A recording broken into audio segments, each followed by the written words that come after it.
conducted with Bill Gates, that what is the secret of his success? He is in a room where a lot of people are in, and they were seeing the same solution, and he is the only one seeing that one thing. I'm paraphrasing it now. Seeing that one thing as a solution. Whatever it is that he saw, there were lots of other people of his age grade, and peers that saw it, but did not see it as an opportunity. You look above. You have a foresight and an insight, but never look down on yourself. But most of the time, we used to look down on ourselves. And when we see youth of our age doing well, there is something that tells you, how much is your body? You just want to step back. You want to step back. You want to move. Who told you that you can't do it? If this same person can do it, then I can do it. So then I was actually producing for someone around, that was February. So they was asking me, how did you know the right thing to do? How did you know when to apply that? I'm like, oh, that is years of practice. I'm making mistakes. And making lots of mistakes. And you want to produce, and you just discover that everything is becoming lumpy. And everywhere you just first blow because you spend a lot of money. Yes, blushing because you spend a lot of money. And you bear the brunt by yourself. So before you say, hey, God, when for somebody's success story, you should know that there is an unattractive part of the growth. There is an unattractive part of that University of Self-Development. If I begin to ask any graduate at random, what were the things you passed through in all your years as an undergraduate, you would write a story, you will not exhaust it. You will not exhaust it. But then, after we spend all those, I don't want to call it traumatic years, then you are out of that system and you are still like a novice. Like, how try it? If someone in the medical line, a sonographer, like, she could make that kind of mistake, made someone pee on herself because she was told, always make sure the patient drinks enough water. That's the only thing they rang into her ears. And now she's on the field, and what happened? It was then somebody that was like a senior, like the man is actually quite old, now called her and told that now, for a pregnant woman, they do not need to take so much water before you can do this. So we have a lot of things that say 2 plus 2 is what? 4. 2 plus 2 is 4. Is 4. Now, anywhere you go to, even when you have to use some other laws, you will still be shouting, that 2 plus 2 is 4. That 2 plus 2 is 4. Who are the people that are listening to me now? We have senior citizens, we have mothers, we have fathers, we have undergraduates, we have people who are going to be taking their JAM and WAEC very soon. Please be informed. Yes, you are going to be an undergraduate very soon. But as long as you are in that learning institution, enroll yourself into that University of Self-Development. There are people that read. They read and read and read and read. You just see the successes that Mark Zuckerberg is achieving. But when you look at their lives, you see that there are people that are given to study. They study and study and study. Like when you will study and study till fire goes out of your head. And study. University of Self-Development. So you will still be among the crowd until you discover your niche. Until you discover what singles you out. And on that day, like the man that we are in his season says, that day that the scripture is fulfilled in your ears. So if you don't get it, look at the way the earth is shaped, the spherical. You will keep moving in that circle, very indefinite circle, until you discover where your place is. You will always be displaced. You will always move in motion until you discover where your place is. I'm putting it to you for those that have written 150,000, 150 CVs. For yes, those that are moving around now, going to places begging for employment. Are you employable? Are you really employable? You know, there is an aspect of, I'm good at this, I'm professional, I'm this professional course, that professional course. We have lots of people that have this same professional course. But are you not going to give your boss headache? Because virtues are actually very rare. To find someone who would work with you and not give you headache. It is not even a Gen Z thing. It is not a tribal thing. It is not a Gen Z thing. It is an individual thing. There are some people that you can't work with them. And you can put your finger on it that they are very, very professional. They are very good at what they do. But it is just a no-no for me. Like my boss would always say, at my age, if I give you an instruction, and you want me to remind you want me to tell you twice about that instruction, it means you want to kill me. So I'm getting old and I don't want to die young. So if you don't want to obey instruction, we'll just show you the door. We'll just show you the door. The University of Self-Development. Of self-development. What is that area of you that tingles when there's a problem dimension? It is not I'm not calling out the also dimension from you now. I'm calling that part of you that solves a problem.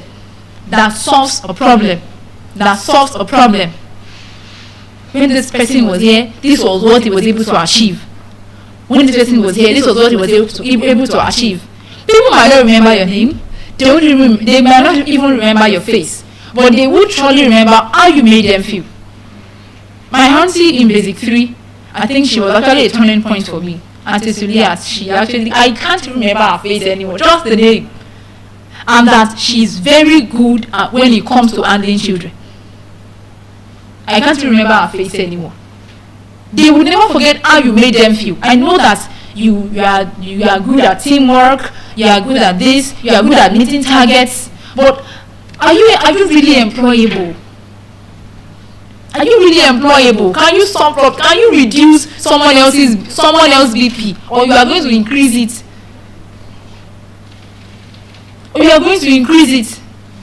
Because the crown of the old men is their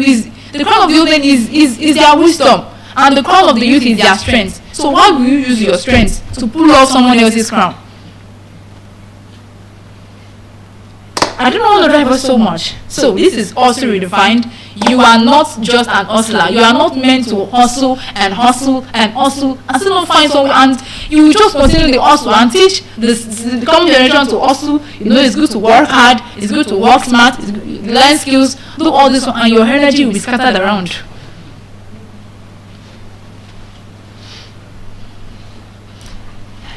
In the University of Self-Development. So now don't forget, now we now have a new acronym. Please ask, what is the full meaning of USD? University of Self-Development. Make sure you go there, please. Now, greetings and farewell good wishes to the School of Eloquence, Nigeria, and the global community. At this point, I would like to pass on the microphone to the next speaker. Good evening, everyone. Hope we picked up vital information about the University of Self-Development. Okay, you're following. Anyways, tonight I'll be talking about corporate social responsibility. So for an acronym, that is CSR. Now, what is CSR? CSR is a sustainable business model where companies integrate ethical labor practices, social practices, and environmental sustainability into their operations. Now, why do businesses practice CSR, that is corporate social responsibility, for brand enhancement and for philanthropy purposes? For a society that we live in Nigeria, businesses use CSR as a means of brand enhancement. For example, I'm sure you've heard of when Coca-Cola sponsored several individuals to go and have a skill. So most of these skills involved catering, it involved sewing, with Coca-Cola providing the tools they needed. Now, another reasons why companies implement CSR is to attract employees that is talents from the workforce. There are some people that when they see the efforts that companies put into their CSR initiatives, they are attracted to that company because of these initiatives. So they see this company as a global company. And actually, trends show that as much as 46% of individuals actually study how companies implement their CSR initiatives, and they see it as a sustainable means of doing business long term. Now, there are some companies that give their employees paid bonuses and leaves. This is not just practicing ethical labor practices, but it's actually to encourage those talents in a world where CSR is being looked on. Now, another reason why companies practice CSR is risk mitigations, because when the government sees that companies are practicing CSR, there are some risks that the company might just avoid just because they are practicing CSR. Now, regulatory compliance. Most of these CSR initiatives actually follow with what the government has specified. For example, government expects that your CSR initiative should go beyond your profit maximization, but should actually help the society itself.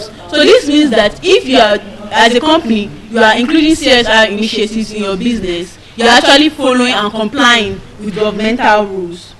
Now, what are CSR frameworks? These frameworks are the kind of dimensions you can see companies having CSR in their company. We have philanthropy, we have environmental sustainability, we have ethical labor practices, and health. Now, I'll be breaking down each of these 4 points carefully. For environmental sustainability, this is when corporate social responsibility is done by companies for environmental sustainability initiatives, such as being more concerned about reducing our carbon footprint, such as using sustainable materials in the production of their products. Another aspect is ethical labor practices. So this means CSR that are performed by companies that understands the dimensions of having fair labor practices. For example, parental leave. So this parental leave is not just balanced on the man or the woman alone. So this means that companies take into concern the welfare and the well-being of their employees and seek to put initiatives in place that can help these employees to have a better relationship with the company long term. So now, there is something called ESG. ESG is environmental and social governance. We can't talk about CSR without talking about ESG because they will have a hand-in-hand relationship. Now, environmental and social governance.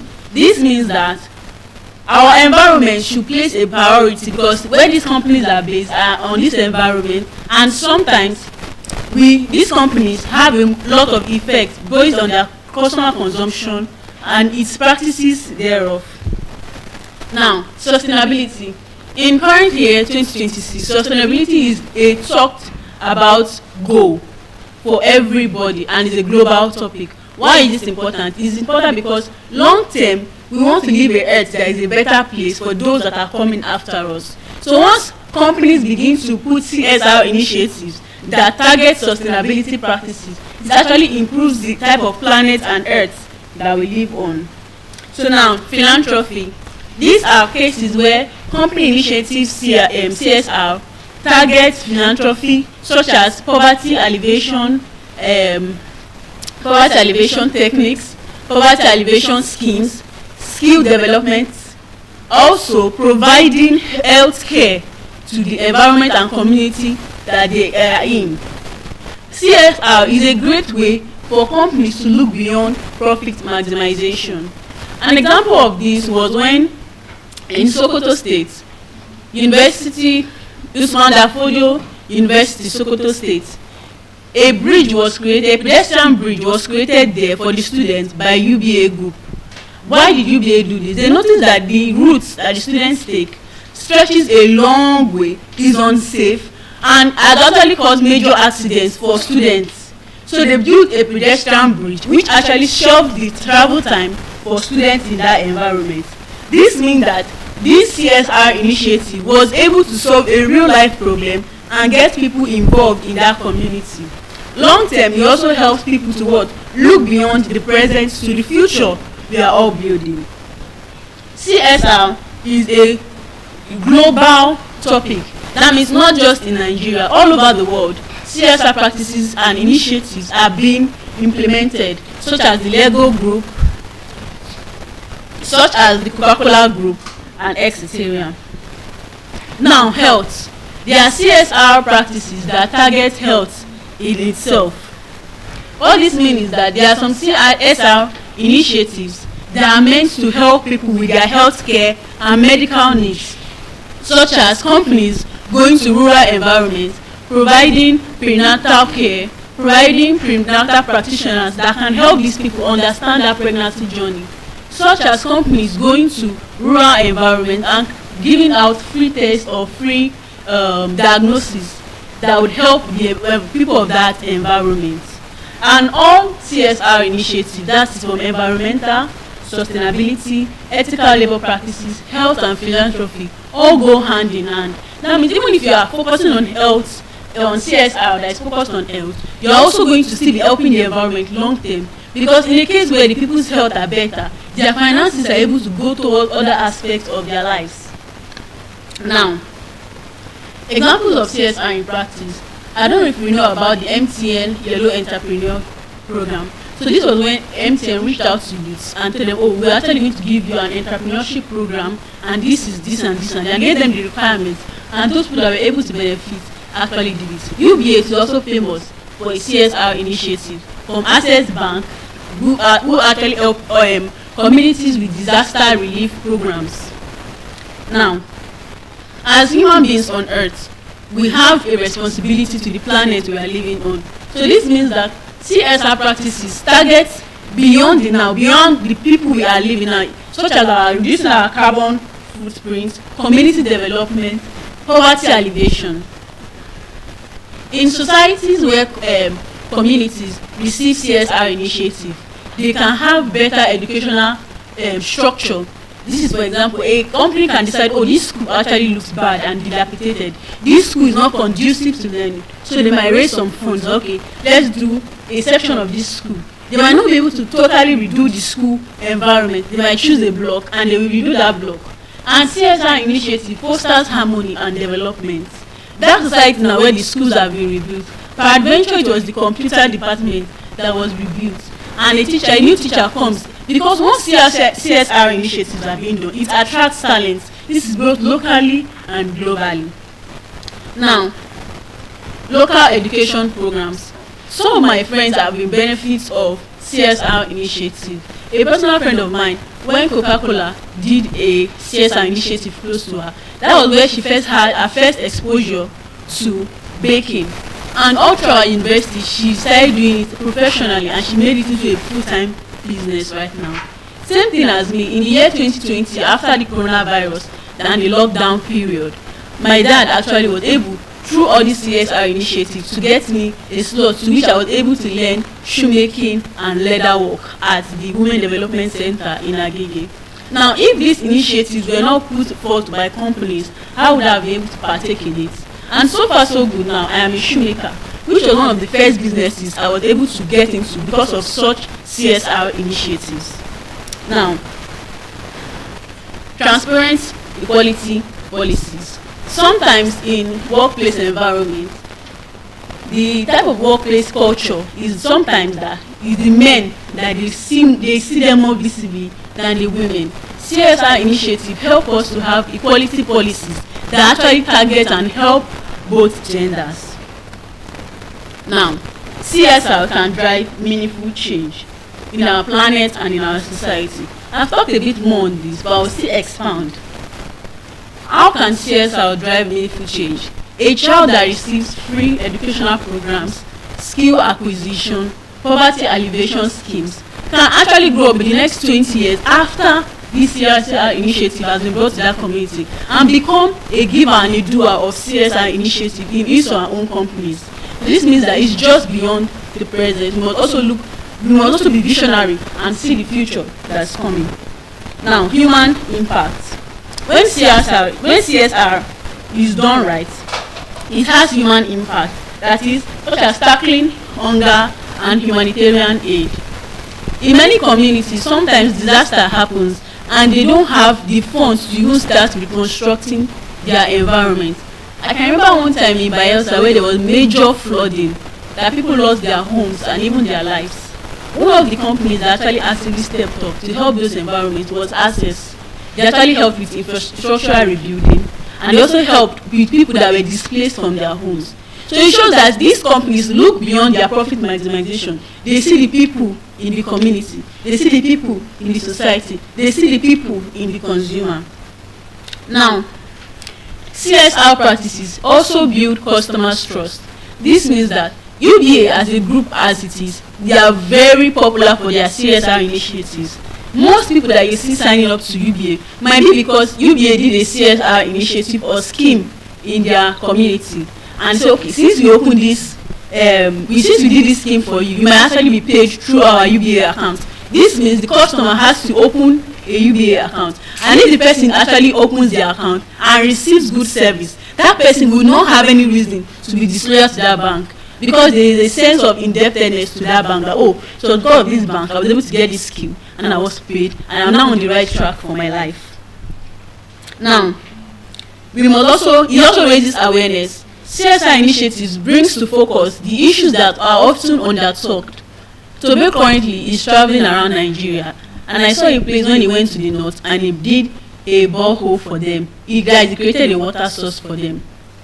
Now, most people will not compare Tobe to a company, but I see him as a governing company that is able to extend help and be the bridge between the government and the people. Because most people, if he did not do this traveling documentary, we would not even know that these issues we know of them, but we are desensitized to the fact that they exist. So CSR initiatives raises awareness about important topics and issues that we can use to help the people instead of just creating policies that do nothing. Now, it also inspires social change. I just mentioned that I watched Tobe. That means as I watched him, I've already studied him to a point that, oh, what this guy is doing is very interesting. Because of Tobe, many people now are more open to the idea of traveling to Nigeria, even when they have not even left Lagos before. Initially, even though you were curious about Nigeria, due to the insecurities, due to the fear of moving to a uncomfortable place, you would be hesitant in taking that action.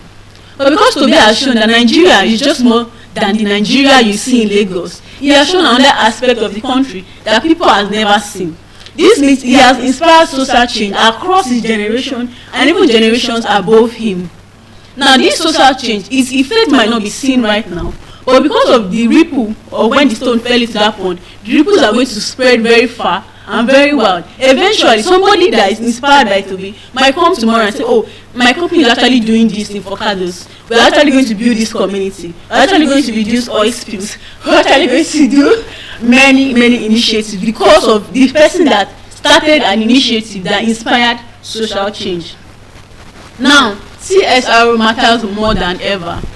We are now in a society that people expect companies to just show workings. That means I don't expect you to just take my money and not give back to the society. I want to tell you a short story that happened to me a while ago. I was on the public transport and I saw a guy struggling with his mobile. He was trying to eat a bunch of bananas. So he was struggling with his mobile and trying to peel the banana at the same time. And I took his phone from him and I helped him to hold it.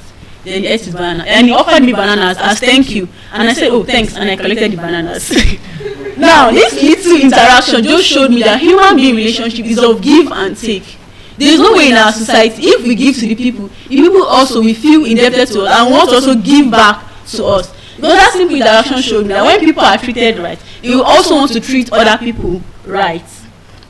Now, another story, I said in the beginning that CSR, it falls across 4 major dimensions. That is health, philanthropy, environmental sustainability, ethical labor practices. I remember in 2024, Ogun State and OGSHIA, the OGSHA, they launched a free surgical intervention program, and I was one of the partakers of this program. For some years before, I already knew about this medical issue I had, and I knew that it had to be operated upon, but I always had this anxiety and fear of going to a hospital and starting the whole process. I know in Nigeria, sometimes surgeries are like unexpected financial burdens that at the end of the day, you might not be adequately prepared for that financial problem you're about to enter. So I kept on procrastinating the surgery. My mom even pressed me one time. Let me see when I'm going to do this. I said, oh, I'm not ready right now to do the surgery, which was a lie, but I was not ready financially. But not obviously tell her that because she will feel burdened. And as a firstborn child, you understand the need of those not wanting to be a burden to my own mother, even though she would have been in a better position to even help me. So while I was in school around 2024, I actually saw the flyer on somebody's status, and it was my senior brother, and I reached out to him like, oh, is this actually true? He said yes. And I said, okay, I'll be having my break very soon. I'll come down to Ogun State and I'll come and ask about it. So after I finished my exams, I traveled down to Ogun State. And I got there, I spoke to one of my aunts. She said, oh, it's true, she would actually drop me at the clinic the next day. So we went and I got a checkup, a diagnosis with the doctor. He said, oh, this is what it is. And funny enough, I always thought I had a particular medical condition. Guys, they told me, oh, it's not a medical condition, no. That means, even in my mind, I've already diagnosed myself with wrong knowledge, right? But when I got there, the person was like, hey, that is a certified practitioner. I was able to tell me, like, oh, this is what is wrong. This is why it's different. This is why it looks similar. And this is why you concluded that it was this medical condition. At the end of the day, I went through a series of appointments, about 3 appointments before the final surgery. And I did my surgery on the 8th of March. That was Women's Day by a female doctor. Now, for many people around me then, I met a lot of people, I met a lot of young ladies, a lot of children, a lot of old women, a lot of old men, that they had tons of medical problems, but because of they could not access health care because it was expensive, they had to resort to they had to partake in the free surgical intervention. After my surgery, I later spoke to some of the youths that were my age, and they told me, oh, she has had this problem for 3 years. One old man, he has had this problem for almost 10 years. But because he did not have the financial capability of going to do his surgery, he was able to partake in this free surgical intervention by the Ogun State and the OGSHA agency. Now, for many people, this gave them expanded access to healthcare. Some people just needed to do simple tests, but they could not even comprehend going to a healthcare facility and going to ask that, oh, I don't feel good, because they feel like, oh, they will ask me for money. If I go there, I will be asked for money. Say me to me John, it isn't like I'm not eating, that I'll go and do tests. These are the common realities of the common man. However, CSR initiatives that focus on health-based schemes like this help people to have access to healthcare, and it has long-term benefits for the society because it prevents long-term social and economic hardship. After we did our surgeries, that was free by the way, I did not spend a dime on my test. I didn't spend a dime on my surgery. I didn't spend a dime on my aftercare. After the surgery, we were given a 1 year free access to the clinic. That is, if you had any issue after 1 year, you could still come. Oh, I have malaria. They are going to treat you for free. And they even gave you the choice of choosing centers close to your place. And I said here that it prevents long-term social and economic hardship. For people now that they were not healthy before, like the old man I gave that had a medical condition of over 10 years, that man could not have had good quality life. He could not have worked properly. And if he even worked, he would have been so tired. For people like that had access to this, and children are among this set of people. For people like that had access to this CSR initiative that focused on health, they are able to long-term build something from themselves, because you know now that your mind is no longer burdened by this fact. And after I did my surgery, I did not really have any issues that I said, oh, they didn't do the surgery well. It was well, first-class, world-class people that did my surgery. So this means that long-term, it helps people to it prevents hardship, social and economic hardship. Because now, thousands of people had access to that initiative. Even people that were not from Ogun State traveled down to Ogun State to benefit in it. Recently, I saw a poster that was shared across WhatsApp status. I don't know if people saw it, about women that had uterine leaking. So I think people shared it a lot. Now imagine those sort of initiatives just to show that there is a gap there, that people need this healthcare, but there is not the bridge to access that healthcare. Initiatives like that focus on health help people to access the proper healthcare they need. Also, it also builds public trust in institutions. I'm very proud to be from Ogun State because of that initiative. When I first thought it was a fluke that it's not Nigeria. That kind of Nigeria despondency that you don't really want to trust those systems, even though they are put in place to help us. But when I finally got that, it was so stress-free. I had just 3 appointments. The first was my diagnosis. The second was my test. The third was to receive the result of my test and show it to my doctor. And the next day, they scheduled me for my surgery. And I went in very, very fast. I wasn't first on the table. I was gisting with my doctor. I was like, it wasn't that we were scared about this thing. But because there's been a bridge for me to access it, I was able to. And it also built my trust in the Ogun State government and in the agencies that provided such CSR initiatives. And for many other people, at that particular point, they would have been proud to be a Nigerian. They would have said it freely that, Nigeria actually helped me do a free surgery. I did not have money to do this surgery, but through the Ogun State initiative, I was able to do it. And it was also because of this change that I got through this initiative. I later competed in a community development scheme in our hometown in Ososa. Osa is a village. I'm not quite a village because if they hear it now, they will not want to agree. So the Ososians, Ososa is a village in Ijebu. You know, we have Ijebu Ode, Ijebu Igbo, and so on and so forth. We also have Ijebu Ososa. So Ososa is a town in Ijebu. Now, in Ososa, there is a yearly festival we have, which is called the Omoroyo Festival. So that festival happens about once a year, towards the ending of the year. So it's about a week long. Many people, even in diaspora, they travel down to experience this culture.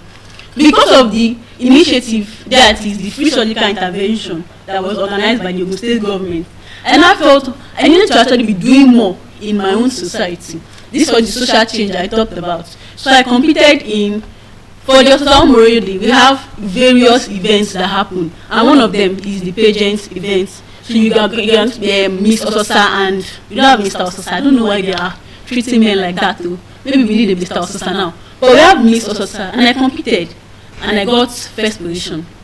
Through that initiative is a gateway for me to also help my own community in it. But if I was not able to benefit from the earlier, CSR initiative, I would have not even thought of that social change. And I gave my banana story that life is give and take. The simplest human interaction is give and take. Now, commitment to community welfare. Because of this free surgical intervention I got, there was a period in our community, my aunt shared me a flyer that they're actually looking for volunteers for a program. I know most of these I don't want to ask them in case they're watching me. Most of these elder people, they don't really know how to use technological devices such as smart systems, smart TVs, and even their smartphones. So I think about me and 4 of my cousins, we traveled down from Lagos to our hometown to help them out. So we actually worked as mid recorders when they were giving people coronavirus vaccines. This was around 2024-ish too, or 2025, around then. So we also helped them, and we also contributed. For many people around, they would have not noticed, they would have not known that the seed was sown earlier. Now, it's also a source of pride. For many people that received such CSR initiative, they have a sense of pride to be associated with that company. For people that Zenith Bank, Access Bank, even Dangote Cement, even UBA have helped, there is a sense of pride they feel. Some people, because of that sense of pride of association, they might later go and choose to work in the workforce of that company. I have a big sis that she worked in Fidelity Bank for over 7 years because what? Of a sense of loyalty. She received from that company, and she decided to sow her talent into that company. That means CSR initiative, beyond profit maximization, it brings major benefits to the brand, to the company. It attracts global talent. She's somebody that right now, she has changed her job like 5 or 6 times. Every time I go to her CV, because I'm always chatting with her that I want to do my CV, she will send me a current one. So I'll use her current CV to structure mine. I'll be like, what do you mean you have changed this your job again? Because why? She's now, the loyalty she had towards Fidelity attracted her. And she's a global talent, she's not a small babe. But after she worked with Fidelity, worked with them for over 7 years. Then later she now moved on to other companies. So now, successful CSR program must foster local community participation. This means that beyond just having initiatives and schemes, you must be able to draw the community you are helping into it. Let them feel part of it, so that in the future, the seed you have sown should become a great tree that will also sow other seeds. So now, I hope I've been able to help you understand more about CSR initiatives and schemes and how it helps the community and the companies involved. I hope that you will see CSR initiatives with more light and enlightenment. Thank you. At this point, I would love to pass on the mic to the next speaker. Good morning, everyone. Today, I'd like to talk about a speech that will title, Be the Moremi in Your Time. Be the Moremi in Your Time. My name is Oluwatoyin Rotadejide, and I'll be telling us the story of a great woman who once lived in Nigeria. Her name is Moremi Ajasoro. Imagine a time where fear had a name, where the powerful kingdom trembled at shadow in the night, when women clutched their children, when brave warriors, hid behind the walls. This was the ancient kingdom of Ile-Ife, the cradle of Yoruba people. And this fear came from the mysterious people of the forest that we call Igbo warriors. These Igbo warriors didn't fight like ordinary men. They appeared in terrifying costumes, covered in raffias. They appeared like spirits. They appeared like gods, not something that looked like human. But in the midst of this fear stood a woman who was ready to fight for her people, and that was Moremi Ajasoro. She was a queen, not just a queen, not just a mother, but a woman who is ready to go through fear and struggle just to save her people. Every time these warriors come to Ile-Ife, the Ile-Ife people will lose. So one day she said to herself, this cannot continue. Because she watched women cry. She watched children cry. She watched warriors being defeated. And she told herself, this cannot continue. Then she said to herself, she made a decision that even a brave warrior could not make. And what is that decision? She decided to walk into the land of the enemies. Not with warriors, but alone.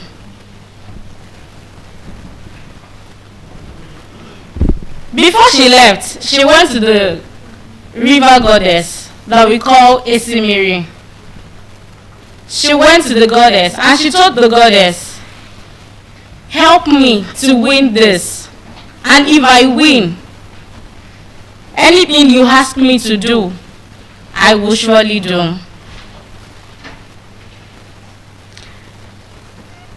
just with what I've said, I would like to tell us that when you're passing through some struggles, be mindful and be careful of what you promise.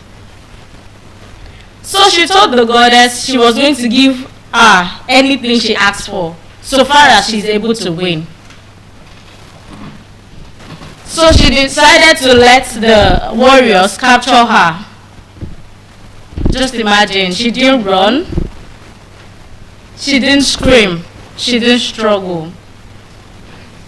She walked into the camp of the enemies by herself. But fortunately, Moremu was a beautiful woman. Remember I said she was a queen. But because she was beautiful, she was not tortured. And she married the king of the Igbo warriors. But she never forgot why she was there in the first place. She paid attention. She watched them. She observed them. And she learned their secrets. These warriors were not spirits. They are not gods.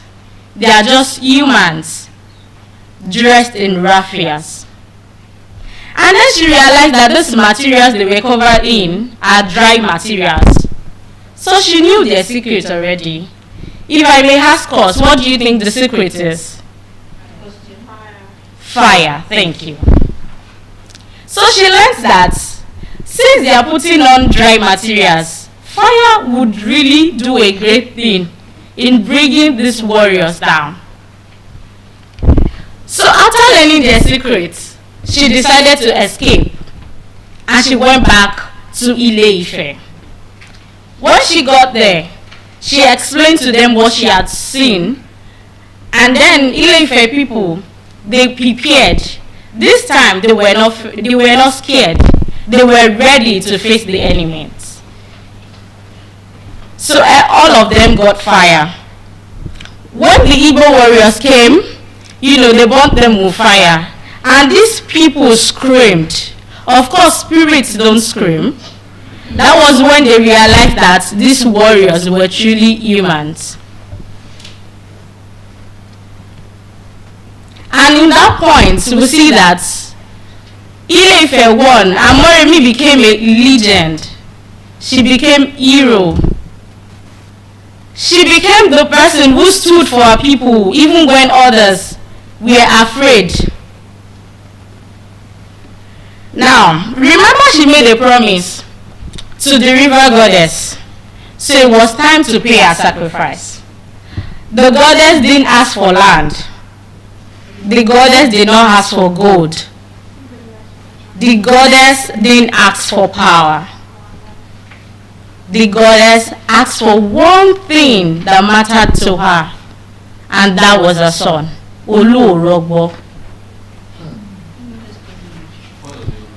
She had to sacrifice her son because to her, the life of one outweighed the life of many.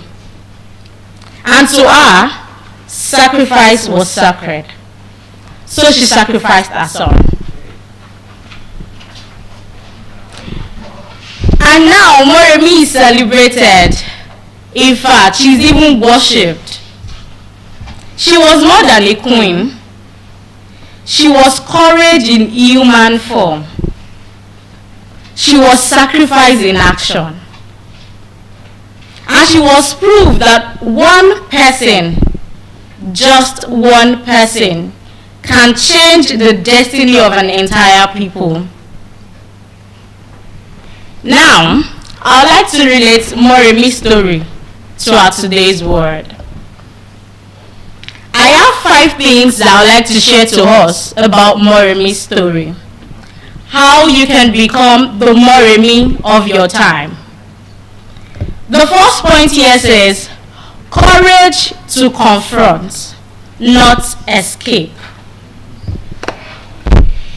We tend to avoid some things just because we are scared of them. Whereas these things you are afraid of, they are not even as important or as scary as we thought it is. Just like the Ife people, they thought the warriors were spirits. But they were not spirits, they were humans. So they didn't have the courage to confront. But Moremi had the courage to confront the fear. And that is what I will challenge us today, to be courageous. No matter what the struggle or the fear may look like, once you are courageous, you'll be able to confront fear. Do not run from challenges. How long will you keep running? Just how long will you keep running from those challenges of life?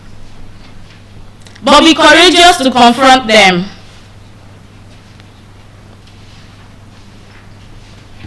Sometimes the change we are praying for is hiding inside the courage we are avoiding. I would like to say that again. Sometimes the change we are praying for is hiding inside the courage we are avoiding. Once you are avoiding a situation, you are seeing injustice everywhere. You are not standing up to fight for it, to fight against injustice. You are running, you are escaping from it. And whereas it's not like you're even escaping, you are just running from it. Thereby, the change you are expecting, you are looking for, won't come because you are not courageous.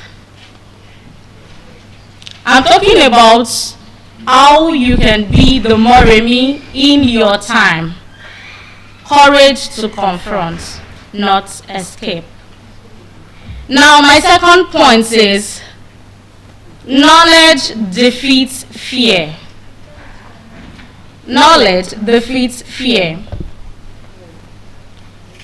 In our world today, fear thrives in ignorance. When you are not aware of something, you tend to develop this fear. And that's because you are ignorant. Just like in the story, they were afraid. They had fear just because they did not know that these spirits, the people they thought that were spirits, were humans just covered in raffia. But the moment they knew, they were able to overcome the enemies.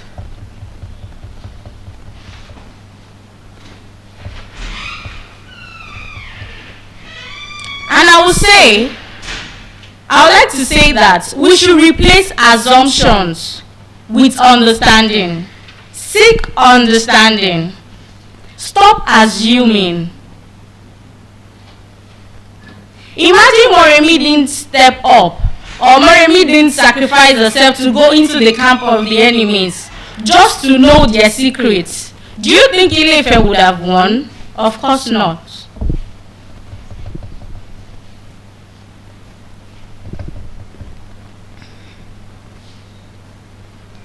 And once we replace assumptions with understanding, most of the conflicts we have today in our today world would disappear.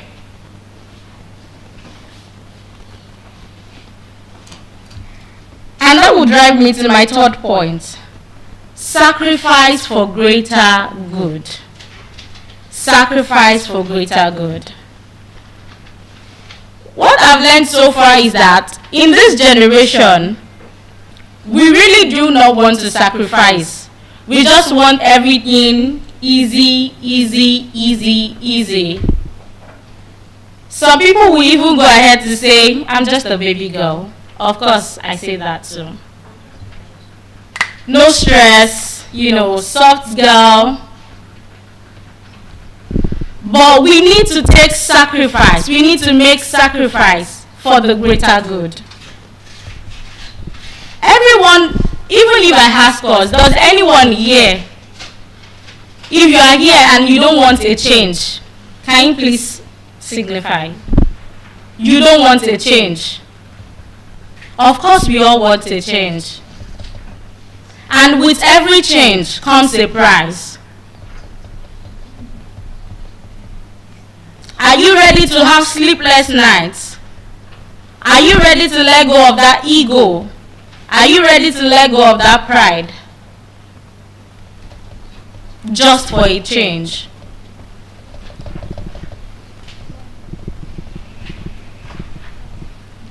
For us to have a better world, it requires sacrifice. It doesn't have to be the life of somebody, just like in the story of Morimi, but it comes in the little things, your resources, your time, your comfort. Some people will even say, oh, I can't leave my comfort zone. You're not ready to make a sacrifice. And once we are not ready to make a sacrifice, there will not be a change. We are all expecting a better world, a better nation. Are we ready to make the sacrifice? Real change always costs something. I've never seen where there's a change somewhere and nothing was paid, like there was no sacrifice made. Thank you. No struggle, no success. Sacrifice for a greater good. And that would drive me to my fourth point that says, one person can change everything. One person can change everything.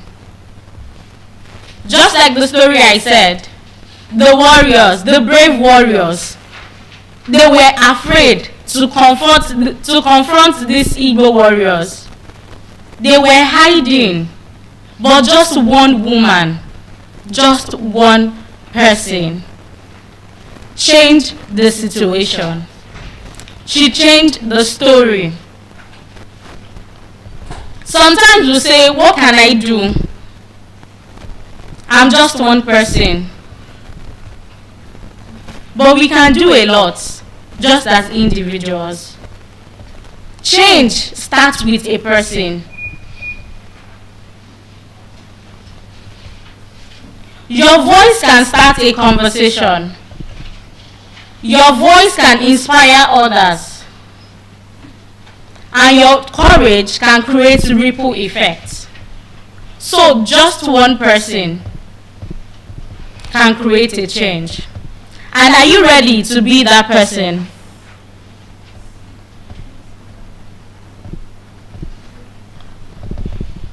The fifth one here says, break the illusion. Not everything is as powerful as it appears. Not everything is as powerful as it appears. Break the illusion. The illusion can be fear. You are afraid of something just because you don't really know what that is. So you are afraid and you are not ready to know. You are not ready to gain understanding regarding that thing. So you are afraid. Break that illusion. It can even be the limit you put on yourself. I cannot do this. You already place a limit. I cannot do this. That illusion right there, break it. You can do it.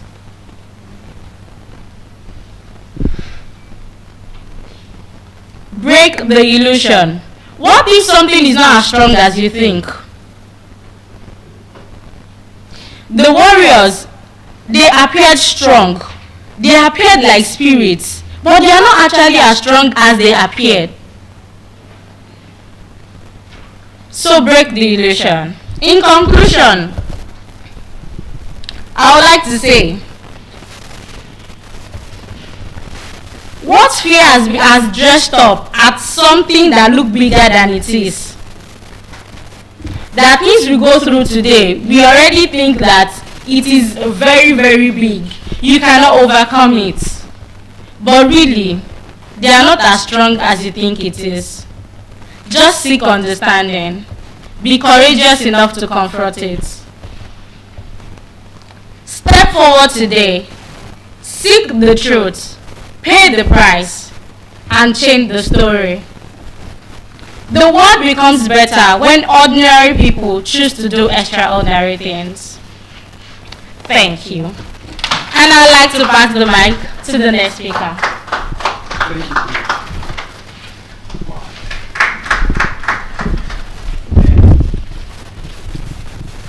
Good morning, everyone. That was a very brilliant speech. And of course, starting from the point of the Moremi story, I think there's a statue of Moremi in one of the ladies' hostels in Unilag. So it's a very popular story, and I think it's a legend, and yeah, it was well said, and she was able to use it to even drive some points home. All right, so I remain Opeyemi Adeshokan, and this early morning I will be speaking on Nigerian dream, myth, or possibility. Nigerian dream, is it a myth or possibility? And then we need to understand the concept of myth. When we talk about myth, we have a lot of concepts that we try to differentiate from. We have legend, and then we have myth.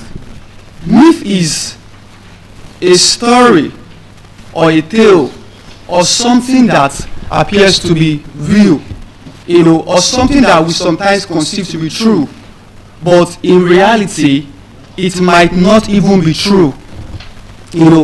So when we talk about Nigerian dream, do we call this dream a myth or a possibility? And I would like to start with a more popular concept we call the American dream. When we speak on the American dream, what is the American dream? The American dream emphasizes equality. America as a country is erected on the threshold of fairness, equality, independence, and the likes. So we believe that if you are in America, for instance, now you have the freedom, you can see that they can dress the way they like, they can even propel some concepts, some of these new things that we are doing, that might not be culturally acceptable in our own country. Some of them have started from, countries like America that believe in free will, the fact that individuals can make some choices or some decisions. So just like we have the American dream, we also have the Nigerian dream. And what is the Nigerian dream? Before we move there, let me tell you a bit of my own dream as a Nigerian and how it got shattered, along the way. When I was writing my JAMB, I think that was 2018. When I was writing my JAMB 2018, I wanted to put in for law, and of course, that in the ambit of arts, we have the art, we have the commerce, and then we have the science. In the ambit of arts, there's this superiority we give to law as a course. We see law as a course as the supreme, course of of the art sphere. So I wanted to go for law, and then what was my dream?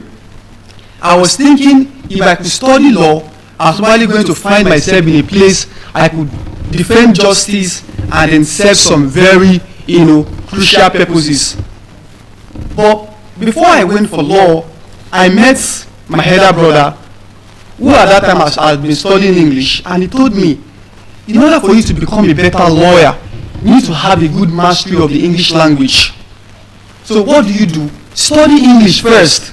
Then when you are done with English, you can go ahead and study law. And my intention then was that I wanted to have 2 degrees, 2 masters, 2 PhDs. And then I didn't know. I think Asu was just looking at me and saying, a vain man. So that was my passion. And when I read, I studied really hard for my JAMB. On the first attempt, I had 286 or thereabouts, and it would give me law. But then I said, okay, let me go to school, study English first, then when I'm done, go for another degree. But the English that was supposed to be 4 years, first of all, I encountered, the futility sometimes associated with dreaming, and 4 years became 6 years. You see, as I was moving from the 4th year to the 5th year, there was this overwhelming dropping in the ambition. And when somebody asked me again, are you still interested in studying law? My response was that, is there like any master course that I can do in law if I don't want to? He said no, and I categorically that these days I no longer consider it again. So that dream was shattered by a reality I didn't see coming. So sometimes, even my dressing today is giving law vibe, isn't it? But then it's just a dream that has been, taken away. No regrets somehow, But then when we talk about Nigerian dream, we have what we believe or expect that we want to achieve as Nigerians. We expect that, okay, if we study hard, we are supposed to get this. If we work hard, things are supposed to work this way. But in reality, these do not go as planned. Things always happen. Unforeseen circumstances that we have to deal with as time goes by. So what are the examples of Nigerian dreams? I will explore them with you, and then unapologetically I will shatter them, and you will be able to relate. First of all, we believe that hard work always leads to success. That is one belief that Nigeria has. So most times we leave the path of working smart and then we work hard. The same way we are in the academic sector, the academia or the intellectual sector, the same way we believe that, if we work, let us be realistic. The schooling thing, everything we are doing in this life is because we want to be successful. If probably we are billionaires or millionaires in this room, that we have all of the luxury of that, I'm not sure we'll be here at this time here. We can just come maybe 10 or 20, we can even come and want to buy part of the certificate. That is how we can be when we have the money. But because we believe that everything leads to success, that even this thing we are doing as Nigerians, as we are, I know some of us are really thinking that, okay, if I participate in this thing, maybe it will give me recognition. We don't know who is coming, who is who. We are always trying to look out for aspect of opportunities. This is part of the Nigerian dream. So hard work does not always lead to success. A woman who is selling pure water in go slow also has that mentality that if she sells pure water to some extent, she will eventually become successful. The man that pushes your load when you go and buy pepper in my 2 or my 12 also has this dream that one day it will get better. So, but we have to come to terms with the reality that hard work does not always lead to success. You could work hard and in the end you might not achieve it. That is one thing we have to realize. Again, another Nigerian dream which sometimes is shattered on the platter of unrealism is the fact that education should guarantee a job. Most Nigerians believe in that if I am educated, I should be able to get a job. And this is why people will say, when you go to school, for instance now, they do not expect your life to be the same. When I was in university, they were sending me money. Not every time, but at least my brother, was sending me money every week. But the moment I was done with school, that moment I announced that I'm done, there was a drastic change. And I was like, what happened? He said, young man, you are done with school. Being done with school to Nigerians is synonymous with you being able to get a job. That is the dream. So I'm like, if I'm done with school, does it automatically mean that I already have a job waiting for me? He said, I don't know, you have to figure it out yourself. So that is another dream again, that education should get us a job. But I could tell you categorically that there are thousands of Nigerians who are educated, but they are not even employed. Some are using Queen's English to sell sweets. I'm telling you, that is the truth. I saw one time I had an encounter with a conductor. But you will know something about somebody who is educated. At every slight provocation, they always want to tell you, they always want to show that I'm here. So, the man was flowing in Queen's English, the way our normal conductors speak, we know the tone, the street tones in court. But the man was flowing, he was like, what do you have left, So, from that place, he went into the journey, It is so saddening when you are telling stories of regret of what would have been and what can still be. disheartening. Then he was telling me, okay, he graduated with this thing, and he was trying to tell me that he had a dream too. So I didn't know how to ask that. How did you end up, in this sphere of conductorship? Using your quiz English here, but everybody has a story, and that is the truth. So education does not guarantee us a good job. You can be educated, yet it has nothing to do with that. You see some professors who are well read, they know a lot of things, but in the end, they are not even making enough money. When I finished from here, like my friends, 3 of my friends and I, we started a tutorial, which happens to be like currently the biggest tutorial in faculty of art in like primary tutors, and then what do? We just try to be strategic. Okay, we said, okay, we studied English, okay, but law students, they come and they borrow English courses, lessons and structure and poetry, second semester grammar and then novel. So we said, okay, law students, English students, they don't have the flamboyant and glamorous life of law students, but law students could pay. So we brought law students in, from there we brought philosophy in, and they started making money. So we were doing the tutorial in school at first until one day a lecturer just called us. And it was like, do you guys know you are making more than us? And we were like, he said, I heard that you guys are collecting 20,000 from one child, and you guys have about 150. I'm like, God, the economy is hard. Calculation was, I said, no, sir, it doesn't work that way. But the truth is that he feels like they are more knowledgeable, a professor or something. Why should somebody who just graduated be earning more? So our dream about education sometimes is utopian. Education does not liberate alone. You need what? Certification. Now, apart from that again, another dream of Nigerian is that success is available to everyone. Do you know that everybody in this room believes that he or she will be successful? But that is not the truth. It might not be easy for us, but it is not everybody in this room that will be successful. It is not a curse.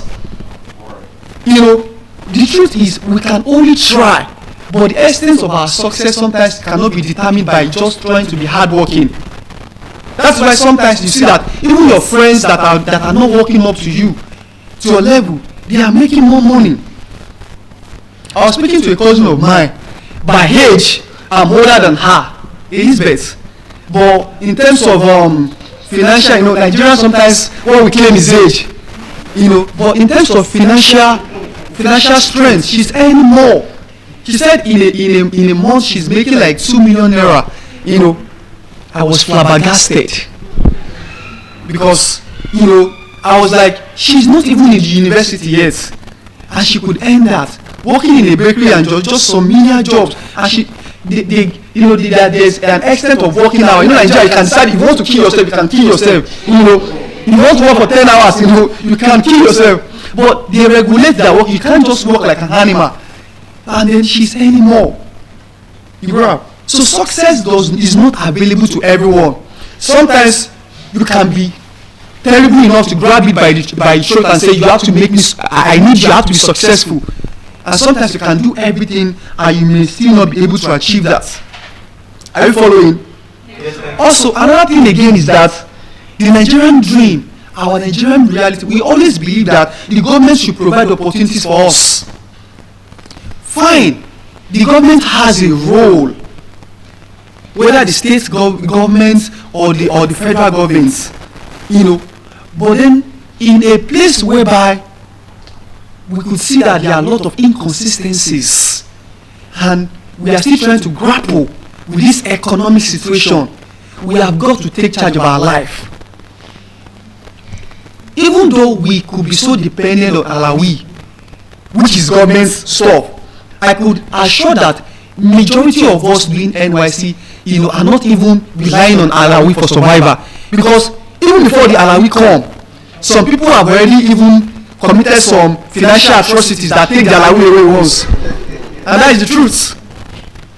Some people, their Alawi has not seen the full day in their accounts since it emerges. I'm telling you, as it is coming out like this and start, okay, who do I owe this one, who do I owe that one, it's gone. Some for contribution, and it's the truth. So if you are allowed to rely on government to provide such to provide opportunities for you to get job, I'm telling you, you will wait for Godot's. Is that not Samuel Richardson or Johnson? Okay, good. So another one again is we do not part of Nigeria do not believe, in luck. They over prioritize hard work, sometimes neglecting luck. But there is this aphorism that says that it is grace that does not let us be disgraced. You can sometimes do all of the hard work and somebody will not do up to you and the person will make it more than you. What is the talent of Portable, for instance? I was a cousin, Portable, Omolalumi, the musician. There was a time that a cousin of mine was, he's into singing. And the problem I have with him is that his songs, these days, the way Nigerian is crafted, for you to blow, the song that you have to sing has to lack meaning. That is the truth. We prioritize beats, beat, other than any kind of, productive thing.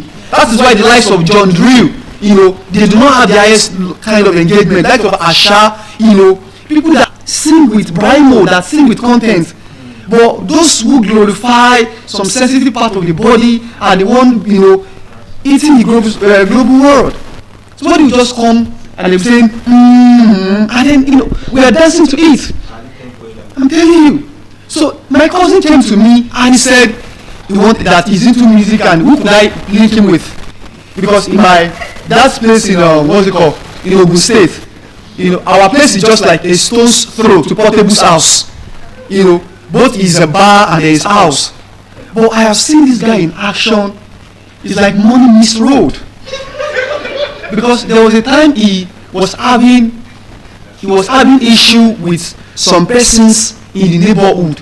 If you're a celebrity, even we that have not become celebrities, the way you package yourself, you expect a kind of packaging, but he was dragging with them, and then, the way the hand goes and the opening. So my cousin came to me and I said, please lead me up, and I'm like, won't we go to meet Portable? Maybe he could. And for that young boy said, Uncle Kwe, if at all I want to make it, not through a mad way. And it was shocking, but that is the truth. Because I realized that taking him there, his dream could be crushed. Even I myself, I'll be at Joe party. The guy could set camera, you know what he could do. I could say, even the copper is here, government cannot pay them, and we are the one feeling, it could be that raw. So, but then what can I realize so far from this is that luck plays a very significant role, in what we become. That is why somebody can push the old truck, push truck of sand a whole day and get 5,000 naira, and you can just sit down. It is not just about we being intelligent alone. Let's be honest with ourselves. Luck is very crucial too.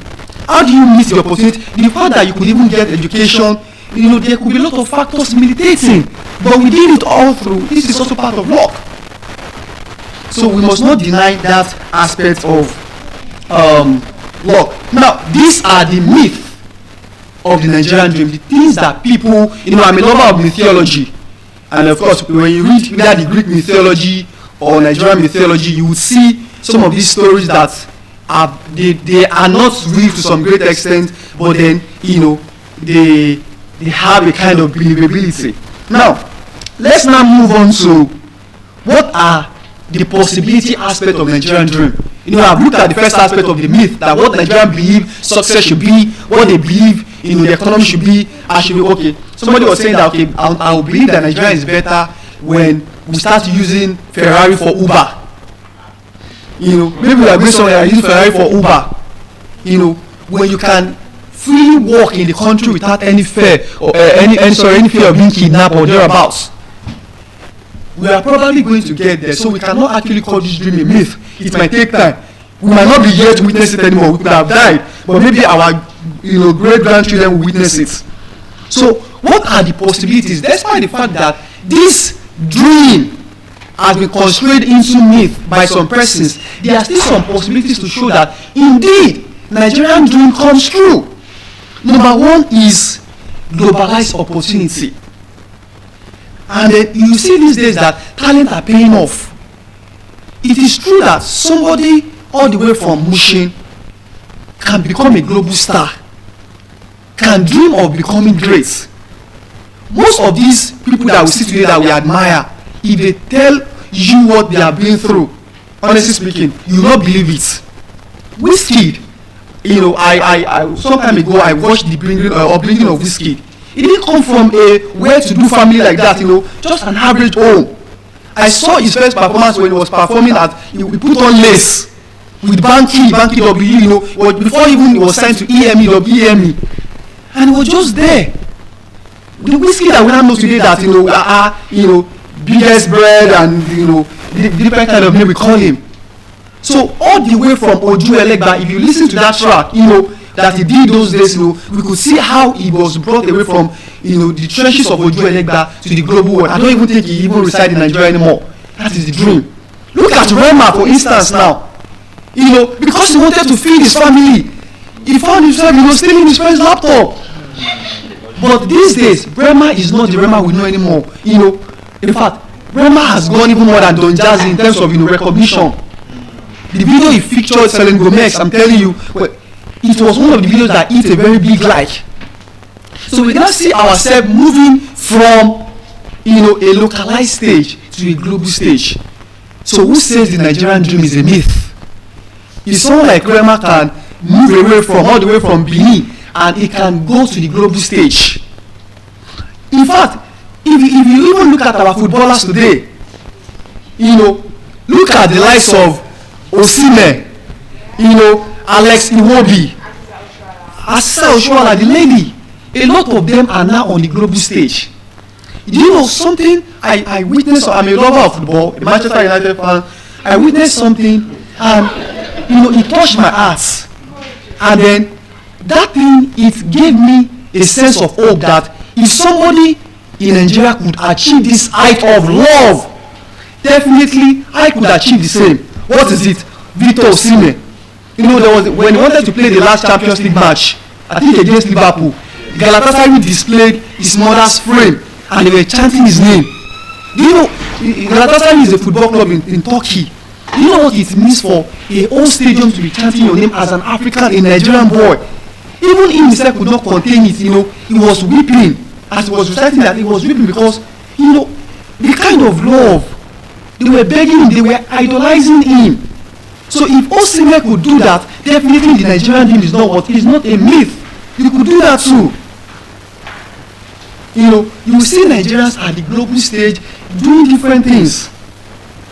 This popular movie, I think 2011 or 2010, Merlin. Most of us watched the movie Merlin.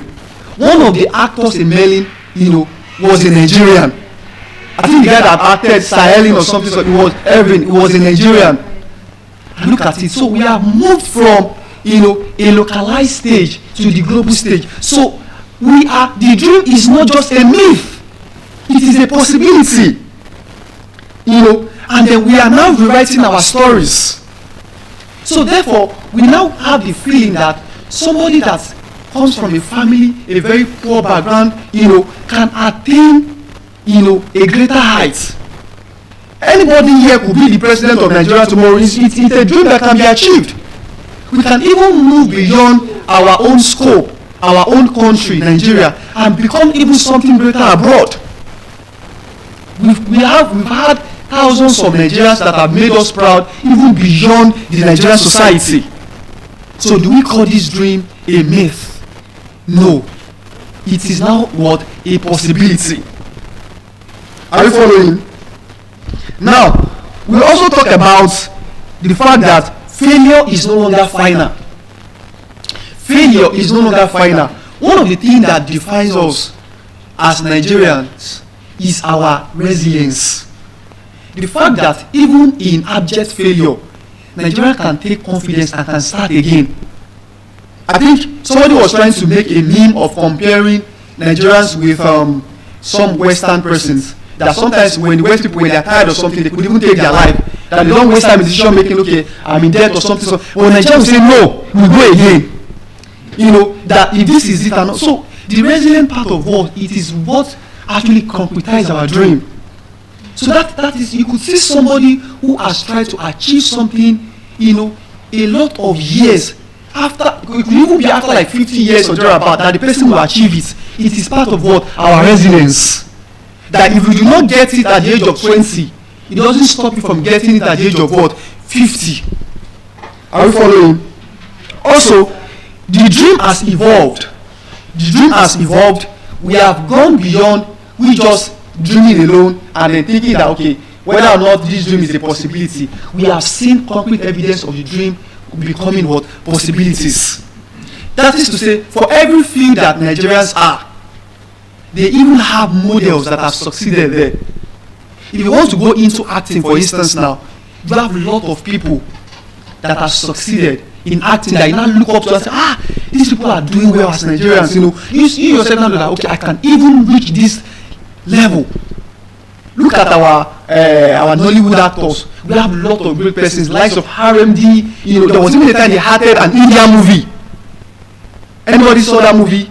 Honestly speaking, Indian movie, and then they were even able to use some characters. These days, you see, even the cinematographic feel when you're watching it, there is even not gymnastics there. There is a particular Nigerian movie that is coming out that is like a war movie. So we could see that, we could move away from the normal, place of stagnancy and then thinking that this is a myth to possibilities. We want to go into music. There are a lot of role models.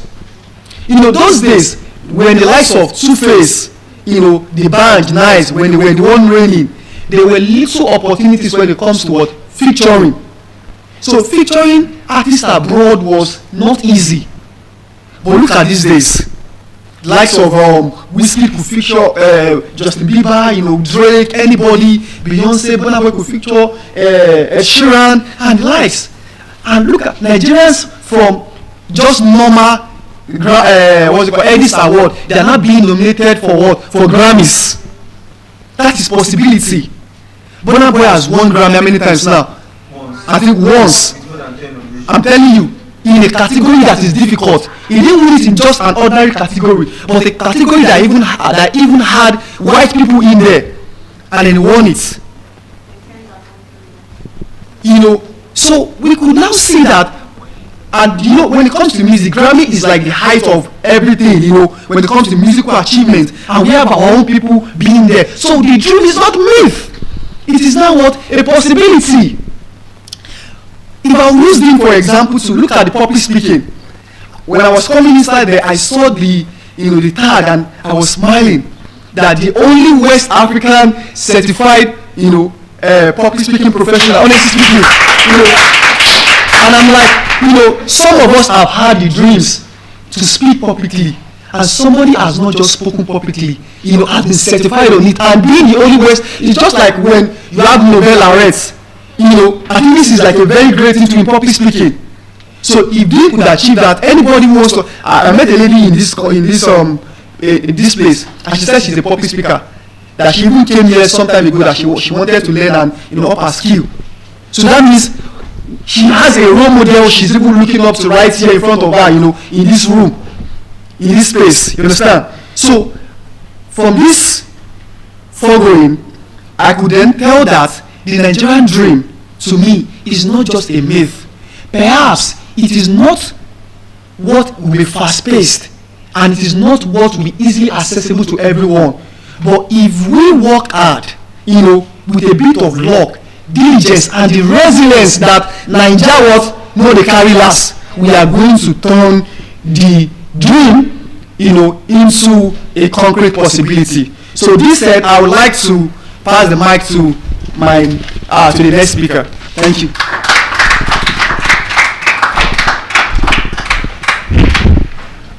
Good morning, Nigerian. Morning, School of Eloquence. In recent years, many Nigerians feel lost. Not because they are not capable of what they can do. Of course, they are very intelligent and energetic people. But yet, they have this feeling of, where do I start from? That could be because our economic failed us, our educational sectors failed, and our political and government sectors also failed the young Nigerian, and it's still happening. A lot of graduates from school now, they're like, where do I start from? Where do I go after here? How do I start? I don't know if it's just me, but as a core member, most times I wake up in the night and I have this feeling of what is next after NYC. Of course, I have a skill, but definitely I need capital. So how do I start?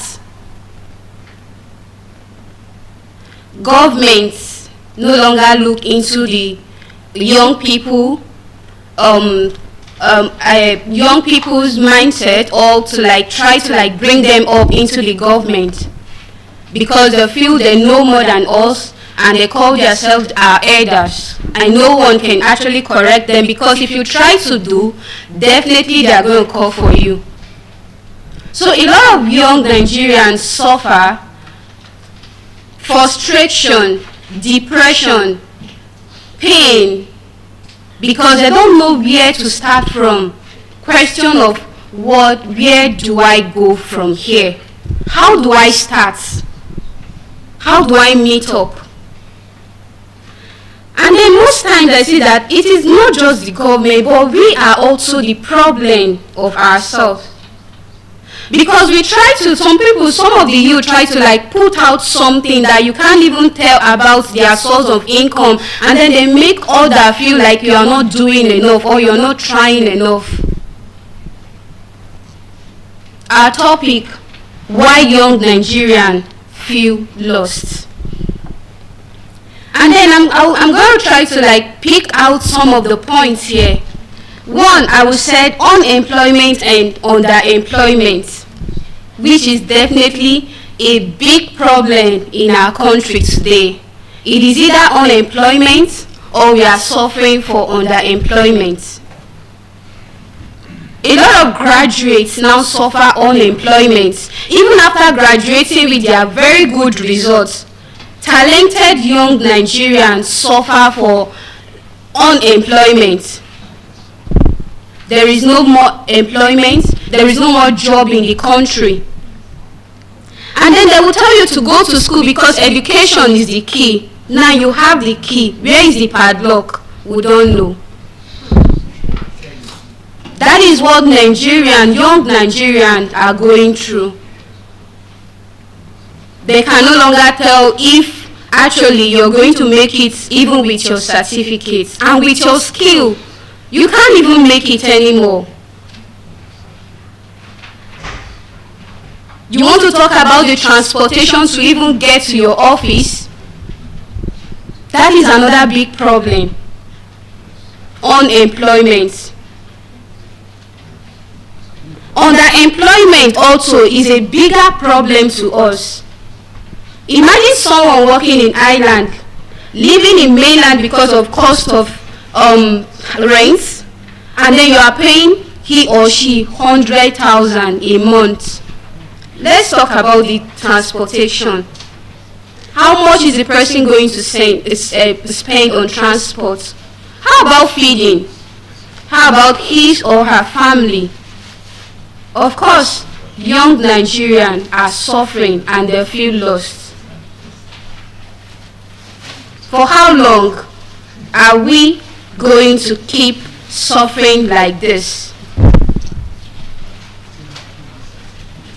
Underemployment also causes a lot of frustration, because at the end of the day, your boss will also keep frustrating you even with that underpaid job. Even someone earning $1 million cannot even feel well in this country anymore. And secondly, disconnection between education and political skill. Practical skill. Disconnection between education and practical skill. Let's talk about the educational aspects. Of course, everyone going to school to study 4 years course, 5 years course. You must have actually planned out yourself of how you actually want your life to go. But at the end of the day, Nigeria will happen to you. Strike. And of course, it's not everyone that can afford private university. It's either you're in the state university or you're in the federal university. But anywhere you find yourself, definitely strike must happen to you because you're in Nigeria. And the government no longer care because their kids are not here. They are not in the same lecture hall with other people, so they don't really know the pain of watching yourself coming out in and out of school every year. That young Nigerians have to stay back in the house with nothing 6 to 1 year because of strike. For how long are we going to keep suffering? And the practical aspects. This is not just about university or higher institution. Let's even start from the secondary. You know, a lot of children want to study, they want to go for science class, arts class, and many. And then at the end of the day, you find that a lot of secondary school don't even have lab. How do you want them to learn in high institution? How will they cope? A lot of government secondary school, there is no lab, like physics lab, chemistry lab, there is nothing. And they focus literally on the theory. And they will ask you to imagine that this is a chemical, mix this together. How do you imagine that? How do we cope with that? And then some high institution, they will tell you have to pay money for lab before you can access it. For how long are we going to keep suffering? And that is why most times we feel lost. The pain of where do I start from? How do I even start? Where do I go from here? Of course there must be confusion because you can't be teaching me theory when I'm supposed to do practical. Something that I'm supposed to see with my physical eye, and then you're telling me to imagine it in my brain. Even if I can imagine that in my brain, how do I practicalize it? And then tomorrow someone will come and say, you don't know anything. How? I wasn't taught. There was no practical. How do you want me to carry it out perfectly? Of course, we are intelligent people, Nigerian, very energetic, and then we believe we can actually get whatever we want. So we always try our best to meet up. But then, to what extent are we going to keep suffering like this and then have this feeling of lost? For how long? To my fellow Nigerian, how long are we going to keep suffering? And then the number 3 will say poor governance and lack of trust. Poor governance and lack of trust in leadership. Of course, a lot of Nigerians they've lost that trust in government, in our leader, because we no longer believe in them. It's either they are not keeping to their words, or they don't even take the young ones serious at all. They don't even want to bring the young people into the system of the government so that they can be able to learn. At the end of the day, in our civic education, they will tell us democracy is government of the people, by the people, and for the people. But the young Nigerians, they are not involving them in the government. So how is this democracy for all of us? Our grandfathers are there, our daddies are there, and they are not ready to step down for the young one. You know, one thing I believe is, if they can actually give like 1 month to one young Nigeria to lead the country, because then you know that they are very energetic and talented. They must definitely they will try to involve their own fellow youths, and then they will try to like see how to put things in order. Rather, they are using them to fight war against themselves. Instead of bringing them to the government, they'll try to like poison their mind and go out and cause confusion. That is the only thing they use young Nigerian for. And then they will tell you, instead of involving them, they'll bring idea of no, just go to so place and then cause confusion. Is that what we are meant for? For how long are we going to keep suffering as young Nigerians? Corruption. A lot of corruption. And do you know the funniest part? Of course they know it's corruption. They know it's corruption. We know it's corruption. But they are not even ready to accept it. And then you tell someone who will believe in this person, tomorrow the person will come and he or she will behave like exactly the way the previous leader was behaving, because everyone wants to just gather the word or gather whatsoever to their self, their next generation. Of course, their children that are not in Nigeria, their children that are in diaspora, they can just come back to the country and then they want to lead all of a sudden. How do you lead people that you don't even understand their pain? How do you lead people when you've not gone through same pain as them? Someone that have not spent literally 1 month in the country can come and become minister of youth, minister of education, minister of the... Probably the person don't even have ideas about all this position, but because he knows someone that knows someone that knows someone, and then the position is magically his own. For how long? Nigerian. And then another one is lack of mentorship. This is one of the problems. I would say it's a bigger problem actually. Lack of mentorship and guidance. You know, sometimes our parents need to really sit us down as a young Nigerian to like talk to them, like talk to us, explain the consequence of some certain action, mentorship and guidance. We no longer have people that guide us. We no longer have mentors. We no longer have guidance. Like, you know, you have to sit some people down to like explain to them, okay, this is it. This is the way you should follow. This is the way you should follow. But it is not their fault, because when they are not doing the right thing, how do you even want them to teach the young Nigerian the right thing? I call you my mentor.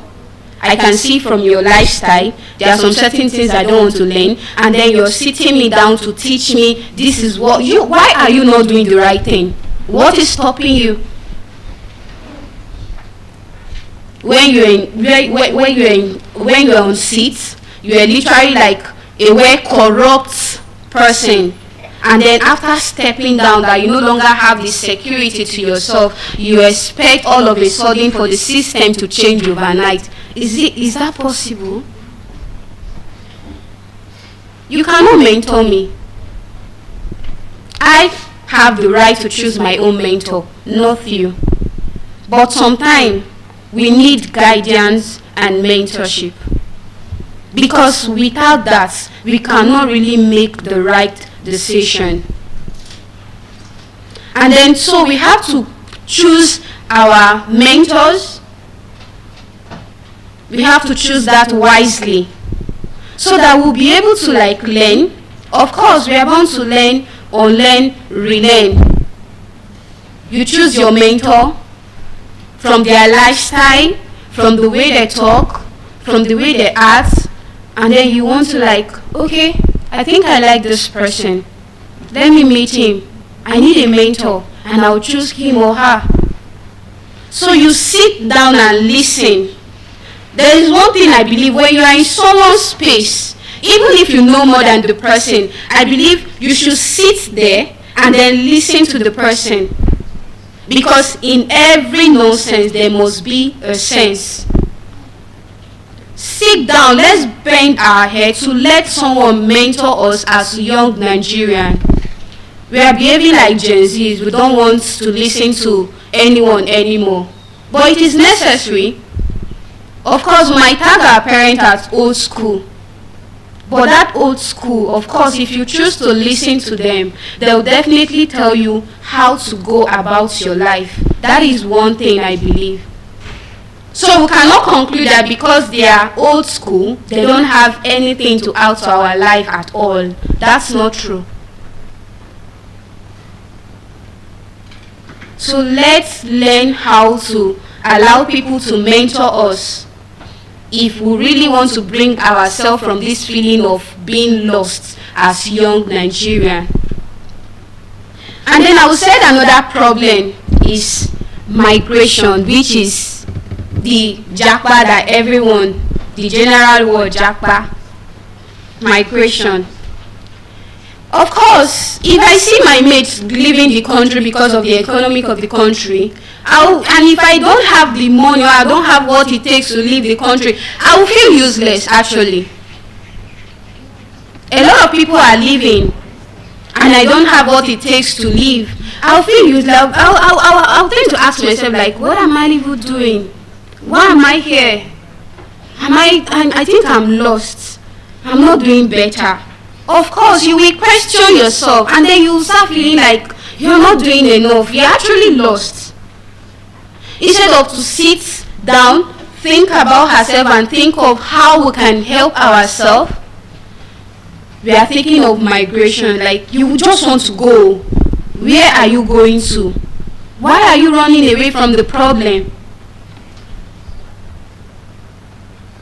That is another big problem. Everybody wants to leave. Nobody wants to work on his or herself. Because we believe that even if we go outside the country, even if we are washing or sweeping, we can still make it than someone working as a doctor or barrister in the country. So because we can't afford it, we feel lost, we feel frustrated, we feel like we are not doing enough or we are not trying our best enough. And that's another reason why young Nigeria feel lost. And then we also have lack of opportunity. You know this question, who is your daddy? Lack of opportunity. Probably you have what it takes to sit in that office. But because you don't have the right connection, you can't get it. And then you walk into office and they will tell you, who is your father? Who sent you here? From who? Must I come from must I come from, by mentioning name? This is my certificate.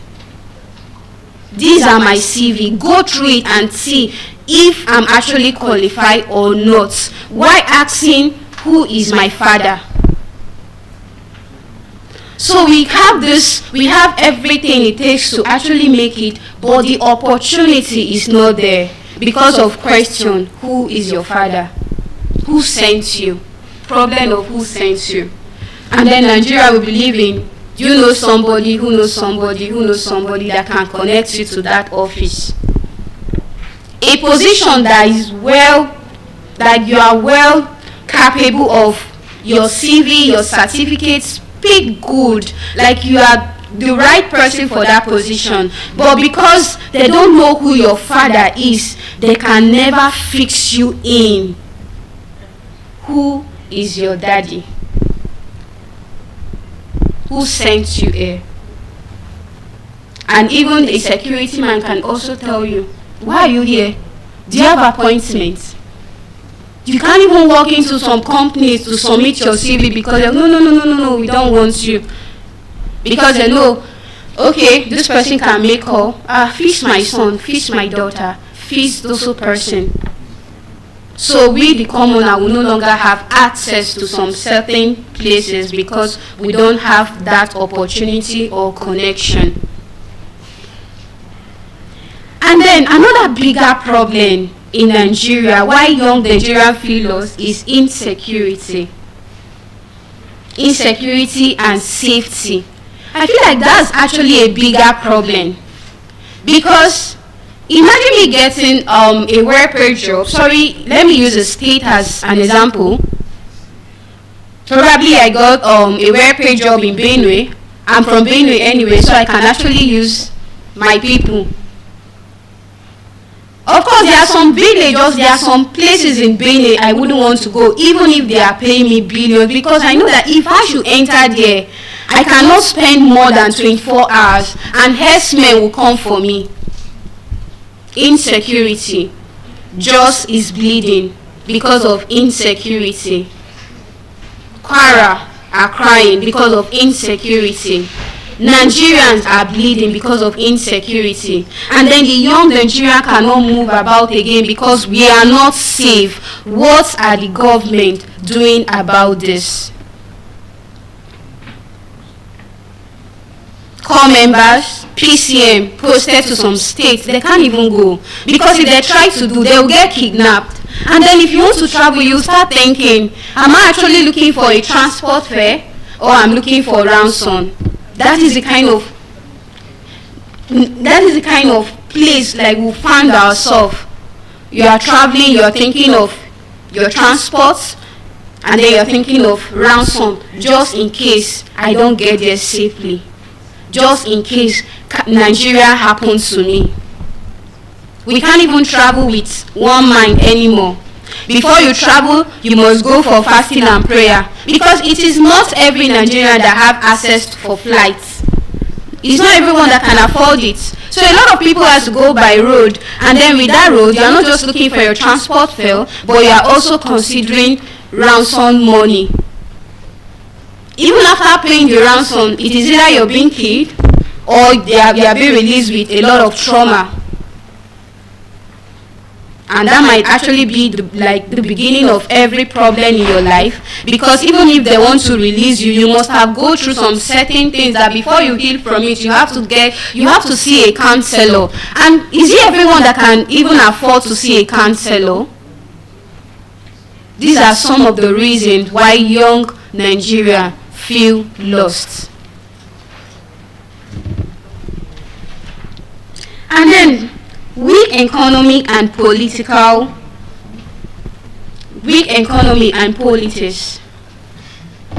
Now let's talk about this weak economy and politics. I'm sure all of us still remember the case of NSAS. Yes, we do. Like, what happened? Are they actually weak, or they don't just want to? And the young Nigeria can't even speak up for themselves anymore, because they feel like if you do, they will come for you. So some things are going on. You can't speak online, you can't speak offline, because if you do, they will find you. And at the end of the day, that will be the beginning of your frustration, because they will keep tormenting you until you start thinking otherwise. Look at the case of NSAS in Nigeria. Look at the amount of souls that were lost. Till date, nothing happened about it. Nigerians were killed. Young Nigeria, talented and energetic Nigerian lost their life. These are some of the reasons why young Nigeria feel lost. And then, definitely, we have to think of possible solution. We have to definitely think of possible solution. And I would say one possible solution is support youth entrepreneurship with maybe grants, with low interest. You give them grants with low interest. But now you can see that Nigerians, even they was like, okay, fill this social thing for grants, fill this, and then at the end of the day, you see, you keep logging in through the link, keep filling the links, and at the end of the day, we don't still get anything.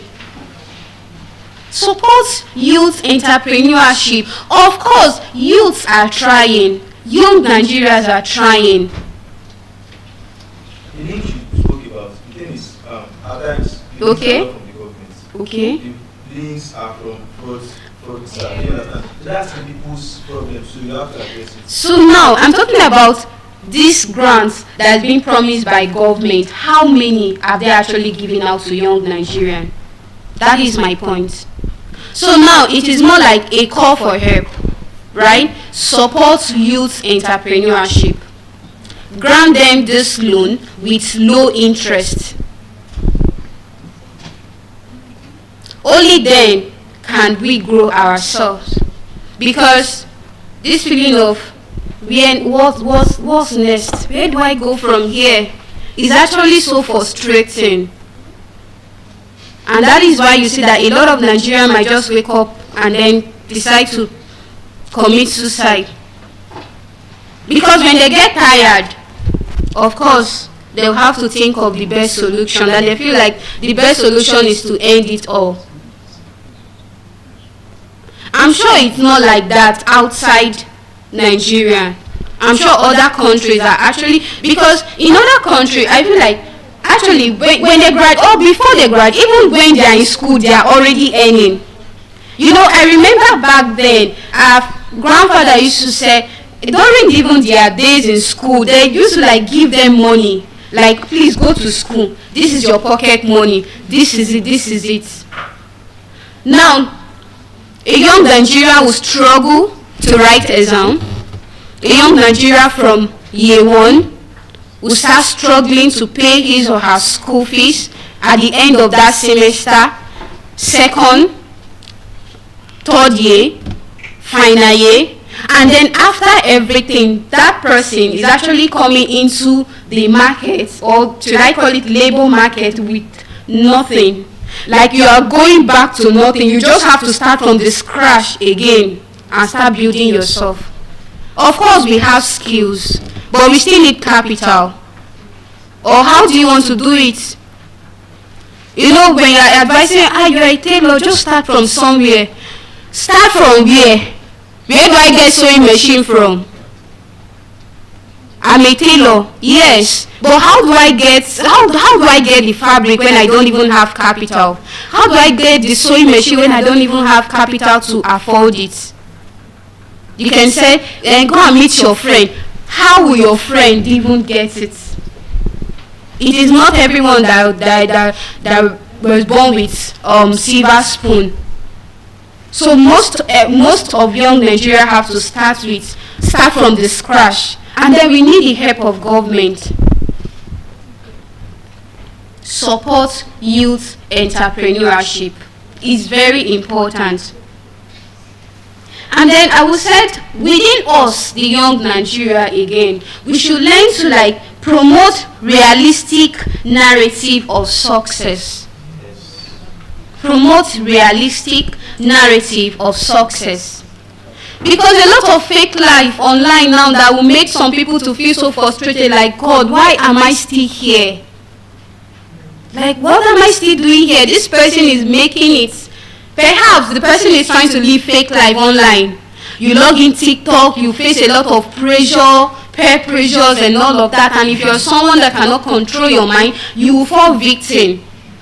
Yes, you've made it. How can you explain to us? Can you please explain to us, how do you make it? Through what exactly? So that we can know if we are actually behind the life, or we are actually trying our best, but it is not forthcoming.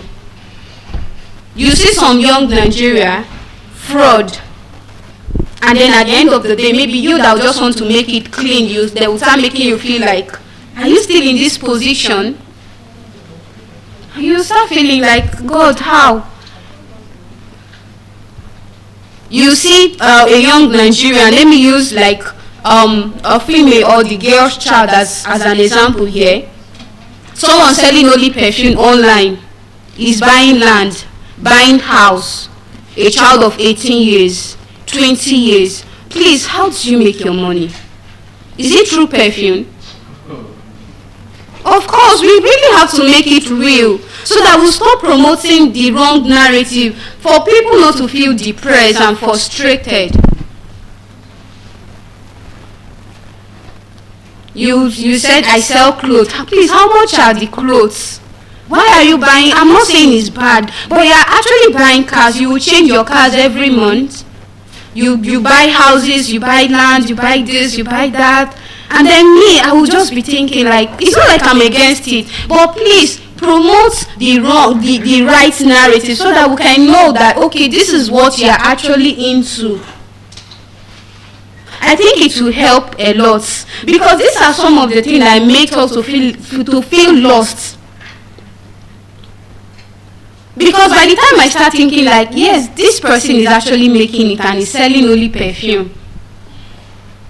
So why am I not making it even as someone that is into catering? Why am I not making it as a tailor? Why am I not making it as a hairstylist? You are just selling clothes. You are just selling perfume. I'm not saying it's bad. Yes, I'm not saying it's bad. But please, how are you able to afford all those things? So that at least the narrative will be very clear to us. These are some of the reasons why most of us feel very lost. Because of wrong narrative. And then I would say the next one, possible solution, is to create a safe space for self-expression. Create safe space for a self-expression. Now, there is no more freedom of speech. In our civic education, we are being taught types of freedom. Freedom of movement. There is no freedom of movement anymore in Nigeria. Freedom of speech. You and I know we no longer have freedom of speech. Because if you speak anyhow, you will see anyhow. They will come for you. Freedom of movement. Try and move anyhow in Benue. Try and move anyhow in Jos.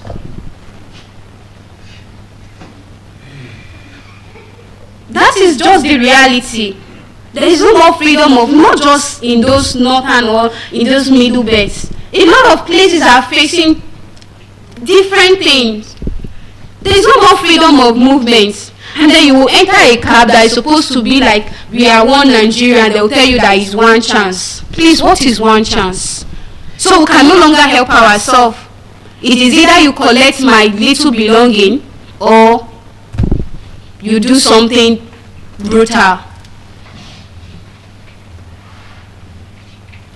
So we don't really have that space for freedom anymore. Space for self-expression. And now you can't even come outside to say, if like most times young people, youths, they try to like go down to Outer Rock offices to go and protest. And at the end of every protest, it is always with tragedy. Because one thing or the other must happen. Our leader must send someone against them.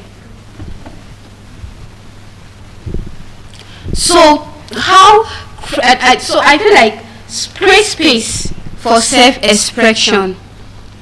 Space for self-expression. And then I would say, stop discrimination. Stop talking down on people. Because I am not a medicine student doesn't mean I won't make it. And then someone will ask you, even as a core member, they will ask you, what do you study? You say, no.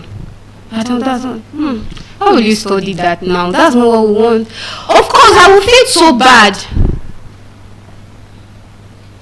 I remember what happened before I chose to go into marine archaeologist.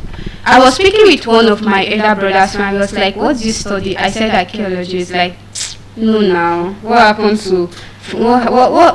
to you being going for medicine? Do you know what? Funny enough, this particular uncle did not go to school.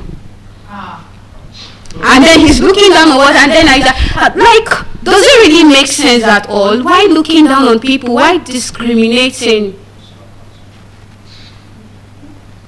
But I didn't feel bad. I took a bold step and I was like, I think I will make something out of it. And of course, I've done a lot of research and documentation that I'm definitely proud of.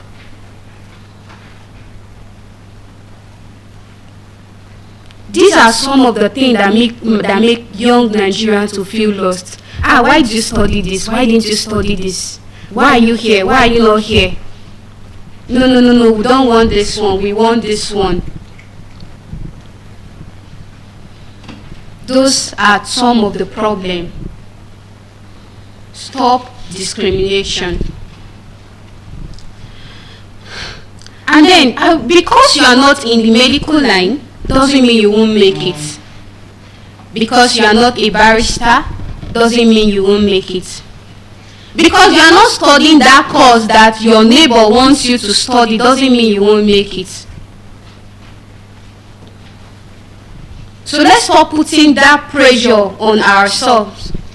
Because definitely you will make something out of anything you are doing.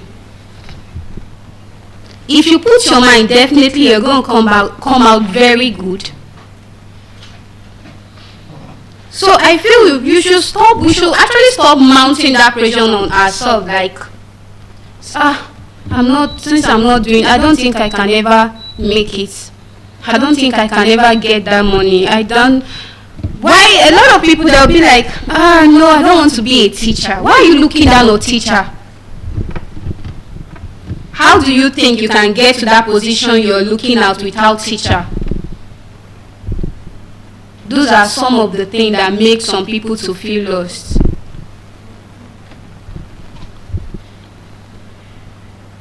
So please, young Nigerian, we shouldn't mount that pressure on ourselves, because of course we are talented people.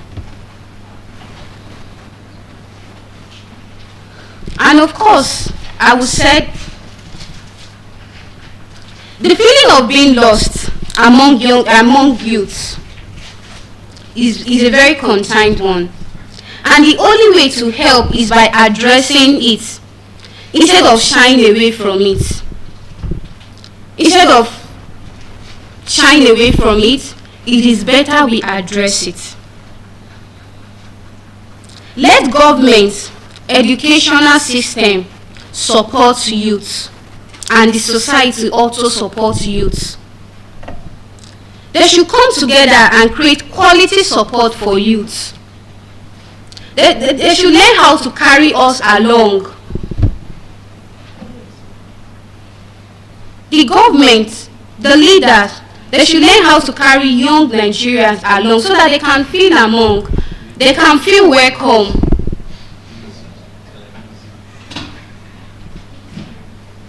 Let them feel they are being carried along.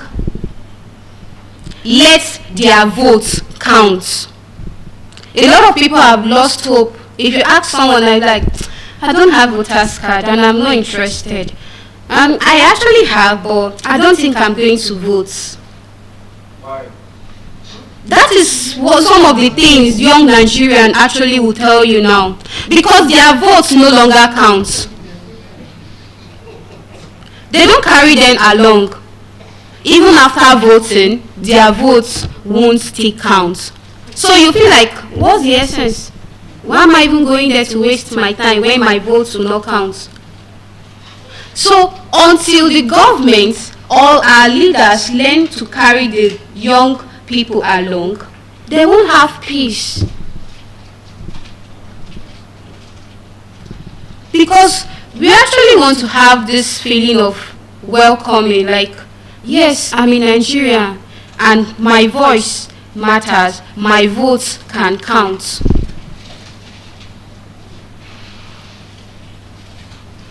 Let our government carry us along. Let our votes count. Let us have that freedom of speech, freedom of movement. Involve them in decision making. Of course, I said earlier that we are very talented. Youths are very talented people. Young Nigerians are very talented people. Involve them in decision making. Because the leaders, our fathers, they can't actually know everything. Most of them, I'm sorry to say, but most of them didn't even go to school. They might be wise, but then they still need this young Nigerian. So involve them in decision making. At least listen to some of them speak first before you can even judge them. They don't even give that opportunity for them to express themselves. They don't involve them in decision making. Please, our leaders listening to us, involve young Nigeria in decision making. Listen to their own points. Also learn how to judge from their own angle or from their own perspective. If it is not okay, then it's fine. But at least involve them. Create opportunities for them. Let them access that position they have qualification for. Create opportunities for them. Only then that Nigeria can become a better place. Let our votes count. Let us have freedom of movement. Let's have that safety.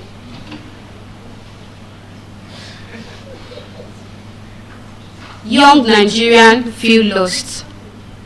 And it is until the government or our leaders have actually choose to bring us in, involve us, bring us closer to themselves. Only them will they understand our pain better. And then let it be with qualification, not with the question of who sent you, who is your daddy. Involve young Nigeria in decision making. So having said this, I would love to be passing the mic to the next speaker.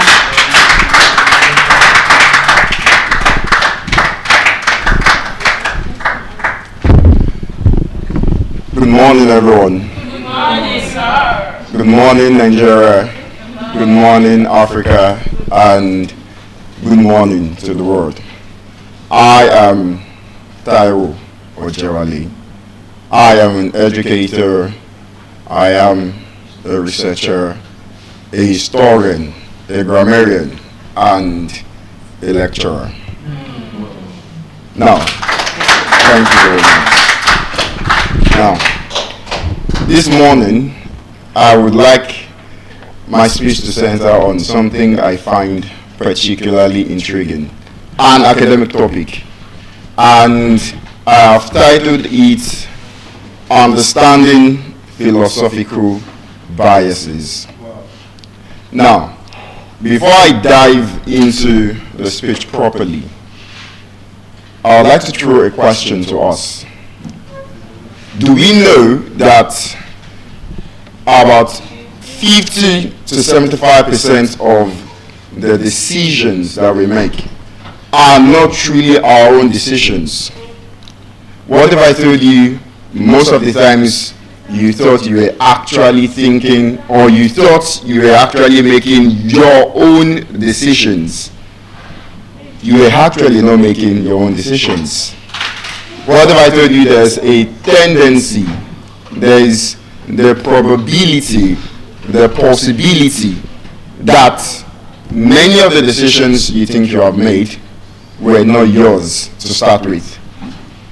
Ladies and gentlemen, a philosophical bias is a systematic tendency in human thinking. Now, what exactly does this mean? I would like to really break it down. Now, it is simply a built-in inclination in the way we think, the way we interpret information, the way we perceive the world around us, and the way we judge our concepts of truth, morality, and knowledge. So essentially, what this means is that we cannot really know, at least philosophically speaking, we cannot really know if what we think is true is actually true, or if what we say is moral is actually moral. And then how can you say what you know is actually knowledge if you do not understand, if you're being anchored by a philosophical bias? Now, philosophical biases generally have three characteristics. The first is that they influence our decisions. Like I had said earlier, many of our decisions as humans are not truly ours. Many are influenced by these philosophical biases. Now, the second characteristic, which is very important, is the fact that these philosophical biases are actually subconscious. And this is exactly the reason we must pay attention to them. Because most of the times, we do not even know that we are being influenced, or that our decisions, our actions are being influenced by these philosophical biases.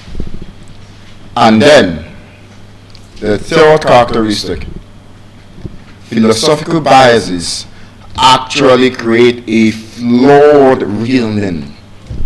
They create a flawed reasoning. They wrap up our perception of reality. Now, let us dive into some of these philosophical biases. Now, for this morning, I'll focus on a few of them. There are several philosophical biases, but I'll focus on the ones that I believe we can resonate with the most. Now, the first one is the conformity bias. The conformity bias. Now, what exactly is the conformity bias?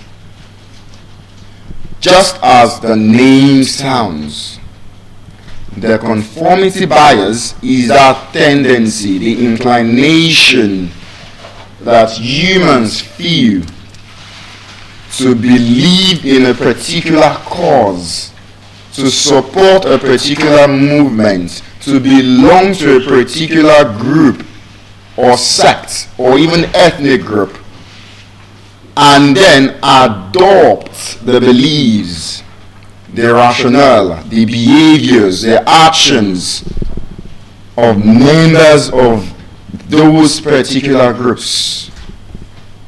Now, what exactly is the implication of the conformity bias?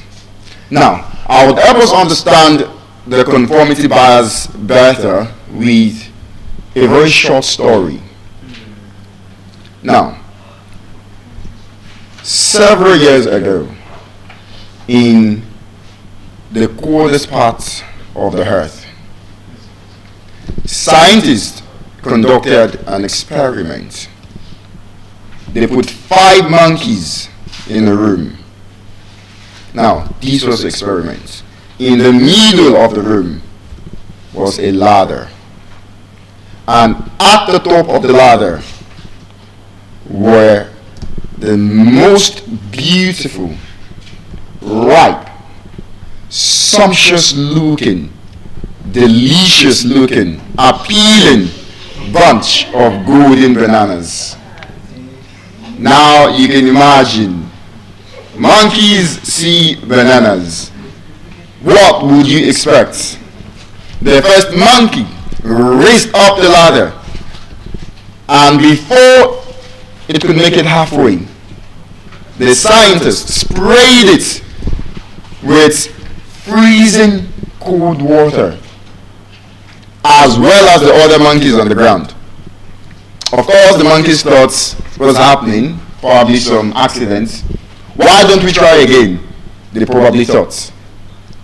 And so, again, The monkeys tried to reach for the bananas. And each time the monkeys tried, the result was the same. The scientists would spray all of them, the ones reaching for the bananas and the ones even perhaps in the corner of the room minding its business. And so the monkeys came to a conclusion. These bananas are forbidden. We should not go near it. Each time we attempt to touch the bananas, we are punished. These bananas equal taboo. So they thought. Now, this is where the experiment gets interesting. Now, the scientists took out one of the monkeys and then introduced a new monkey into the room.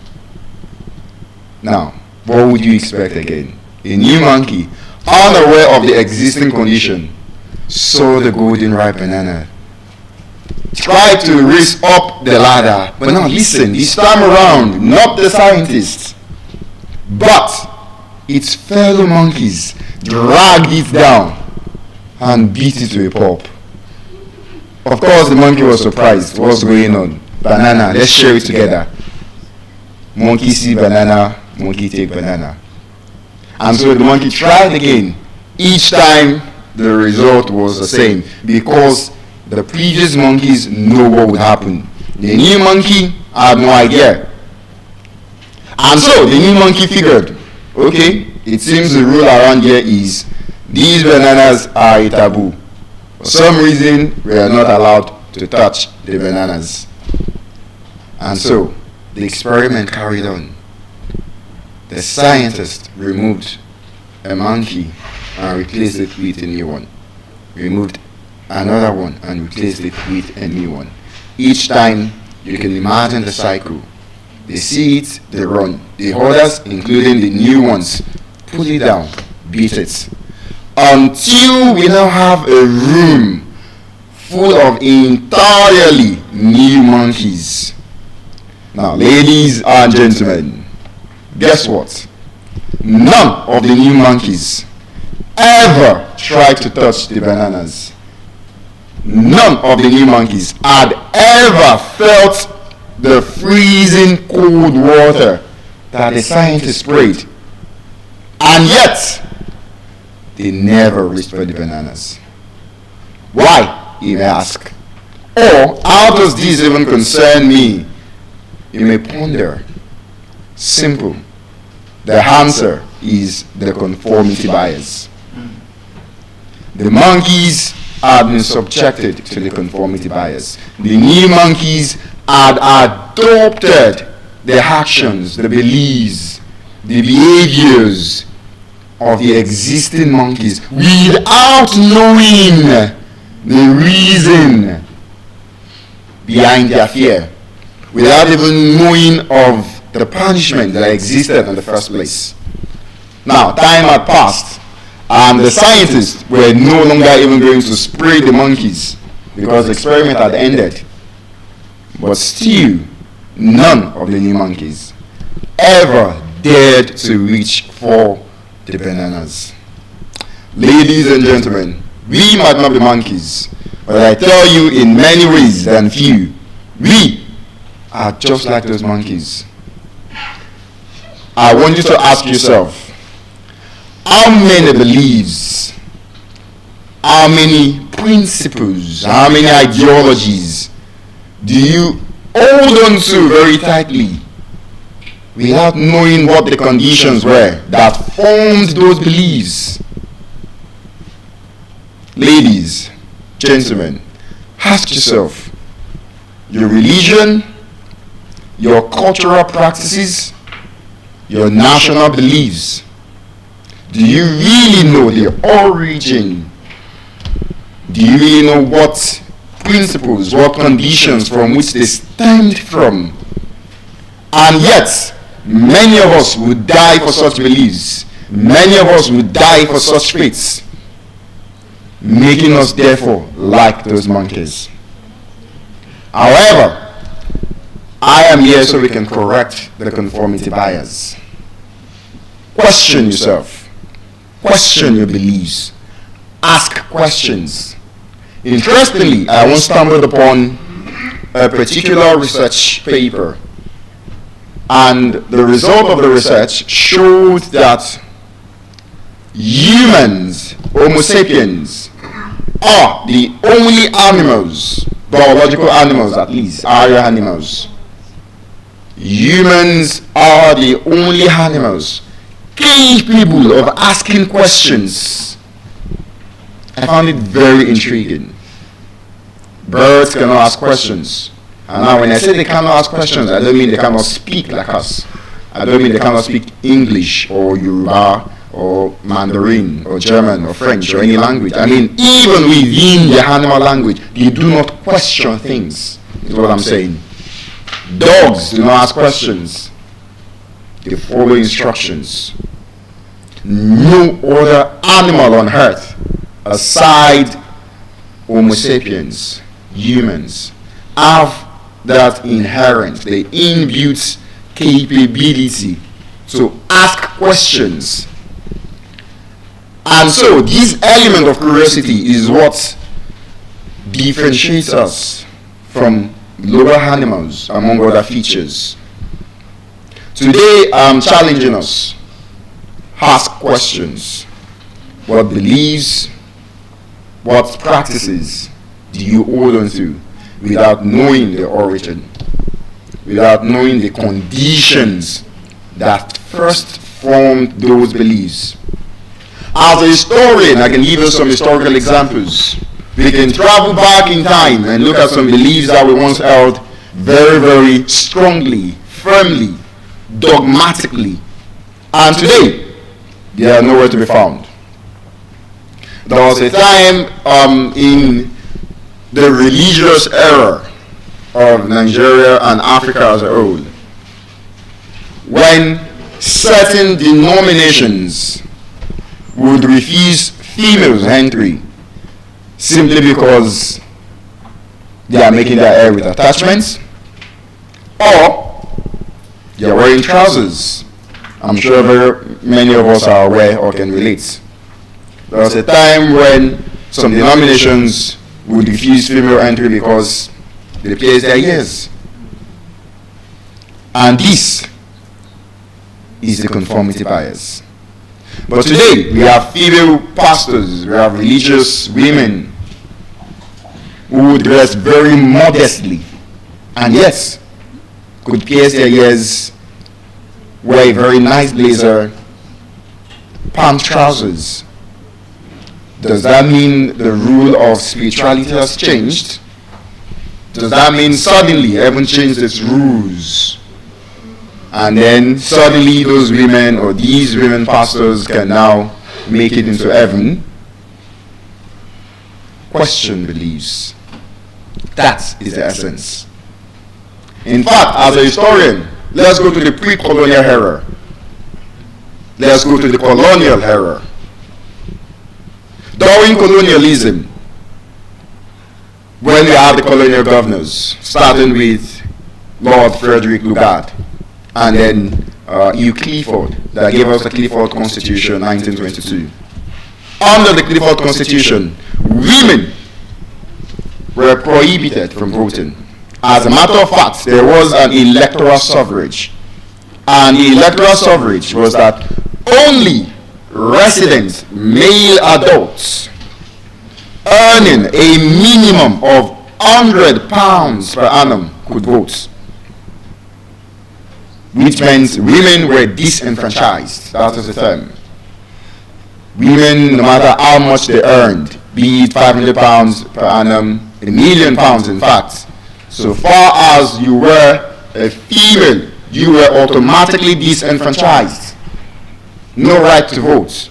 They believed the women gender did not have the rights, or well, they were not, I'm trying to choose the right words there, but then they were not capable of making decisions, political decisions that could affect an entire nation. They were not qualified. Thank you. But fast forward to many years later, decades, in fact, a century after, we have had women presidents in Africa. I remember Liberia had, I believe, I stand to be corrected, the first female president in Africa, Ellen Johnson Sirleaf. And after that, we've had female presidents all over Africa, we've had all over the world, we've had prime ministers, we've had senators, even here in Nigeria. Conformity bias, what changed? Suddenly, are women able to choose? Or did we finally start questioning the reason why they were not allowed to vote in the first place? That is the conformity bias. Holding on to beliefs, holding on to actions, behaviors to which you have never truly questioned. Again, ladies, gentlemen, ask questions. Now, the conformity bias is in fact not the only philosophical bias that us humans are guilty of. There are several of them. Another one is the survivorship bias. And this one, I would say, is one of my personal favorite biases. The survivorship bias. Now, what exactly is the survivorship bias? Now, the survivorship bias is basically the tendency to single out the successful, the winning ones out of the plethora of failure. It is when you choose the successful stories, the ones that literally survived, when you pick them and you use them as the basis for your decisions, for your judgments, for your thoughts. That is the survivorship bias. And again, to help us fully understand the survivorship bias, I would like to take us down the lanes of history again. It was during the Second World War. Now, during the Second World War, the US Air Force studied the planes that made it back to base. They studied the planes that made it back home. And then they realized something quite intriguing. They realized that the planes that survived and made it back had bullet holes in the wings of the planes and the body. And so, logically speaking, and as many of us would also think, the military analysts thought we should reinforce these areas that have been hit by bullets to increase our survival rates. But then, a statistician, Abraham Walsh, observed something very, very pertinent. He observed and said, the reason these planes made it back is that those planes that did not make it back would have been hit in other places than the wings and the body. So, therefore, the most important data we need is buried at the bottom of the ocean, where the planes that did not make it back are. He said, let us reinforce those parts where there are no bullet holes. Because what it would mean is that had bullet holes penetrated these areas, then these planes might not have made it back. And truly, the Air Force reinforced those areas, the cockpits, the tail, and other places where there were no bullet holes. And indeed, the survivorship rate increased. Now, what does this short story tell us about our survivorship bias? Very simple. It tells us that most of the time, as humans, we tend to focus on the results that yield positive outcome, neglecting the 1,000 others that probably tried the same thing but failed. Listen, failure is data. And that is the mistake many humans make. We are afraid of failing. We are afraid of failure, forgetting that failure is in itself a powerful data that we can use. Failure is data. We look at the most successful businesses. We say the top billionaires were dropouts. So I want to be a dropout as well. So and so and so did not go to school. Mark Zuckerberg dropped out from Harvard. If Mark Zuckerberg can drop out from Harvard, then who am I? And so, the mistake is the survivorship bias. We are focusing on the 1% that survived.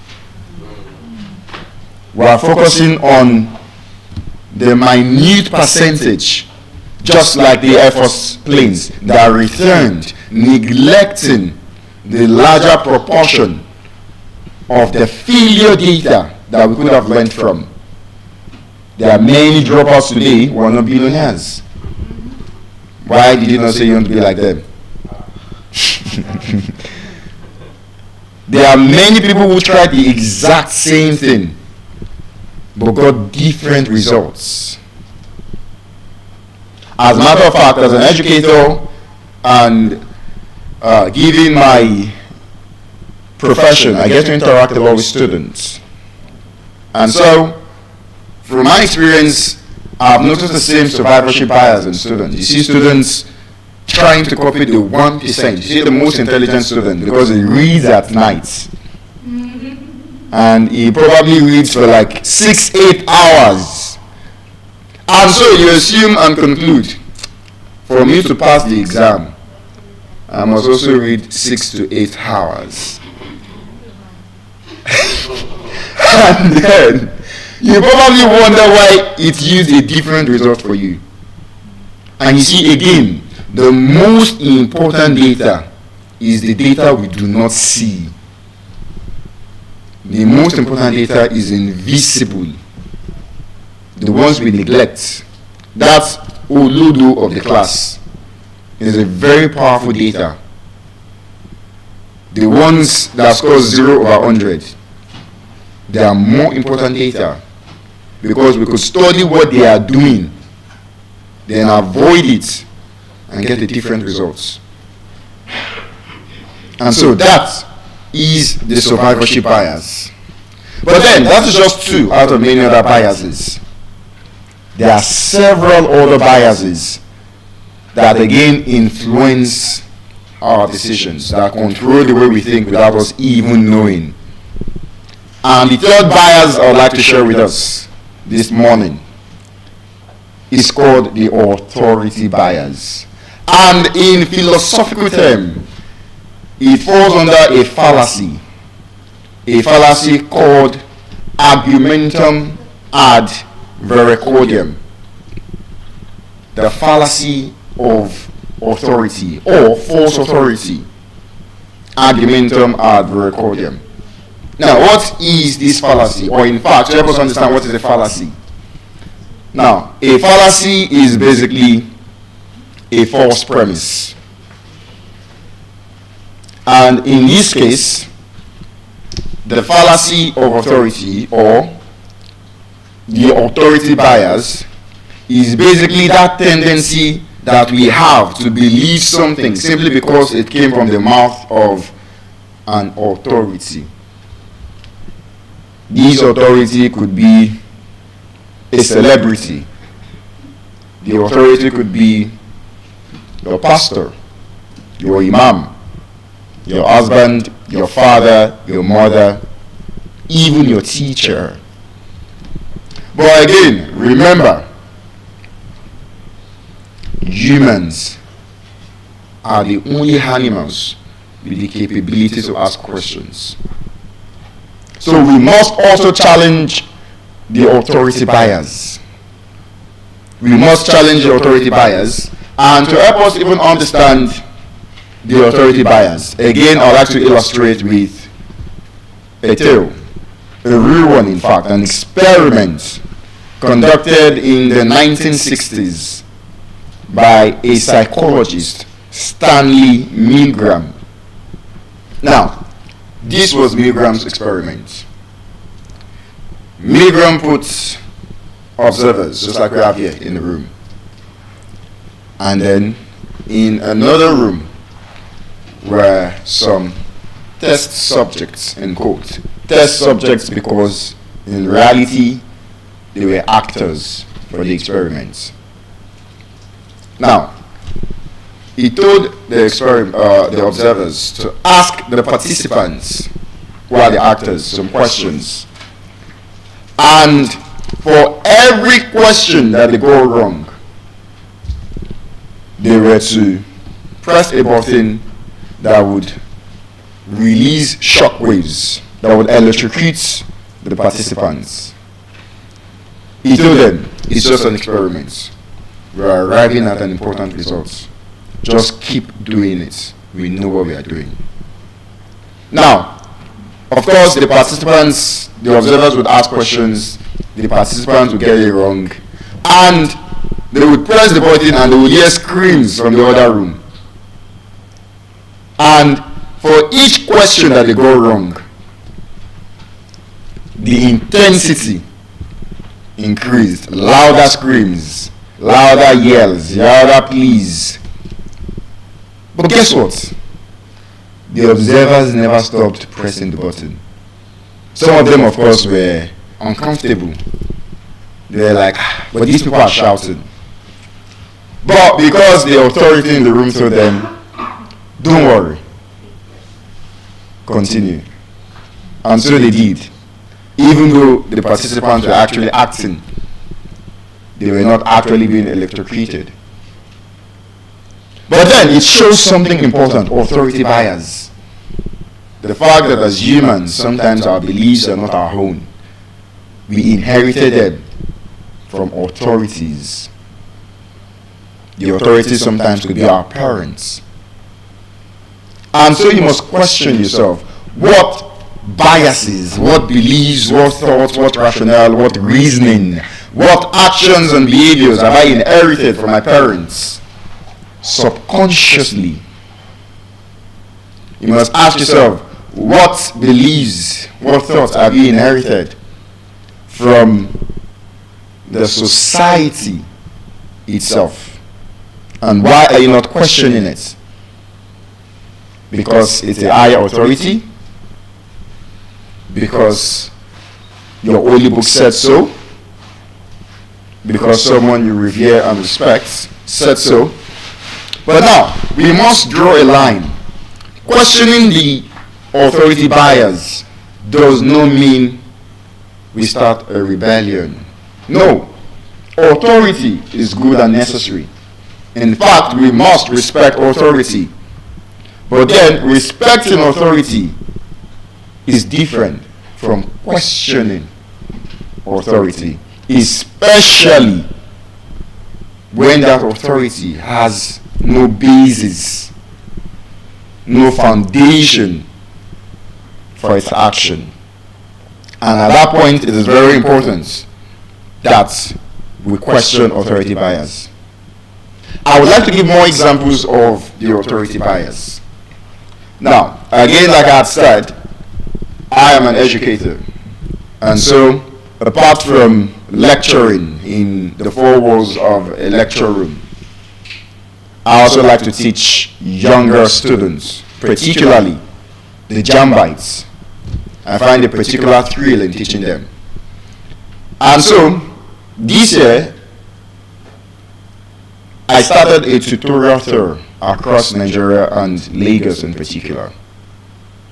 And before I started the tour, before I kicked off my tour, I was with a senior colleague. I wanted to observe him. He's a very, very accomplished author. And I myself being an author of 2 books, I decided, let me learn from a senior colleague. And so I followed him to one of his seminars. I saw the way he interacted with the students. I saw the way students were rushing his books. But particularly, I noticed there was something he was saying. He was quoting past questions offhand. He would say, check JAM 2014, question 63, and SSE 2014, question 63, and SSE 2019, question 60. Check those 2 questions. They are exactly the same. If you check it and it's not the same, I'll give you 1 million naira. And of course, what do you expect from Jambites? The class will scatter, everybody's looking for past question. And then it would go on, it wouldn't stop there. He would say, even when I repeat Jam question, he would say, check Jam 1999, question 60, and SSE 2004, question 57. You don't have type R, check question 72. If you don't see it, I will give you 1 million naira. Then we say check JAM 1994, question 61, and JAM 2004, question 32. Exactly the same question. Now, this is not to say the information was wrong, because of course, these exam bodies repeat questions very often. But now this is where I'm going. Because I was understudying him, and I was trying to learn from one of the best, I decided that in my tutorial tour, I was going to do the same thing. Now, this is the funny part. Never for once did it occur to me that I should confirm if truly those questions were the same. I'll just enter a tutorial and I would come with the same vibe. Check JAM 1994 question please, and if you don't see it, I'll give you 1 million naira. And, you know, it's very hilarious because that is the authority bias. Because he was an authority in the field, a senior colleague. As a matter of fact, he is the #1 best-selling author of the #1 English textbook in the whole of Nigeria. Yes. This particular author is the official English textbook for public schools in Lagos State. And so I was like, it's an authority. It has to be true. Now, what if I tell you that? What if I tell you that? Till today, I don't know if it is true. Because till now, I have still not checked. But just imagine if during my tutorial tour, one of the students had said, "Sir, this is JAM 1994 and JAM 2004. It's not true." Imagine what the result would have been. Imagine even as I give this speech, after this speech, I go back home and I decide to even check. One of those years is wrong. Authority bias. The fact that it came from the mouth of an authority or someone you believe is an authority does not make it count as knowledge. It doesn't make it count as knowledge. And that is why I like the words of Oxford mathematician and philosopher of science, John Lennox. John Lennox said, "Nonsense remains nonsense, even when spoken from the mouth of great scientists." Let's just take a time to let that sink in. Nonsense remains nonsense, even when spoken from the mouth of the greatest of scientists. Because that is the authority bias. Even if it's Albert Einstein or my personal favorite and one of my idols, Professor Wole Soyinka. Even if it's Soyinka or Chimamanda Adichie, regardless of who it might be, nonsense remains nonsense, even when spoken from the mouth of great scientists, or in other cases, great writers, or, as could have been in my case, great publishers and authors. Had that man been wrong? And so that is the authority bias. And then, what might be the last bias? The confirmation bias. The confirmation bias. Now, the confirmation bias is very, very interesting. And the confirmation bias is interesting because for us to understand it better, I want us to begin with a simple story. Now, let's imagine that a man buys a new car. He buys a red Toyota. Now, the next day, the odds are very high that that man will suddenly start seeing a lot of red Toyotas. And so he's going to ask, why is this car now common? Why is everybody now driving a red Toyota? So the question is this: did the number or the population of red Toyota drivers increase overnight? Of course not. The answer lies in the confirmation bias. Because basically, what the confirmation bias does is that it gives us that tendency to notice, to interpret reality, information, knowledge, based on what we want to be true. And that is why, again, like I said, when you understand philosophical biases, you begin to understand why you think the way you think. And that is why, many a times, I believe many of us can relate to this. When you do not like someone, automatically, when somebody says something bad or negative about them, you resonate. You're like, I talk him. I knew it. And vice versa. When you like someone wholeheartedly, no matter the bad thing they say about them, when they say something good, you confirm it as well. He's a very good person. He's generous. And when they say something bad, you just can't see it. That is the confirmation bias. Because in the confirmation bias, we are not seeking truth. We are seeking confirmation. We are seeking confirmation for what we already believe to be true. And then, in addition to the confirmation bias, is the anchoring bias.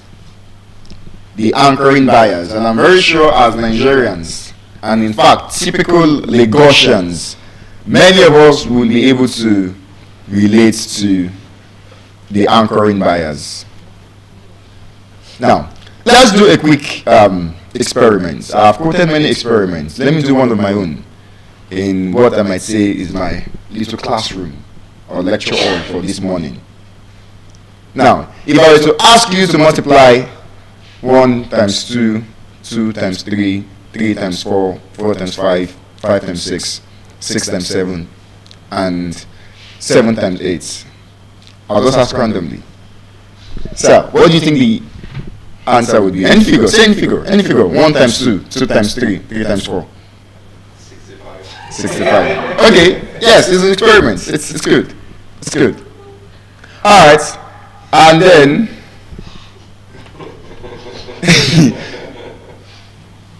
Mr. Oluwatoyin, what if I had asked you to now multiply 8 times 7? I want to multiply 8 times 7. 7 times 6, 6 times 5, 5 times 4, 4 times 3, 3 times 2, then 2 times 1. What do you think the figure would be? 6 times 5 is 18. 8 times 7. No, we started from 8 times 7. If you have to multiply 8 times 7, then the answer 7 times 6, then the answer 72. Then 6 times 7. No, just what do you think the figure would be? Like starting from 8 times 7, 7 times 6, then 6 times... 74, 64. The old the whole answer. What do you think the whole answer would look like? Just a figure. You don't have to be correct. 102. All right. Very good. Now, this was an interesting experiment. I'll be honest with you. I'm happy this worked out because it would have been so bad if this experiment did not work out. Because your answers proved the experiment. Yes, because now this was actually a real experiment. Scientists actually performed this experiment. They asked individuals, what do you think the answer would be if you multiply 1 times 2? Then the answer by 3, by 4, by 5, going up to 8. And then the same people, they asked them, okay, what do you think the answer would be? 8 times 7. Then the answer by 6, by 5, then coming all the way down. Now, 100% of the time, the people who were asked 1 times 2 upward, their answers are usually lower than the people who started from 8 times 7. Even though they are exactly the same numbers, just in ascending and descending order. And that's why his answer was 65, lower. And she starting from 8 was higher than his own, 100 and something.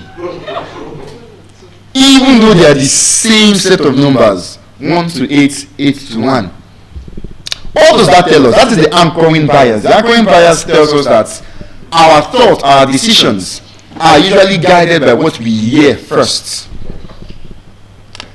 Like I said, as typical locations, we'll be able to resonate with this. Anchoring bias is actually what happens when you enter Balogun Market or Arena in Oshodi. And then you're about to buy a shoe. You ask how much, and the seller says 7,000 naira. And you say, it's too much, you. Check about 4K. Or as traditional Nigerian mothers, check about 1K. And then the seller refuses. And so you go to another shop and the exact same shoe. You now hear 50K. Suddenly your perception changes about that shoe. Anchoring bias. Your mind has been anchored by the first price you heard. And so, even if the second buyer tells you they want to sell it for 20K, even if that shoe is truly worth it, if you go back to the first buyer, to the first seller rather, and that one wants to now sell it for higher than that 7K, you want to buy. Because now you feel you have a different value. You feel you have a new perception about the value, even if it's exactly the same shoe and there's no difference. That is the anchoring bias. And you know, again, philosophy is a very interesting discipline. It teaches us a lot about life and a lot about ourselves, and we know. This happens even in things like negotiations, salaries.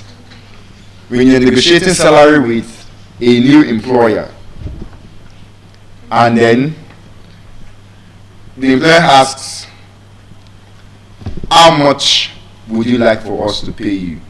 I'm very sure many of us have been confronted with that golden question before. How much would you like to receive? Or how much are you looking forward to collecting? And so, your anchor in that period, your anchor at that point, would be your previous salary. If you were earning 100K from your previous job, if the employer offers you 200K, you feel like you have a better offer. But now this is the interesting thing. If after spending 3 months at that workplace, you suddenly overhear that the person that was in that position before was collecting 1 million naira, you suddenly feel cheated, even when the 200K looked like double, or is in fact double of what you were collecting, and you were happy with it.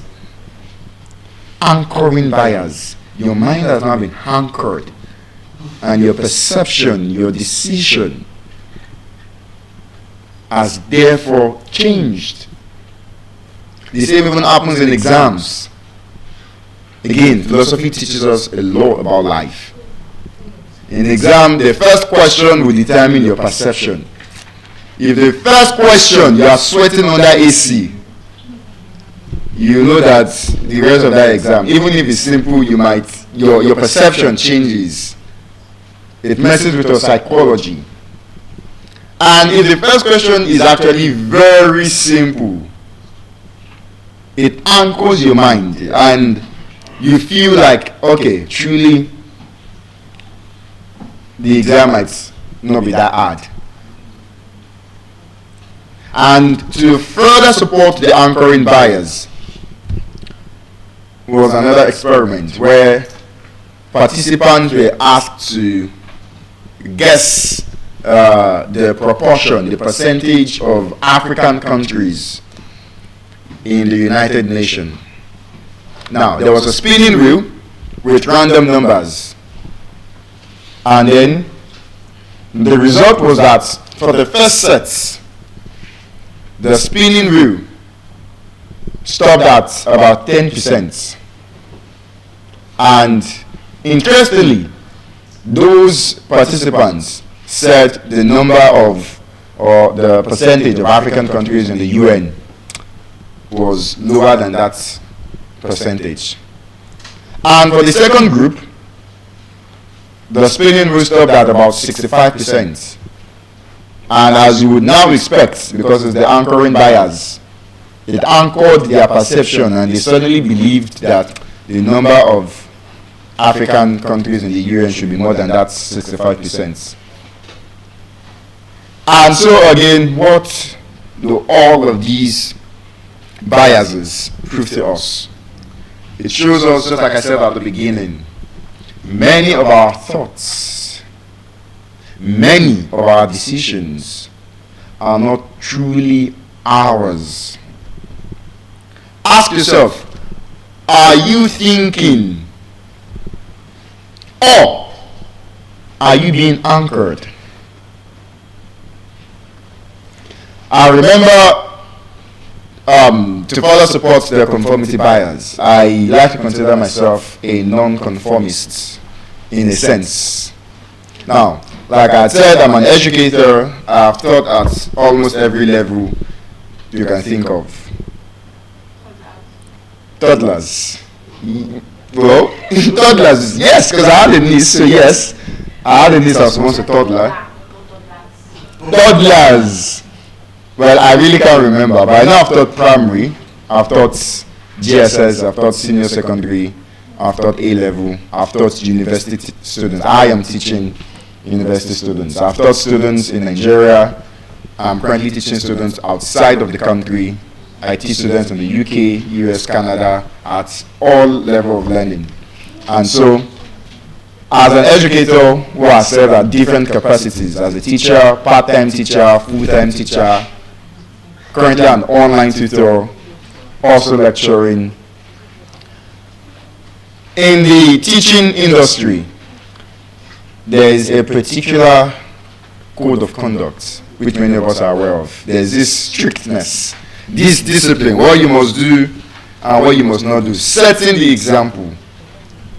Now, again, like I said, I consider myself, in a sense, a non-conformist, especially considering my affiliation to philosophy. And so, I remember, I was teaching a particular class, my university students.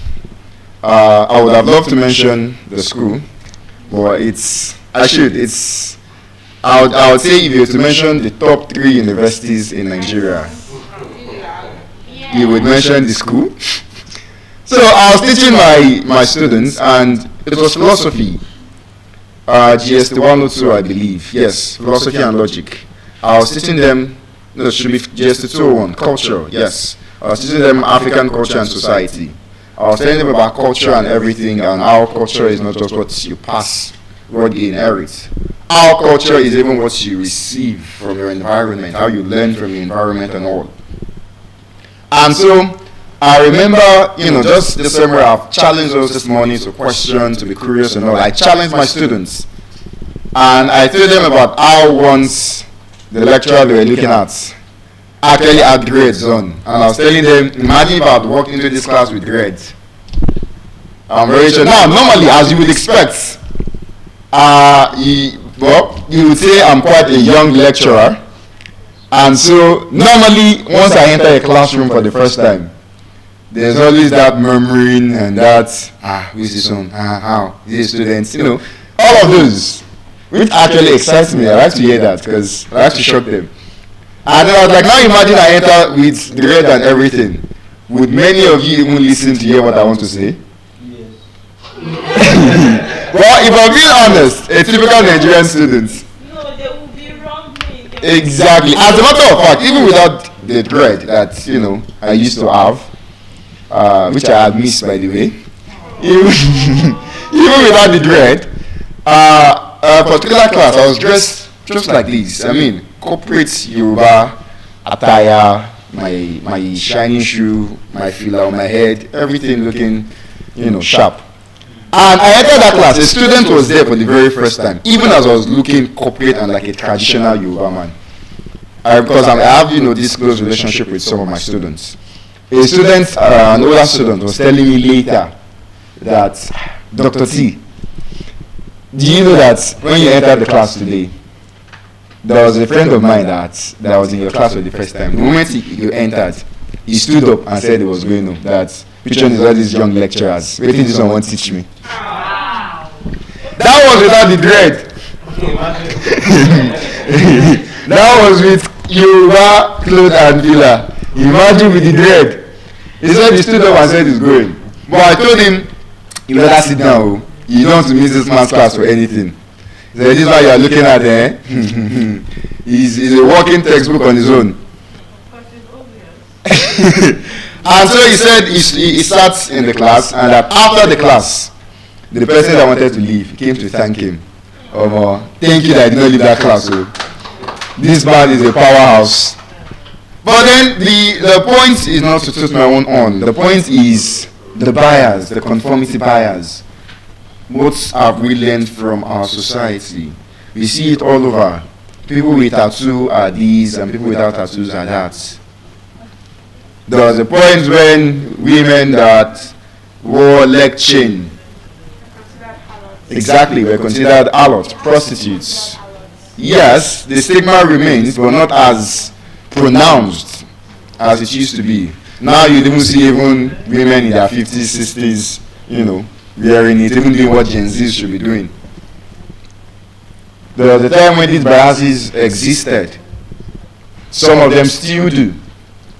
And so I was telling them in that class that if I had entered with the dread, their perception would have changed because it would have been a different bias. And just like I challenged them, I told them I was going to challenge the status quo. I told them, who says a lecturer cannot have dread? I remember during my days in the University of Ibadan, the first and the best. I remember there was a lecturer in the Department of Communication and Language Arts, Dr. Adebisi, probably a professor now. I admired him because he was the only lecturer in the whole Faculty of Arts who was unique in quotes. He had these dreads on, long dreads, as a lecturer. He's the lecturer that I would say that would wear Timberland. When others are wearing native and shoe, Dr. Bisi would wear Timberland, then his dread. In fact, if you meet him outside, I hope he doesn't watch this video. If you meet him outside, you think he's an Agberu. I'm sorry to say. Because of the casual, appearance. He was a very intelligent lecturer, by the way. So, Dr. Bisi, if you are saying this, I said you're intelligent. But then, I told them that who says a lecturer can't have dreads? And so I remember the week to exam, they saw a different Dr. T. I entered the class and I had dreads back on. Within the 4 walls of the university, the class almost scattered. But then, I proved the points. I led by example. I could not challenge my students to question if I myself could not practice what I was preaching. And so I questioned it and throughout that period, until they finished the exam, Dr. T was rocking dreads to class and post-exam period. And so the question again is, are we thinking or are we being anchored? Did the dread suddenly change the worth of my knowledge? Did it mean I could not teach them effectively? The same applies today when we look around. There was a trending case of a Nigerian pastor. I'm very sure many of us must have heard of it. The Nigerian pastor who drew a tattoo. Now, I would not comment on whether that is right or wrong, because as a philosopher, the subject matter of morality is subjective. What is moral to you is immoral somewhere else. So, as a philosopher, I cannot question or judge that. But then, looking at the responses, I was scrolling on Instagram. As a philosopher, I'm very curious. I like to see people's reaction. I want to know how people are thinking.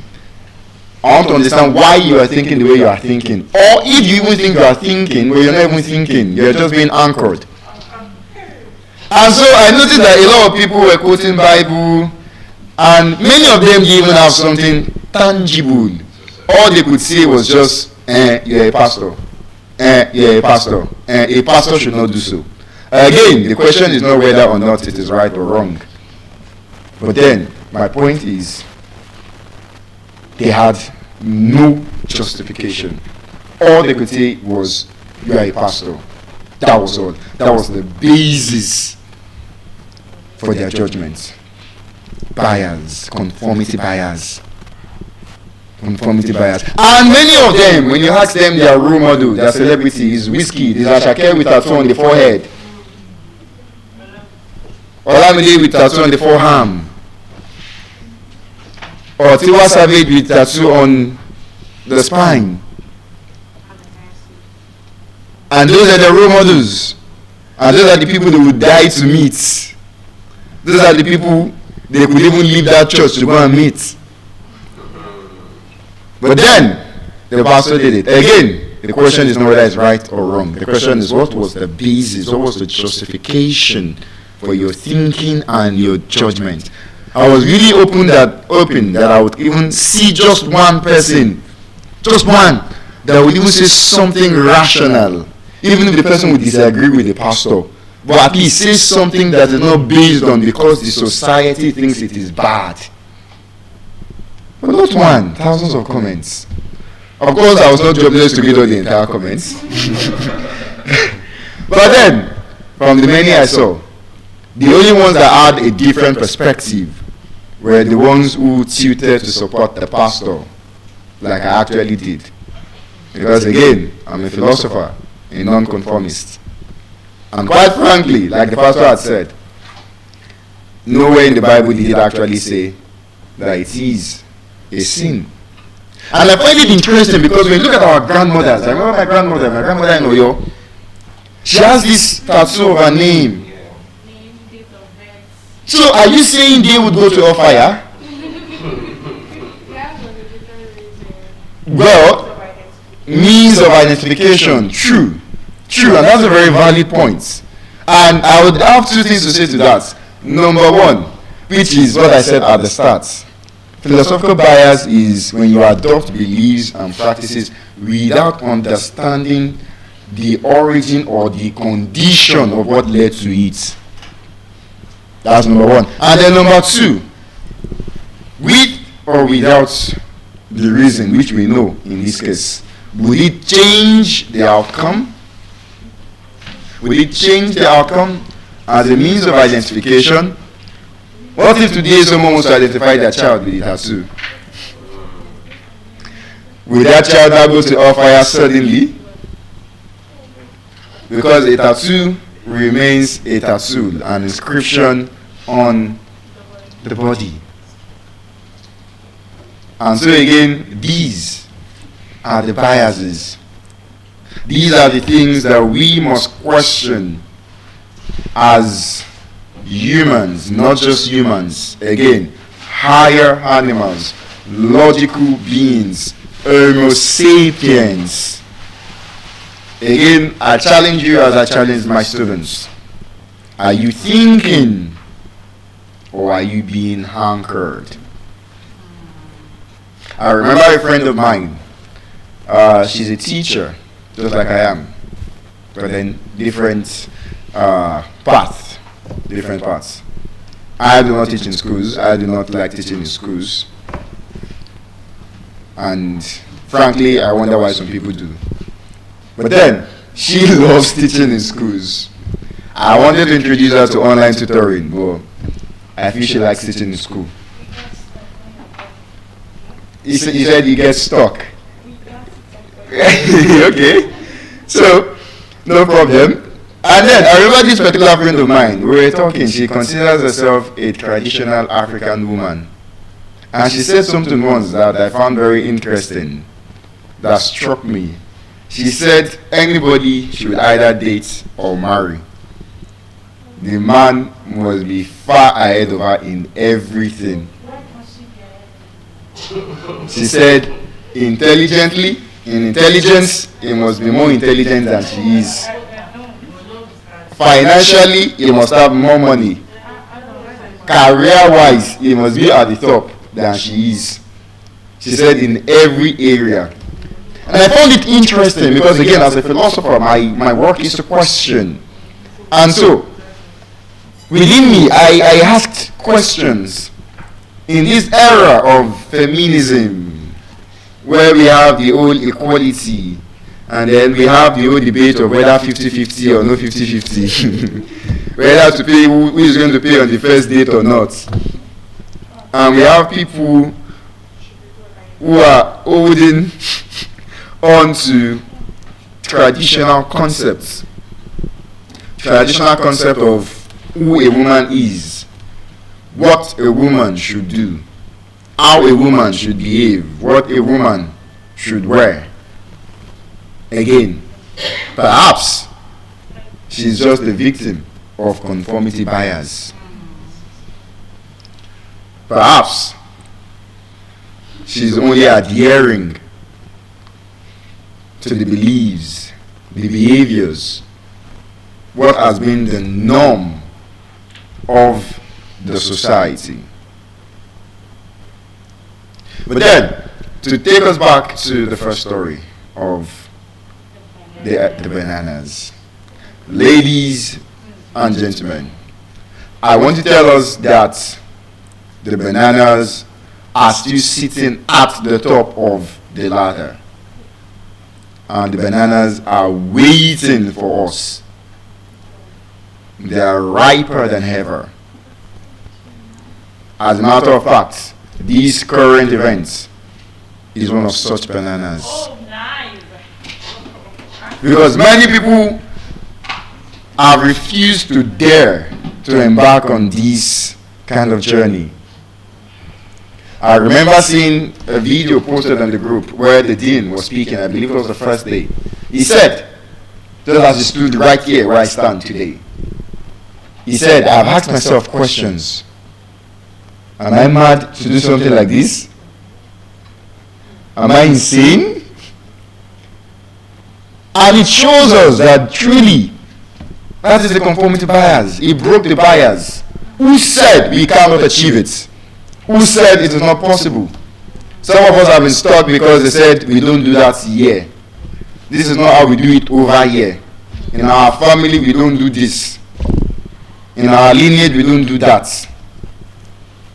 But I tell you that those are just the whims and caprices of the scientists of this world, metaphorically speaking. The banana is at the top of the ladder, waiting for us.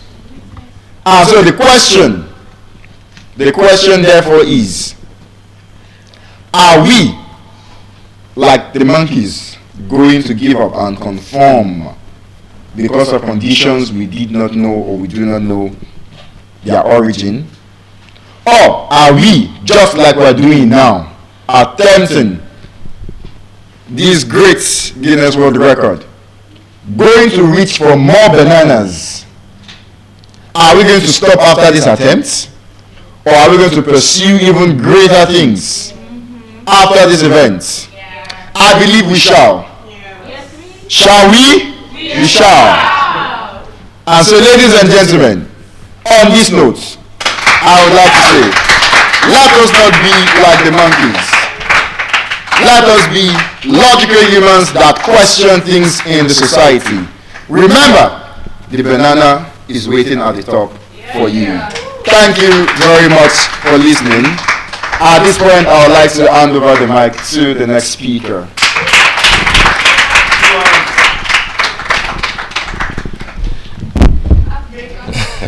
That's an amazing speech. All right, thank you for enlightening us about conformity bias and all biases there is. I would like to tell us to emancipate ourselves from mental slavery. That's first one. And then secondly as well, I want to employ us that I'm here to shift the womb of your intellectual independence.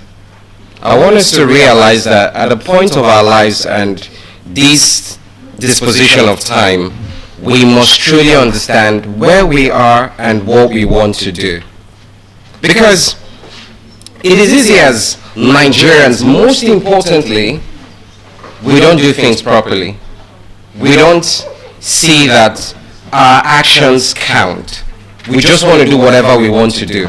We don't want to put in efforts or focus or think of, okay, how can my action count? So this morning, I'll be talking about political affinity, right? And the opposite of that is political apathy, right? Affinity is when you have an inclined interest towards something, an event, right? Apathy is when you have the opposite of affinity.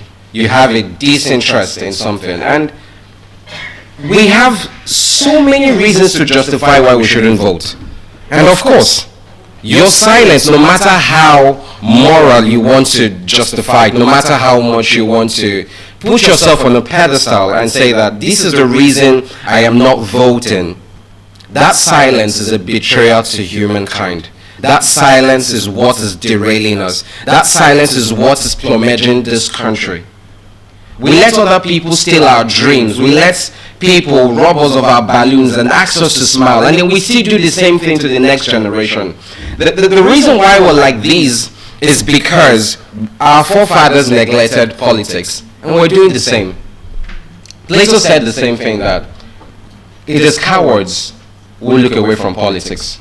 I know that politics has its own politics. It has its own gimmicks. It has its own, crooked ways. But we have to play the game if we want to change the game. You can't make a difference from outside. So we'll keep complaining if we don't involve ourselves. So how do you want to make a change if you're not in it? You keep complaining that fuel is expensive, school fees is difficult to pay, you can't even buy food, the prices are tripling, but you're not in there to make situations change. You're not there to conform policies that will drift away what we're facing. If you're not in it, you cannot change it. And this is why I want us to come into the game, put in our full force. We should stop acting like though politics is for only the selected few. It's for everyone. And it is understandable that we may not all run the same race, but definitely we must run. So your question I'm asking you, I'm showing you tonight is, are you running? See politics, see your role as a dominoes effect.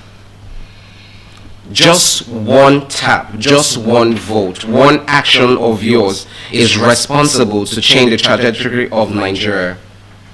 One point that you're just going to do is enough to make Nigeria better. Because if you don't involve yourself in the cesspool of this politics, you will not be able to dilute the effects of those who have no good intention for the country. Because you're involved, rigging can be avoided. Because you're involved, they might not necessarily even have to succeed rigging in your polling units. Because somehow your actions has changed the course of event. This is why we have to impute ourselves in politics. This is why we have to change the game for us. See politics, see your involvement as the butterfly effect. See it as the flap of your wing. See it as you stepping on a blade of grass. See it as you making a change that only you definitely can. Can we just give ourselves an open mind and help us understand truly where we stand and truly what we understand as Nigerians? Some of us will no longer watch the news because every day it's always bad news. You know, what's the point? There is corruption, you know, they are stealing money. Every day we wake up to either a dog or a monkey or a snake swallowing money. I wonder when snakes started falling in love with money. You know, I just wonder when rats just know what Naira is. And every day we wake up with stories, you know, and recently our Minister of Power told us that he thinks it's impossible for us to have electricity. Do you know how sad that sounds? Do you know how bizarre that thing sounds? And our president was telling us recently at the airport that he could not stay for more than 10 minutes because there's no light. You cannot sympathize with your people because there's no light in the airport. The same person promised us light in the next span of 4 years. But Aso Rock has solar panels. So how do you justify this? The same person who gives you promises breaking the promises. I hope that if you're standing on any mandate, it should bring you up to date rather than backdate you. So please, let's shift the way we think, our mindset. We've imprisoned ourselves so long to think that change can happen just anyhow. Change cannot happen just anyhow if you're not in there. If you don't involve yourself, if you don't make yourself account for it. So play this game. Even though you fail at it, even though you run for councillor and they rig that election, even though you put in your whole money and then it still did not work, what you've done is that you've given hope to someone. You've made somebody else believe that they can run for it. You've made someone else believe that they can fight to be better, fight to be in that position and cause real change. The decisions of those who do not care about us, their policies will outlive us. They will rule over the just and the unjust. They will make life unbearable for us. And there is nothing we can do simply because we feel that politics are for the big boys. It's for the nothingers, you know, you have nothing to do about it. Just start running. You'll be amazed by the number of persons that will back you. You'll be amazed by the number of persons that will support your philosophy. It's amazing that no matter how stupid someone is, they always have a supporter. Have you not even thought about it? So what makes you different? When you have a better idea, when you have something good to actually offer. We have to shift our mind. It is saddening what Nigerians have turned politics into. Before, I don't even care if I should vote or not. I didn't even want to have my PVC or anything. I see PVC as you pointing towards victory consciously. It is pointing victory consciously. That is what I see PVC as. And even though you voted and, you know, it didn't turn out the way you want, maybe your brother did not win, or the person you have in your heart did not win, it has changed something. At least your input has been recorded in the history of time. And because we exist and we're choosing to change the trajectory of Nigeria, we are imputing our sandprints in the fruit. We're imprinting our footprints in the sands of time, and we're making things bearable for us. We should not continue to live this way. We should not continue to leave our lives in the hands of people that do not care about us, that just want to eat the cake, have the cake, and live for their children unborn. And people are suffering. People cannot even have their pension. People are working tirelessly and waiting for what will come of their life. I don't think it's meant to be so. It's so sad what we do. And please, make politics your forefront. Make it the way you're chasing your career, the way you want to be a doctor and somehow become a DJ is because you're not part of politics. Some of you wanted to be an aeronautic engineer. Oh, yeah, you are. You know, you're still writing jam. You're still trying to pass. You know, some of you want to be a nurse. You know, You want to do great things, but Nigerian happens to you. So they say. So imagine Nigerian happening to you, and the first thing that people think of Nigerian happening to you is negativity. That tells you how bad the country has become. That Nigeria happening to you is something bad happening to you, is that you have no fruition entirely of your dreams and your goal that you've nursed. I remember when we were small, we want to be in an aeroplane, we want to be married by the age of 25. In fact, a man at 35 is even afraid to have twins, He doesn't even know where to raise the money from. You could see the fear that this government put in our heart. When we're kids, we want to have uncountable $1 billion. Right? I don't even think we can boast of 2K presently. we have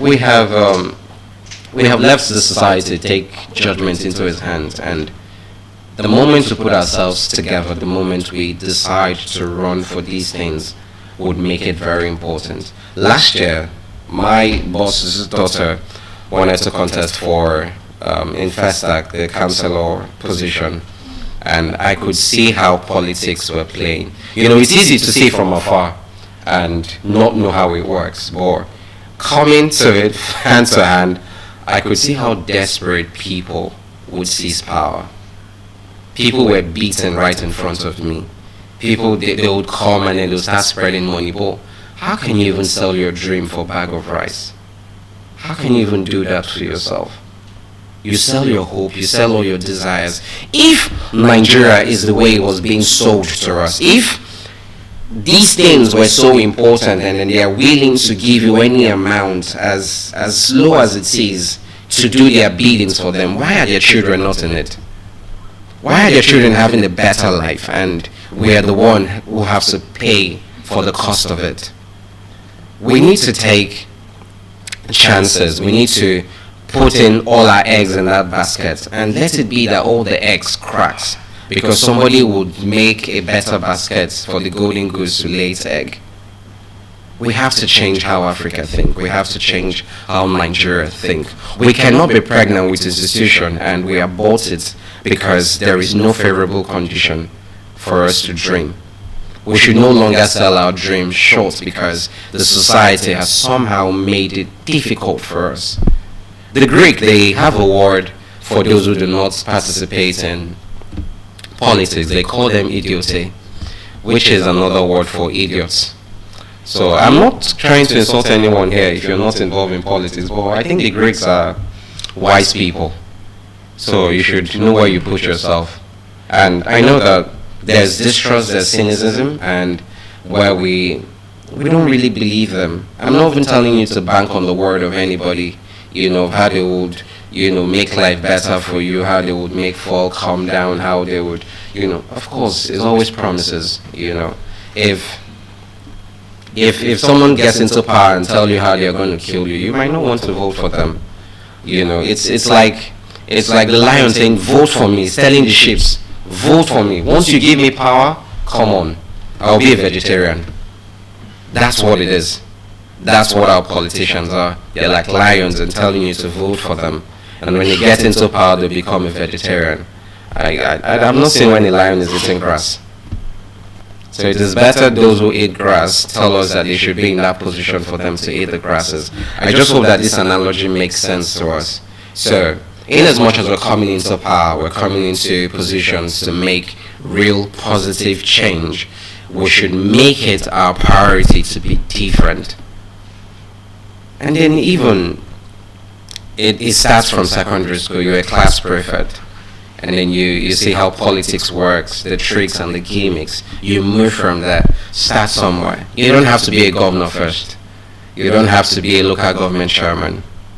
In your clothes, in your area, in your community, you can hold a post there and make a significant difference.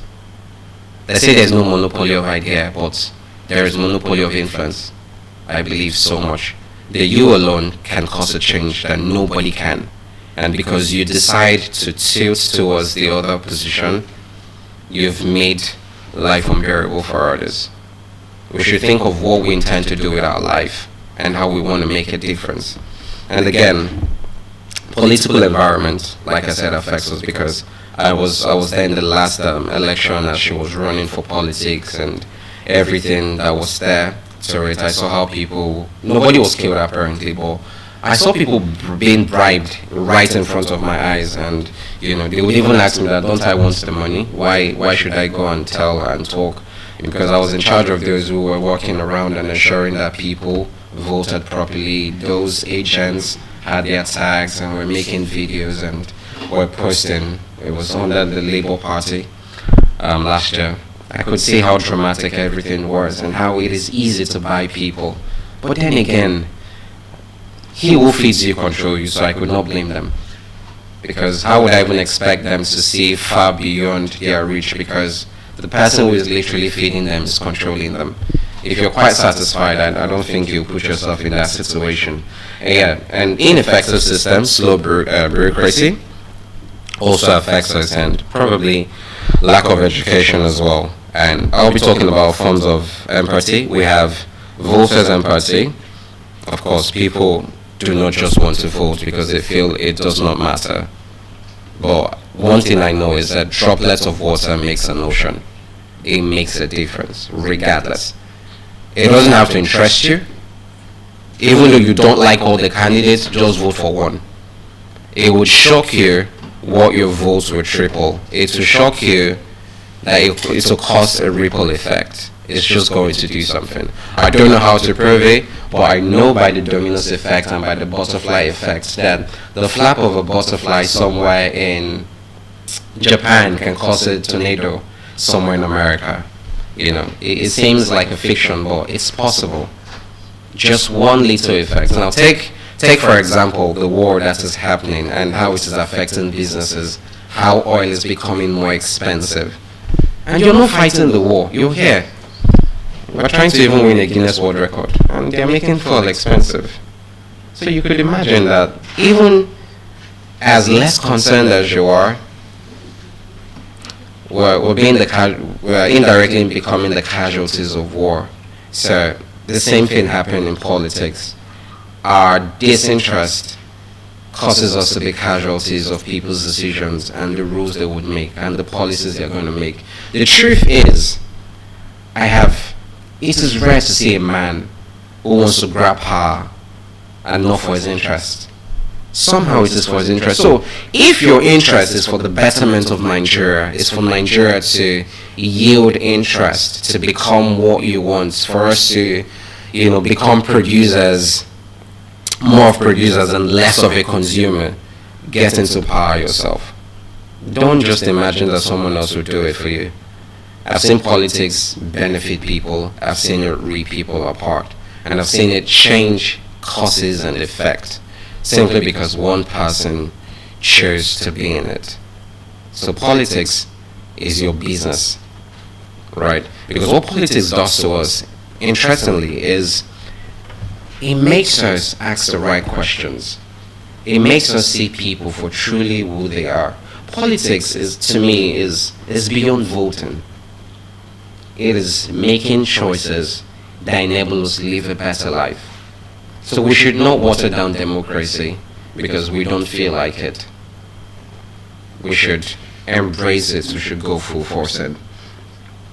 And also, another form of empathy is we have information apathy and reduced civil education, right?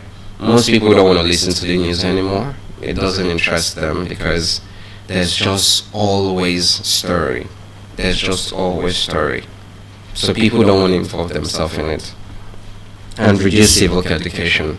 Most people do not even know that it falls within their rights to vote. Most people do not know that it falls within their rights to, push their own candidates and be there in politics and be in town hall meetings. Most people don't even know that.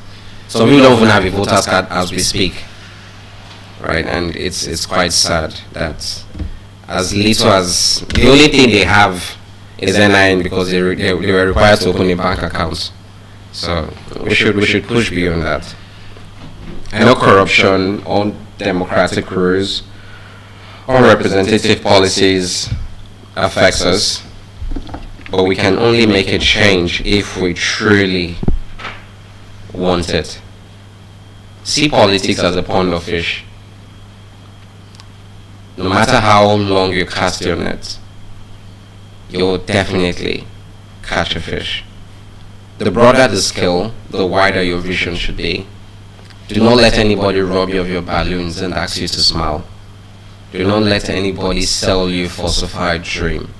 Do not let anybody make you feel like the dreams we're trying to get is not reachable. Everything is attainable no matter how it is. Politics is our business and we must run it regardless. We must involve ourselves full in. Except we want to grow old and telling our children that in our time we saw spaghetti rolls from 200 to 1-2. So in your time maybe it will be from 1-2 to 5k. You know, we saw fuel from I think from 15 naira, I believe. Now it is 1.5. So we'll just be telling them of the good old days of how our parents, our forefathers earned 120 naira salary. 120 naira, I don't even know what I can do for you now. Probably Costa biscuits and pure water. But this was someone's full salary. And they they lived on it. They had a life with 120 naira. They took transport with 10 naira. You could imagine how the country was. You could eat well. With cents, you are buying a meal. Your food has a lot of accidents inside your soup. There's anywhere you put your eba, there's always meat. But right now, you can't even afford manla. You know, you are shredding. Very soon now, probably people will use blender to like blend their fish so that there will be fishes everywhere. It's disheartening what we've reduced this country to. It is disheartening what people do. Things are becoming double, but your salary is not. So you're forced to chase and survive on something that they do not even involve you in. I just hope that we can make things better. If the people do not think about us, let us think about ourselves and put ourselves there. Because that's how change works. And I really hope that I've been able to change your thought pattern, maybe help you see politics different, right? Take your eyes away from the gimmick, the politics, the promises that will never be fulfilled, or the promises that will always be promised for you. Doesn't matter. Just take your eyes away from me. Right. John F. Kennedy said something that do not think about what your country will do for you. Think about what you yourself would do for your country. I'll leave you with that question. I hope what you're going to do for Nigeria will be better and make politics better. Right about now, I'll be passing the mic to the next speaker.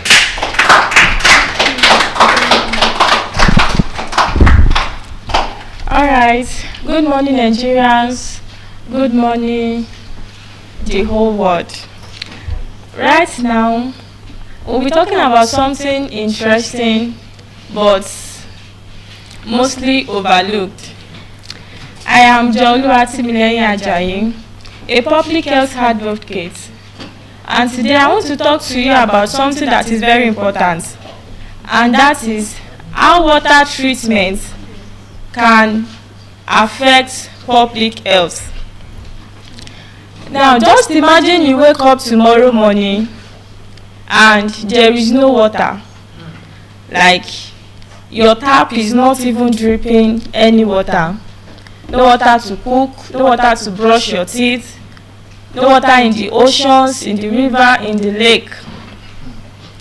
What would become of the whole world? That is to tell you that water is life. And this conversation will change the way you view every drop of it.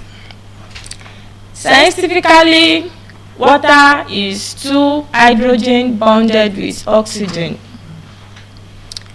It is colorless, odorless, and it should be tasteless. We drink water, right? Yes. But do you know that as it is essential to life, many people lack access to clean water? And that is my point this morning. I want to walk you through how water treatment is very important in public health. Water is essential, and adequate, safe, and clean water can prevent diseases. According to WHO, about 5 million mortality is as a result of lack of clean water,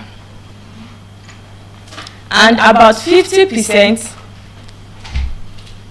are caused by microbial infections, in which cholera is part of it, a major part of it. I want you to know that one of the greatest microbial risks are actually associated with injection of water that is contaminated with microorganisms. The last time I was speaking to you about microorganisms and how they can enter our body, I made mention of contaminated water. So one of the ways we can be infected with microorganisms that cause diseases is injecting ourselves with contaminated water. Now, microorganisms are actually found in water, right? But there are some microorganisms that are beneficial in water as well. I'm going to talk about that, and there are some that are harmful. Now, when I said there are some microorganisms that are beneficial in water, you might be thinking maybe we are drinking them. That is why I said I'm going to walk you through the process of water treatment. In fact, you follow me to the lab this morning. The journey is going to be interesting. All right. I said there are beneficial microorganisms that are found in water. What does this microorganism actually do? These microorganisms help to maintain oxygen balance in water and food chain in water. Now let me explain food chain. I know some of you listening to me right now, you might not be a biologist or a scientist. That is why I'm going to break it down. When we talk about food chain is like a cycle. You feed on something, right? I want you to answer me. You feed on something, right? Yes, ma'am. It does not just happen. Yes, ma'am.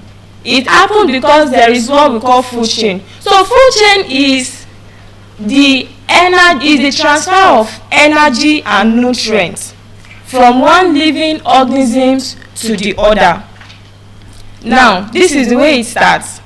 It starts from the producer, which is called the autotrophs in biological setting. It means they produce their own food by themselves with the aid of photosynthesis. After the autotrophs, which is the producers, then we have the primary consumers. This example of those producers are the green plants. Yes, let me mention that. They are the autotrophs. And we have the primary consumers. Primary consumers are the ones that feed on the producers. A good example is animals that feed on plants. After that, we have the secondary producers. The secondary producers are the ones that feed on the primary producer. You can see now that it's like a chain. After that, we have the tertiary producers. The tertiary producers, they do what? The tertiary consumers, not producers. From producers, which are the autotrophs, we have the primary consumers, the secondary consumers, the tertiary consumers. And we now have the composers. Listen, I'm explaining food chain to you. And I said that the Essence of microorganism in water is to maintain food chain. Now we now have the decomposers. Decomposers feed on dead organic matters, and it make the circle to start all over again so that the circle will not stop. I hope you understand.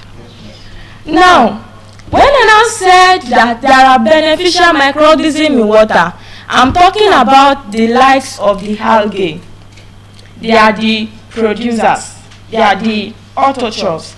And we have primary producers like small fish that feed on them.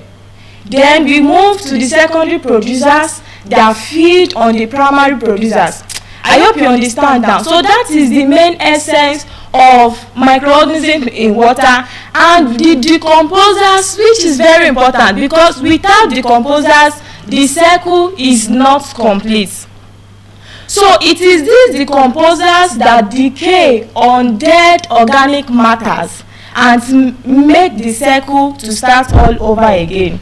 You can see that it is not all the microorganisms that are bad.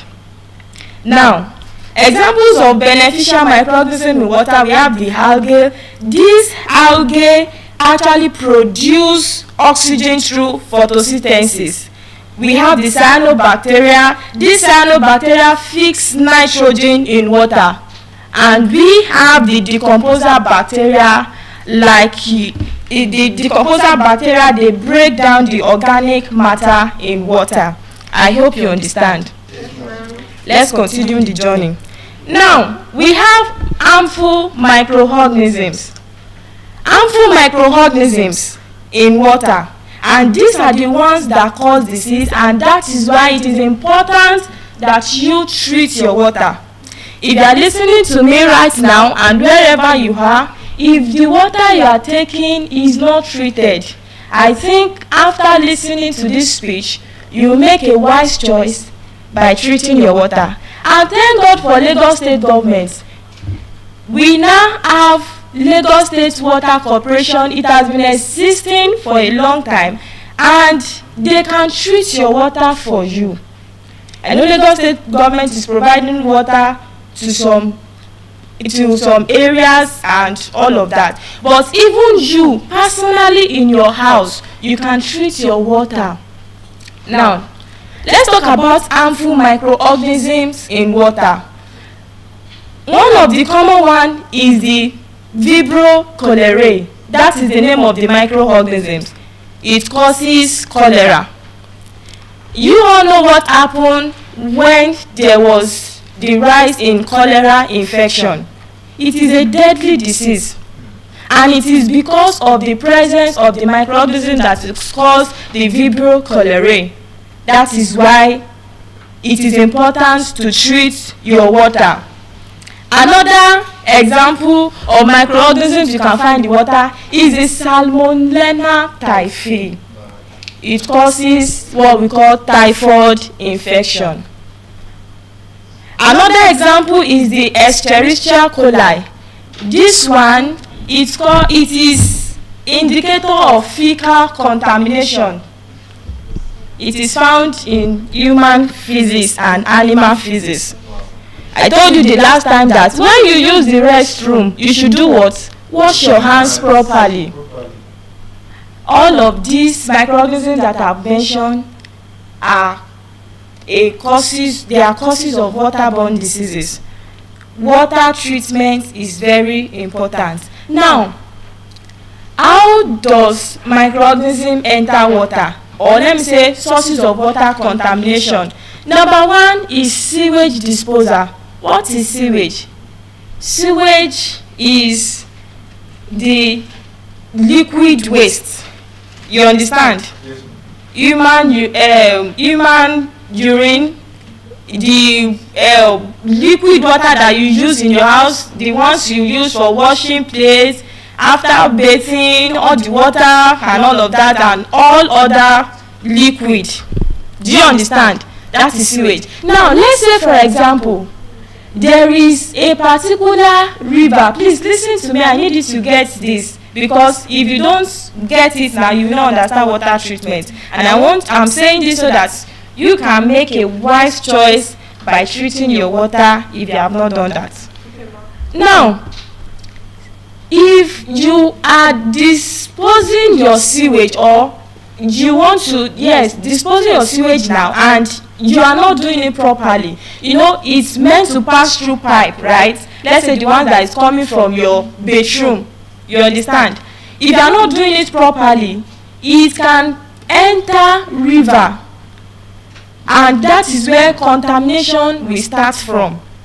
Just imagine that there is a well near your bedroom, like the pipe that is coming from your bedroom. That is why when you are building your house, you need to ensure that you are not just building anyhow. You are intentional about the way everything will be constructed. Do you understand what I'm trying to say? You will not know that this water is going back into your well. Or let's say some places that river is not close to the house. This water is coming out and is going back into the river. And some people, because they don't have access to clean water, they will take this water, they are still using this water to cook. Some people are still defecating inside river in this century. Stop that. Some people are still urinating inside river in this century. Just stop that. That is why, as public health advocates, we educate you. This knowledge that you have now, pass it on and teach others.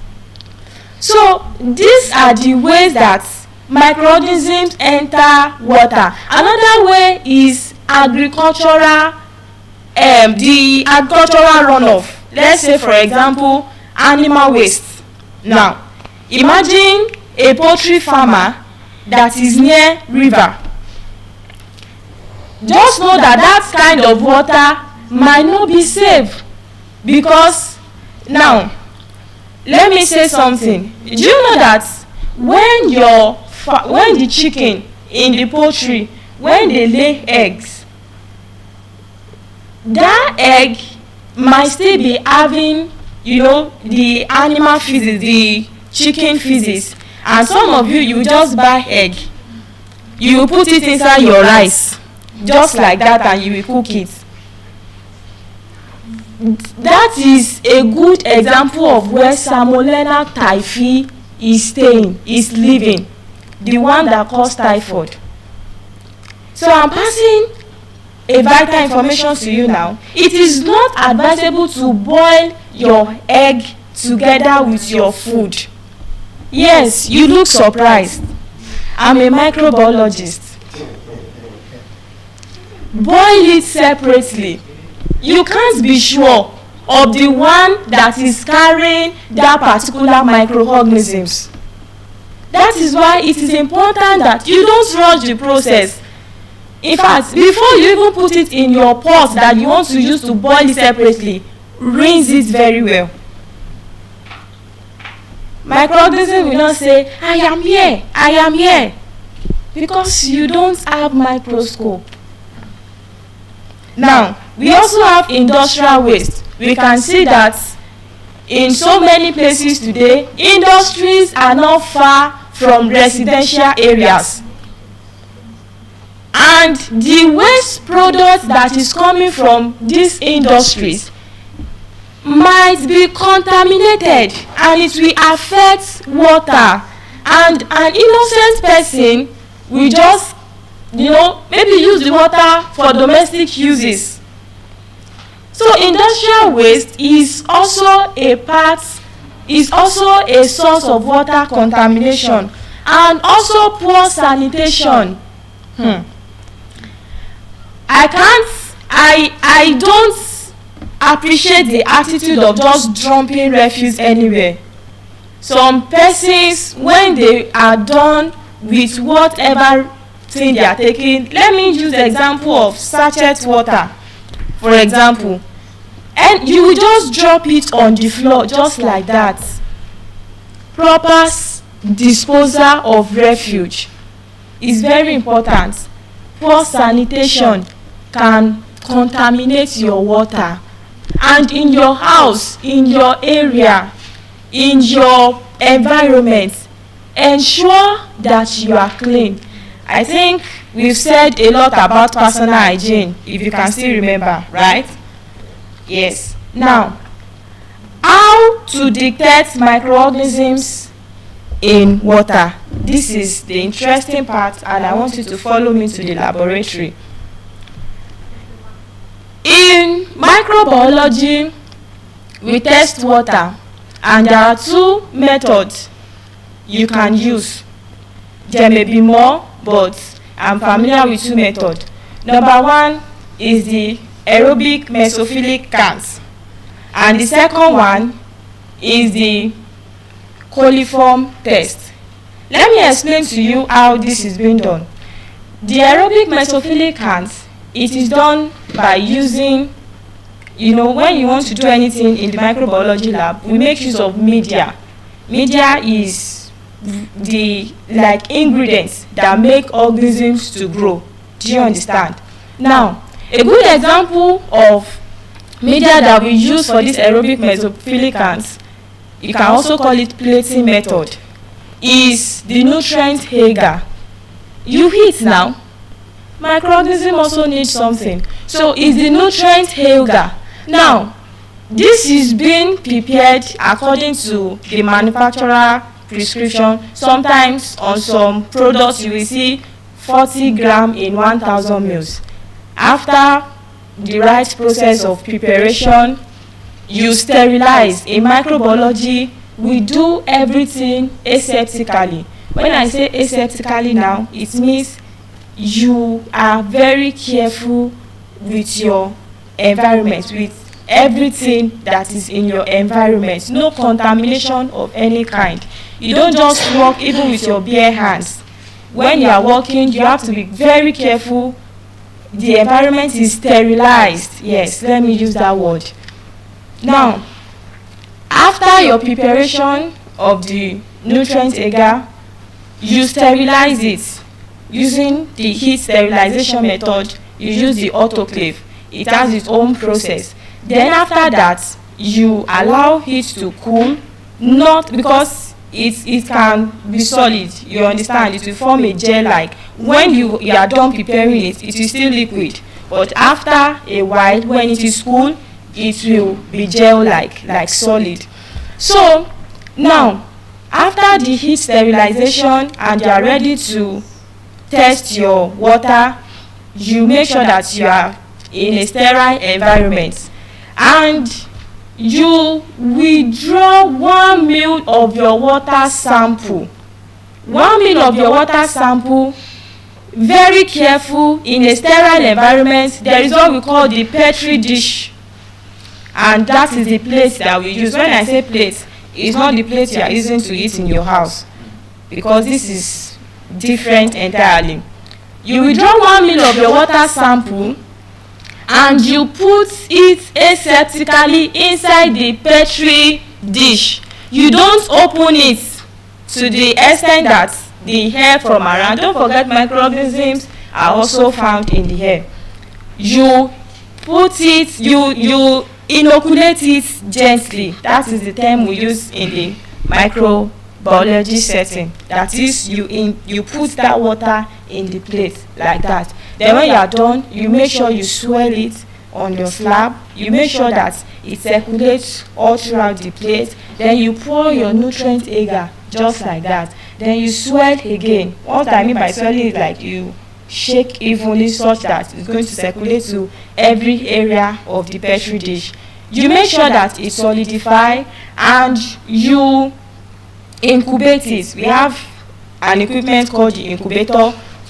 And when you want to incubate, you don't leave the plate like the normal covering. You invert it like this, such that the evaporation will not affect your result. Now you put it in your incubator, and you check. Your incubator must be clean, and you will check the results after 18 to 24 hours. Now, this is what will happen after 18 to 24 hours. If you want to know that there is microorganism in your water, especially bacteria. Now, when you bring it out, the normal color of the agar, the nutrient agar, the media that you use is cream-like color, like nude cream-like color. Now, when you bring it out, if you notice some growth, we call it coloning. It can be whitish, some can even have color, like that. If you notice that this cream color like stuff that I put here, it has changed, you might see them tiny. I'm not saying you will see microorganism, but it is that thing that you see when it is being checked under microscope. You will see beautiful creatures. Yes, I call them beautiful creatures because they are really beautiful. Now, that is to tell you that microorganism is present in that water. But if you bring that plate out after 18 to 24 hours and it is still the same way you put it, it is still as fresh as you put it, that means your water is clean. If you are to do that for the water you are drinking in your house, are you sure it's going to be microbiological? Are you sure it's going to be absence of microorganisms? Water treatment is very important. That is just the first method. And according to Nigerian standard of drinking water quality, it is expected that when you check that plate, if you can count more than 100 of those things that I have told you that will appear on the plate, please don't drink that water. Don't use it for anything unless you treat it. But if it is minimal, if it is more than 100, you record it as too numerous to count. Do you understand? But if you can count it and it is below 100, you can still manage it, but I will advise that you treat the water because it is expected that your water must be free from microorganisms. That is the first way to test your water. I hope by now you have the understanding.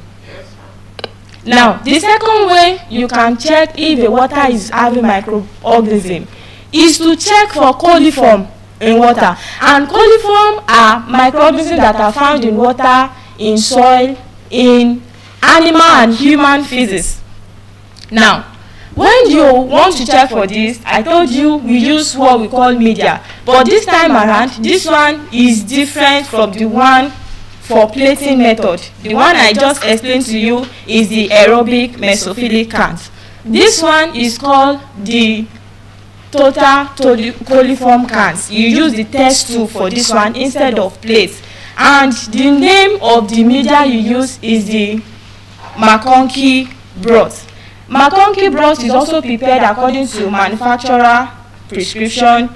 You will see it on the container, so gram in 1000 mils, like that. You just follow the prescription. You get your test tube, about 6 test tube. You can also do serial dilution to your water, but let me explain the process without serial dilution. Now, you get 6 test tube. I hope you are listening. You get 6 test tube. After you've prepared your test tube, it is clean, it is neat, and you also get bottle. There are bottles that we call the McCartney bottle. They are small bottles like this. It's not really common. It is just used in the lab like that. So after you've also prepared your broth, I call it broth, the McConkey broth, you insert 10 mils of your broth in the 6 test tube and 10 mils of your broth also in the 3 test tube, in the 3 McCartney bottle. Do you understand? Now, after you've done this, you make sure that you enclose it very well. Also do its sterilization by using the autoclave. Do you understand? Now, when you have done that, after the whole process of sterilization, the heat sterilization, you bring it out, you allow it to cool. Now, before you put it inside your autoclave for sterilization, I forgot, you have to insert what we call Durham tube. You invert the Durham tube And the essence of this door and tube is to trap gas in your water. When you are done with the sterilization, you bring it out of the autoclave, you allow it to cool. Arrange it in your test tube rack. After it is cool, then for the first 3 test tube, you insert 1 ml of your water each. For the second 3 test tube, you insert 0.1. You call it inoculation, 0.1 ml of your water using your syringe and needle. You know your syringe and needle, or you can use there is another equipment like that you can use that will make it accurate. And for the McCartney bottle, you insert 10 ml of your water. You inoculate 10 ml of your water into the bottle. Now this is what will happen. You know, I told you anything you are doing in the microbiology lab must be aseptically, like sterilized environment. Your nose mask, you are well dressed. When you are in the laboratory, there is what we call PPE, your personal protective equipment. You understand?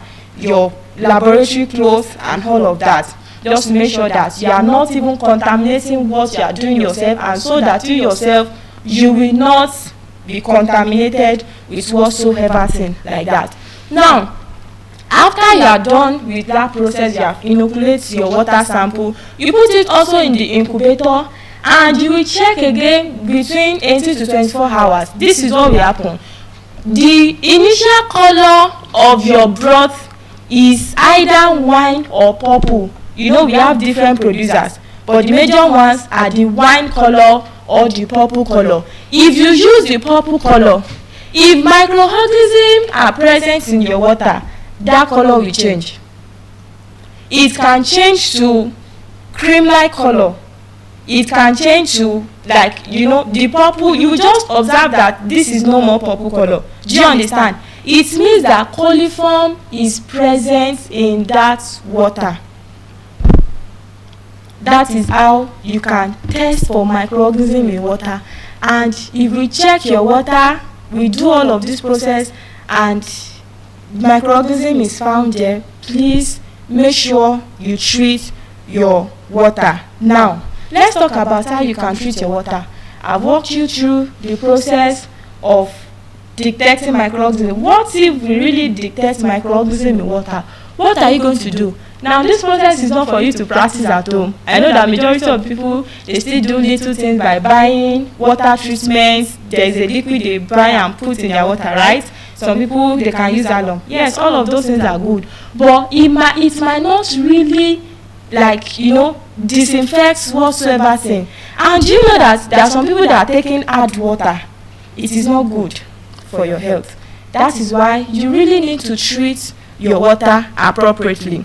Now, the first procedure is that, now I'm going to use Ogun River for example.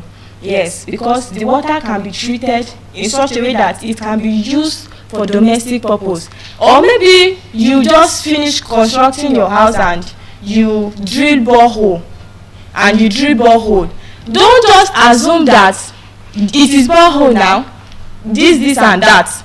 Tell the person in charge, please ensure you test this water, and that is why you go to some houses and you realize that this water is not you understand. So water can be smelling, so water, like the taste, you will not be able to take it. That is what I'm talking about. Now, I've told you that I want to use Ogun River for example. That water is called raw water.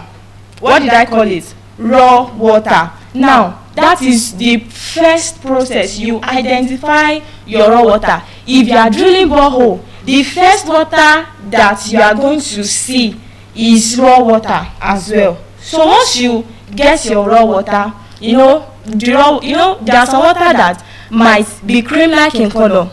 The water can be treated. Water treatment is very important. Now, the second thing after the collection of your raw water, the second thing is screening, and it is also called first filtration. I said I will use Ogun River for example. You see that water, it is a very big river, right? And a whole lot of things are inside the water, be it fishes, big bottles, people see water as dumping sites today, and this message is also to the public that your water should not be a dumping site, especially rivers, because some people are making use of the water and they are not even treating it.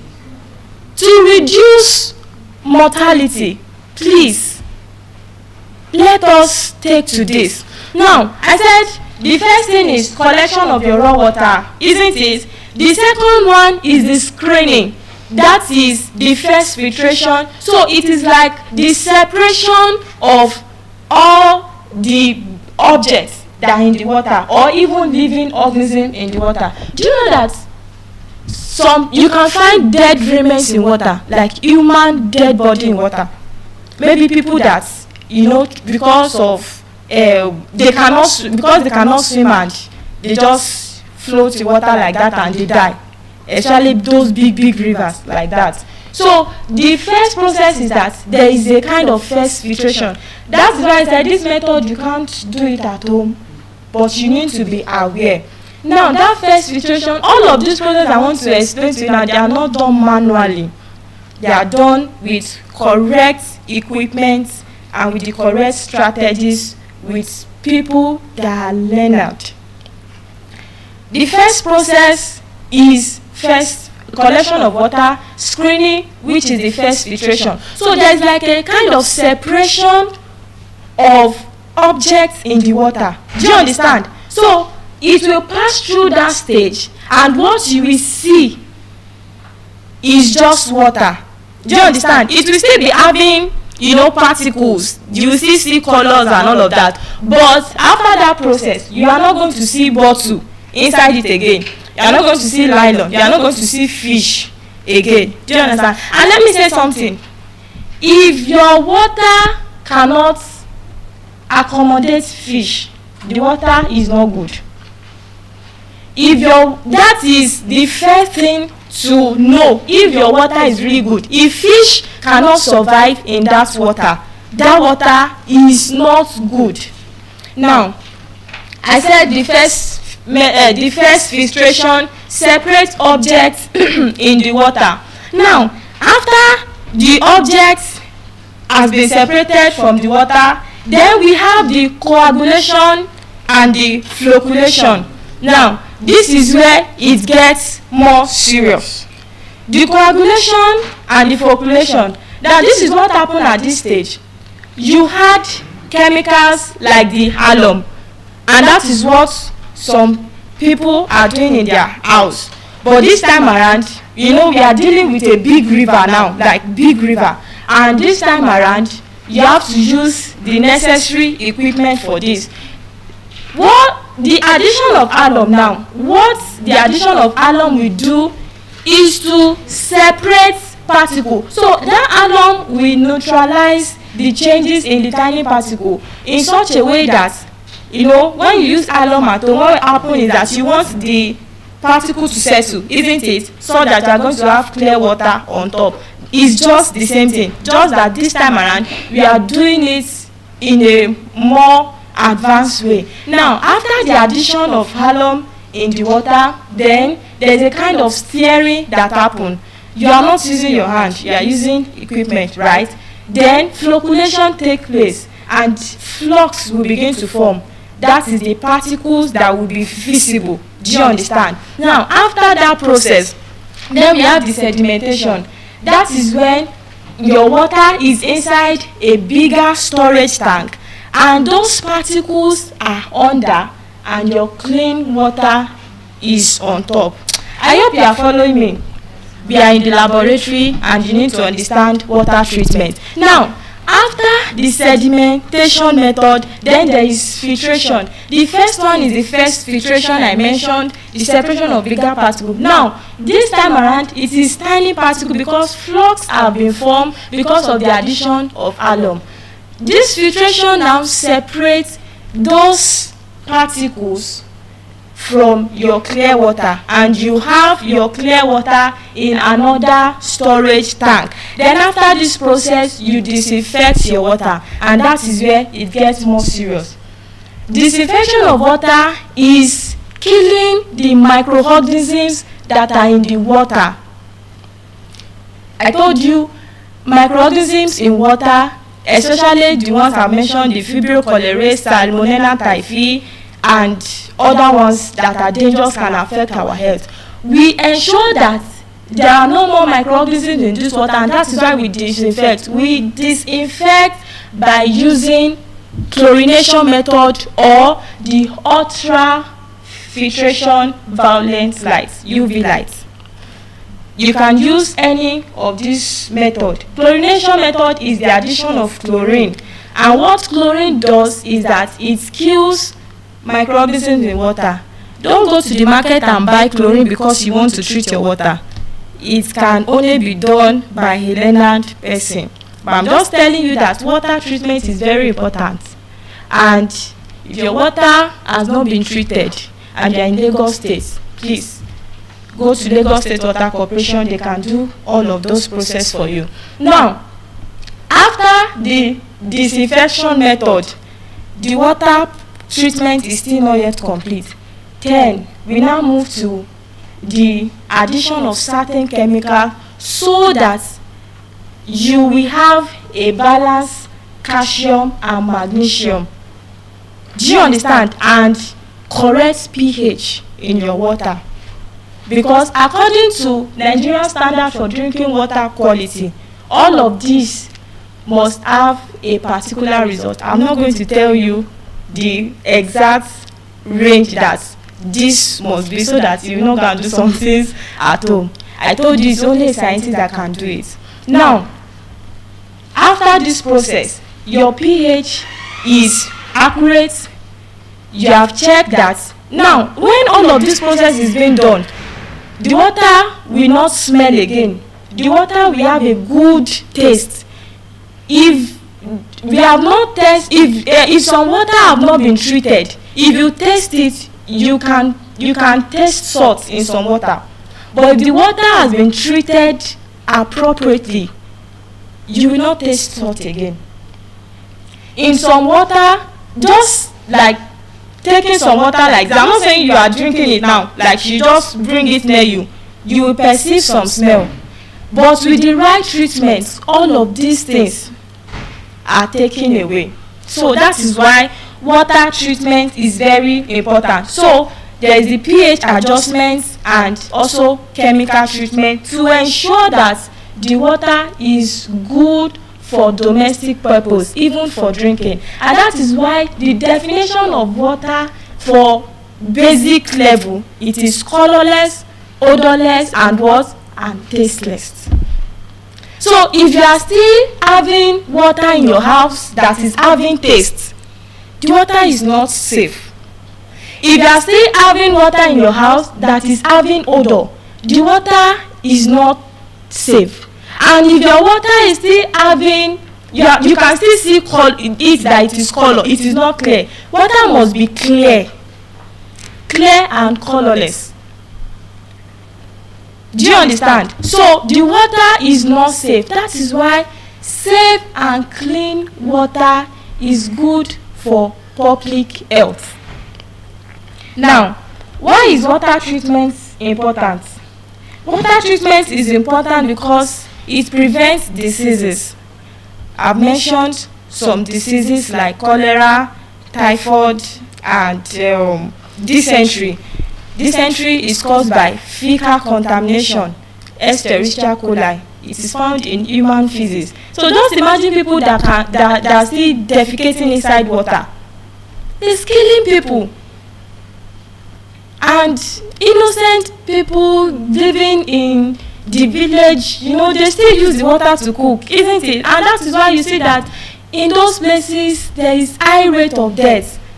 And even WHO has recorded that per year death rates most times are caused because of microbial contamination in water. And as you have this knowledge and understanding, you need to pass it on to others and educate others as well. And another importance of treating water is that it improves taste and smell. Your water should not have taste. Your water should not have smell. It should be free from taste and it should be free from smell. And just like I said, it protects public health. Yesterday when I was presenting, I was saying something about personal hygiene in public health. I told us that we can have a healthy community. Healthy community is achievable due to, it depends on our lifestyle and our habits. So when we treat our water, it protects the health of the public and it ensures safe water supply. I can tell you today that the water that Lagos State government is sending to people that are in need of it, it is safe. It is safe because it has been well treated like that. So when you see water, don't just believe that it is all water that is clear, that is colorless, that is safe. Have you tasted it? Have you perceived the smell of that water? Properly treated water can save life. What did I say? Properly treated water can save life. And I want to implore you all, you can treat your water. I want you to treat your water. If your water is still having some of these things that I've mentioned, you drink water and after a few hours you are running to the restroom, the water is not safe. You are drinking water and you are seeing the results on your skin. The water is not safe. When you are building your house, if you are constructing your house, ensure that the engineer that will drill your borehole for you, please ring it into their ears that you want your water to be treated and get the results. You will see the results, the standard for according to the Nigerian standard for drinking water quality, and that is the only one that is acceptable, and that can save us from a whole lot. I hope you have learned something. Water treatment is very important in public health. Thank you for listening, and right now I would like to pass the mic to the next speaker. Thank you very much for the wonderful speech. So let us make sure our water is clean before we consume it. Good day, everybody. My name is Oshoja Mojino Tomomu, and today I would like to speak on pregnancy hormones. What do we understand by pregnancy hormones? Fine, pregnancy is very beautiful.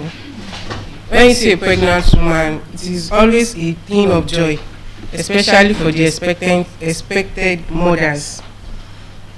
When they hear the news that they've conceived, it is always a thing of joy for a doctor to tell them that they are pregnant. However, there are pregnancy hormones. What do we understand by pregnancy hormones? They are special chemical substances produced in a woman's body during pregnancy. And these hormones changes a lot in woman's body, changes their behavior, changes their emotions. These hormones prepare them, it protects them, it nurtures them during their pregnancy stage.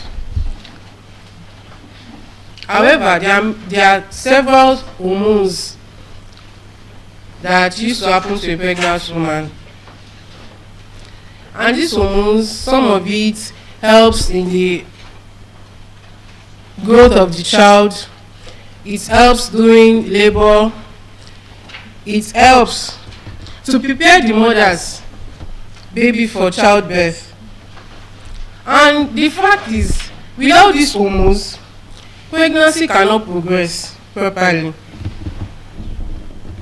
I would like to mention some hormones that usually happen to a pregnant woman.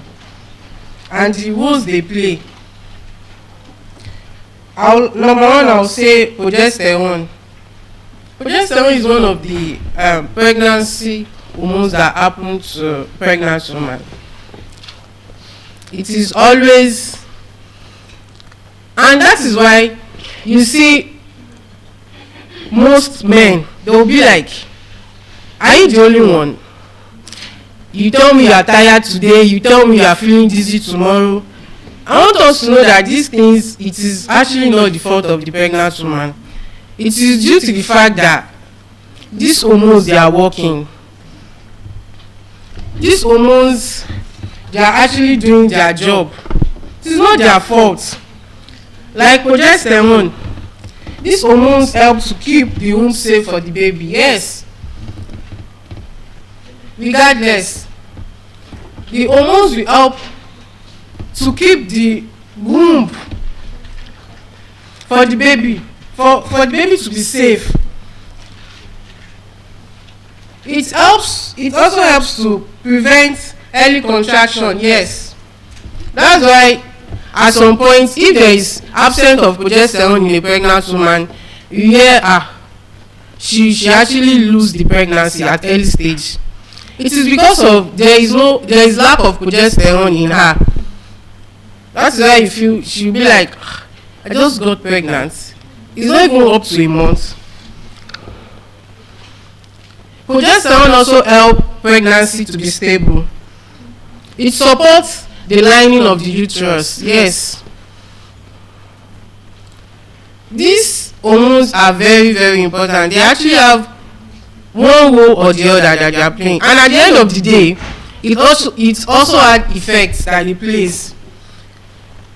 Progesterone actually affects a pregnant woman to feel dizzy. Yes. She's going to have early morning sickness, vomiting. These things are one of the things that actually happens to pregnant woman. That's why sometimes you see a pregnant woman, she can't eat. Sometimes there is change in her body temperature.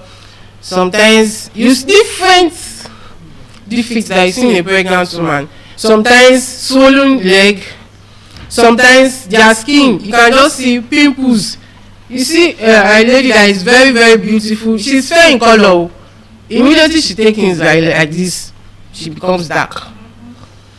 And these things, I just want us to know that it is not even their fault. It's not the fault of women. What did I even expect? When you don't even know what we are passing through during menstrual pain. So I don't even expect you to understand what they are going through during pregnancy. It's not as if these women, they actually wish to behave like that. It's not as if they like to eat, and it's not as if they want to suffer, No. Sometimes you see a pregnant woman, she will tell you, I feel like taking chicken and chips. So, okay, you feel like, let me go and get it for her. By the time you're back, she's taking garri. It is not her fault. It is these hormones that are functioning. It is not her fault at all. If she will tell you, I want to take something, she will take it, and at the end of the day, she will be vomiting. These things are not the fault of the pregnant woman. It is actually the fault of the hormones in the body. We also have estrogen. Estrogen also is one of the hormones in woman's body, yes, in pregnant woman. It also plays a very important role. It also helps to grow the uterus. Yes, it helps the growth of the uterus. It helps the pregnancy. It helps the baby to grow fast, to grow healthy. It also prepares breast before breastfeeding. It helps to prepare the breast because definitely after childbirth, the baby is going to take breast for feeding. So estrogen also helps to prepare the woman's breast for breastfeeding. We also have estrogen. Yes, this hormones is used during labor. Yes, it's used for contraction. they are the ones responsible for contraction during labor. They helps during childbirth. So these hormones are very, very important, and they are always very, very present in the life of a pregnant woman. So one of the reasons why sometimes you see pregnant woman, you just see her, she just starts to cry. You be like, what is the problem? It's because of the presence of this hormone.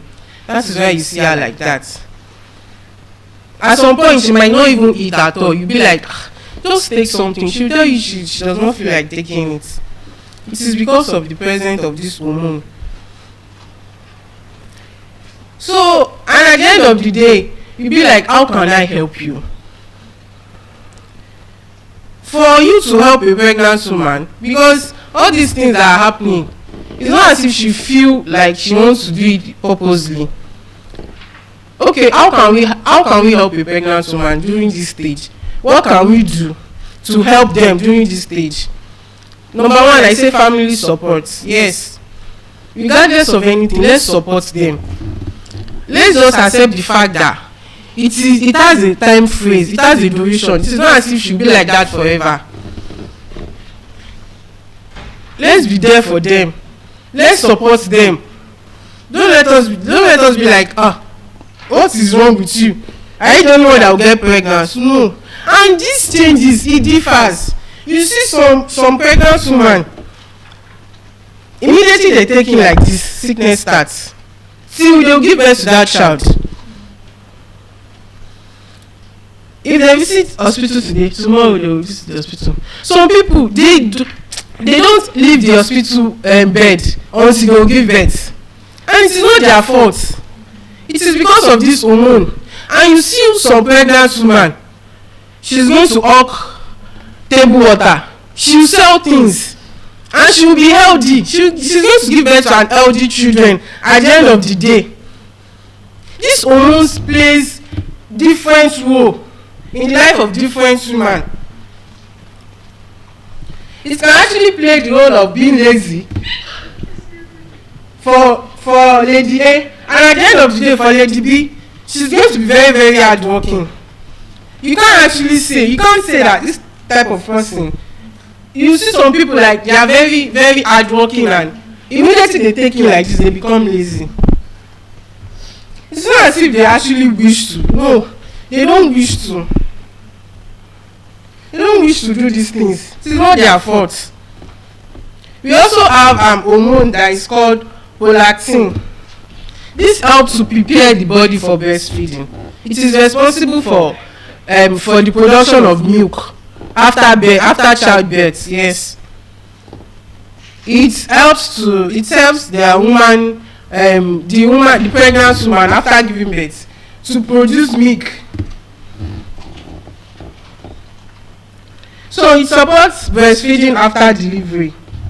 So I was saying, why is it important for us to just treat this topic? I just feel because there was actually a day that I was coming from work, and I actually saw a pregnant woman. She was sitting on the floor, cold floor. I was like, she should just stand up, that she should sit on the chair. She's like, that is how I want to be. And the husband comes, leave her, that is how she has always been. He was just being aggressive. I'm like, this thing is not supposed to be like that. You care for them at that particular moment because it is not their fault. You just have to embrace her. You just have to pamper her at that moment. Most especially a man. Please, it is very important. When you see a pregnant man with these hormones, feeling sick, vomiting, swollen legs, it is not as if they wish to do all these things. It is not their fault. Some can't even do house chores. Some can't even cook. Some pregnant women, if you cook for them and they actually smell that food, they will never eat it. They will tell you they can't eat the food. You don't have to put your hand, you don't have to put frustration on them like, no, you have to eat it. I prepared it. I went to buy this thing at the market. You have to know. It is not their fault. It is because of this hormone. Family and friends should love them at that particular time. Just give them the support they need, because that is what they need. You don't have to treat for the fact that they are already emotional. It's not as if they wish to do those things. So if they are not frustrating them the more, these things can actually affect their body. It can actually lead to hypertension, which can actually affect them during childbirth. So you just have, at that particular moment, just pamper her. Okay, this is what you want. Even when you are back, and she actually tells you that I'm not eating again. This is what I want to eat. Just bear with her, just for the time freeze, because it is not her fault. It's not as if she wished to do like that. Encourage, support her. As a family, just support her. Just give her that support that she wants. Respect that strength, because it is not only her that is sitting. She's carrying your own child. And at a point in time, there is actually going to be a point that someone can just eat. She will finish eating now. She tell you that I'm not hungry. I'm still hungry. I want more. Just leave her. Let her eat it. At that point in time, let her eat it. Just so that it is the hormones that are working at that particular point in time. Let her eat the food. So we tell you they want to eat, and at the end of the day, they will go and vomit it. Just try to bear with them. That it is an hormone that is functioning. It is not as if she actually wish to behave like that. No. So it is important for us to support these women. It is important for us to support pregnant women. Because at the end of the day, it is not as if you carry the child yourself. You can't. You can't carry this child yourself. We are the one that will carry it for you. And we are the one that knows what we are going through. Not to now talk of childbirth, to give birth to the child, labor. These things are not easy. It is only you that can make it easy for her. The way you treat her is going to trigger a reaction. Maybe when next she should get pregnant again, or she should not get pregnant again. All these things matters a lot. Might just feel like, let me just treat her anyhow. Exactly. And these things are not good for their health. It is not good, because if a pregnant woman actually have hypertension, a chance of giving birth, it is always very risky. But when you give them peace of mind, if they tell you yes, just know yes. Even if she knows that this thing is yes, so she will tell you no, it is not yes, so it is no. I just want you to accept it. Just accept that, okay, maybe it is no, yes, it is no. I accept. Just for the peace, just for her to be at peace, for her to be at rest at that point in time, because that stage, it is a very delicate stage for women. It is a very, very important stage for us. So you just have to pamper us, just care for us. Please, let us do better, men. Those that are watching online, let us do better. Please, it is very important. Care for your woman during pregnancy. Do all what you can to make her happy at that stage. Just do it.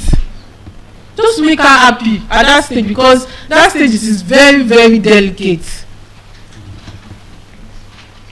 So please, they are bringing new life for us. They are in their womb. They actually create new life. New life is being grown in them. So it is very important. What can you do to just appreciate her? It's just for you to give her peace of mind. So pregnancy hormones are not just discomfort. They are part of miracle of motherhood. Yes. And motherhood is very, very, very delicate. You can't just imagine. And to not think for the fact that you traumatize her during pregnancy, and she's going to give birth to the child, you know the pain, what she's going to go through, even after giving birth. For her to give the child breast milk, these things really tells in us. So all what you can actually get from you, it is that love, that affection at that point in time. So I would like to conclude my topic today, like, please, let's take care of our pregnant woman. Let's know that everything they are making us to pass through, it is not their fault. It is the fault of the hormones. It is the fault of the hormones, and let's just accept it like that. Let's care for them. And right now, I would like to pass on the mic to the next speaker. Thank you.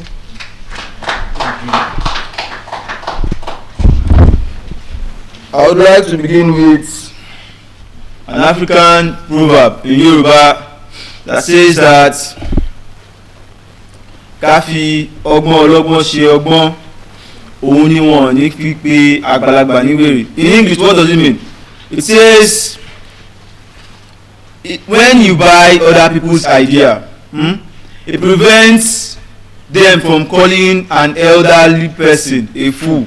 I would explain. And there's another African Yoruba quote that says that ara iwájú tó jìn sí kòtò ó fi kọ́ ara ẹ̀yìn lọ́gbọ́n. So that is where history comes from. The second quote is talking about the flaws of other persons. When you study their flaws, when you study their weakness, is going to help you so you not make the same mistakes. So that you may start to ask, you may begin to ask that, why am I saying all of these quotes in Yoruba? And you may begin to feel like, the Yoruba people have quotes.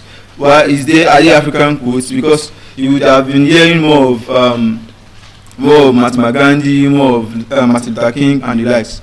So now, like other continents have literature, so do we have literature in Africa. So that's what brought about the study of African literature. Though, if you ask me what's the meaning of African literature, I will tell you based on 3 schools of thoughts. But the meaning of African literature is not specific. We have the school of thoughts that believes that African literature is any literature written in African language. For example, if I write a book, title the book in a Sonzaman soldier in Hausa language, which means I want to become a soldier. So if that book is titled and written in African language Hausa, it means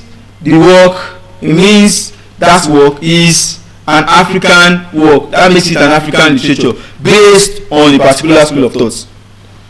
There is another school of thought that believe that African literature is not just a literature that is written in African language. No, it's literature that is written about Africa.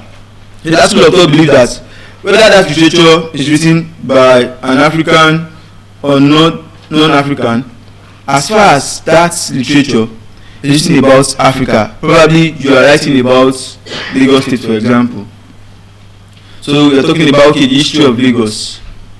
How did it become Lagos? When the Portuguese came to Nigeria after leaving Brazil, the first place they arrived at was what? Lagos. So now, what is Lagos? Lagos in Portuguese is pronounced Lagos, meaning an island, a place surrounded by water. Do you get it? So now, the origin. So you begin to tell the story from how they came to Lagos, the slave museum in Badagry, the point of no return at Badagry, like that. So telling a story like that is African literature based on that school of thought. So there's another school of thought that accept that whether that's literature, whether the story, the work is written in African language or is written about Africa, it is not African literature. It is African literature when it is written by an African. For example, works written by the likes of Wole Soyinka, the likes of Chimamanda, the likes of Akachi Adimora, the likes of Professor Rachel Oluwaseun, the likes of Chinua Achebe. Do you understand? So that school of thought believe that it is only when a literature is written by an African that is when it becomes African literature. So I've spoken to you about 3 school of thoughts and what they see as African literature. So I hope the world understands that we African, we have our literature, we have our scholars, we have our predecessors, we have people with sights. We have our style, like Fela and Nicola Kuti, the son of the first woman to own a car in Nigeria, Oluwafumila Ransom Kuti, will say. He said, long time ago, African man, we have what? We have the way we behave, we have our style. You get? So that takes us to the topic of the day. The double standards in Nigerian dating. Distinguished guests, respected leaders, ladies and gentlemen, good morning.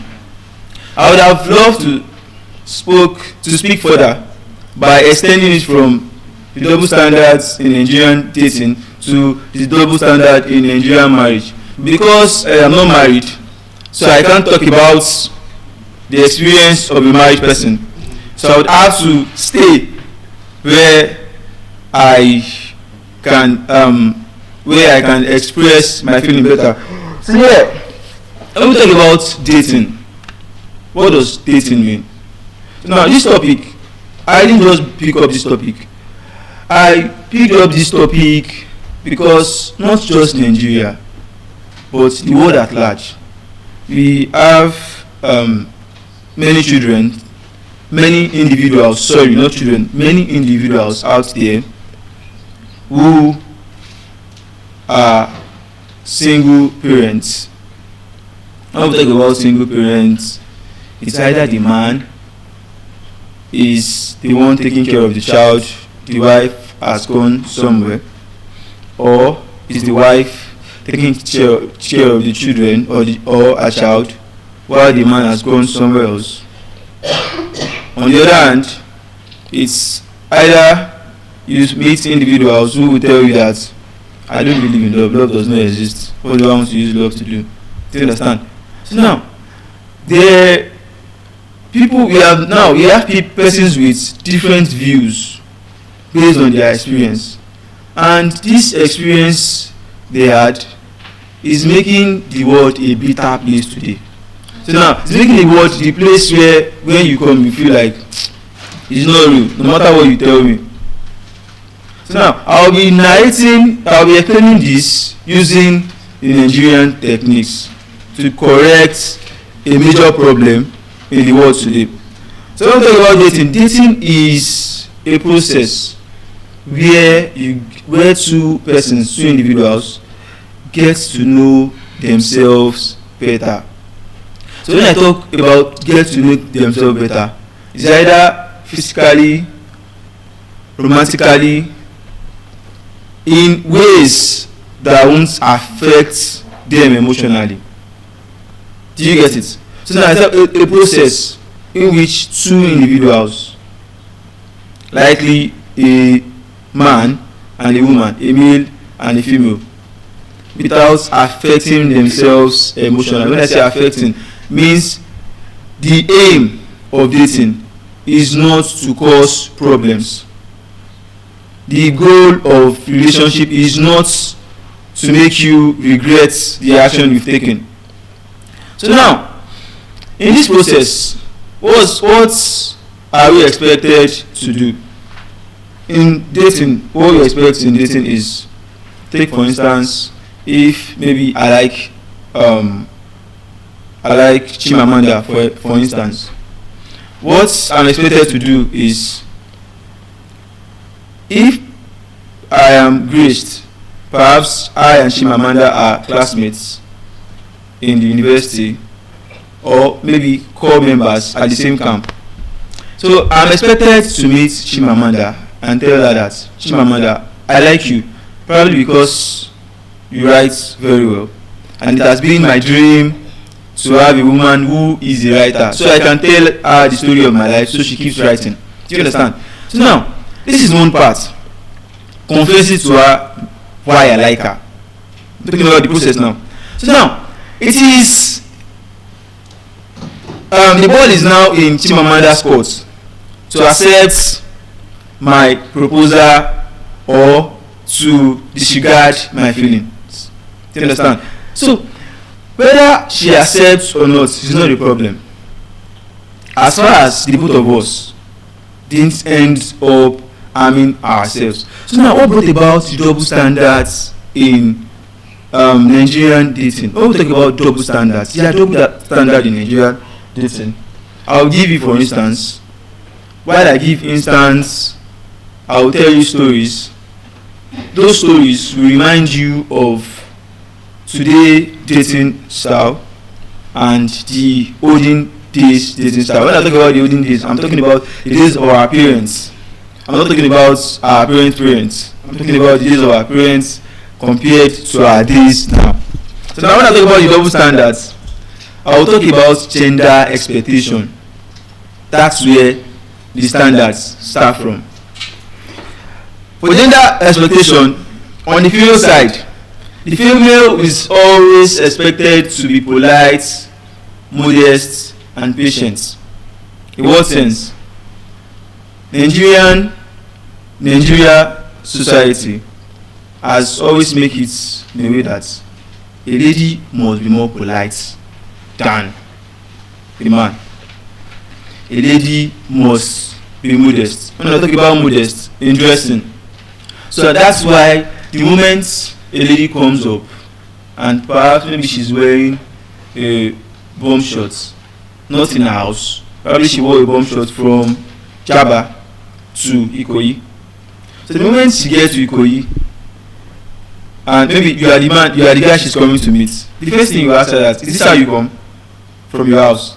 You'll be like, yes, now I came this way. What's wrong with it?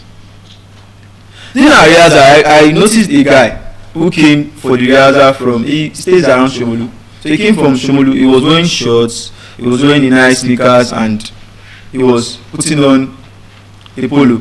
If a lady had dressed that way, there is a very high tendency that she might not be allowed to even present at the rehearsal, maybe. But then the guy presented very well, and after presenting, I saw persons who complimented the way he dressed. You dressed very well, you dressed very well. So that's modesty on one hand. That's modesty at the level of dressing and expectation from the Nigerian society of a female. Then politeness, when I talk about being polite, the female are expected to be polite when they talk. Patience, you have to be patient. So now when I talk about being patient, I will tell you the story of my grandma. One day, while one of a family member was having issues with her husband, so I was privileged to be on seats on that day. Then my grandma was talking to the woman. She said, you have to just be calm, you have to be patient with your husband, regardless of what your husband do to you. That's me. I am old enough to be your mom. Not just old enough to be your mom. My first child is at least 20 years older than you. That's evidence that she is more than old enough to be the woman's mom. So she proceeded by saying that instead of you to exercise patience, you are saying your husband is cheating. You haven't even caught your husband cheating. Then you'll be saying, my husband is cheating, I'll leave my husband. I'm trying to explain the subject matter where the Nigerian society is expecting women to be more patient. So I'll speak further. So grandma was telling her, you're supposed to be patient. And grandma now make reference to her own story.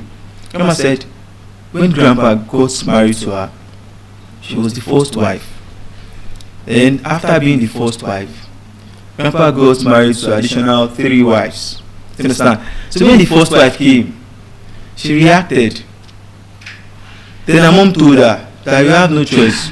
If you are familiar with the Nigerian environment, in the olden days we have more of polygamy than now. But now we have more of fornication than polygamy. You get? So during those days, during our conversation with the woman. So she told the woman, she said, when my husband, that's grandpa, got married to the second wife, I reacted, but my mom told me to be patient because my mom also was the third wife of her husband as well. Then my husband got married to another wife, makes it 3 till it gets to 4. So when it gets to 4, I had no choice than to accept it the way it comes. Then there are days where my husband will come home with different women, which I must not ask him who the women are. So when those women comes to the house, my husband will tell me to do what? To go and make food for those women. Hello, Yaomi, that's my wife. Go and prepare amala, Nigerian, African, Yoruba Nigerian food for my visitors so they can eat. So while she's preparing so they can eat, these people, these so-called visitors, will be dancing to music in the house. Then she cooks. After cooking, she would come and serve grandpa, that's her husband. After serving grandpa, she would serve the visitors. She would bring, there's what we call washing hand base. It's always a bowl filled with water where you wash your hand before you eat. So she would bring washing hand base to the visitors and her husband. Mind you, grandma is not going to eat from that food. If she's going to eat, probably she would eat somewhere else, not on that table with them. Are you getting it? So after grandpa and his visitors finish eating, grandma will come, clean, pack the plates they used in eating, clean the table, take the washing hand base after they had washed their hand in it, then dispose it. So now, grandma was not telling her that as a Yoruba woman, regardless, the husband, the man is the head of the family. You just have to exercise patience. If you decide to leave your husband, who will you marry? She asked him. Said, and aside from you getting married to someone else, that was the way she said it to you, but it means people will start counting how many homes you've been to. So when you leave your husband, you go somewhere else, you meet another man, then you get married, then you keep going like that. So the Nigerian society, the Nigerian African society expects women to be more patient than the men. So that's where I'm coming from, is gender expectation under the double standards in Nigerian dating. So another thing to talk about is in the dating standard. Another thing to look on gender expectation is that African women are allowed to marry early. Not that they are just allowed to marry early. They are always encouraged to get married early. By the time they get to the age of, in those days, by the time they start, they don't use age in those days. What they use is, I believe, when a woman or when a lady starts menstruating, she is eligible to get married. Before now, when we use the normal standard age, that's age of 18. And now, once you are 18, you can't even get married. Because the moment you say you want to get married at 18, you will see people ask you that, what have you achieved? You get? Even the Nigerian academic system might not even allow you to get married at the age of 18. Because one, you would go to school, you would write JAMB. So some persons write WAEC for like 3, 4, 5 times. That's like 5 years. JAMB 2 years. That's how many years? 7 years. You get? So by the time you sum the years up, then maybe she goes to university to study medicine. So when you add everything up, as a woman, you are already 32. So it's more different from the olden days, where it's just by when you get to the puberty stage, you are eligible to get married. So on the one hand, the female are more encouraged to get married early. I'm not saying it's right. Yeah, I'm talking about the double standard in Nigerian dating. Do you get? So as we look at the origin of the problem we are facing today in the world. So another thing I'm going to be speaking about here is the women are always encouraged to choose family over career. So when I say family over career, we have many women out there that are qualified, but because they want to get married, this happened often in the olden days. Like grandma said something. She said she was a staff of University of Lagos at the time she got married to grandpa. But why she got married to grandpa used to tell her something that, I don't know what you are looking for at that work. I don't know how much they are paying you. Probably there is someone you are going to meet at that work. Then because of him saying this statement repeatedly, at some point you have to just feel like, maybe I will have to stop doing this work. Then she resigned from being a Unilag staff, which affected her children, because at some point some opportunities came up which her colleagues at that time got those opportunities because of the time they spent working. So because at that time she had resigned from work, she could not get those offers. So this is another part. Then the other part is double dating.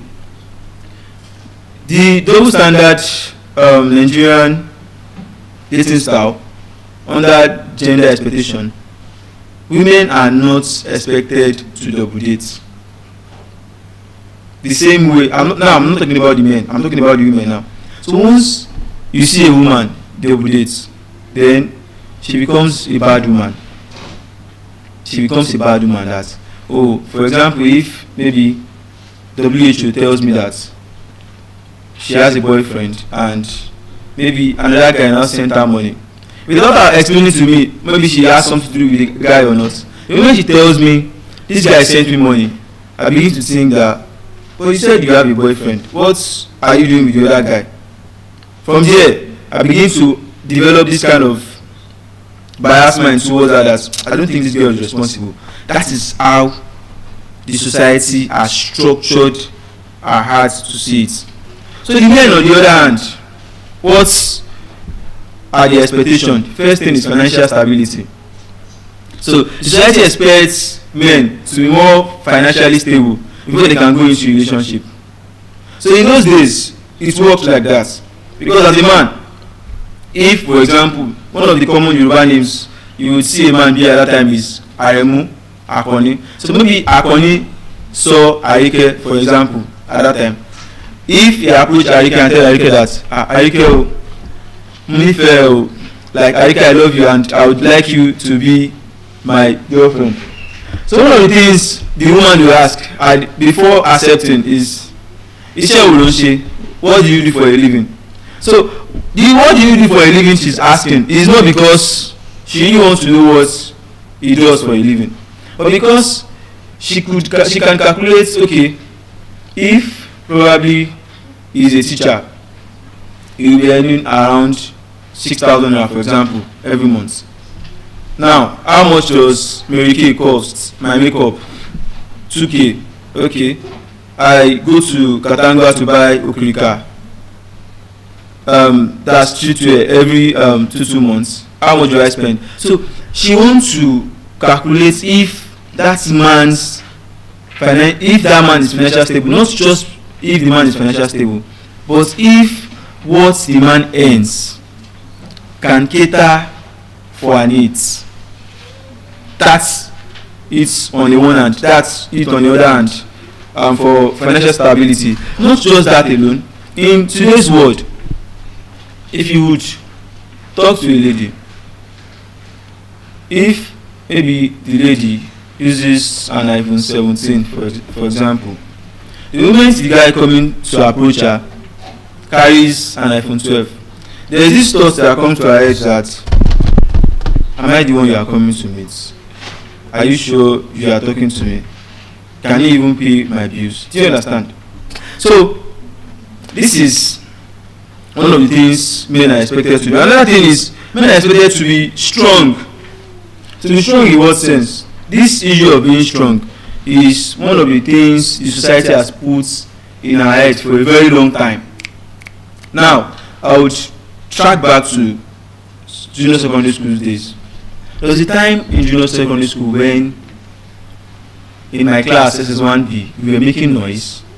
So our teacher came in without asking because the noise was just too much, and he wasn't ready to ask if it is Taiwo who was making noise or Kehinde who was making noise, because apparently that noise doesn't sound like what three people or what three persons are doing.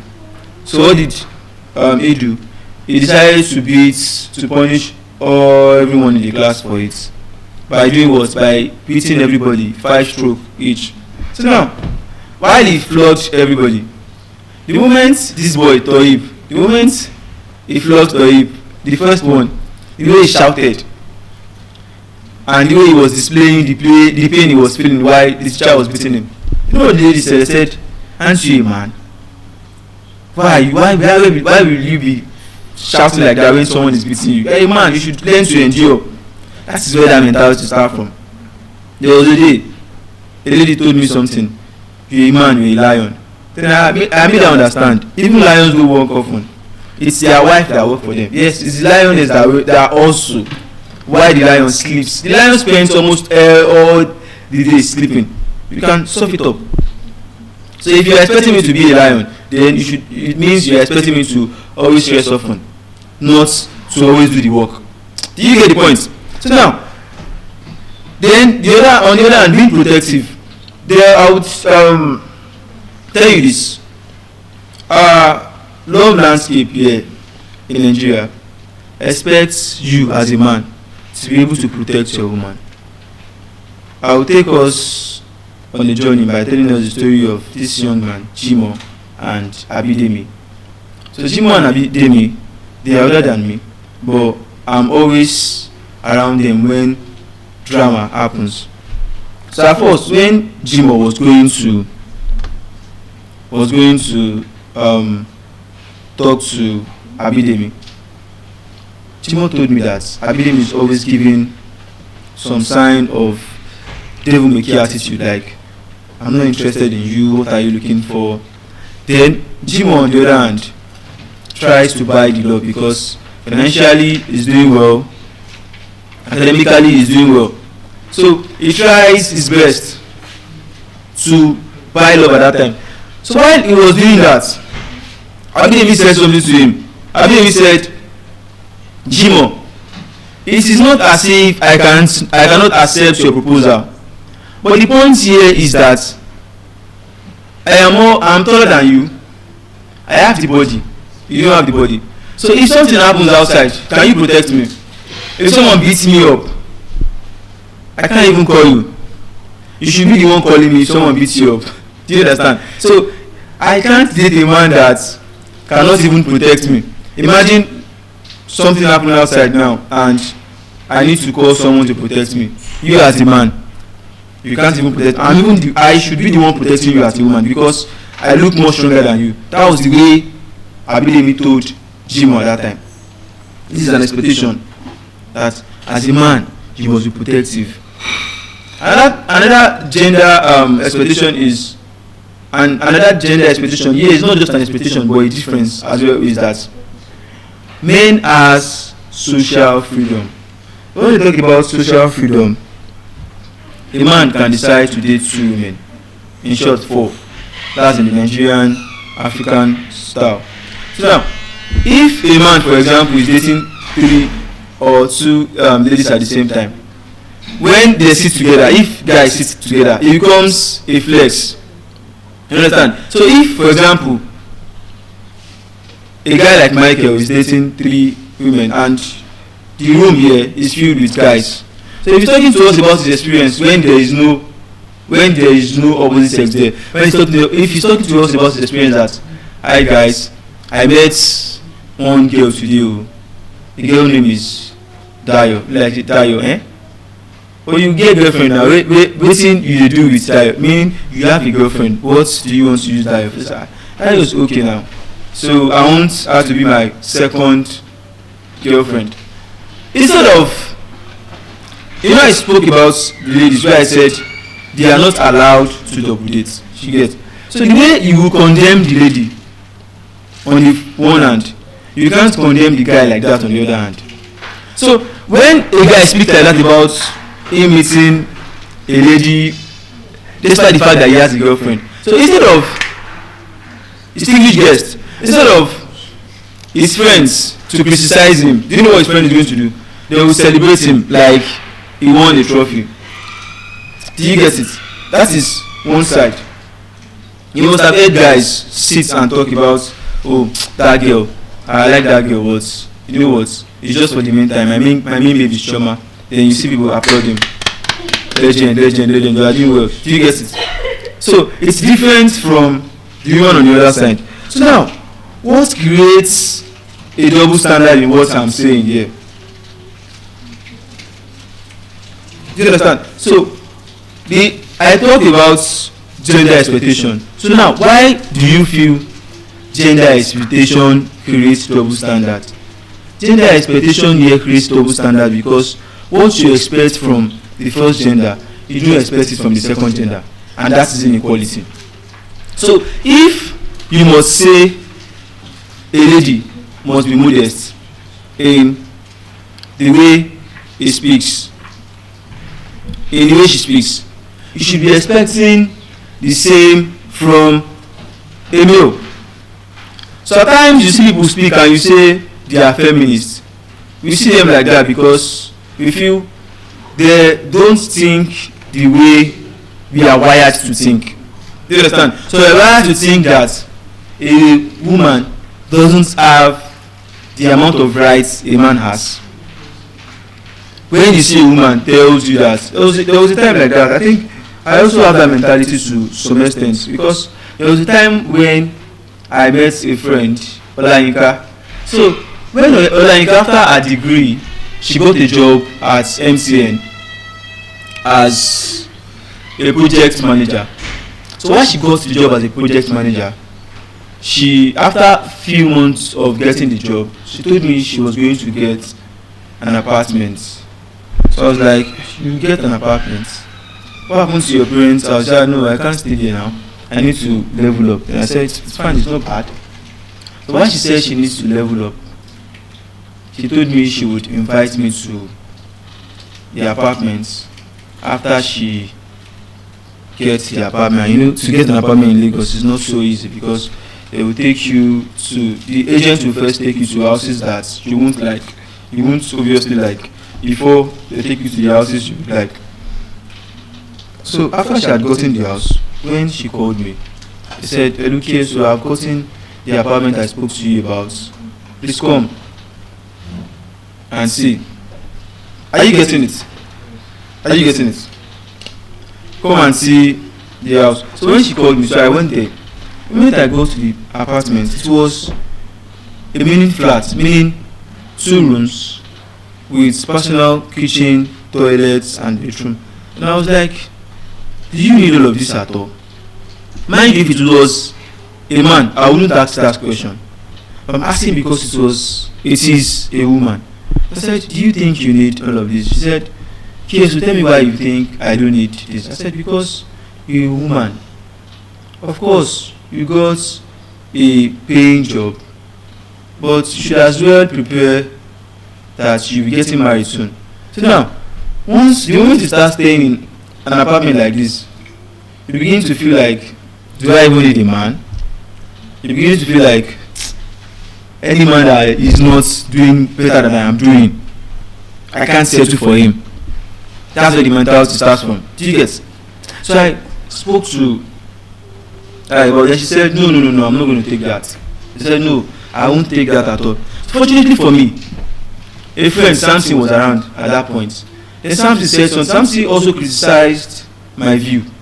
Samson said, you won't say because a person is, because she's a female, she doesn't have the rights, or it doesn't make sense when she gets a conducive apartment for herself. You shouldn't say that.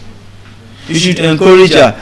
Now, Samson answered, he said, I would prefer to settle with a lady who is made and a lady who is just planning her life. Then after the both of them points were clear. And at the end, I realized that I was wrong. I was only thinking the way the society had wired me to think. That is on social freedom. Then social freedom on the other hand, men marriage are expected to be delayed. Like when men has delay in marriage, the society do not see it as bad thing. Do you know why the society do not see it as bad thing? Because Morimi, because the society expects you as a man to have made enough before you get married. Do you understand? So now, Morimi, I would like to ask you a question. Please rise as you answer. What do you do for a living? You're a teacher. How much do you earn as a teacher? Yes. Give us a random figure. Give us a random figure of how much you earn as a teacher. I don't understand. 6 figures. How? Last numbers. 100 is 6 figures. 200 is 6 figures. I earn 6 figures. Can I sit down? So you earn 200,000 naira every month as a teacher in Nigeria. That's fantastic. So now, if you would, do you live alone or you stay with? I don't live alone. You don't live alone. Are you married? No, I'm single. You are single. Okay, now, so for someone like you who earns 200,000 every month, what kind of man do you think is qualified to approach you? Now let's look at the view. This is where the double standard comes in from. Do you get? So now, as a woman who earns 200,000, who is single, so what kind of man do you, what are the features you'd like to see in a man before you can accept the man as? So are we talking about financial wise or just general? Generally, please. Financially, how much do you think the man must be earning every month before he can be a man? I think I will put a limit to that. Okay. I think I want to put a number. But give a number at least, or at least, how much do you expect him to be earning every month? So far as he's doing well, I think I'm good. Doing well is not, okay, this is well, empty fillers and content fillers comes in. Distinguished guests, please listen. I asked a question, then I said she should name the amount she expects who should be a man should earn. Do you understand? Then she said she won't be putting a limit to it, that as far as is earning well. I can tell you for a fact that if a person who lives in Ogun State, a place like Muibafo, earns 150,000 naira every month, it is still regarded as doing well. Please hope you are listening to what I'm saying. Yes, so now, this is where content fillers and empty fillers come in. So in this case, when you tell me that the man must earn well, it's empty. You know why? Because earning well to you, they mean what earning well might mean to you in Lagos is different from what earning well would mean to someone in Ogun State. So now that's why you have to put a figure. You stay in Lagos, yes or no? Yes. So now, how much do you expect the man to earn? Please, let's talk about that first. How much at least? Please. Between 500 and 500 above 500,000 naira. So now, she said she earns 200,000 naira every month as a teacher in Nigeria. So why she earns 200,000 naira as a teacher in Lagos State? She said if she would accept a man, the man should not earn nothing less than 500,000 naira. Please now, tell me the reason why you are expecting the man to earn nothing less than 500,000 naira. Please give me your reasons, please. One. I need a man to take care of me, right? To take care of you in what aspects? What are the things? What are your needs? Why are you expecting a man to earn 500,000 naira every month? Please speak. See, this narrative is talking about the double standard in Nigerian dating. So for us to have an accurate analysis, although I've conducted an analysis, but the fact that Nigerians are seated here, so we have to hear Nigerians' view so we can show the world how a Nigerian think. So now, you are earning 200,000 naira. So you are earning 200,000 naira every month, Mrs. Morimi, and you're expecting your man to earn 500,000 naira before he can be qualified to be your man. So now, you said at least 500,000 naira. So that was what he said. So now talk about the things you buy every month. How much does no? I'm waiting, please. What are you buying every month? Like, firstly, your body cream. How much does it cost? My body cream is very expensive. But now, so as a woman, would you expect your man to buy the body cream and other things for you? Of course not. Okay. So is there anyone here who expects the man to always buy those things? The lady on wig, I expect her to think that way. Please rise. Let's hear from you. So, yes, you can sit. So, do you expect your man to provide things like wigs, shoes, dress, probably in every 2 months? Do you expect your man to do that for you? Okay. I'm listening. Sure. Why do you expect your man to do that? You feel it's his responsibility? No, thank you very much. Let's go back to that. So this is another point. So under gender exploitation, the Nigerian and African is wired. Please, you can sit. An African woman is wired to think that a man is the provider, while they praise to God and call God the provider. So now you've called God the provider, but now the task is now on the men. So the man has to provide. Then why are you still crying to God? Do you get the point? So the man is the tool. So moving on. So their behaviors acceptable from the male that is not acceptable from the female. Behaviors like a female is not expected when a female clocks 30 max. When a female clocks 30, it becomes hard for her to see a man who truly loves her.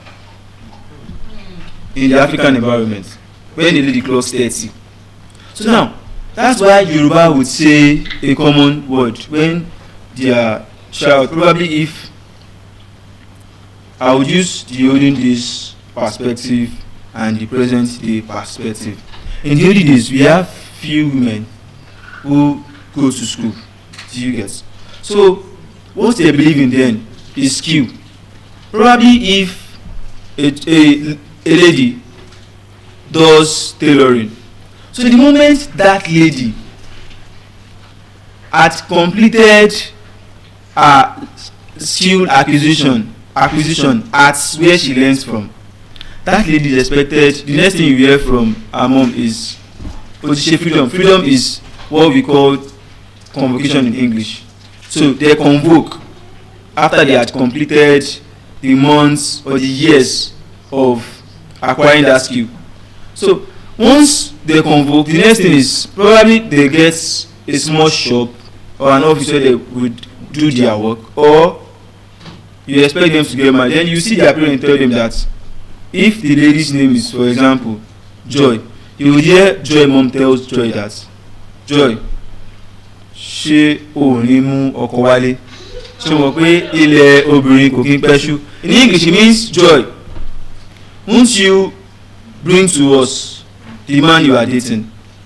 Ṣé mo pé ilẹ̀ obìnrin kò kí ń pẹ́ ṣú? Meaning that, hope you are aware that women has limited time. So now, who timed marriage? I don't know the origin. Thank you. So now, now you sound like you are 35. It's fine. So then you need to ask yourself, who timed marriage? Why is Mommy Joy feeling like the fact that Joy has completed her skill acquisition, the next thing for her to do is to go straight into marriage. That's on the one hand. On the other hand, if it was KSO, myself for instance, I'm not expected, probably if I'm 27, for example, I'm not expected to come home with a wife at this point. Do you know why? The reason is because my mom will say, with all I've done for you, I sent you to school, you went to school, from creche till you finish, you don't get sense, you don't get papa. So now, for you, the time that you're supposed to use to work and pay pass, not all, and pay 5% of what I've done to you, African mothers, they feel so entitled. So, the time you feel... Because you bring wife, but because you impregnate a woman. No, calm down. So at that point, she's expecting for you to, before you can think of getting married, you must have done like 5% of what your parent has done to you before you think of marriage. Now I'm going to cite Aziz, who is a barber on the street of Shomolu for you. So Aziz has a friend whose name is Toshiba. I don't know where I got the name for, because I know Toshiba is a laptop name. So at the point Aziz started working with Toshiba, I realized that Aziz moved from working with me to working with the ladies. If you work with me, there are some things you are expected to have. I remember when I was in camp, a guy called Dakar to stop working with me. He said, anytime I work with you, I miss food. I miss camp food. Then the next thing I will just find out is I get books. Anywhere you walk to, books are always there. You will see someone to tell you that come and take this book, How to Become a Millionaire in 10 Days. He said, that's the reason I get. So now I missed lunch. By the time I go to the canteen, there is no lunch. So now, when Aziz was working with me, he said that we stroll from Shomolu Okesuna to a place called Ojo Square. So when we walk there, what are we doing? Ojo Square is a more developed environment. So when we walk there, I used to tell Aziz that, Aziz, look at this, look at the settings here. Everything looks balanced. There are more cars in this environment. I would like us to move there someday. I would like us to have this kind of car someday. So one of those days we used to take a walk to that place. There was a day where we sat at a small football court at night. So we were gisting and having bottle of Pepsi, not alcohol. Then these young men came to us. They were like, sorry, mister, my car broke down at the other place. Please, can you borrow me your spinner and the wheel you use in fixing your car? And I looked at Aziz's eyes. I looked at my eyes, but I didn't want to embarrass myself. I told him, I said, you know what, sir? Our car is very far away from this place. It's not here. So we won't be able to borrow you anything. He said, okay. That shows in that environment, they expect you as a young person to be doing well. Do you understand? So that's more of the reason why we used to go to that place, so we can change the way we think from those at the place we are coming. Because the place we used to come from, when you get 1 to 7 o'clock, they used to call themselves Jengbadu squad. Jengbadu means like enjoyment squad. So what they do is, after their daily pay, when they get to that base, they come out with Zealot's MP. Then someone will start playing music. Do you understand? So when they start playing song, what they expect you to do is bring out the cup, collect action bitter, then start drinking. They start talking about, okay, how Mr. Francis left Ghana for Lagos, thinking he's going to make it in Lagos. From Lagos he traveled to Ibadan because he couldn't afford Lagos rent. Then, so you have to move from there to the other place. So the moment as he stopped working with me, do you know where I'm coming from? Hope you've not forgotten. I'm coming from the privilege, the social privilege given to the female that is not given to the male. Where I said the female are allowed to marry very early and the male are not allowed to marry very early. Then I'm narrating as this experience when he got married early, not even married, impregnate, like she said. So at that point, where as he started working with Toshiba, So one day Aziz just told me, no, he couldn't tell me anyway, because he knows I would criticize him as an original African child who is expecting him to be taking care of his mom and not the other way. So when there was this lady I keep seeing with him often, then I asked him that, what is this lady doing here? This is a Islamic salon. This lady has so much hair on her head. It doesn't look like she wants to cut her hair. So why is she always visiting you? Like, it's just my friend. I said, you don't need to have a female friend. What's happening now? I hope you are saving up for the future.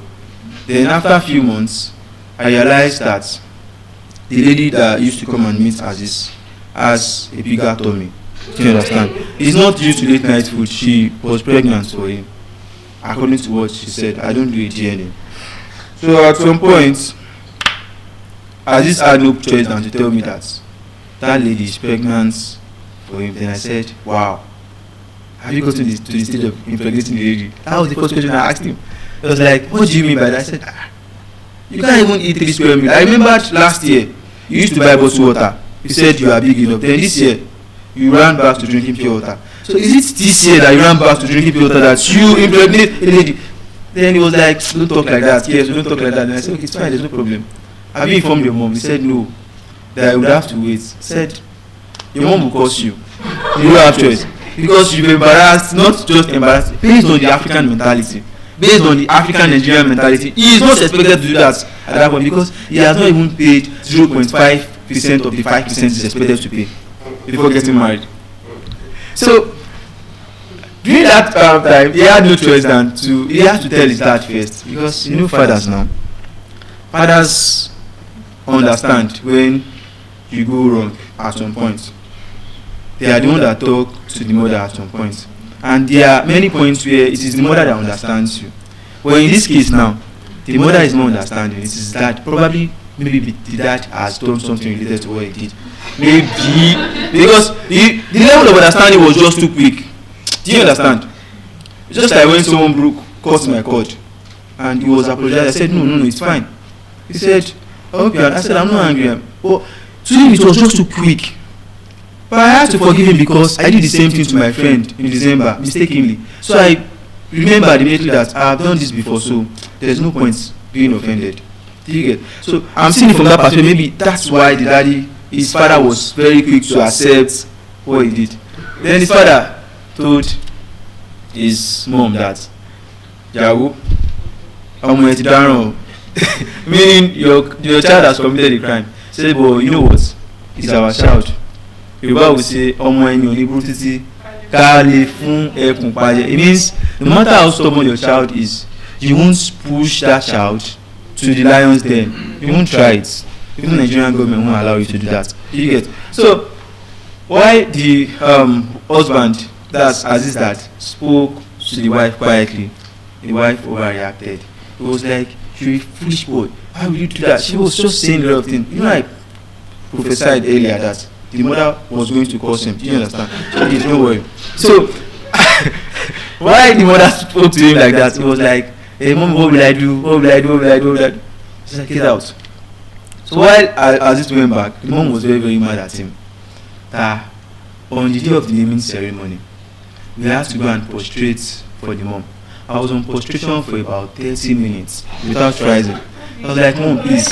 It won't make sense if you don't come to this place. Come and bless this child the way we Africans think. You get? So you have to beg. This shows that the African society, the way an African Nigerian man is wired is that getting married early is not acceptable. It is acceptable in one condition. On the condition that perhaps you make it very quick.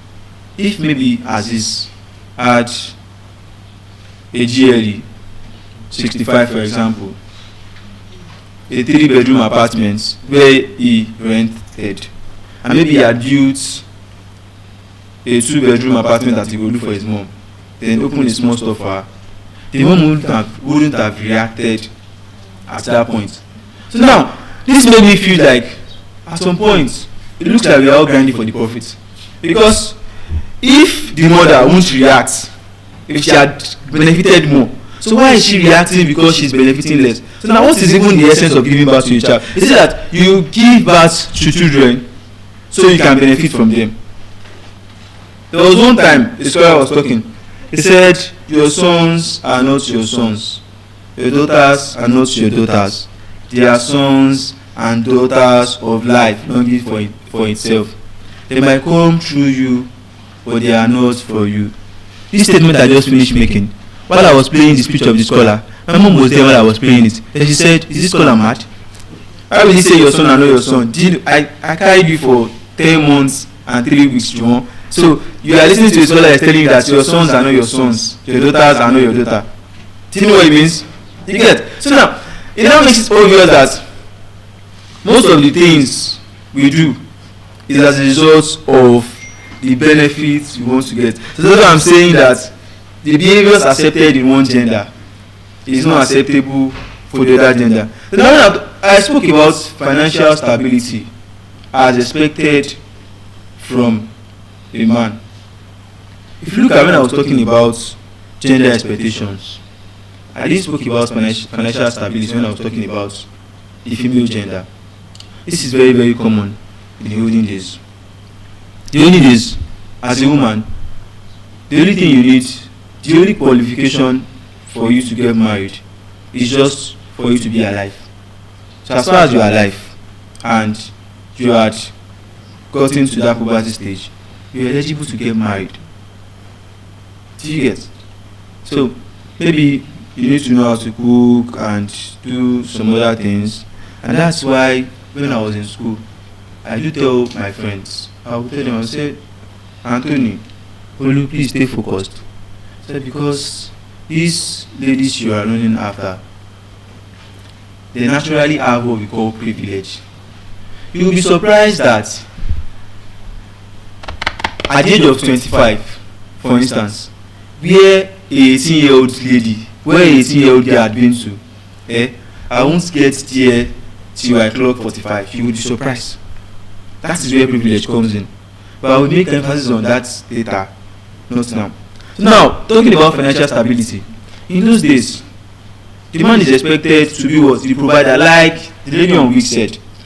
That the man is expected to buy me wig, buy me my lip gloss. So if the man scrolls past TikTok, if maybe she's there, I don't know her name, but I know she's on wig. So if probably she's beside a man at that point, and the man is scrolling on TikTok, and the man sees a nice dress, like, you saw me standing beside you, you saw a nice dress, and you scrolled past it.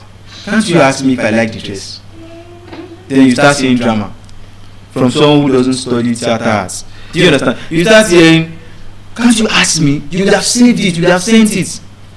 Do you get it? So now, the man is expected to always provide in those days. And that's one of the reasons why Grandpa in Grandma's story told Grandma that, what are you doing at Unilag? You said you are working at Unilag. You come home late. When do you expect me to eat? So if he, as a man, is expecting the woman to also be financially stable, he wouldn't have told Grandma at that time to stop working because of her to save her marriage. Do you get the point? That's in olden era. Grandma accepted to quit her job at that time, like many other women.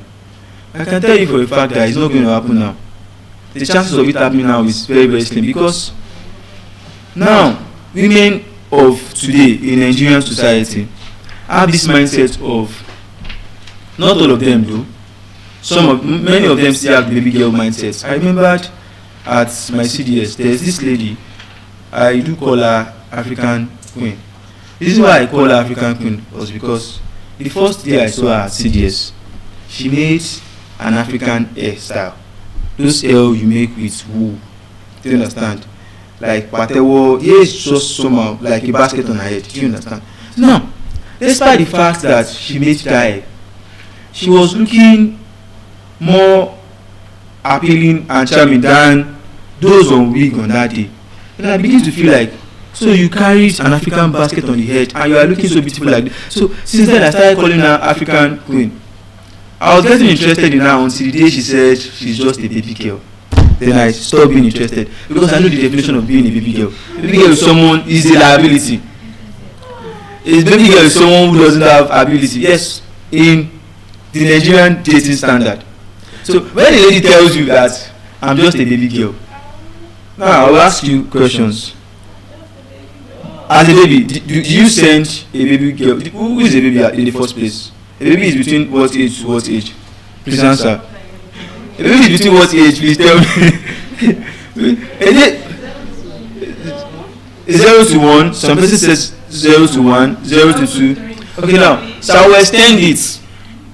I will extend it to 0 to 5. Please, will you send a 5-year-old baby girl to cross an expressway? No. Will you send a 5-year-old baby girl to the market? That is where the baby girl mentality comes in. It means the baby girl is what? A liability. I didn't just conclude, it is evident. Don't worry, it is evident. This is a Nigerian society, do you get it? So now, where am I coming from? I'm coming from the point where I said that the financial stability you expect from a man, you are not expecting it from a woman. But I'm proud of Nigerian women today. They have improved a lot. You see most of them in the tech industry, you see most of them, even at the NYSC camp where I served, we have about 1,500 girls on camp, then we have less than 900 men on camp.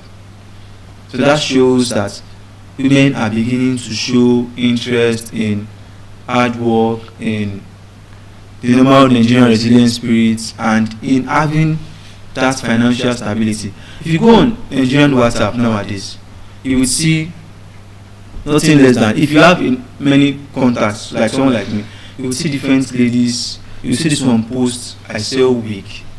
You will see this one post, I sell pots. You see this one post, I sell perfume. Or you didn't understand. I was in the bus one day, then this lady stopped me. She was like, please come and patronize me. Then when I looked at her, what are you selling? She said, I'm selling perfume. She said, it's not expensive now, just 500 naira. I said, okay, this is 500 naira. I would buy one to encourage you. She said, you can't buy one. You're too big to buy one. I'm too big to buy one. How? What are you talking about? Do you understand? So I got one from her as a form of encouraging her at that point.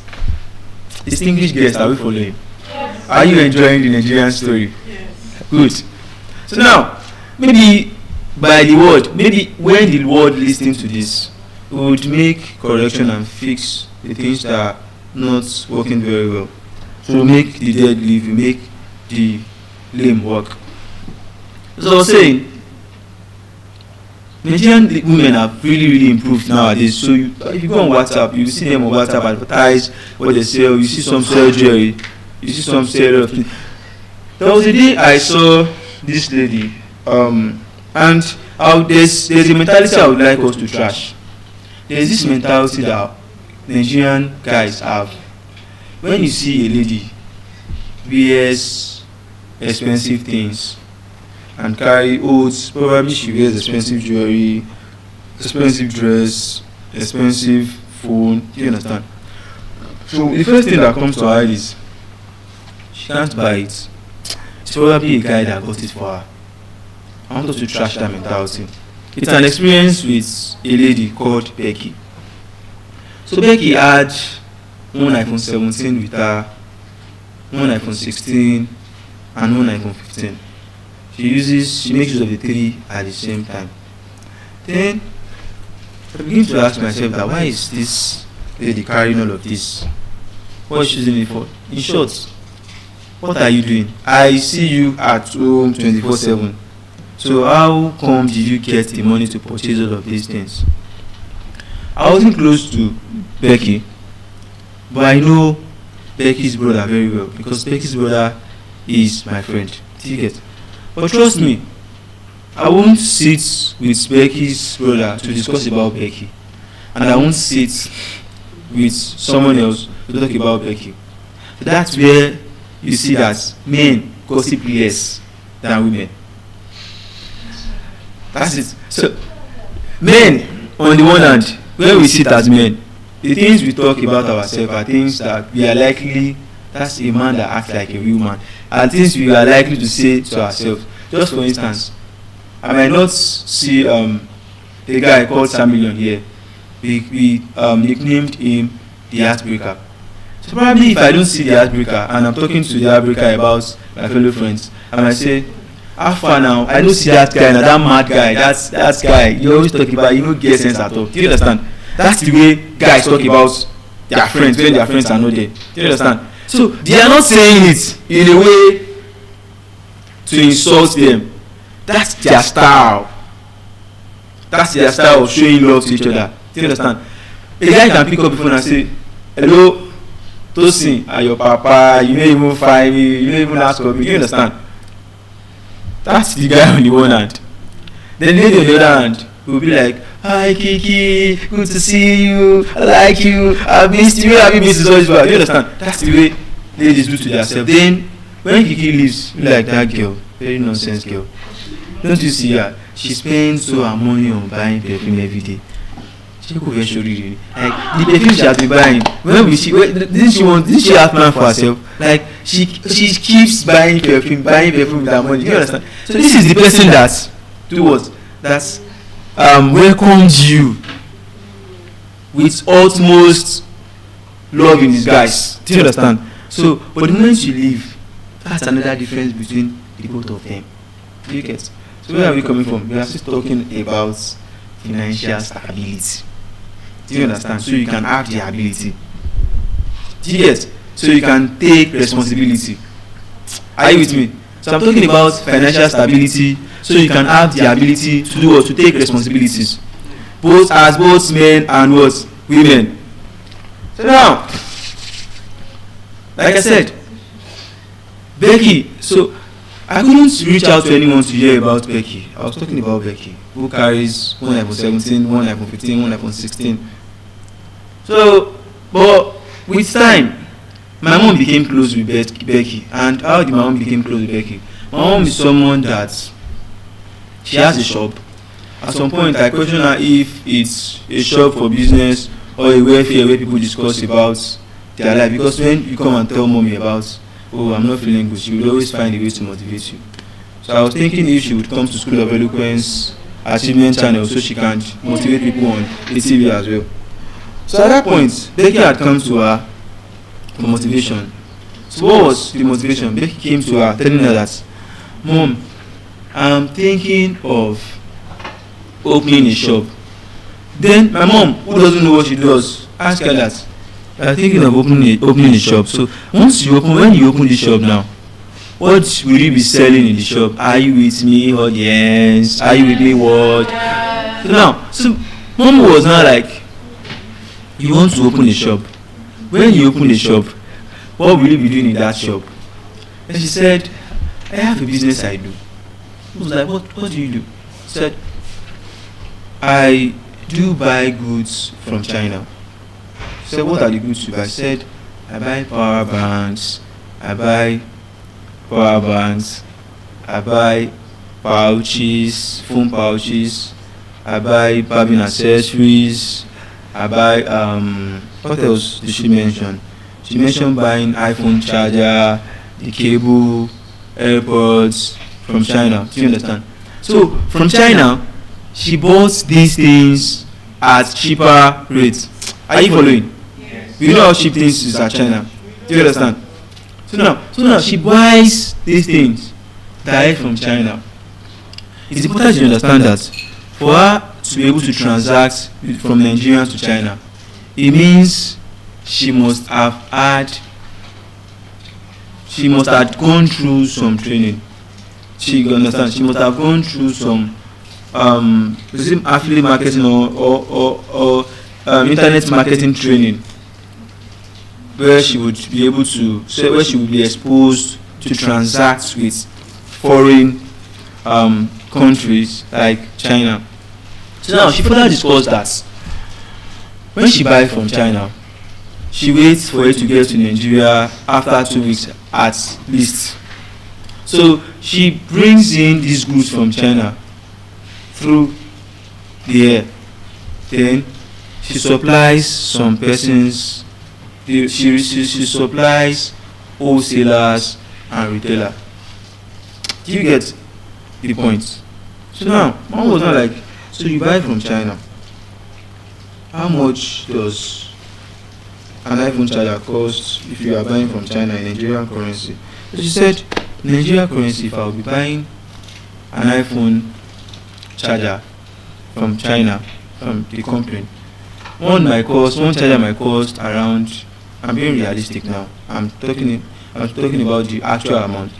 One iPhone charger can cost around 3,300 naira from China.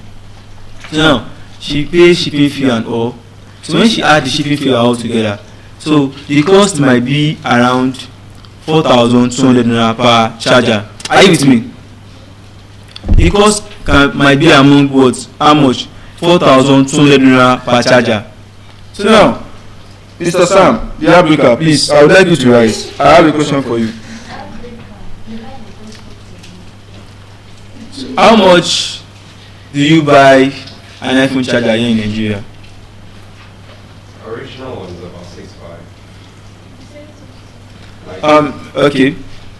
Madam Joy, what phone do you use? Okay, who is an iPhone user here that doesn't buy from Ikeja? Who is an iPhone user? So now, Madam Owi, please, sorry. How much does your iPhone charger cost? Yes? Like how much you didn't buy it yourself? Oh. And that's an example of an African, original baby girl. Do you understand? So I asked her how much did she got her iPhone charger. Then she said, I didn't buy it myself. I'm not surprised, she's on week. So now, this is the point. On my street, they sell an iPhone charger, an original one, a Type-C mouse, for around 13,000 naira. From Becky's analysis, the amount is going to cost from China for both shipping and buying of the goods is around 4,200 naira. So now, bring out the calculator if you can calculate very fast. 4,200 naira minus 13,000 naira, how much is left? Tell me the answer later. So now this shows the amount Becky earns from buying goods from China, shipping it to Nigeria. For Nigerian youths, for persons who complain about unemployment, you can always create employment for yourself. So now, she ships it in, then now you can see how much profit she makes. And she doesn't buy less than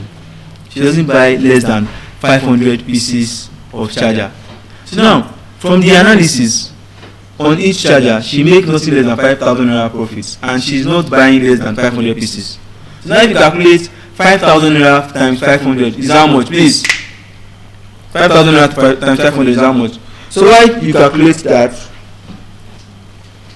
She supplies to wholesaler and people and also final consumers. Do you understand? So this is to show you that the Nigerian women of today are far different from those women of yesterday, and this is another evidence of smart work. Do you understand? So she's not just doing hard work like our mothers of those days would go to shop in the morning. The ones who would sell akara will sell akara. The one who will sell bread will sell bread. Do you understand? At the end of the week, they might not make profit of more than 3,000 naira. Out of the 3,000 naira, they have eaten 2,700 naira from it. Then they are left with 300 naira. So how will they get their own things? That's for those that are even working and not the full housewife. So this is an evidence that Nigerian women has improved in the modern day. So now they are beginning to think that yes, we should be financially stable, the same way the men are financially stable. Do you get the point? So that mentality, we should be financially stable the way men are financially stable, and that's why you see more women go to school and all of that, like I mentioned about my experience in the NYSC camp. So moving on, men, like I said, talking about the social aspects, you will see men confidently post 2 girls on Valentine's Day. Yes.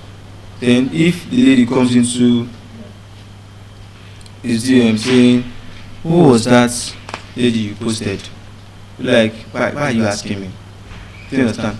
So if it was the lady that do the same thing, the lady is expected to answer the man's question politely. This is inequality at this point. Do you get? I'm not telling you to fight back. Do you understand? So I'm telling you to be able to manage things and for us not to make the mistakes those in the past make. Do you understand? So that's where, if you remember when I came in, I made mention of a Yoruba African quote that says, "Ká fi ọgbọ́n ọlọ́gbọ́n ṣe ọgbọ́n ni oníjọ́ kọ́ pé àgbàlagbà níwèé." Like when you buy someone else's idea, it is what will prevent people from calling you a fool. A good idea. Do you understand? So now, what am I doing here now? I'm buying the idea of our mothers, the mistake they make. So now, we bought the idea, we are looking at that idea, okay, this is the mistakes they make. Now, we are trying to avoid this mistake. And now, what mistakes are modern ladies committing? So how do they avoid that mistakes as well? So moving on, I would now like, now, aside from the gender expectations that I've analyzed, now we're not talking about social media and dating in Nigeria at large. So I'll tell you what happened to an experience I covered at the NYSC camp. So I have a friend, I won't mention his name. So is this person that is always shy. Do you understand? He's always shy when it comes to talking to a lady. I'm telling you this story because over the years, the ladies of this time are fond of saying, men has come, men has come, men has come. So this statement, men has come, it sounds like men has come, like men are players. Do you get? So now, because of these statements, men have decided to go extra mile. Like you see the young man over there, he had to help the lady on week pick the water, open the water. Do you understand? He's doing extra mile. Do you understand? So he can satisfy her. Do you get? So this is what the society has made us become today. So now, as I was saying, so men are now beginning to do more so that they won't be seen as scum like they are called. So now, in this case, you will judge who is the scum between the man and the woman. I know you have your stories to tell, but maybe you can keep them for another day if there is no time for us to talk about them. So at the NYSC camp, when we got to the camp, we had a state coordinator who is as well a mother, because she encourages us, then she speaks to us about real life, that the earlier you start, the better. And thank God for NYSC Nigeria. If two core members get married, there is a huge amount of money that is always given to them in support for getting married. And not just that, if two core members who get married are from different tribes, they get an additional compensation for getting married from different tribes. Why? Because the body aim at promoting unity and what? Unity and what? Good relationship. Do you understand? Among different states. So the body encourages the tribalized Nigerians. Do you get? So that's the brain behind the compensation when you get married to someone who is not from the tribe. So now, talking about my friend's experience, my friend who is a shy guy, so when we go to camp, he's a shy guy that has mouth. So when we were going to camp, I left my house at Bagada at that time. So he called me, said we should meet at Ojudubega because our camp is at Shagamu. So when he said we should meet at Ojudubega, then, so I was thinking I would stop at Ojudubega while we board another bus to the camp. But fortunately and luckily for me, after waiting for him for minutes, his dad drove him down to the beggar with a car. Then his dad said he was going to take us to camp. Then the beggar was like, "Kai, you're enjoying, your dad is taking you to camp. Oh, that's good. Oh. Me since 7, I don't have the opportunity of calling anybody daddy. Wow, you're lucky." So that was ringing in my head till we got to camp. So while we were at the camp gate, it was like, here to see those fine girls. Don't worry, I go collect like 10 girls' phone number for this place. I go. He was making mouth saying he would approach different type of ladies before he leave camp. He must have a girlfriend and all. And I said it's fine. Me on the other hand, I wasn't saying much because I'm always known to be a gentle Nigerian. Yes. So when we got to camp, we did our in-camp registration from the queue. He had been peeping, looking at Taiwo, looking at Basira, looking at Shade, looking at Modino. Do you get? So when we had settled on the third day, he found this lady. Then he said, he liked this lady. Then I told him, he said, you like her? Talk to her. Then he said, he's shy, he doesn't know what the lady would say. Mind you, I said something earlier that in the Nigerian space, women are encouraged to marry early. That's one of the reasons why when you go to NYC camp, any lady you meet, they will tell you, I'm not ready to date for fun, I'm ready to date to get married. I'm not playing game. Do you understand? Because when they are going to camp, you hear their mom tell them, Moko Wale, bring us back when you are coming. Look for a fine guy. Do you understand? So, when my friend was shy to speak to this lady, so I called the lady, I said, excuse me, my friend wants to talk to you, he likes you, but I don't know why he's shy. The lady was like, so you like me and you can't tell me, oh my God, come, I'm a nice girl, I'm not wicked, so don't be ashamed. Instead of my friend to make use of that advantage and courageously speak to her, no he did, he just backed to the lady. And I said, why are you backing? I said, I'm shy, I don't know what to tell him. I said, but from the bus stop, you already said you're going to talk to different ladies. Then that lady angrily left because she doesn't like the way he handled the matter. Then I was angry, I was mad at him. I left him.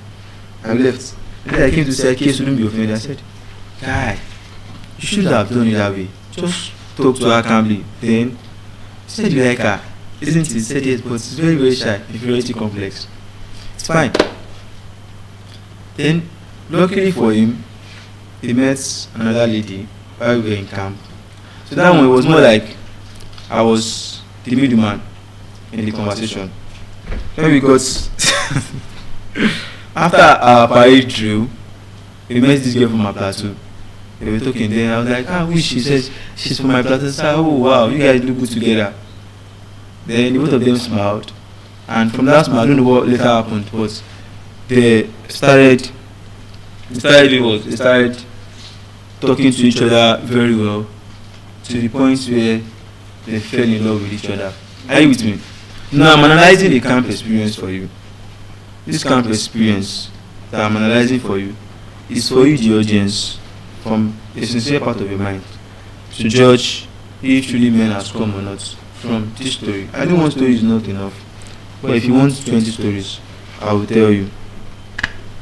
So now, as a public policy analyst, I like to experience so many things. So when I meet the public, I would have enough things to tell them evidently, not just come and tell them I saw a girl, I saw a girl, I saw a girl, I saw a boy, I saw a boy, I saw a boy, without evidence. So I like to talk about things that are relatable, things that are realistic, things that has to do with we as human. Do you get it? So now, they started talking very well, and they got used to each other.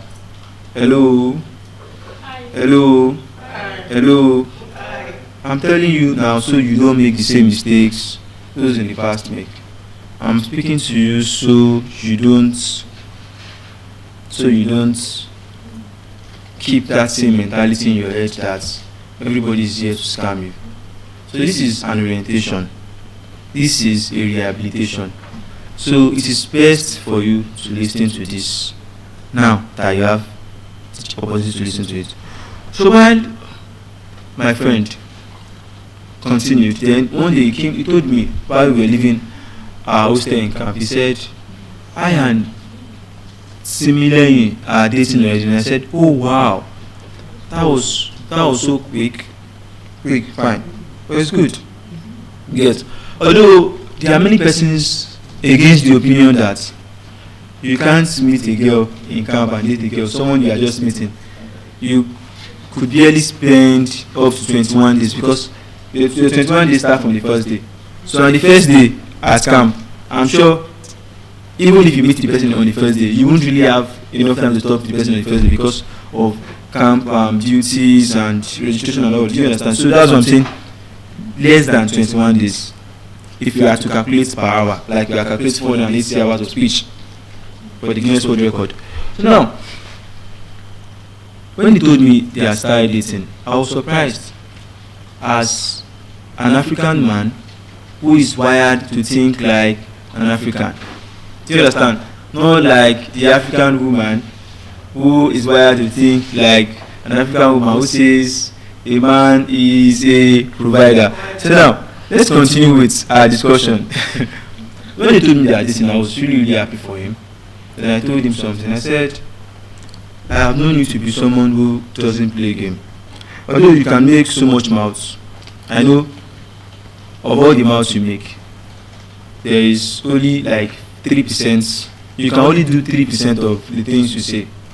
I told him, I said, observe closely the person you are talking to. If she likes you, make your relationship realistic. I encouraged him the way a good friend would encourage him. And I encouraged him to be far from being a gamer. Playing game is not a good thing.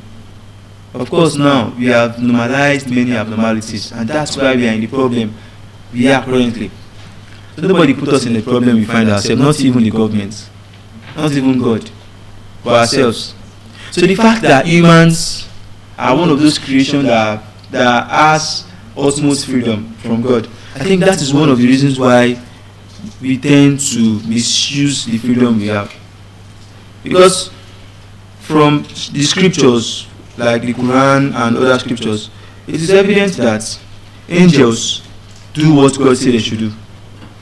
Angels, they don't really have that privilege to decide. For example, there are angels where, if, for example, there's a common angel we are used to, Gabriel, who the Muslim called Jibril.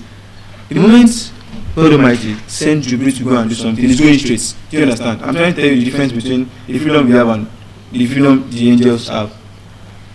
Gabriel, that's Jibril, we do what? We go straight. Do you get? But we as humans, God has given us orders like, don't lie, you see humans lie. Do humans, you see humans steal. Then after stealing, Nigerian police will do the duty. Do you understand? So you see humans don't do fraud. Nigerians, you won't see them do that. Do you get? You see humans don't cheat during exam. You see students cheating. You understand? This is violating God's law. But because we humans are the creation with the highest level of freedom, so we tend to choose whatever we want by ourselves. So I advise my friend so much, make sure you don't play games.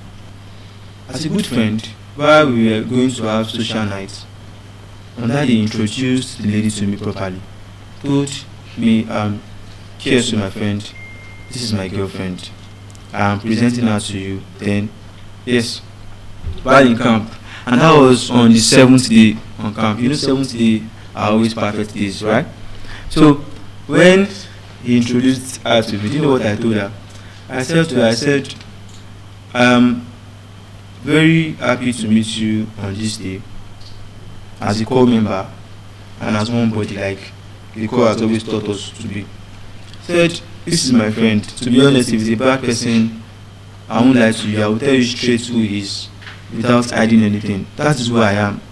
The lady in front of me is shining her eyes saying, I'm lying. I won't tell her the truth. So I'm not one of those people that covers evil deeds. And that's why I was nicknamed, while I was in secondary school, I was nicknamed the father of justice. So people have to call me the father of justice because once you are doing something that is against probably the Constitution of the Federal Republic of Nigeria or against humanity, I speak against it immediately. Regardless of how good, how much, how long we've been establishing our relationship, I can add a 10 years relationship because of one dishonesty. Yes, that's how much I'm against evil act. You get? So I spoke to her. I said, please do your best. And be sincere with him. If you don't like him, tell him. Then I asked her, are you sure this person is someone you like? I said, yes, I like him. It's fine, I understand. At times, love is very toxic. Toxic in the sense that when you take it, when you are in it, it makes you do the same thing someone under the influence of alcohol will do. Someone under the influence of alcohol, someone who is high on drug, might tell you that he will swim from Ikoyi, the bridge side, to the Tobiland bridge, other side at Yanoro.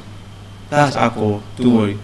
You will see someone under the influence of alcohol tell you that Derby County is a better team than Liverpool Football Club. When you ask how, he said Derby County has more trophy. You don't need to argue for that. Ogogoro is at work. Omologo. Do you get? So now, after I spent more time talking to her, and I asked her, are you sure you like? She said, yes. So it's fine. I know it's just 7 days on camp. It's not enough. But then, make sure you are real in anything you are doing.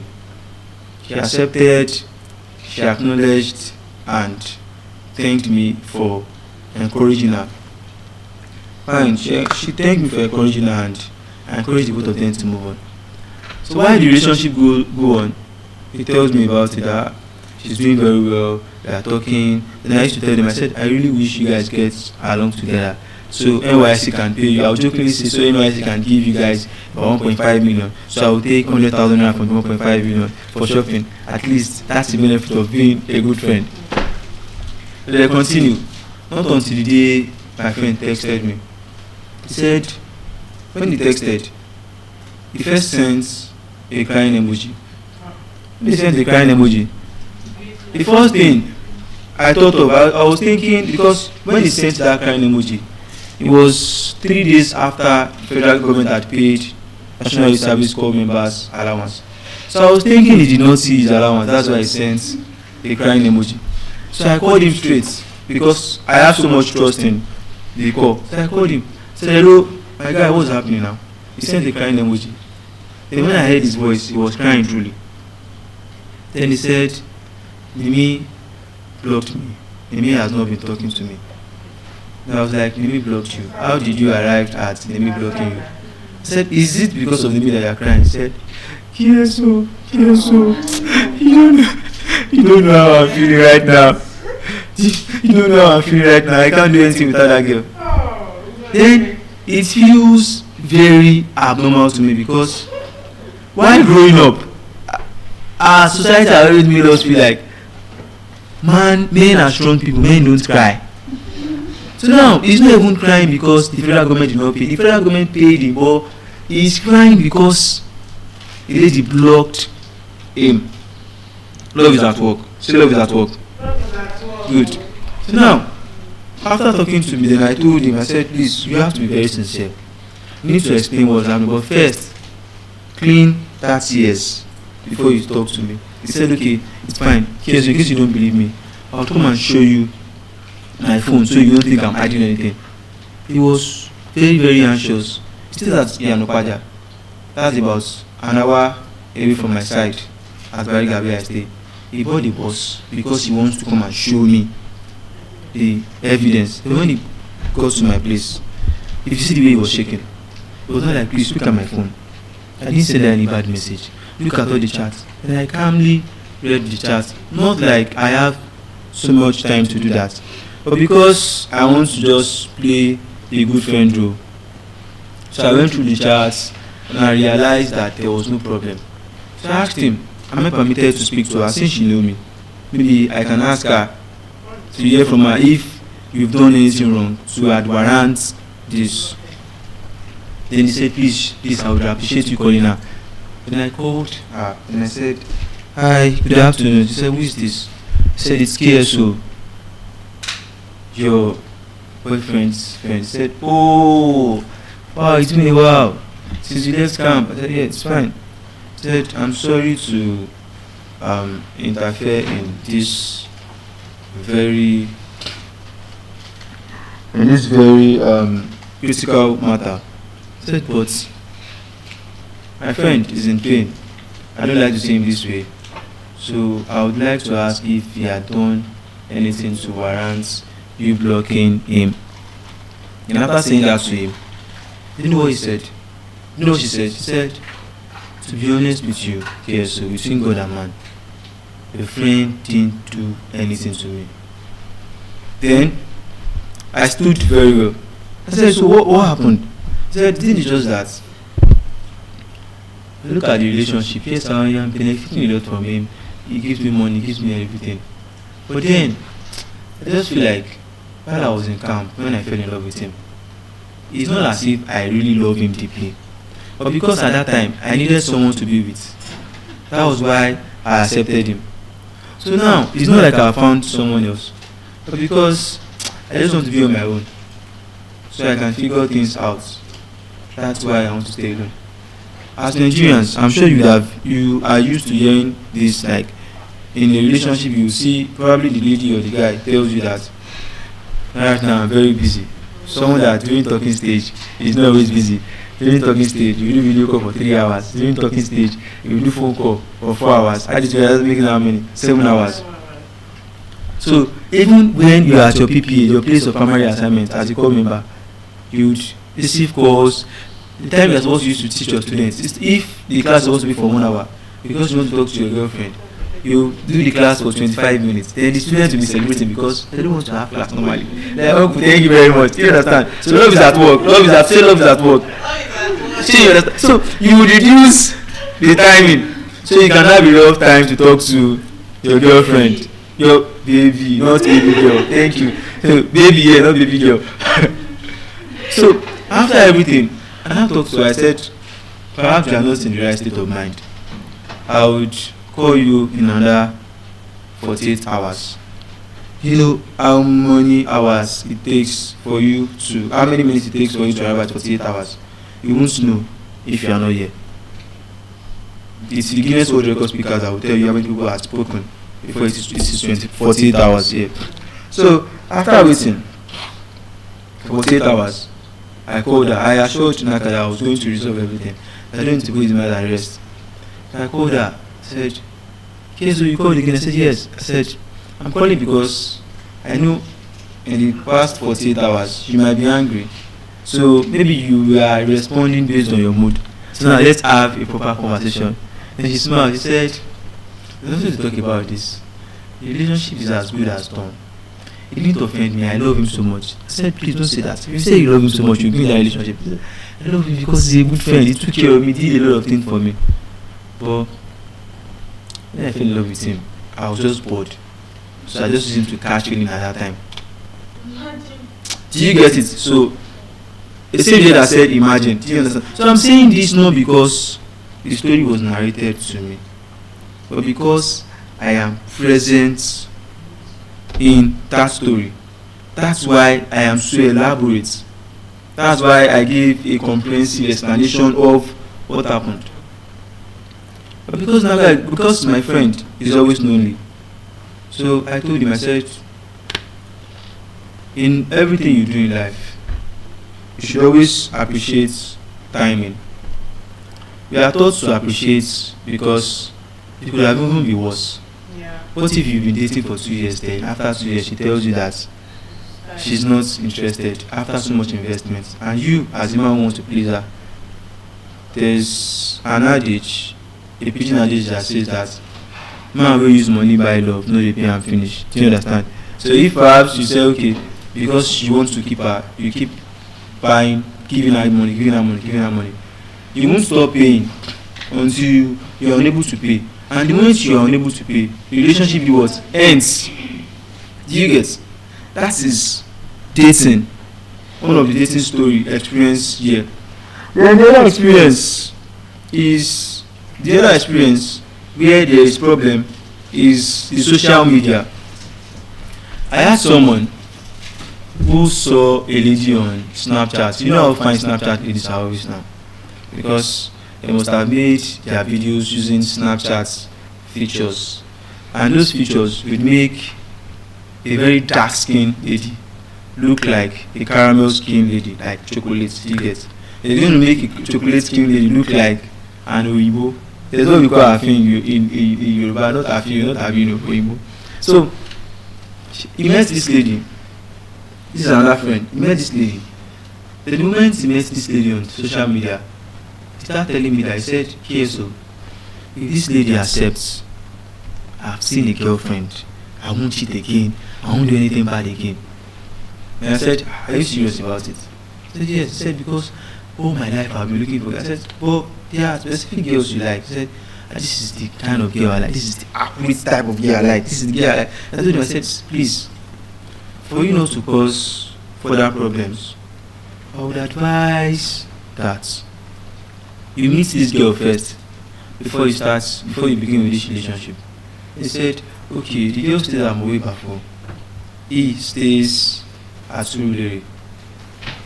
Mowe Bafo is located in Ogun State, a neighboring state with Lagos, not very far away. When there is no traffic, in 2 hours, you should be with the girl, or the girl should be with him. So now, after he had confessed his feeling, then he said he was going to talk to the lady. The lady asked him questions about himself. You know, normally, if you would have a friend, you have to know more about the friend. But in the African Nigerian style, the human aspect is very, very different. When the woman is asking you questions about you, she wants to know if you can carry a bukata. You will call it bukata, if you can be responsible for her needs. Like the other lady who said the man should always provide for her. Do you get it? So while they keep talking, at the lady's end, he has satisfied her requirements. What do I mean by he has satisfied her requirements? Everything required by the lady, he has it.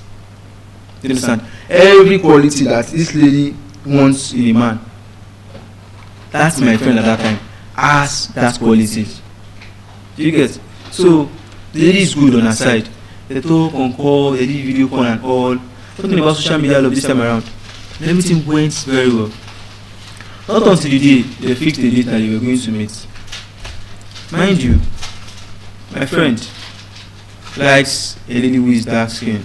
No problem. But whoever is going to be dating must not be a short girl. He doesn't like ladies that are short. The moment you have every quality he wants, in fact, the moment you discover that you're a short lady, it's going to lose interest. You get? So mind you, the online talking stage and the acceptance of relationship had gone for over 2 months before their first meeting.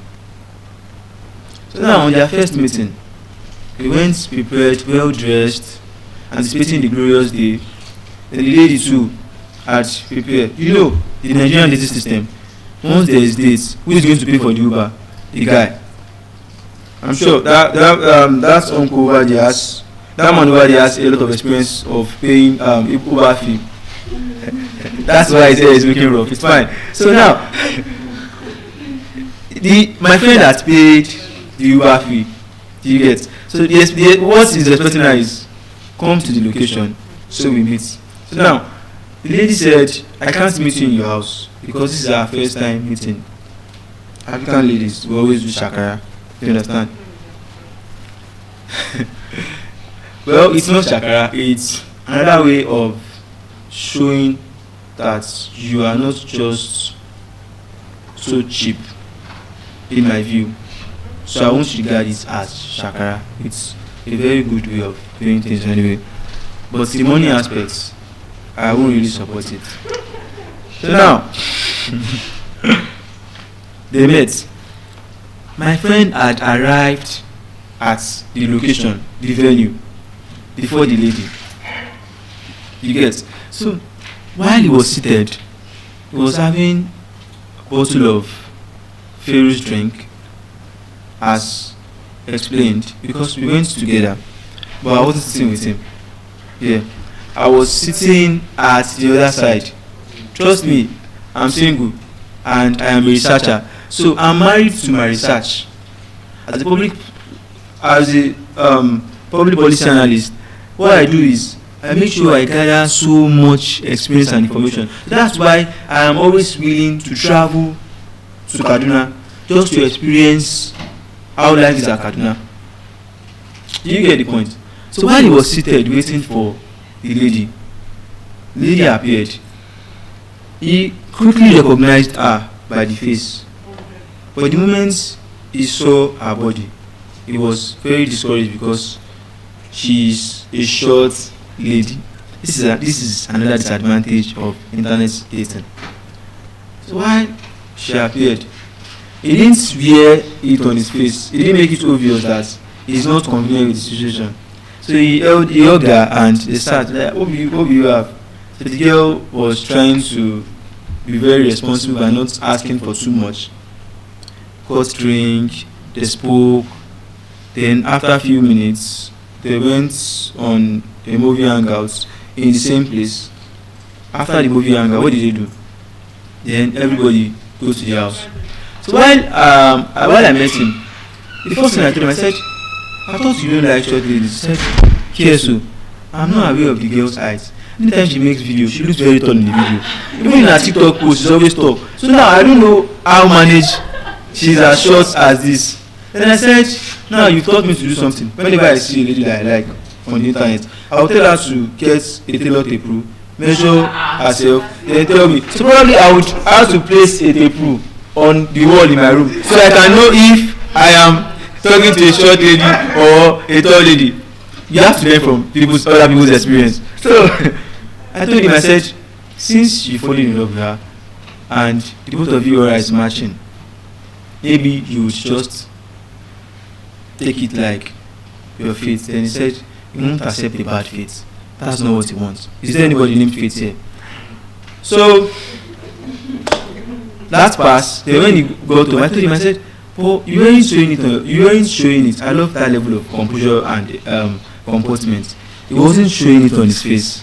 So the lady would not feel bad. Do you get? So while the lady was going, he even sent the lady another Uber fee. That's how African Nigerian men pay the bill. They keep paying the bill. You understand? So he sent the money so she can transit back to her house easily. And I said, if it was me, I won't send any money. I said, the reason why I won't send any money because the benefit of the date didn't come. It ended the outbreak. Then she had eaten, she had gotten a lot of things. So why am I still paying? He said, don't behave like that. You just have to be calm. He said, I have to be calm. I said, it's fine, there's no problem.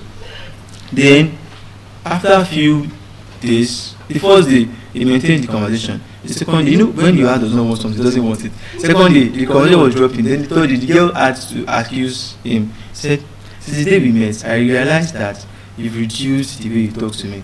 Is it like you don't like my appearance? He said, there's nothing bad about it. I like you now. If I don't like you, will I give you money?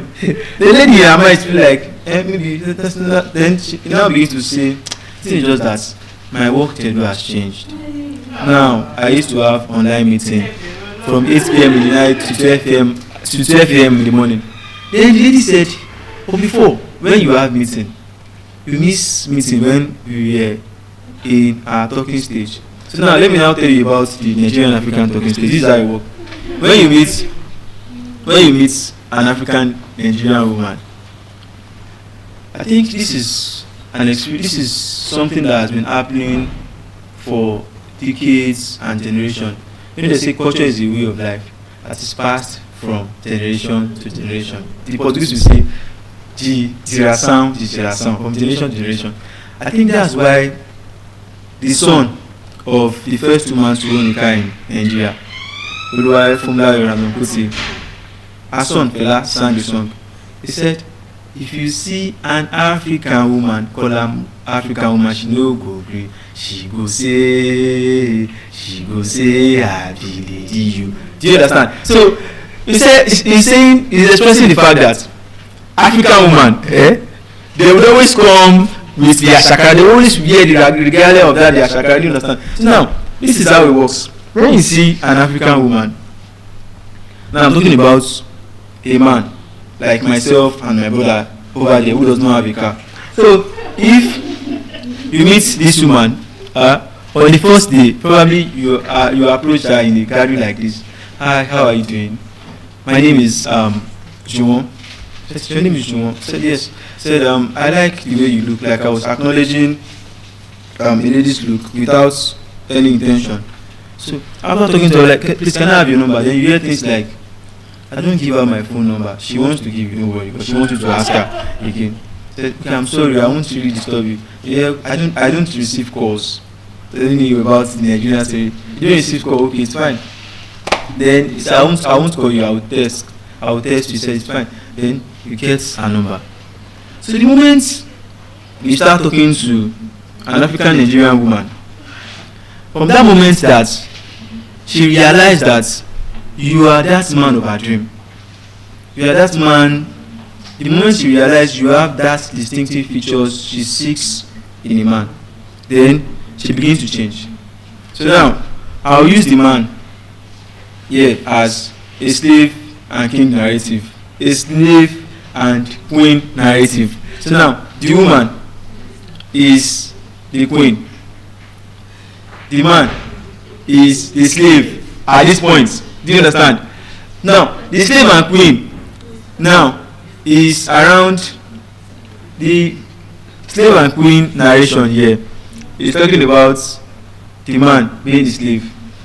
African man. I saw the way you represented Africa here. So, and I'm sure you will understand this experience, lecturer. So now, the man, I'm using the slave to represent the man now because he's begging for what he wants. Now the man is what? The queen. So now, while they begin, while the guy approached the woman, after the guy has gotten her number, you will see things like, hi, my name is Juwon. From there, he will introduce himself properly by saying, I'm a public policy analyst, I'm a polyglot. Then she'll be like, what do you mean you're a polyglot? Said, I speak more than one language. So what language do you speak? I speak Portuguese language, I speak English. Then she'll be like, come and teach me Portuguese. How do you say how are you Portuguese? From there you start to buy her interest. Do you understand? But while you buy her interest, the African Nigerian woman, don't forget. So while you continue to buy her interest, at times she's going to form busy for you. She's going to form busy for you that I'm busy, you don't text me at this time. So from the moment you meet her requirements, from the moment you meet those things she wants to see in a man, from that moment she start telling you things you don't ask her to tell you. For example now, if perhaps before you used to ask her for a picture that please send me how you look today, you first ask, tell me reasons why I should send you my picture. You'll be like, oh, I'm sorry, I just asked. Then you start acting like the gentleman. I just asked, I don't mean anything, I just want to see you. Then if probably she sends you the picture, then you say, please, can I see another one? You say, what do you mean by can you see another one? If you don't like this one, leave it. Then be like, oh, I'm sorry, it's very, very okay. Then for you to make her feel happy, you might have to use ChatGPT to look for, okay, what are the ways to qualify people. So you start looking for adjectives like, you are charming, you are beautiful, you are cute, you are appealing, you are enchanting, you are embedded with knowledge. Do you understand? You start looking for things like that. So to make her happy, so as not to lose the sport of winning her heart. Do you get it? So while you continue, I'm using the guy now as a slave because the guy keeps begging. But from the moment the guy win, what do I mean by the guy win? The moment the lady is in love with the guy, the moment you win her heart, then the story changes. So the lady moved from being the queen to being a, okay now, I will still leave it as her being a queen. But the guy will move from being a slave to being an emperor. Because from that moment, the 2 hours call you used to do to her, she would turn it to 5 hours call when she's calling you. So the moment she did not hear from you for maybe 30 minutes, she will start to text you, Juwon, where are you? I hope you are not with another girl there. Let me call you on video call. Then she will call you like, I'm at a conference, how do you expect me to pick your call?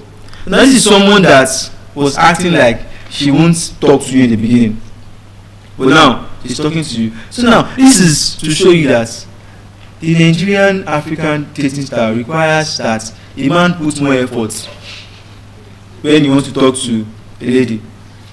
I had prepared for this topic. While I was seated there listening to other speaker, I went on X, Twitter, then I saw a lady posted something. She said, Nigerian guys, no, they toast us again. Like, Nigerian guys, you guys don't ask us out again. Then the guy responded, he said, if you ask you out, you ask us to pay for your meals. If you ask you out, we pay for week. If you ask you out, you tell us to change your phone for you. After 24 hours, you tell us you don't have data. Then in 3 days, you start talking about your phone got spoiled. Your phone is always hot. You are always putting it in the fridge before it works. Do you understand? He said, isn't that drama enough for us to avoid you? Then when I read it, then I was like, is it that these people saw my topic before talking about this? But that is one of the stuff.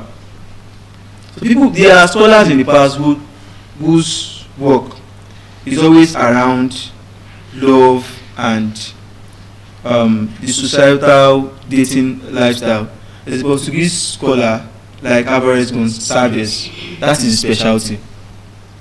Do you get? So now, this topic is not just here. It's for us to understand. From the first story I told you about my friend at the NYSC camp.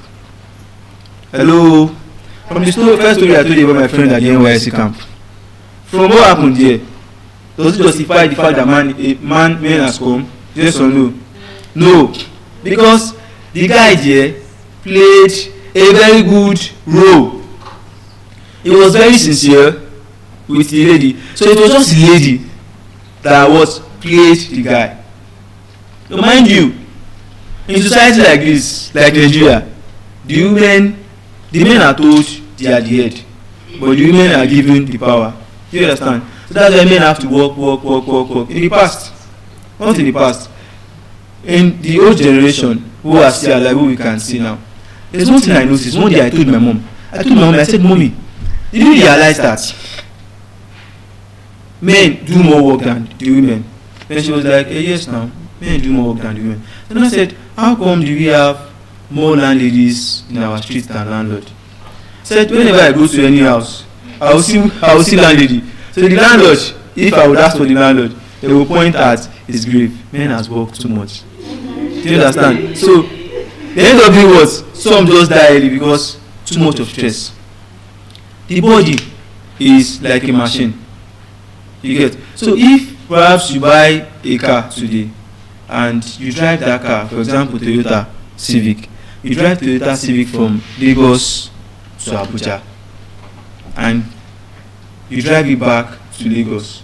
I can tell you for a fact that if you drive that car from Lagos to Abuja, you can't drive that car from Abuja back to Lagos without the car stopping on the road. That is how the body is. The body is a machine. So you have to have resting time. This is time when you rest. So that's why you don't say to yourself that I'm the man. I will always provide. I will always do everything. I will always make sure I'm there for this thing. So now, so this problem, what do you think are the solutions we should provide? But before talking about the solutions, I will tell you about common things now. One of the common things in Nigerian society now is you would see single parents, not just single parents, you would see ladies in their early age playing a single parent role. On TikTok, a few months ago while I was scrolling, I was seeing a challenge. They call it a challenge because it's like a competition. You tell me yours, I post mine too. You post yours, I post mine too. But I saw it as a challenging challenge. Are you with me? I said that what? A challenging challenge. Someone say love is at work. So I said that a challenging challenge. Why? Because it's the videos of young women posting content saying they are doing challenge. So what's the challenge? You see a lady post, fine boy, you say you like me. Then she write a picture with the caption, fine boy, you say you like me. This lady is very, very beautiful, fine. Then you will scroll, said, say you know say I don't born. But I be single mom. Do you understand? So when I check the age, the lady will write her age then and I will see 21 years old. Then I begin to imagine, how did a 21-year-old lady arrive at giving birth, then being a single mom at 21? So it's always as a result of wrong choice. So how do we reduce this problem? First and foremost, the gender expectation, we have to reduce it and make sure there is equality. Equality in what sense? The same way you don't expect a woman to cheat, it's the same way you shouldn't be expecting a man to cheat. So of course, a woman is not allowed to post more than one man according to dating standard here. The same way you are expecting that from a woman, the same way you are expecting a woman to be 100% loyal to the man, the same way you should be expecting a man to be to be loyal to the woman. The other thing is we should reduce the gender double standards, like I made mention earlier. Then financial realism, so as to protect yourself from being in trouble, as one of the solutions. So what do I mean by financial realism? What do I mean by financial realism? When I say financial realism here, I mean for you not to end up dating someone that you would end up being heartbroken at the end of the day. You have to consider if financially the both of you relationship is realistic. Realistic in what sense? I think I like the other lady who I asked the question, who I asked what is her profession. She said she's a teacher. I asked how much does she earns every month, and she said she earns 200,000 naira every month. And I said, if you would have a man, at least how much must this man be earning? He said at least 500,000 naira. Why? Because she feel with her goal, the only realistic thing is to have a man who earns nothing less than how much? 500,000 naira. So for her to have mentioned at least 500,000 naira, it means there are things she wants to get that she would like to the man to get for her. I'm not saying she wants the man to get everything for her, but maybe for instance, a lady who wants to be living in a house like GRA Ikeja in Lagos. I hope we know that houses in GRA Lagos Ikeja are more expensive than houses at Okukumaiko in Lagos. Do you get? So at Okukumaiko, you might get a 2-bedroom apartment for 200,000 naira, which is the lady's salary. But Ikeja GRA in Lagos, if you get a 2-bedroom apartment in an estate, you will be paying around 4 million naira.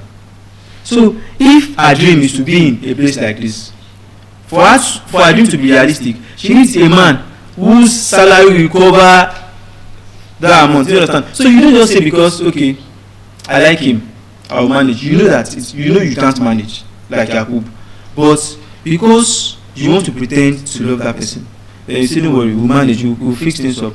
Yeah, I need 200,000, I need 200,000 now. Okay, we will still get the house at GRA, but we'll manage.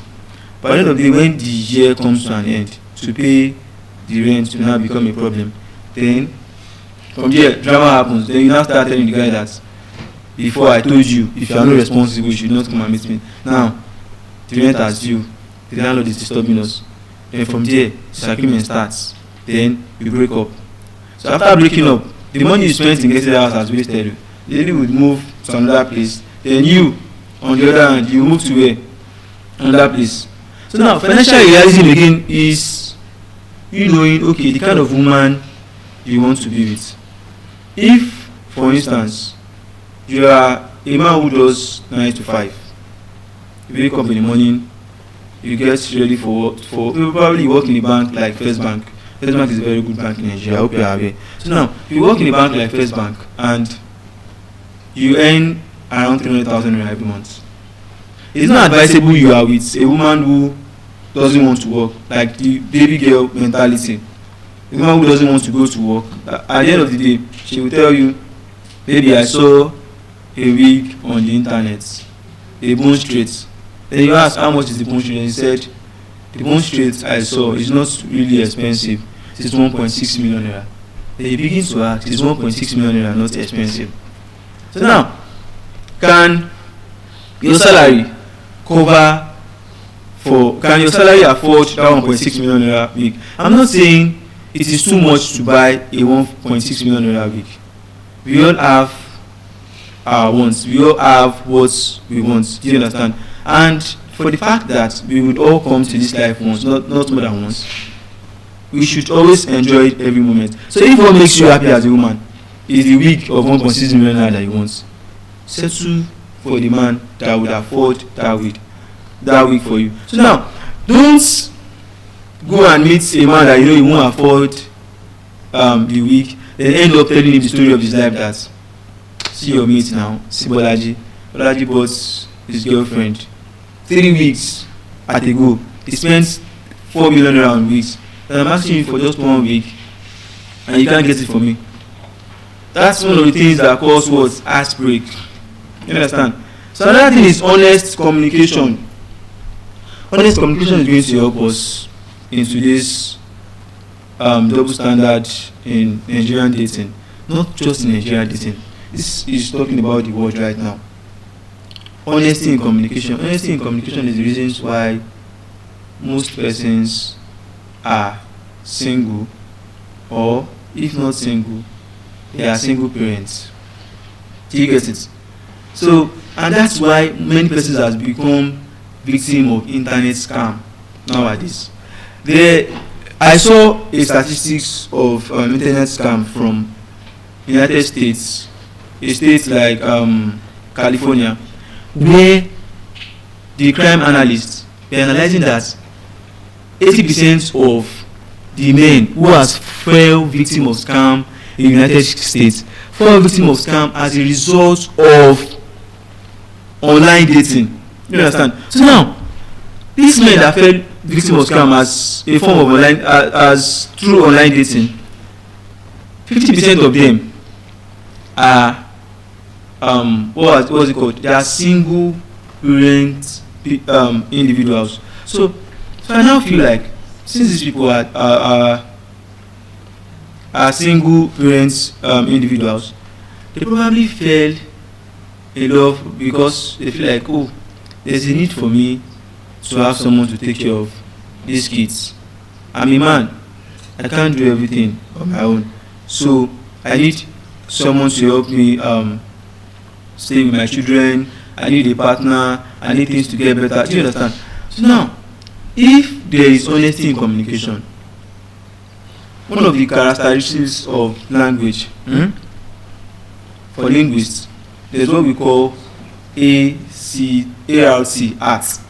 So now I want to make use of the A in the ART when you speak. That is accuracy in speech.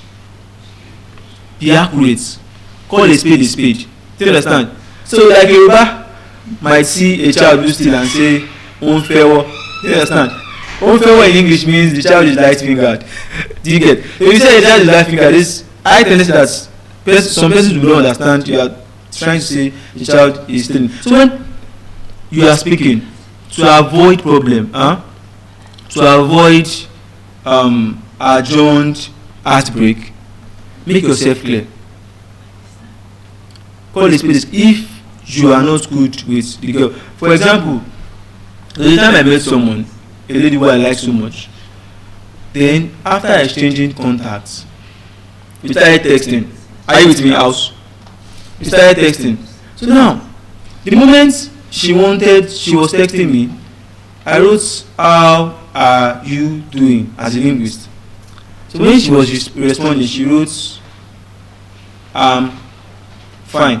So now this is how the arm came. The arm came with with an I field and M. Good. Then the fine, she spelled it fine, FYN. When I saw it fine, I was like, when did the standard English change from FINE to FYN? And I said, okay. Then I further spoke to her. So while she was talking, I could see that she can't use normal words. Do you understand? So she had to destroy the spelling of every word she used to communicate with me. You understand? So then I had to place a call to confirm if she can even speak. So I say she could speak, but there's what we call parallelism. Words aligning while you speak. Do you understand? So she was using good vocabularies, but the words are not aligning. Like when you're supposed to use chill, you are using cold. These are nuances. When you're supposed to use hot, you are using warm. These are nuances. Do you understand? When you're supposed to use white, you are using light. Do you get? So white, where white is going to fit in, light is not going to fit in there. Do you understand? So now, when we were speaking, I could see that I can't handle this kind of person, because me as a linguist, I currently can speak 2 languages, 2 standard languages. What I mean by standard languages is English and Portuguese language. There's another language like the African language, Yoruba, and I can speak Hausa language as well. That makes it 4 languages. Do you get? So now, I want to have children who would speak Portuguese, Mandarin, Spanish, German. Yes, my lecturer, Professor Tayo Ajayi's son, can speak 7 languages. So it is possible. So it's going to work how? I would make them a child bilingual by bringing them up with 2 languages as their first language. Don't forget, whether I teach them English and Portuguese, they will learn Yoruba from their mom. So they will become what? A multilingual as a child. So if they become a multilingual as a child, to become a trilingual, if they become a trilingual as a child, to become a multilingual as an adult, it will be what? It will be easy for them. Do you get the point? So now, when I see the way this lady communicates, I could feel that our way of communication will not help me. It doesn't align with who I want to be, with the kind of woman I want to have. That is where honest communication comes in. Then, at the point I realized, what did I do? I reduced the rate at which I speak with her. Then gradually, we stopped talking. That might not be a good way to end it, but at least I didn't pretend. At least I didn't start what I won't be able to finish. Then another thing I will talk about is emotional maturity. Emotional maturity is going to save a lot of things. As humans, it is normal for you to have bad days, but all days in the year can never be a bad day. So now, don't ruin a relationship that lasted for over 2 years with just one bad day. Don't be less than 11. So don't lose an important relationship with just one bad day. What do I mean by this? So we have seen persons who are in good early relationship, but because probably someone at work offends the man. Men do this a lot. So when they get home, if maybe his girlfriend come to visit him on that day, perhaps they had agreed that today we will be meeting. Are you following me, sir? Do you get what I'm saying? So if perhaps they had agreed that today I'm meeting you, my girlfriend, then he had sent some money to her that prepare semo for me. Semo is an African food. Prepare semo with vegetable soup for me, so I'll eat when I get home. So now you agreed with your woman that she should prepare for you what? Semo and what? Vegetable. Are you there? So now this woman has gone to the kitchen after her work to prepare this food for you. So now, because on your way home as a man, someone got you angry, so now you brought this anger home. Then the next thing you did is, when you got home at first you didn't greet her, you went to the bed straight. Then she called you by using romantic word like, "Hi darling, welcome, what's wrong with you?" You didn't even answer her at all. Then the next thing you told her is, you should just leave the food and you're not eating. What happened? Talk. You did not explain. So this is where emotional maturity comes in. You should be able to manage your emotions as man that you are, not just man. Managing your emotion is not gender based. women go out or to when they go out. So regardless of what happened, no matter what happens to you, learn how to do what to manage the situation. I have spoken about what honest communication, how it's going to help us have a better dating standard. You know, dating comes before marriage, and if the dating foundation is bad, there is no how we reduce the amount of single parenting we are experiencing in the world currently, not just in Nigeria, across the globe. So now, dating has come as that foundation, because there's a book, there's one of the only book that says, if the foundation is destroyed, what can the righteous? But now it's not the righteous now. It is what will the man, what will the woman do? Because the foundation is the dating. So if at the foundation you destroyed everything, so what will happen in the house? I experienced something one day. I got a job, a painting job. So I got a painting job. So I was going to work in the woman's house. The woman is a lawyer while the man is a doctor. I don't know what happened between them. But all I could see is, at the point where I was about to knock at the door, the wife aggressively opened the door without me knocking. Then she came out. When she was coming out of the room, I saw her with a knife. Then I had to run back. The next thing she did was, she went close to her husband's car. Then she put the knife in the 4 tires. Then I had to pause to look. Then she told the husband, I told you will not go anywhere today. Now, use the car. The first thing the husband did was to just sit down and observe the way his wife behaved on that very day. Do you get? So a lot of things can be avoided only if we exercise patience. Do you get? A lot of things can be avoided only if we don't let our emotions overshadow our mind. So now, we as humans, we have the ability to think.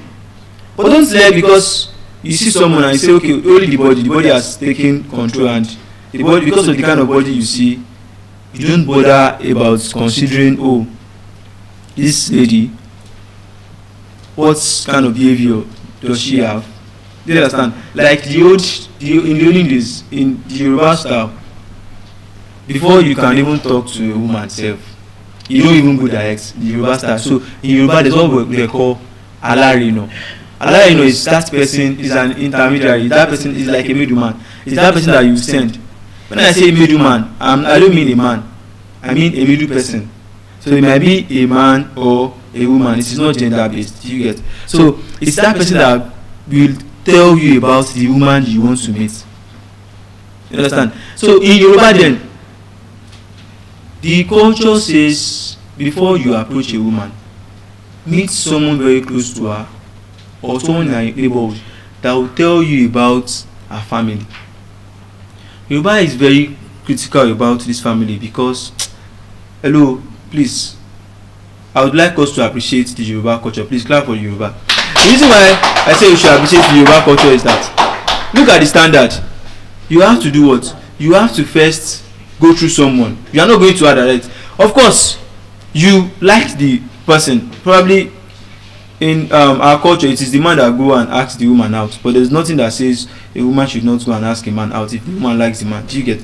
But now, I'm using the one that it's likely to happen. So as the man, you like this woman, sure you get. But Yoruba culture is telling you that we know you like her, but don't go and meet her. Calm down, gentleman. Shaolin, calm down. You know what? Look for someone that is what? That is very close to her. Not a friend that will tell you lie. Look for someone in her neighborhood. So now, ask about her. So after you've asked about her, you ask about her family. Yoruba used to call that person, that's middleman. That middle person, alarino in Yoruba language. So that person tells you about her. For example, if she's from a family where they do where they worship Shango, for instance, the Portuguese call it Shango. Yoruba call it Shango. Shango is one of the gods worshipped in Yoruba land. So now, maybe the girl, she's a Christian, for example, but in her family, they worship what? Shango. So you get. So you, who is the guy that you want to meet her? You are a Christian too. You know, you and the lady, you are lying. Yes or yes? You are a Christian, she's a what? She's a Christian. But regardless of how Christian they are, there's one compulsory thing. Before you can get married to her, you would have to go to the shrine for prayers first. Do you understand? So now, if you had made the right inquiry before talking about serious relationship, the person you went through would have told, because the lady might not want to tell you because she feels, I'm a Christian, what do I want to use? What do I have to do with going to shrine? But if she doesn't go to shrine, the wedding will not hold. The relationship will not even work. Do you understand? So now, that person you've gone to meet, he will now tell you that, hello, Kayode, first and foremost, I want you to understand that this lady you like, she's from Shango family. Can you go to shrine to pray before you can be a man? So now, if you, as a Christian, for example, knows that, okay, as a Christian, I can withstand going to that shrine to seek blessings before getting married to her, good. But if you know, as a Christian, with your belief, with the kind of belief you have, you don't have anything to do with African tradition. So that tells you that you do what? You stop loving her and move back. That shows what? It is not a realistic journey. Do you understand? So now, you choose. Another solution to our problem is choosing compatibility. Like I said earlier, I left the person who I would have been in talking stage with because I could see that our use of diction will not just ruin me, but will ruin the children I will born if I continue with her. Yes, because someone who writes FYN as fine. How does she do my children assignment? Do you understand? Do you get it? So maybe that's the way I feel. Another man will not see it that way. Do you understand? So I want you to know, as linguists, this is a critical analysis. This is not just a topic. What we are doing here is a comprehensive and a critical analysis of the double standards in Nigerian dating. Yes. And as well providing a solution towards to the rate of single parenting we are experiencing in the world. I won't lie to you. That quote that says two heads are better than one is the fact. When we say two heads are better than one, we are not talking about 15 naira and $1. Of course, it's one head in $1, and there are many heads in 15 naira. But what $1 will buy, 15 naira will not buy. That's not the two heads is better than one I'm talking about. What I'm talking about here is the parenting duty is the work of two individuals, the mother and the father. So the moment the work of two individuals becomes the work of one person, then there will be a problem. The end product is likely not to go well. Even when you feel it's going well, there will be weaknesses. There will be weakness. Do you understand what I'm saying? That's why Yoruba will say, ọwọ́ kan ò gbẹ́rù dórí, that a hand doesn't lift a load to the head. Do you understand? It's just like I want to carry this thing now, this thing on my head. I can't use just one hand to lift it, turn it, then put it on my head. It doesn't work like that. So that's the power of unity. So that's the power of coming together. That is the essence of, that's why they say marriage is the union between a man and a woman to become what? Husband and what? A wife. That union, that unity, that agreement. Then another one is, let's have a commitment mindset. That's the last one. Be committed to whoever you are with. Of course, if you're in love with someone today, the truth of the matter is, God is the greatest.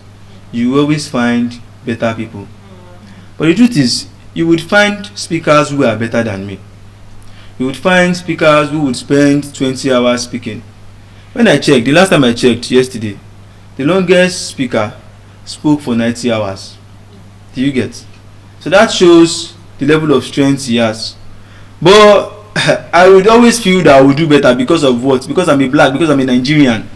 I have the strength. Do you get it? So the fact that you meet a better speaker does not mean the fact that you meet a speaker who speaks longer than me does not mean that speaker is a better speaker than me. Yeah. Do you understand?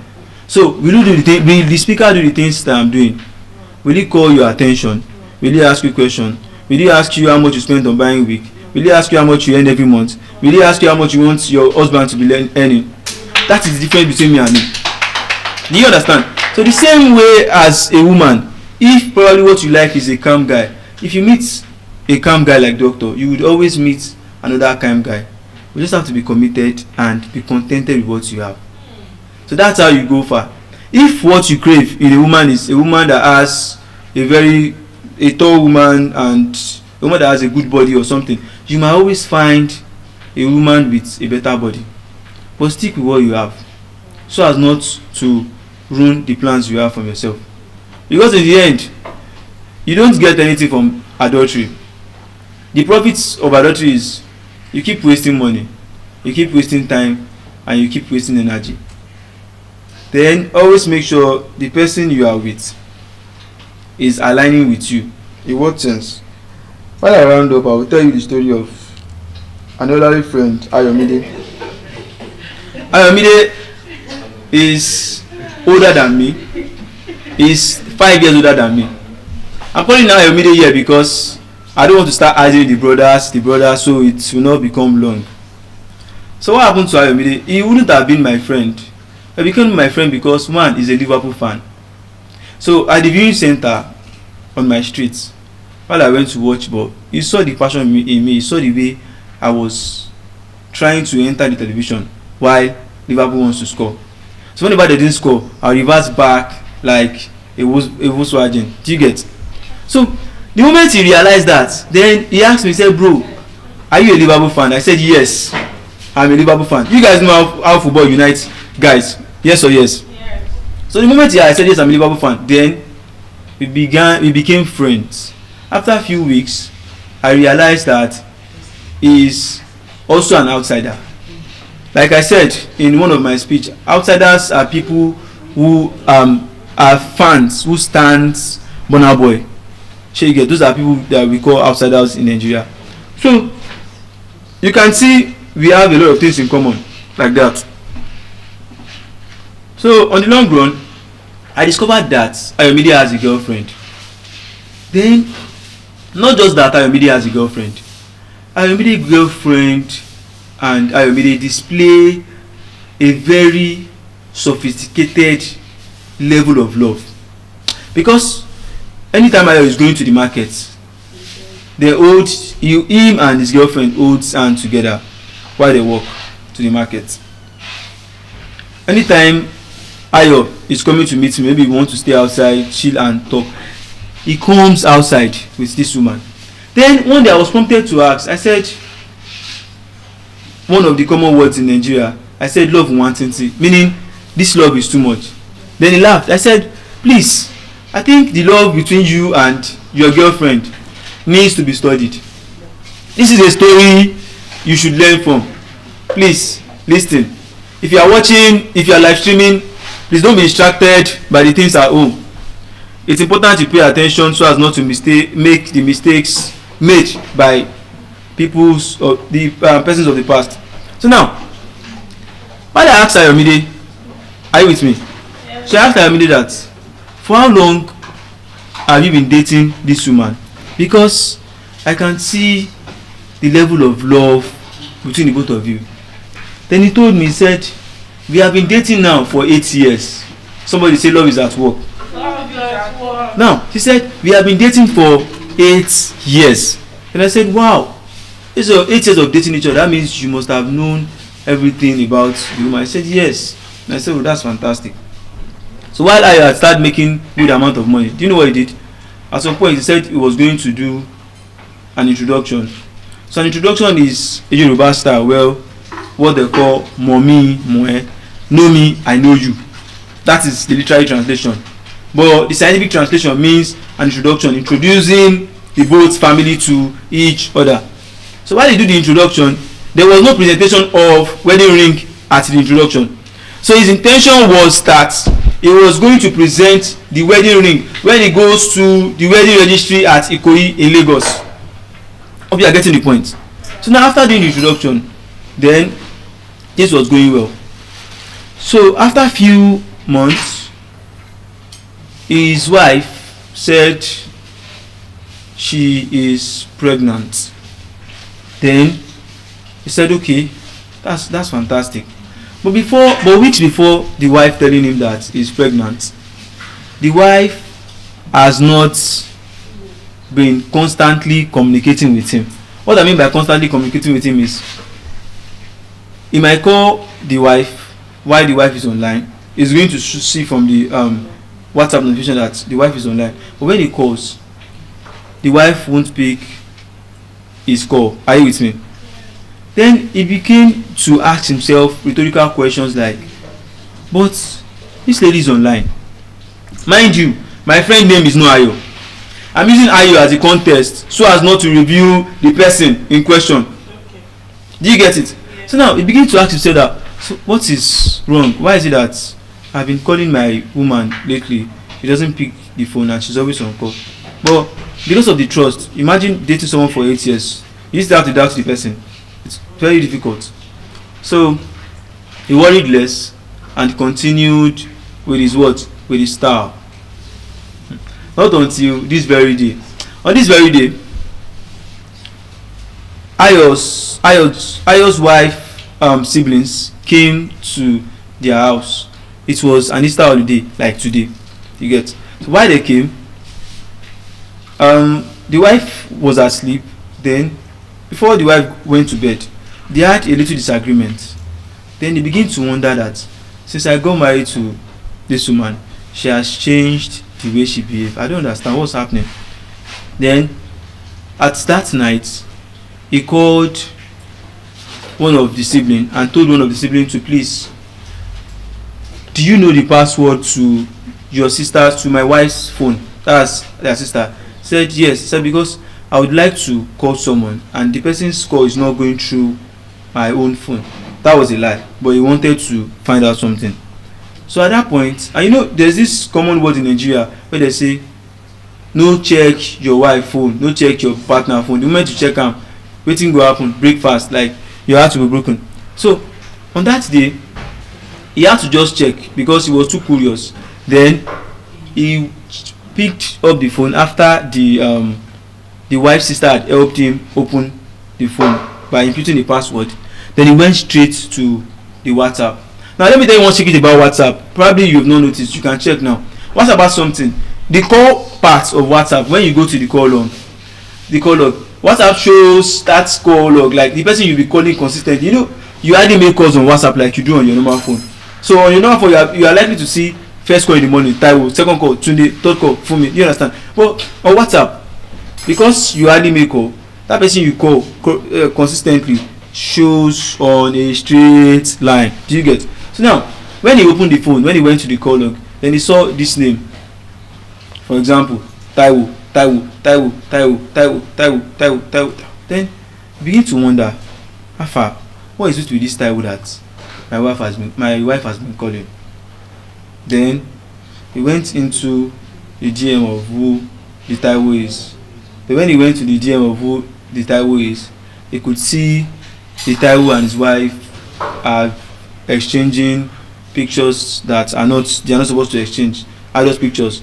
Then he began to wonder what was happening. Then he questioned his wife, what have you been doing? Then the wife apologized to him. Do you know what brought about the apology?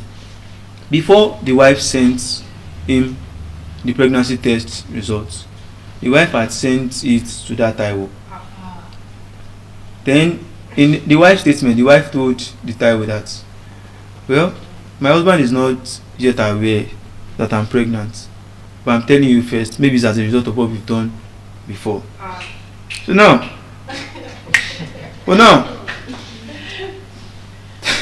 my friend Ayo just need things to be clarified. Then he asked, are you sure he did not impregnate you, then she said, I'm not sure he's the one. You know, there's a difference between he's not the one and I'm not sure he's the one. Then Ayo overreacted. While Ayo overreacted, Ayo approached the wife family. Do you know what the bad mother-in-law said? Said, why will you check the phone of your wife's phone? Who gave you the audacity to check your wife's phone? Then things escalated. Then do you know what the wife told Ayo? What the wife told Ayo is the point here. The wife told Ayo that ever since we got married, you have never satisfied me sexually. This is where libido comes in.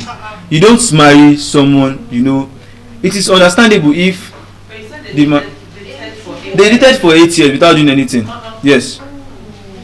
They dated for 8 years without having any sexual affair.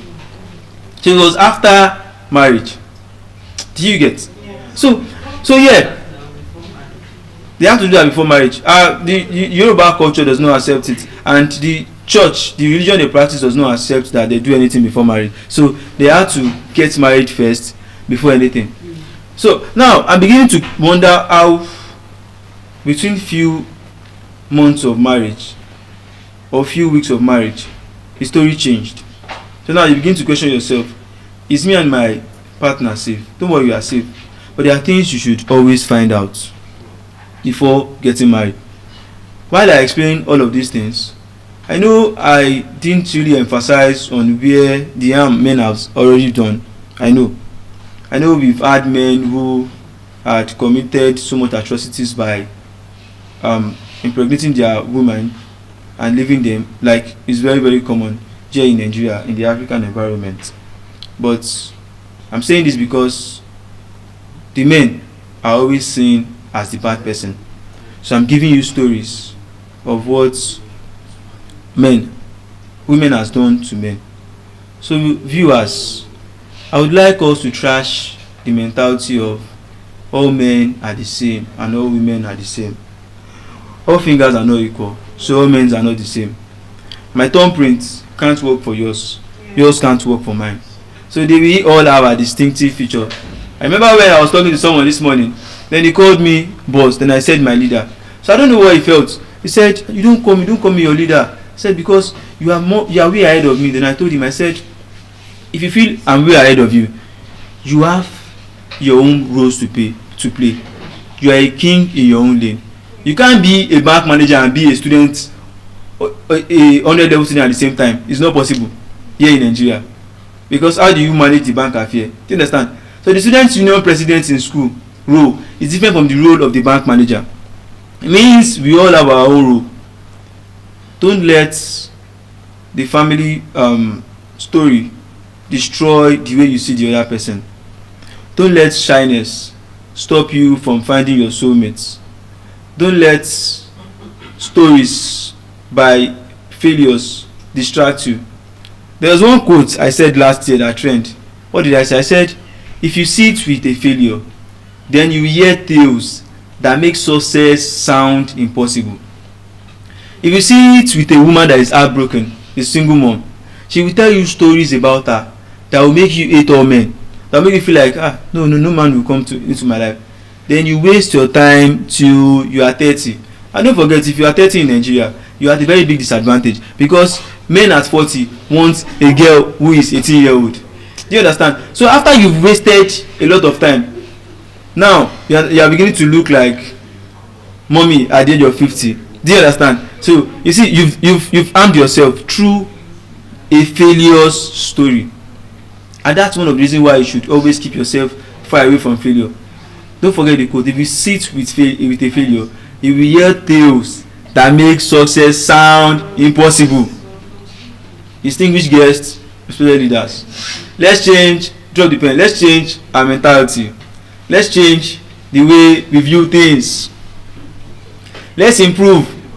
Because there was one time this popular musician sing song. He said, "Omo Naija," it means you Nigerians, Nigerian child. He said, "Eye shere kere." Stop playing rough play. He said, "Ere kere ni for you go." He said, those rough play you play result to illegitimate children. He said, "Oyinko uni for more common," like those illegitimate children you give birth to are the one that cause calamities atrocities in the society today, because I said 2 heads are better than one. So the things that is expected for 2 hands to do, now it's now 1 hand, then it begins to shake.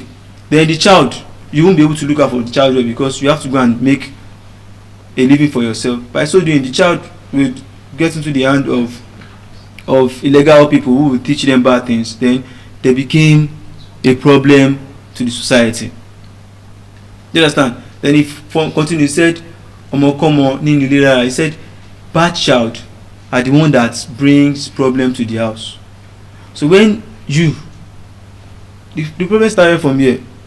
You dated the wrong person, you married the wrong person, now you gave birth to a child, you bring the child to a wrong setting. So now the child had come to a wrong setting, he end up in the midst of the wrong people. From there he learns the wrong habits, then he commits the wrong crime. Then because he has committed the wrong crime, because of that child, the whole family name is damaged. I hope we are able to learn a lot of things from this speech. Yes, sir. Please do as much as possible. Be honest in your communication. Reduce gender standards, the discrimination. Then everybody should be financially stable. You get? In my whole life alive, the only day I appreciated so much that I'm a man was 2 weeks ago at my NYC local government. I will tell you, it has never happened before. So there's a foundation that came. They called themselves, okay, it first happened like this. When I go to my CDS, I saw the girls out, the ladies outside. Then at my CDS, my local government, mainland local government, you have to sign their attendance. Yes. Boys to Men Foundation, you have to sign an attendance in the logbook before you enter for CDS. Then after CDS, then you sign out before they sign your CDS book. So on that day, when I go to CDS, I was told that we should go up first. When they said boys go up first, the first thing that came to my mind is, they won't send us work with this. So hey, why we boys go up first? Then we went up, we signed the attendance. It did not end there. After signing the attendance, I was expecting them to send us on an heavy duty, because that is what men are known for in our society. They expected you to be strong. Do you understand? So while I finished signing, I was already gisting with the other guys. I was telling them things that would not happen, what I thought was going to happen. I told them, say like this now, they could send us message. They don't say me go sign before girls. They don't be send all those girls. Which kind of wala is? So I was saying it to them in pidgin. Then after a few minutes, the financial secretary of our CDS said we should follow her to a place where we'll be doing our CDS. The place is another hall. At that place, we've never had CDS in that hall before, because the ACs were on. So the moment we entered the place, I saw the settings. I was like, wow. So this is where we are staying today. What about the girls? They said they will stay under the tree at the usual place. I said, hey, now wow. Today I'm glad to be a man. You understand? So we sat there. Then these people came. They called their foundation Boys to Men Foundation. Then they spoke about the things men go through. I won't be talking about it here, because that's the topic for another day.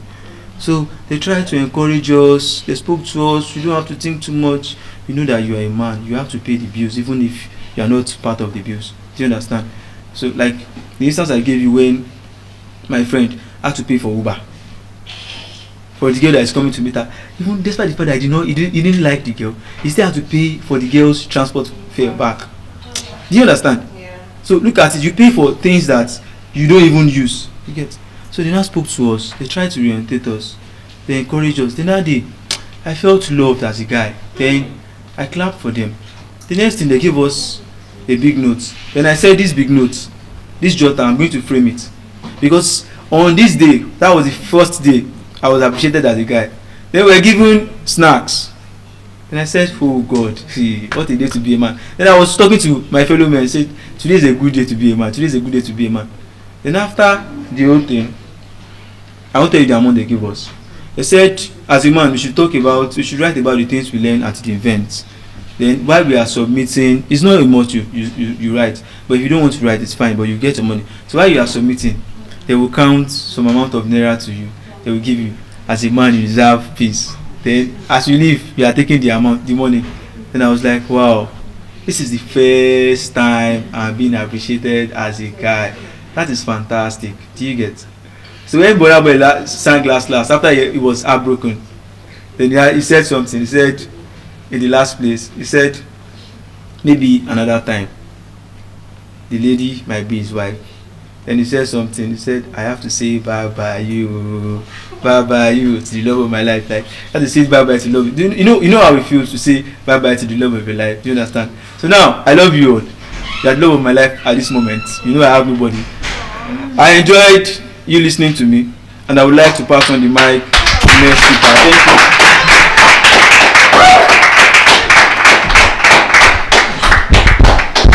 Alright, good morning everyone.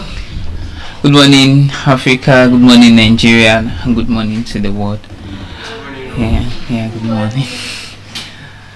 That's a very good one from our speaker. That's a very good one.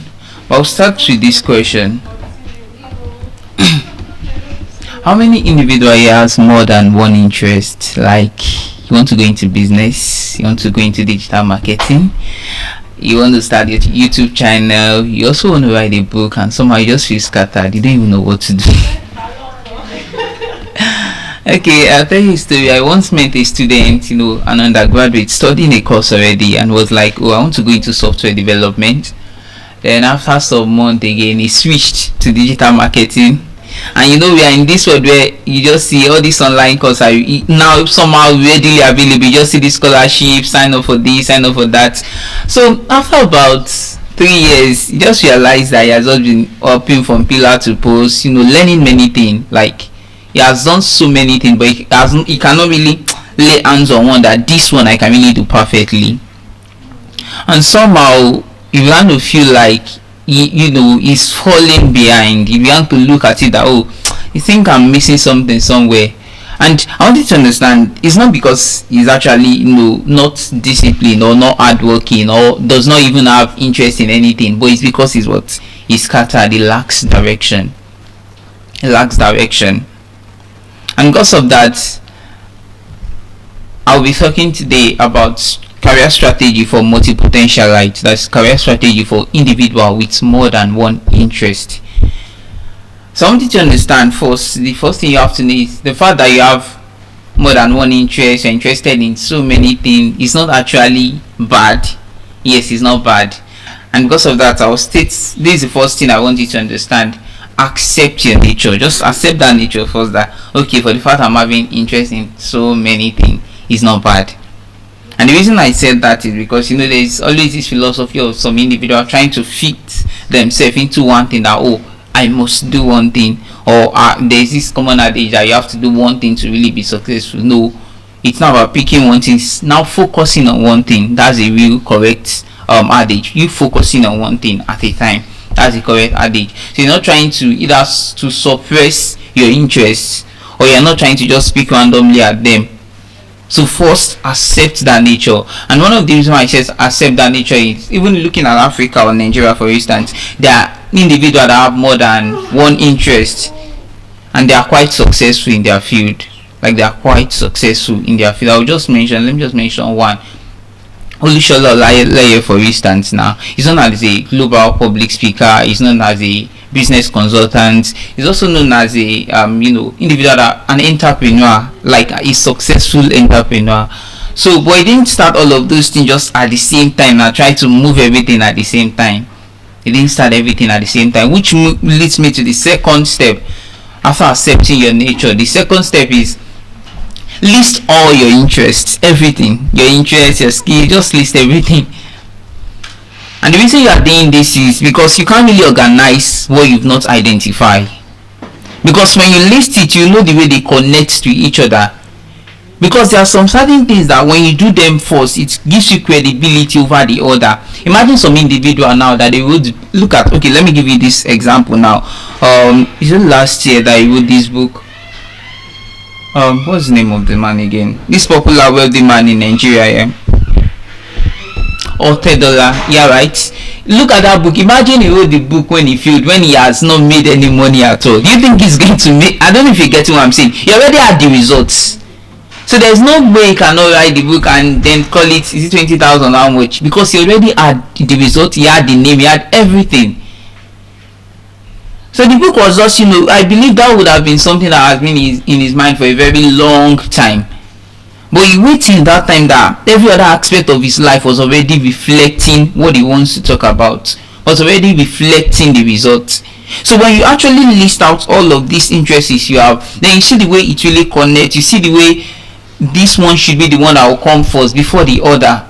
That way you not just be picking randomly or be trying or picking one and suppressing the other, but rather you pick with precision.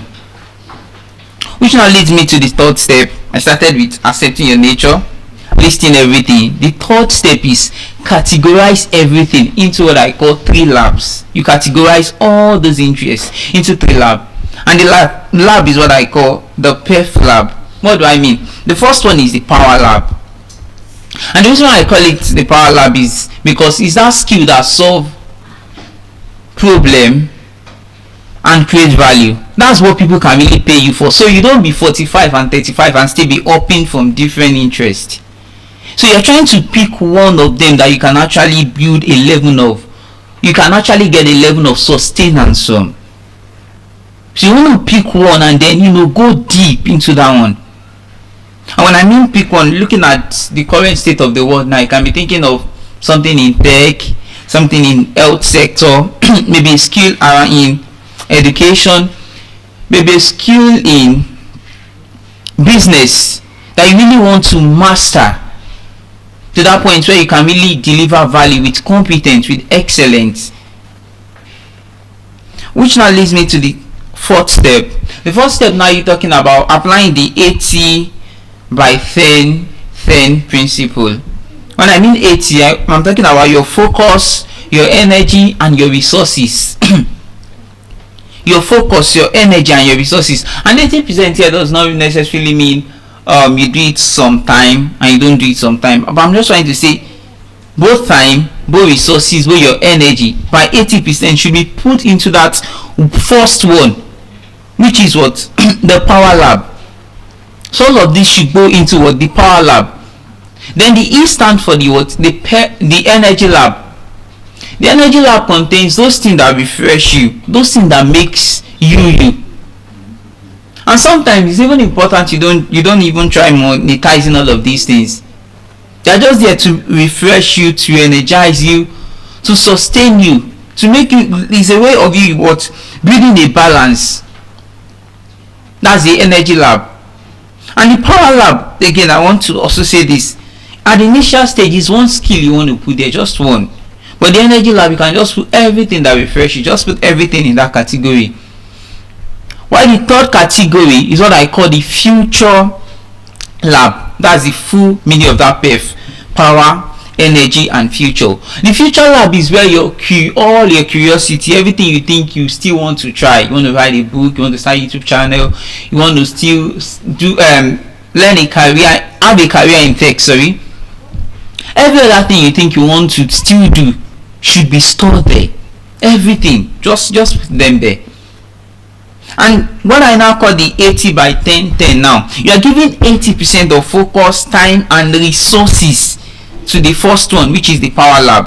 When you do this long enough, between 2, 3 or 4 or 5 years, as the case may be, depending on what you actually choose, and the level of focus, the level of resources, the level of time you put into it, when you gain a level of, when you actually do that, when you begin to build a level of competence, and now you start working with that power skill, which is that one skill you focus on, it will lead to the what? To the 4th step. And this is what that skill will create. It will create what? Resources, credibility and confidence.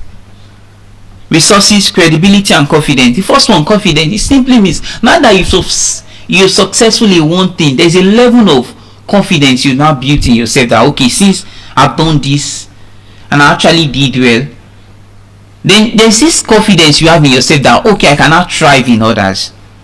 Right? Let me give you this story. Imagine two farmers. The both of them are 7 different land in different location, very far apart, but they have one common goal, and the goal is that they want to cultivate all of this land. But the first farmer sit and was like, okay, I want to cultivate this 7 land. What will I do? How can I really achieve this? So he just thought within himself that, okay, I'll just focus on one land. I'll focus on one land for the next 4 months. And when I focus my resources, my time, my energy on one land, since I know that these 7 land are far apart, so there's no way I can even do 2 at the same time, because I don't have money to, hire workers or buy tools or machineries and everything. So I'll just focus on this one. 5 to 6 times a week I'll make sure I'm on this particular land working on it, while the remaining 1 or 2 days, as the case may be, I'll just visit other land in prepare, just finding a way to just prepare them for cultivation later. So this was what the man actually gave himself to for the next 4 months. And for the next 4 months, when it was about 4 months, the crops were fully matured, ready for harvest. And what else do you expect? He went harvest the crops. He had bountiful harvest. And after the harvest, the other farmer, now thinking of the other farmer, he was like, no, I will not pick one. I'm going to cultivate everything. And since they are far apart, it means he can only visit one land once a week. So on Monday land 1, on Tuesday land 2, on Wednesday land 3, on Thursday land 4, Friday 5, Saturday 6, and Sunday 7. The man did the same thing just once a week for the next 4 months. And after 4 months, now nothing. Although yes, he has cultivated his 7 land, but nothing actually yield results. There was nothing to harvest. There was nothing to to take to the market. And it was not like, what's really wrong? Or if I should even ask everyone here, what's really the problem? Was it that the seeds he actually planted in each of those soil were actually bad? No. Was it because he didn't have good land to plant the seed on? No. But because he used the wrong strategy. There was no focus in what he was doing. He tried to cultivate all of the land at the same time, even while he knows that he won't be able to visit each of the land very well, and he does not even have the financial means to hire workers. Why the other man that just decided to cultivate one now for 4 months, why he just decided to just visit 1 or 2 of the land once a while? Now that he has harvested some, with the money he's getting from that harvest now, he can buy more machineries, and he has a means of now he has a level of capital to also hire more workers. And as a result of that, which leads me to the 5th step, as a result of that, he can now create what I call confidence initially, credibility, and resources. Why? Because now the first land he has actually worked on has given him a level of confidence in himself, that since this thing is successful, since I was able to get a level of results in this one, there's this confidence that beyond the fact that you can do something, now he has experienced that he can really do that thing. And now the harvest has also given him capital to buy tools, to save more time, capital to even hire workers. And thirdly, now I said capital. Thirdly, that's giving him credibility, which means people he actually sold that product to now know that, okay, this person now sells this product, right? Whenever he's releasing something else, even that is entirely different, for the fact they've tested this product and they know that, oh, this product we actually tested so time made by this person was actually worthwhile, then the new products he will be releasing himself would have a level of credibility. Why? Because he chose to start with focusing on one first. Focusing on one. So that way, I said that to say that now he has tried his first skill and he has been able to build a level of success in that particular one. Now he can now go back to his future lab and then pick another skill. start the same, like all the cycle now, start the same process again, and it will still yield results. So that way, even if he's doing 4 or 5 business, he's taking them gradually, and you see him, being success. You see him making progress in everything. Why? Because he focused on one, built it to the point where it's fully matured, to a point where it's yielding a level of results. Then before going back to pick another one from his future lab. Don't forget I mentioned the 3 lab earlier. The power lab, the energy lab, and the future lab. The power lab, the energy lab, and the future lab. And another thing it does is, some people say that we've usually heard of this analogy that said, pick one. When you pick one, sometimes when you just pick one, sometimes it's as if you are bundling the others. But for him, it's not like that. He has already scheduled the others that they are in what's future lab. So there's this comfort he has. And if you still remember, I mentioned the 80 by 10 principle, which means he was only giving the power lab 80% of his time, of his focus, and his resources. He was also giving the energy lab and the future lab 10%. Because sometimes you go into business later, you go into writing later. It means some of those your free time at least is checking some little things in those fields. It's not that when he wants to go there, he's just a complete novice. He's just going there for the first time. He has not even attended any seminar about it before. He has not spoken to people in that field before, because he's already aware that he's going to do those things later in life. So he has been connecting with those people in that field strategically even before that time, applying the principle of what 80 by 10 principle. So even for the fact he knows, yes, I have multiple interests, he's scheduling some while working on the most important one at the current season, at the current time. And one of the reason for this is, just as I said earlier, so it won't be 35 or 40 still moving around, testing all the interests and not even mastering anything. And that way he will not even have anything really to show for it. He will not have anything really to show for it, because you hard working, doing a lot of things, but still he can't even sustain himself. He can't provide for himself. He's still depending on others for means of sustenance. So rather than you having that, just your interest and just being scattered, moving from pillar to post, the first thing you have to do, organize everything, list them out, and place everything under the category they belong. Is it the power? Is it the energy? Or is it the future lab? Place them under the category they belong. And don't forget, I said the power lab now, something that can solve what problem and create value, and can even serve as means of what sustenance for you for the now. The energy, things that refresh you, can say it's music, reading, whatever it is that refresh you, that makes you. Whenever you are weak, whenever you are tired, you just picking that thing up, you enjoy it, it restores your strength. And the future lab, things you still want to do, things you are still very, very much interested in, you're just scheduling them, you're storing them there, keeping them there, but you just give them about 10% focus, the energy to 10% focus, body power 80% focus. You're giving it your time, your resources, and your energy, until that point where you build a level of competence in it, just like the farmer. Until that point, he was able to build a level of competence. Until that point, whereby he had a level of results. Until that point, whereby the farm produce are now yielding results. So you're here, you are multi-potentialite. You have more than one interest. I've come to tell you, you're not alone. But the most important thing is, you have to schedule them, you have to organize them, you have to put them in system and structure that does not make you feel scattered later, that I'm just doing many things but I'm not really mastering anything. I'm doing many things but none of them is really fetching me source of income. And instead of me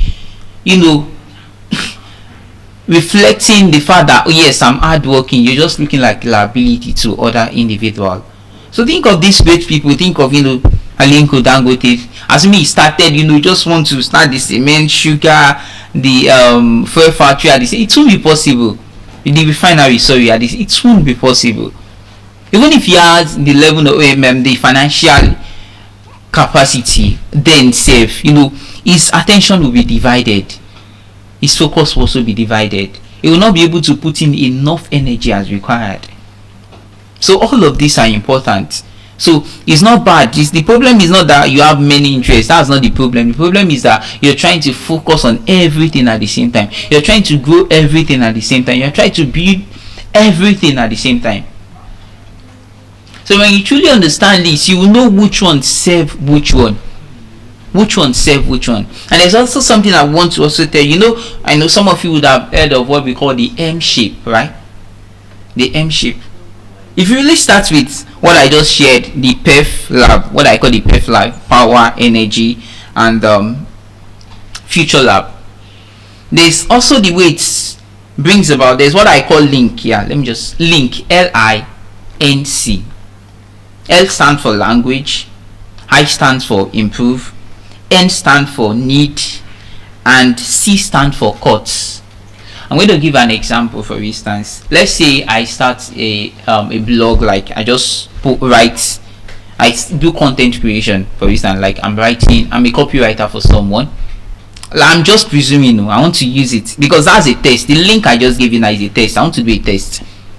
Now I want to do a test. So I'm a copywriter, right, or a ghostwriter, and I've been doing that for some years now. For instance, all the skills are acquired there. Let me say I've been doing that for 2 years, and later I already know that I'll later become like a professional writer or teaching people how to write professionally and all of that.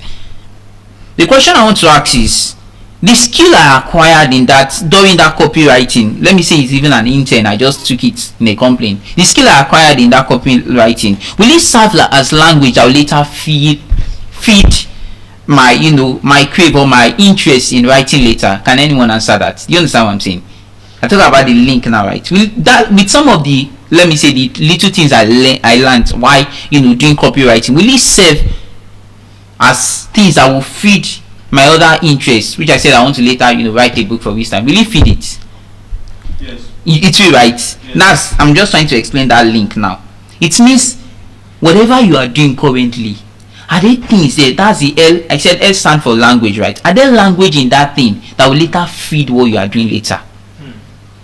That's how some people build competence. So people like Olusolale that I talk about, really, for instance, he started business himself, and now he's not a business consultant. So many people are calling him because of the level of success he has in his business.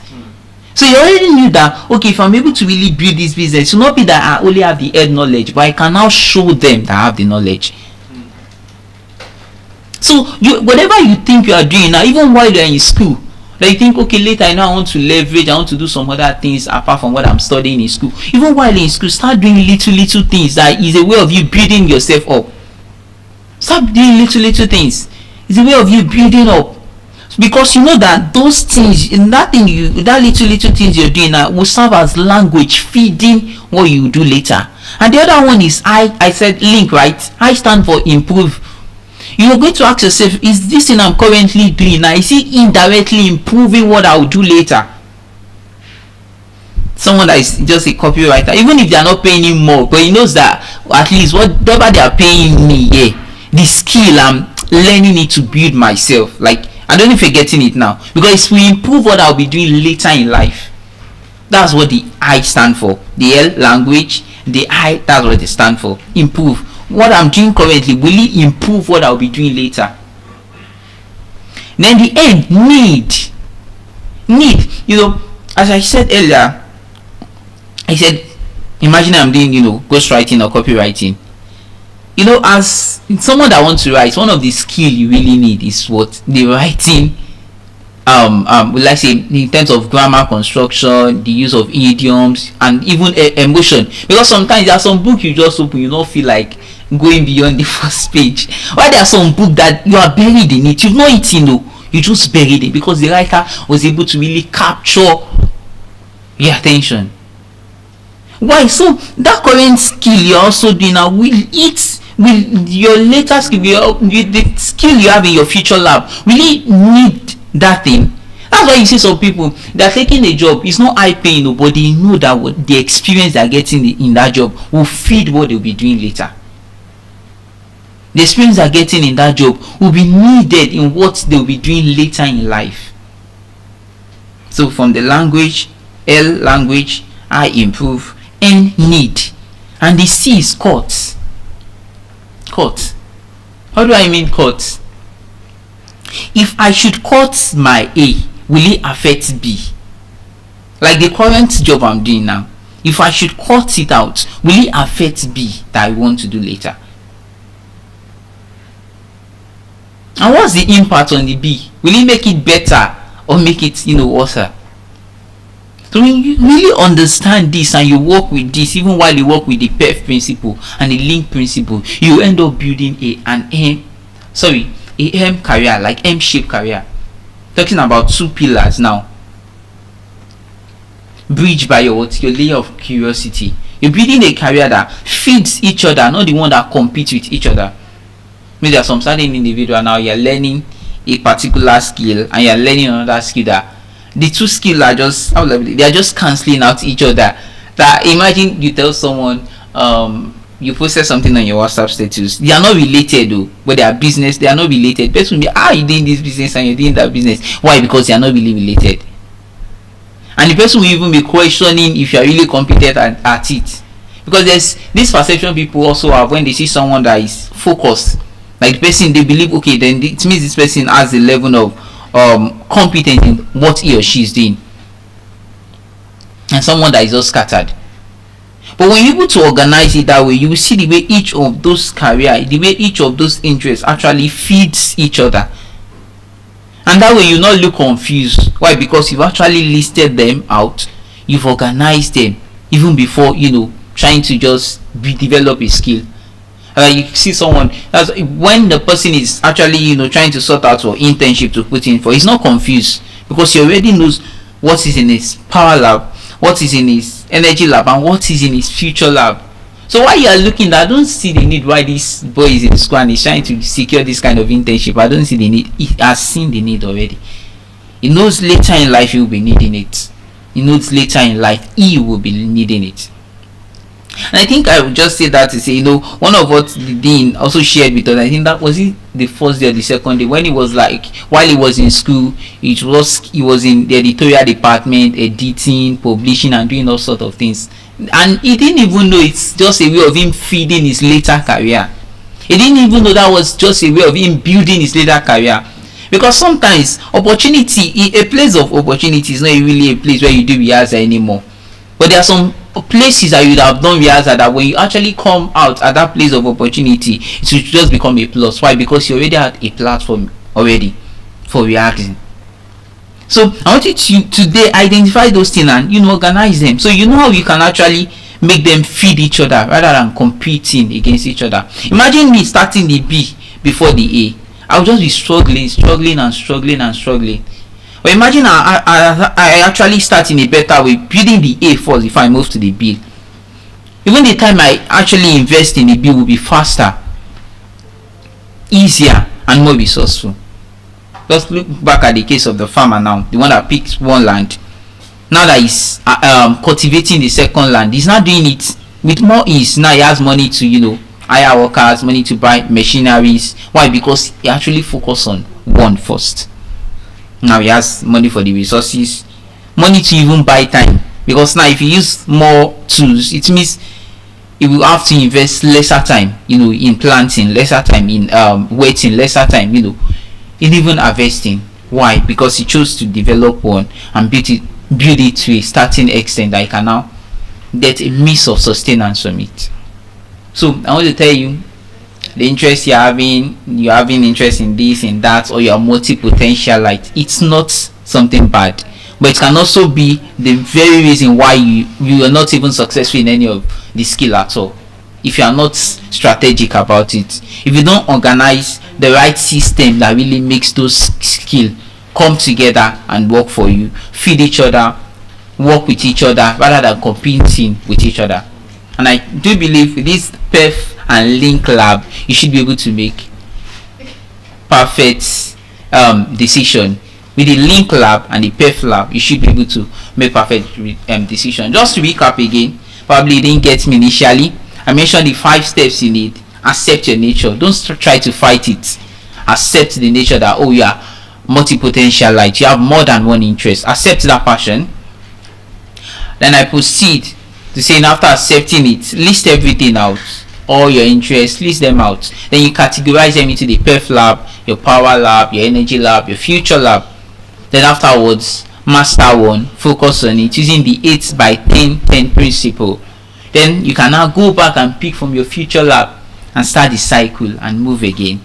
Then after that, don't forget the link, language, improve, need and cuts.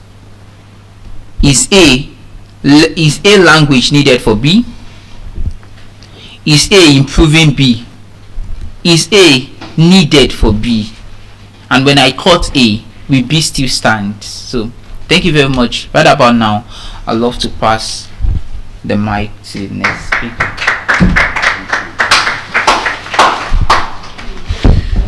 Thank you very much for that.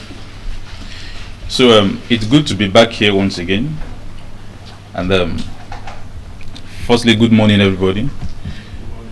Somebody was about to speak one day, and the person was like, I am so very tired, so if you don't mind me, I would like to sit so I can speak. And then while he said, if you don't mind, I would like to sit so I can speak, somebody from the back said, well, we too, we are so tired, if you don't mind, we would like to lie down so we can listen to you. But then I wouldn't want you to lie down to listen. I still want you to be awake to listen. And it has not been easy all through this while, and we keep pushing every speaker by speaker, word by word, phrase into clauses, clauses into full sentences, and then speech by speech we've come this far. I was telling somebody the other day that, you know, Nigeria can be audacious sometimes. Somebody did something for 5 days, and you woke up one morning, you said, that 5 multiplied by 4, and let's do it. And then you can see, and then you can see the implication. You can and you can see the implication. Like somebody sat down somewhere, they did 5, and they celebrated it, and you just sat and just dream. So, no, multiply that thing by 4. Now they've multiplied it, and we are all implicated. So sometimes someone's vision has a way of implicating you, and I love this type of implication. It's an implication for the best, because it will implicate you to the point that you will have to cause something in you to comfort. Just like how Jesus Christ told Lazarus, said, Lazarus, comfort. So this is we telling our potentials, our, like the God in us, our ability, our self-discipline to comfort. I know that if you are not here this morning, only God knows how many chicken will lose their life today. But because we are here, some chicken will still have their life to themselves, because today is Easter. So yeah, and this morning I want to quickly look at something very important to this generation, and I'm looking at a framework for leading the next generation. A framework for leading the next generation. And that framework, I have just 3 things to say that. I have just 3 frameworks for the next generation, which is, number 1, you have to be clear. Number 2, you have to inspire. Number 3, you have to empower. You have to be clear, you have to inspire, you have to empower. But before I come to that, I want to state the problems, the peculiar problems that this current generation is facing. My prediction is that in the next, this is 2026, so in the next 3 and few months, years, which means in the next, by 2030, there will be a shift. If you look at 2020, there was a shift, and by 2030 it will be a close of a decade, and then another one. So there's also going to be a shift. Power as to what we know today is going to shift. Business as to what we know now is also going to shift, and a lot of things as we know, relationship as we know, is going to shift. By prediction, gender as to what we know is still going to shift. There is going to be a lot of shifts by that 2030, and then job, of course, is going to shift. Even it will shift grievously more than what we have today.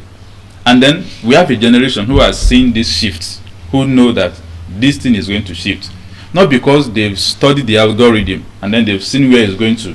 Some of them did not even study it. It's just by a world where they are born into. It's like by default they know it. Take for example, you will see a child. If you are born your child, if you are not born yet, if you've not given birth yet, a child. So you will see or your child, for example, who is just giving birth to, and the guy has this craving for phone, and you are thinking, how old is this gentleman? By default you feel he or she should be taught before at least you will know maybe how to use the phone or anyhow you want to put it. But then in just few months there's this attention this child is giving to gadgets, which means there was the world he was born into or she was born into has some things that comes with it, and part of what comes with it are some of these gadgets. So just like it is natural for a child to suck breast without little or no practice, in the same way the use of these devices and then some silent prediction about the future is made known to some people, to the Gen Zs and to some part of the millennials, to Gen Alpha and the Gen Beta, in such a way that sometimes it amazes us how they feel and how they think and how they make some conclusions. And because of this, sometimes we struggle to lead them. Maybe in the church maybe in your church you have a teen church, you struggle to lead them, and whenever they are among themselves, the fear of the parents is that we don't trust what they are doing among themselves. We need an elder to be there, which of course we need an elder to be there, but to do what? Just to facilitate, not to even give order in the first place. So having been among them for some time, I've come to realize that we just have 3 things to do to put these children in order. Number 1 there is you have to be clear. Number 2 there, you have to inspire. Number 3, you have to empower. Like I said, I'll state some problems, and then one of those problems is, before I delve into it properly, one of those problems is that in the next coming decade, there's going to be a fact which will be known, and that fact is that positioning is going to be king. We have people who have spoken here to how hard work may not be able to give you the success you need in life, which we have results for that because people have labored grievously, rigorously, but then it seems there is little or nothing to show forth for the hustle that they put into the work. But we need to understand that in this era where we are, and even from time immemorial, it is not just hard work. How positioned are you for the opportunity? Positioning is key. One have to position for opportunity. Life is more about a cause and effect than it is about luck and emotion. Life is more about cause and effect than it is of luck and emotion. It is what you put in that you will get out. And also, effort without alignment is going to be invisible. In this sport, even currently as we are now, if there is effort and your effort is not aligning, there is going to be invisibility. Such person will become invisible. When there is effort and then there is no alignment, there is going to be invisibility. Such person will be invisible. So as long as you are putting effort into it, make sure the effort is aligning with what you want to create, and with what you want to achieve. Let there be effort. Let there be also be what? Alignment. And efficiency is going to beat emotion or hard work. Efficiency and hard work, they are 2 different things. Somebody can be hard working and is not efficient. Somebody can be hard working and is not efficient. So in the world where we are today, in this world we are living now, one thing we must know is that efficiency will beat emotion or hard work. It is not enough to be emotional about it. Just like the dean quoted Jim Rohn yesterday, that Jim Rohn said that you are not paid for the hours you spend at workplace, but you are paid for the value you bring into your work. That's what people are paid for. Which means if you want to get paid the more, bring more value to your workplace and negotiate for that value, and you negotiate for it intentionally. Before I relocated back to Lagos during my NYC days to come and serve, before I come back, I made sure that where I was working before, I already negotiated that as I'm coming back, I'm getting my full salary. Because I had that my friend who did it, who transferred back to Lagos, the office knew that NYC was paying him, so they have to cut the salary because government is paying. I said that's not going to work for me. So before I even tried to have myself redeployed back to Lagos, I already sat my boss down. We had a serious meeting. Say, CEO, But I'll come back here and okay, let's just hope they will not listen to this or they will not hear this.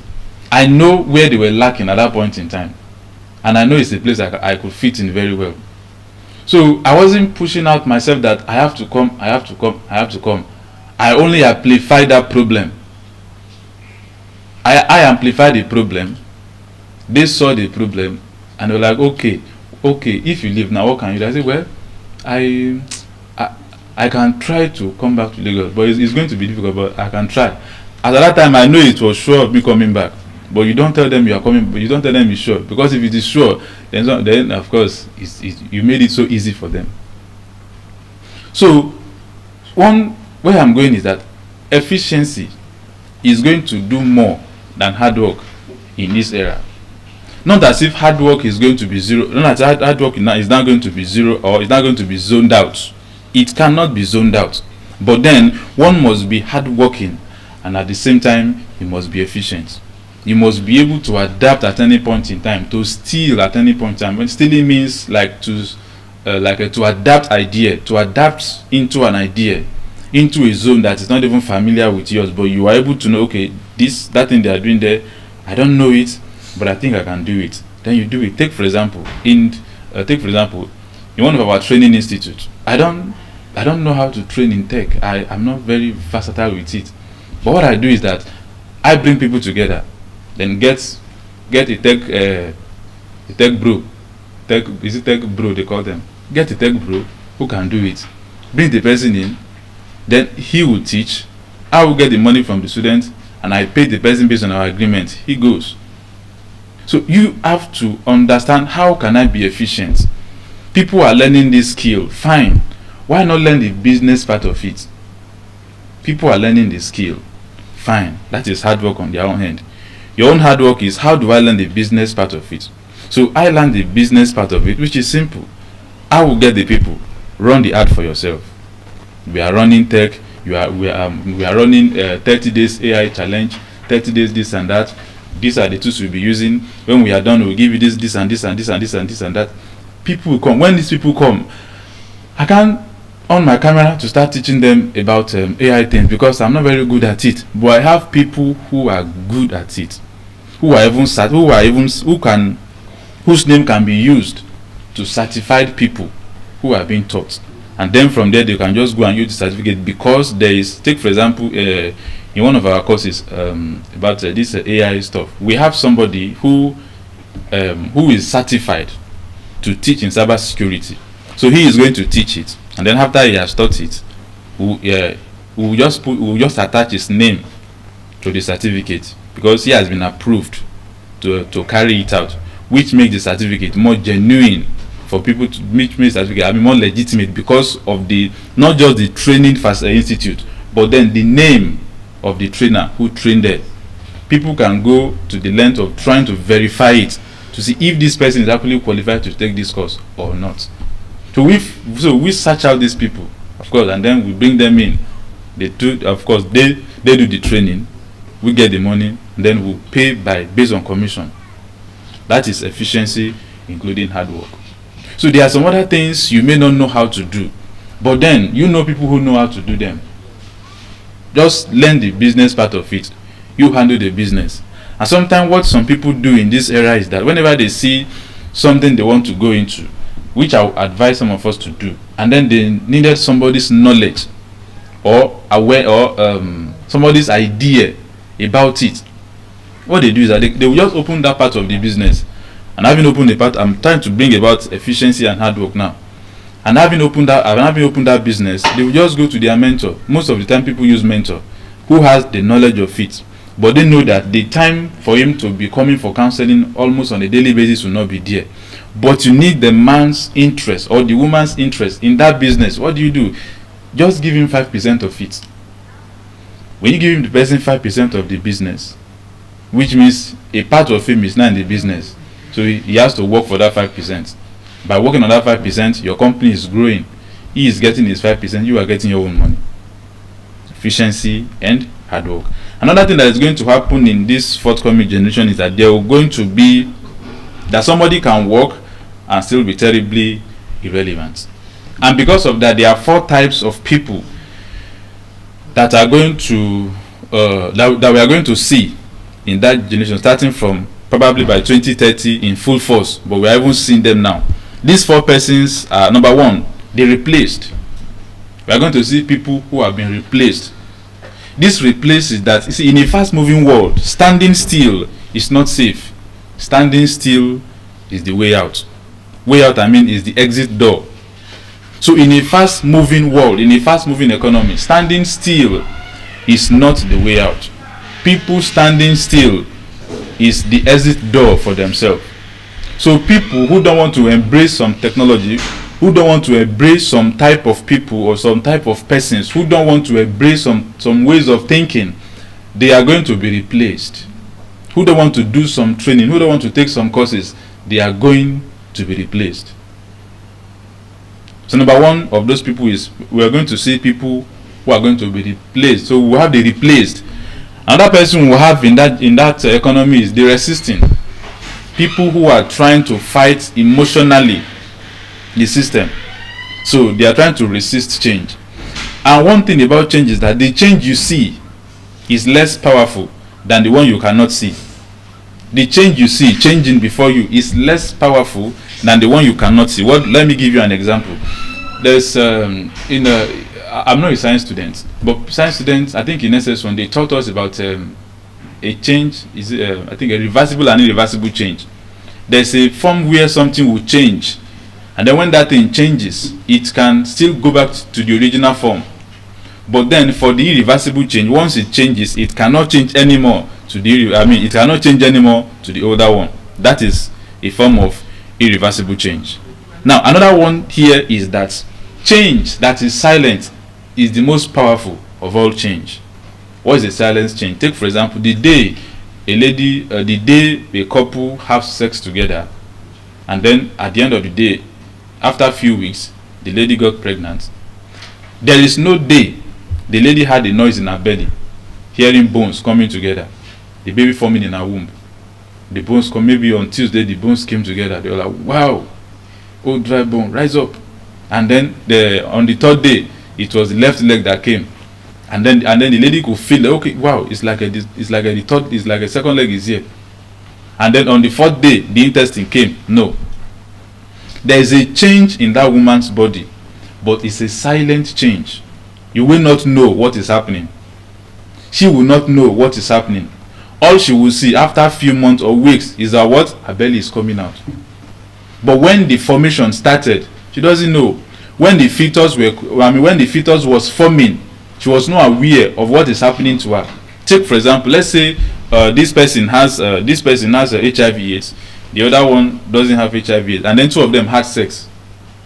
After the sex, the person who has HIV/AIDS, who has had a successful transfer to the other one who does not have it, you will not hear any movement of the body in their system saying that HIV has just entered your body. She will still be fine. The person will still be okay. The body will still be nice. Everywhere will still be calm and cool. But then a change has happened to the body, which means if she go for test after a few weeks, they will tell you, okay, madam, you are now HIV positive.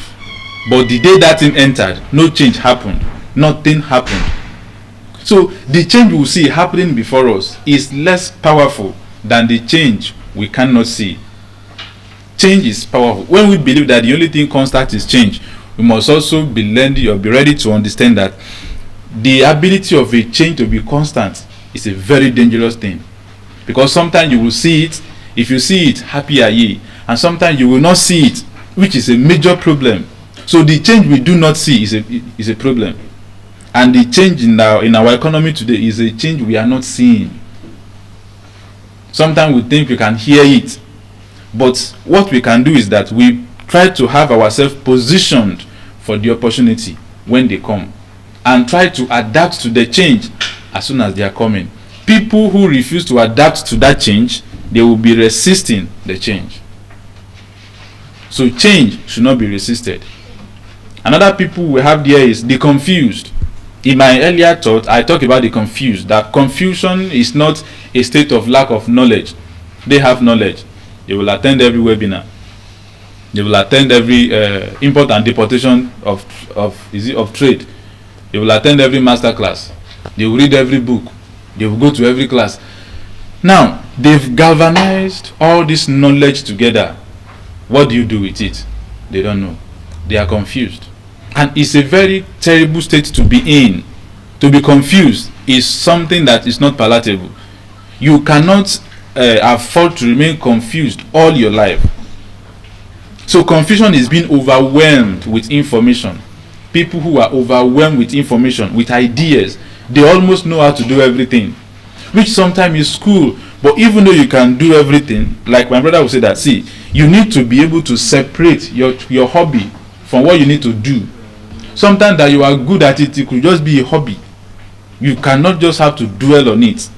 So people have galvanized a lot of knowledge that it has now come to a place to make decisions, and now they are confused. And also there is distraction by noise. They are being distracted. If they run this ad on Facebook, they want to go for the course. If they run this ad, that ad on Instagram, they want to go for that course. If they run it on TikTok, they want to go for it. Confusion is a very terrible state to be. So we also have people in this forthcoming economy, or in this current economy, who will be confused. Confused about life, confused about relationship, confused about their own identity, confused about stuff that matters so well to them. And then they are also pulled away by every direction. Everything calls for their attention. And every ad they see, they want to try to attempt it. And the fourth one we have here is the collaborators. And that is where every one of us should endeavor to belong. The collaborators. These are the people who do not want to replace AI, or who do not want to replace technology. But these are the people who are trying to partner with AI to do what AI cannot do. There are some things AI cannot do. These are the people who will partner with this machine to make these things work, to make them work effectively in the world that we are living in today. So we have the replaced, we have the resisting, we have the confused, and we have the collaborators, which is where every one of us ought to belong, because we are collaborators. And these collaborators, they understand time and they take position. Like I just told you, okay, by 2030 now there's going to be a shift. You've had it already. Then what do? We try to have ourselves positioned for that change, to see where can it come from. Is there going to be another outbreak of any other thing maybe we did not see? Is there going to be maybe something like war by that time? We don't know what is going to come. We don't even know. But what we can say by what has been happening every 10 years is that there's going to be another shock by 2030. So what do? We have ourselves positioned for that change. And also they don't fear, they learn it. They don't fear, they learn it. You see that the knowledge they want to get, they learn it, and then they zero in, they narrowed in, they streamlined to the knowledge they want. And also they became irreplaceable because they've learned it, because they are not scared of it, because they are willing to collaborate. They become irreplaceable, and they don't just survive the future, they shape it. These are the ones who owns the future. They won't just survive the future, they will own the future. Now, the current generation, the millennials and the Gen Z, they have an understanding of what I've just stated. And because of that understanding they become so difficult to lead. And sometimes it is easily misunderstood that they are like clay that should be molded. But they are not clay that should be molded. They are seed that should be watered. They are not clay that should be molded. They are seed that should be watered. Because clay doesn't reproduce. Clay cannot reproduce. It cannot multiply. It doesn't have that ability to expand and then to contract. It will only get wet and after some time dry. It changes form, but then the form does not multiply. But for a seed will die so it can grow, so it can sprout again. So as leaders of 21st century, leading the Gen Zs and the teenagers, one thing we must know is this: they are not clay that should be molded. They are seed that should be watered. They should be tended for. They should be catered and cared for. And that is where we are today. And in cultivation, young people, like I said, they are seed to be watered. And the potential does not grow by accident. It grows by leadership. Every man here has potential. Every man has one or two things they want to do with their life.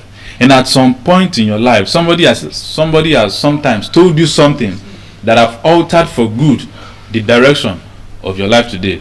Some of us, it could be your father, some their mom, some their teacher in school, some their lecturer, some their pastor, or someone they listen to anywhere. They have told them something which has actually changed the direction of their life for good, which says that a leadership is to bring out potential, and bringing those potential out is not by accident. It must be done by that, because if you don't lead anyone, there are people out there who would definitely want to lead everyone who are out there. And if you must lead them, like I said earlier, there are three things that must be done. You must be clear, you must inspire, and you must empower. So I'll talk about the first one now. Be clear. This clear means remove the fog, because confusion kills growth.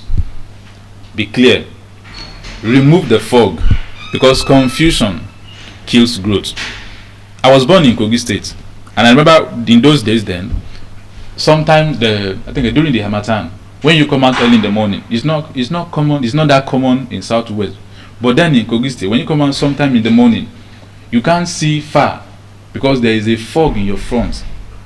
You can't see far. Sometimes even when we are trying to go to school, sometimes they will just tell us, just be going. That as you are going, the road will get clearer.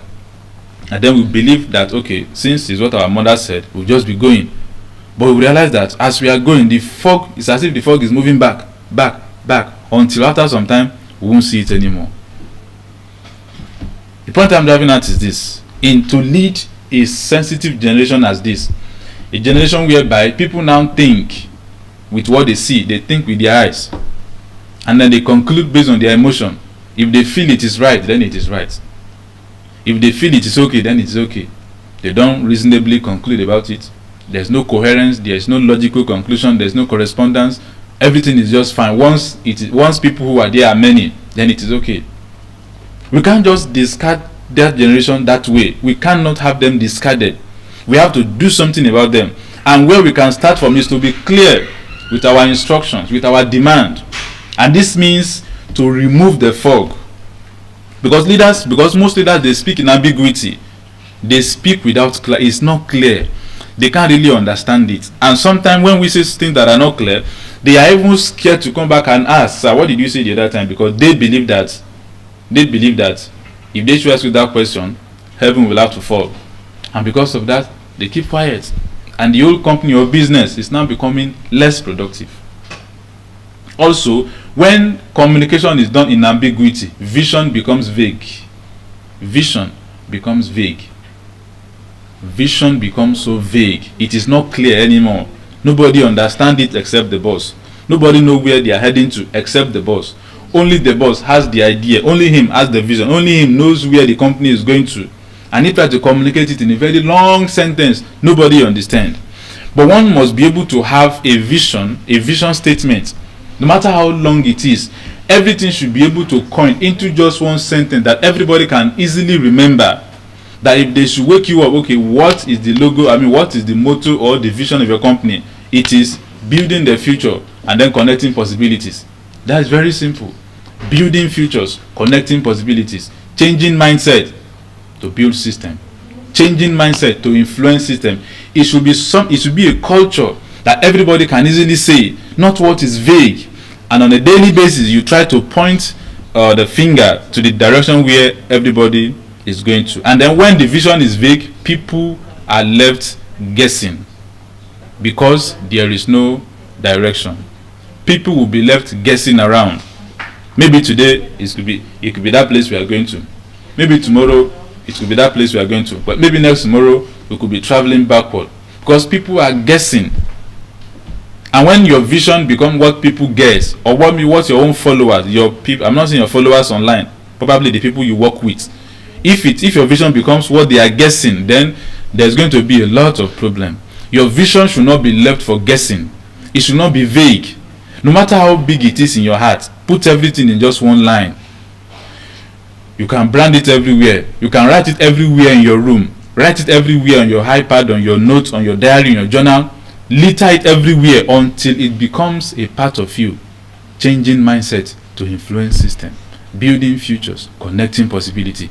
Put it everywhere until it becomes part and parcel of that. When people are coming to work, they know that this company, as you're coming today, we are doing just one thing. We are changing mindset to influence system, or we are building futures and connecting possibility. So don't lead like a mystery that is wrapped in the monologue. Don't lead like a mystery wrapped in a monologue. Have yourself divided, and that is because clarity is, what are we building? Maybe in this company, in this brand, what are we building? Where are we going? And when they ask you what are we building, don't start one long narration. No, where are we going? That's where we are going. What are we building? This is what we are building. It should be very clear. And then what are we doing? What are we doing today? This is what we are doing today. Let the vision be clear. Let it be spelled out clearly. It doesn't have to be perfect, because sometimes vision, whenever you have the vision, when I mean vision, I don't mean something you see in your sleep, but I mean the idea you have, of where you want to be, of where you want to go, of how you want it to turn out, about your brand, about your business or your company where you work with. So have it wrapped out, simply spelled out. And then, because when people are clear, they go out with confidence. When people are clear about what is requested of them, about what is required of them, they go out with confidence. And because clarity will then take away confusion and bring direction. Clarity takes away confusion and bring direction. So that brings me to the second one here, inspire. And to inspire means to ignite belief. To inspire, you ignite belief. And I have a quote here that says that instruction moves hands, inspiration moves hearts. Instruction moves hands, inspiration moves hearts. Instruction will move people's hands. When you give order, people run around, they do it on time. But then when you inspire people, you move their hearts. You move their hearts. In this American movie, it was a documentary movie about their battle with Vietnam. Their battle with a Vietnamese soldier. So while they were going for the battle, there is this soldier, the captain that led the battle. When he came out on the morning they were departing, after everybody had seen their family, and then they were about to go, he stood before the soldier and he said something. He said, see, we are going for this battle. He said, I can't promise you that I'll bring every one of you back home. I can't promise you that I'll bring you back to see your family. I can't promise you that I'll bring you back to see your dogs and to see your loved ones. I can't promise you that you will step your feet or your foot on this country again. So, but there is one thing I can promise you. I can promise you that I will be the first person to step on the battlefield, and I will be the last person to leave, and I will not leave any one of you behind. That singular thing moved the mind of the people. When they got to the battlefield, he was the first person to step his foot on the ground. When they were leaving, he was the last person to leave. He inspired their mind. He ignited belief in them. The battle, the odds were against them. Vietnamese were fighting for survival. They were not fighting a finite war. They were not fighting a finite war. They were fighting an infinite war. When somebody is fighting for survival, is a very dangerous person. I mean that when somebody is fighting that I don't want to die, it's a very dangerous person, because he will do everything it takes not to die. America want to win the war so that it could be stated in their history that they've never lost a war. But Vietnamese were more dangerous and more determined. They don't want to die. They don't want to be another Japan. So you will know that these ones are coming for the glory of the war, but these ones were coming for survival. It was a very terrible war, and America will never tell you they lost that battle. They won't tell you they lost the battle. But if you read history, you know what happened there. But the point I'm saying is this: when that man was leaving America, he told the soldier, "Say, see, I can't promise you that I will bring you back home," which is the truth. I can't promise you that I will bring you back to see your family, your wife, your dogs, to this land. Say, but I can promise you that when we get to the battlefield, I will be the first person to step my feet on the ground, and I will go ahead of you, and I will be the last person to leave, and I will never leave any one of you behind. That speech ignited belief. If you've watched the 300, about the King Leonidas, when he was fighting with his 300, it was actually a true life story as well. When he was fighting with his 300 men at the hot gates, at that narrow corridor, when they came to a place, he saw the thousands of nations, the thousands of the Persian and Asian Empire approaching them, and then he turned to his soldier. He said, "This is where we fight." He said, "This is where we hold them." He said, "Remember today, for it shall be yours for the whole time." They lost the battle at the end. They lost the battle. But there's no day we ever remembered that they were conquered by thousands of soldiers. Up until today, we remember that King Leonidas III and his 300 soldiers gave their life for that battle. You can go and read about the battle. It's a very terrible battle. Read about the battle, watch the movie 300. You understand it better. The man fought with everything they have. They were Spartans. They don't back out. They don't surrender. They don't retreat. They die. Dying was their glory.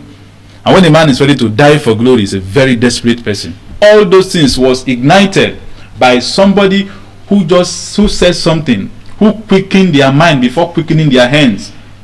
So we have to ignite belief. I remember some time ago, very many years ago, we were still kids then. So I fought two girls. That day I don't know I can fight because physically I don't have that power. I'm not very physically strong. So I fought these two girls who were fighting my younger brother. So when they came back, because as at then I struggle, I have speech impairment. Even from the way I speak now, sometimes you realize I have speech impairment. So at that time it was very strong, and the one I have was stammering. At that time, if I should show you my elbow now, you will see where I have some scars there. Where are those scars from? I used to jack wall to be able to speak. If I have to speak, I have to stay near something so I can jack wall before I could be able to. So I sustained injuries on my both elbows while jacking wall to speak. So it was that serious then, but I wasn't mute. So I fought, and then it was a normal. Then it was like a normal saying that every stammerer is prone to anger because they cannot speak. And me, you are a stammerer, you don't have power. How do you want to get angry? You better respect yourself. Like you are stammering, and then they say, okay, you are prone to anger. Now somebody offends you, you now want to go and fight. You want to go and fight? You just respect yourself and stay there, because both you and your anger, you will come back in shame. So then I have this struggle. I have that struggle, and I don't have anger issue. I don't have it. Not because I don't want to, but because I'm not physically strong. But when my two brothers are around, I'm like a lion, because I know two of them is going to do something that I cannot do. So I will be in the middle. The two of them, one will be here, one will be there, and then we'll be moving. So that day, nobody was at home, and they were fighting my younger brother. So I have to step in to fight them. After fighting them, I know that I was right. I know that I was right. But when the elders came back, and then they were like, okay, you people should come and talk. What happened? That girl, of course, I'm still seeing her Facebook post these days. I do see her Facebook post sometimes. That girl started talking. She started talking. Eloquent. As if it was as if she was here, School of Eloquence. She was speaking fluently. And then, but part of what she was saying were not true. They were lies. Now, it was now time for me to talk. I look at the girl. I look at the people. I wanted to carry that word. I couldn't say anything. Now, before that time, whenever I'm speaking and then I'm kind of stuck, my mom has a way of helping me out. She will just pick the sentence, then I'll just continue from where she stopped. Something like maybe I wanted to say, okay, as I was coming back from school, and then while I'm saying, she will say, okay, as we're coming back from school, okay, so what now happened? I'll now continue from where she stopped. But that day it was public, and my dad has been warning. I said, let this boy speak for himself. My mom was like, no, I don't want them to, mother, I don't want them to see, no, I want him to be. So, okay, no problem. So that day, it was public. Everybody was there. Now, as I was expecting my mom to help me out, so I can continue in that line. My dad was like, woman, you didn't say anything again. Which means, keep quiet. And I was there. People were saying, okay, say something now. I couldn't see anything. I was just crying. Say, okay, no problem. Since you can't see anything, and then she has spoken, so you are at fault. Tell her sorry. Wow. And unfortunately, I could say sorry. Okay, no problem. When we left there, my dad called me apart. That was a speech that ignited belief. And this was what he said. I think I was about either 8 or 9 then. He said he was talking to me in our dialect, in my language, Igala. He said, do you think I care that you cannot speak? I mean, a father was telling a child that too. He said, do you really think I care that you cannot speak? He said, I don't care that you cannot speak. What I'm grateful for is that we are not mute. And even if you are mute, I know that God made you mute for a purpose. But now that you are not mute, you have to insist to make sure people listen to you. If it will take you 10 days to alter that word, make sure they stay there to listen to you. Say, because if you continue like this, people will walk over you. You have to learn how to insist to make your point and make sure people stay there to hear you out. Because if you want to speak, they may want to leave, but tell them not to leave until they hear you out. That was what he said. And from that day, I started trying my best to speak, little by little, learning how to catch my breath, when to hold my breath, how to work with my fingers sometimes to be able to make some pronunciation. Little by little, I was learning those things, and then after some time, it was getting better. He ignited belief. He didn't just tell me, why not just start speaking? All this one you are doing, they will just kill you and throw away. But then he said the same thing in a different way. That's it, I don't care that you don't know how to speak. But I'm grateful that you are not mute. And even if you are, God has a purpose for that. So you have to open your mouth and start speaking. He ignited a belief in me. He inspired me to start speaking up. And this is one thing that is missing in our world today. Because everybody gives command. Only few people ignite belief. A leader can command without connecting. A leader can command without connecting. They come to the office, maybe in their family home, they just issue command randomly. And then because he is the boss, because he's the father, everyone does it. But then it's not connecting. That is why sometimes some people are not connected to their parents, or maybe to their mom or to their dad, because that parent will just issue command, just spread it around and then leave. And if you don't do it, of course, you know what is going to happen next when he or she returns back from wherever they go to. We have come to the era whereby we have to stop issuing command and start connecting to people. Because if you are going to lead the next generation, there are people who want connection on a different level. There are people who need connection on a different level. And there are people who want to be heard on a different level. Also, people can make demand without meaning. They just make demand by 12 p.m. today, I want to see it on my desk. And if it is not there, they don't care whatever happened to you. If your mother died or if she swallowed shovel, glory be to God, you must put that thing there by that very time. People make demand. And because of the kind of nation we live in today, even the so-called labor law is not, sometimes it's like just something written on paper. You cannot defend it. And it's not backing up anybody. So even if you want to take some things to court, it's just a simple waste of time. Because by the time they have done that in 3 times, your salary has covered everything. You won't be owing to make sure you cover the debt. That is the world that we live in today. But what must we do as leaders of tomorrow or as leaders of today? We must be able to inspire belief, to ignite belief in people, and to bring clarity to things. Because don't just give tasks, give people a reason to care. It was John Maxwell that says that people don't care. People don't care how much you know until they know how much you care. Nobody cares how much you know until they know how much you care. And leader can spend the whole day explaining, and Gen Z will tell you, you go explain, tire. They won't tell you, but in their mind, you're like, okay, that thing, you will say it again. Because me, I don't understand it. But if we ignite belief and we give them purpose to care, we give them reason to care about it. If we coin their interest into what we are saying, it's going to go a long way to make things right. Because inspiration is not hype, it's not noise, It is a belief communicated with conviction. We communicate belief with conviction. We say it like we mean it like we say it. We alter it out with belief. And every fiber and ounce of faith in us goes with it. You are emotional at the right time. You speak with your heart, you speak with your mind. You walk the walk as you want them to do it. This is you igniting belief in the heart of the people. Say, show them who they can become. You need to paint a picture for them of what they can become.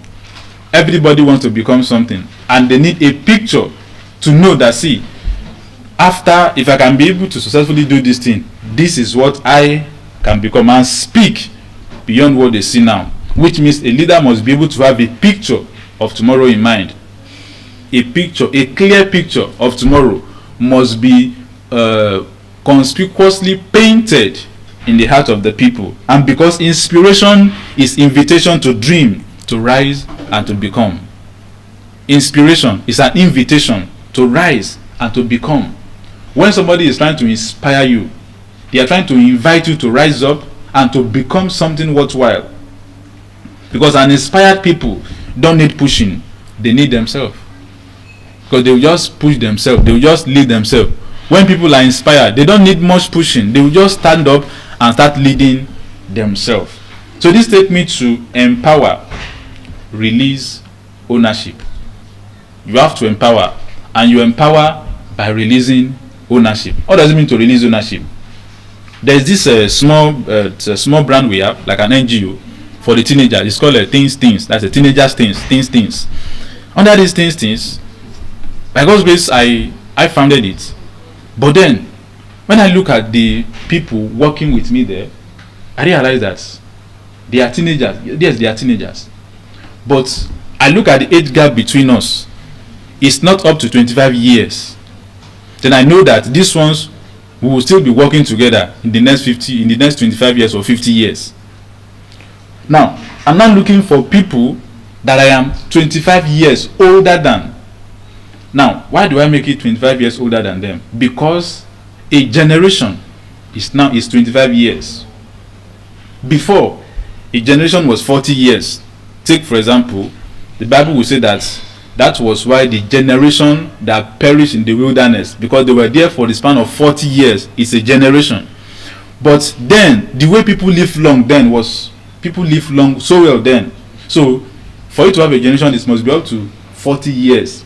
But in the era whereby people now celebrate 75 as somebody who has lived so long, a generation is now 25 years. So I'm now looking for people that I'm 25 years older than them to bring them into the foundation so we can do it together.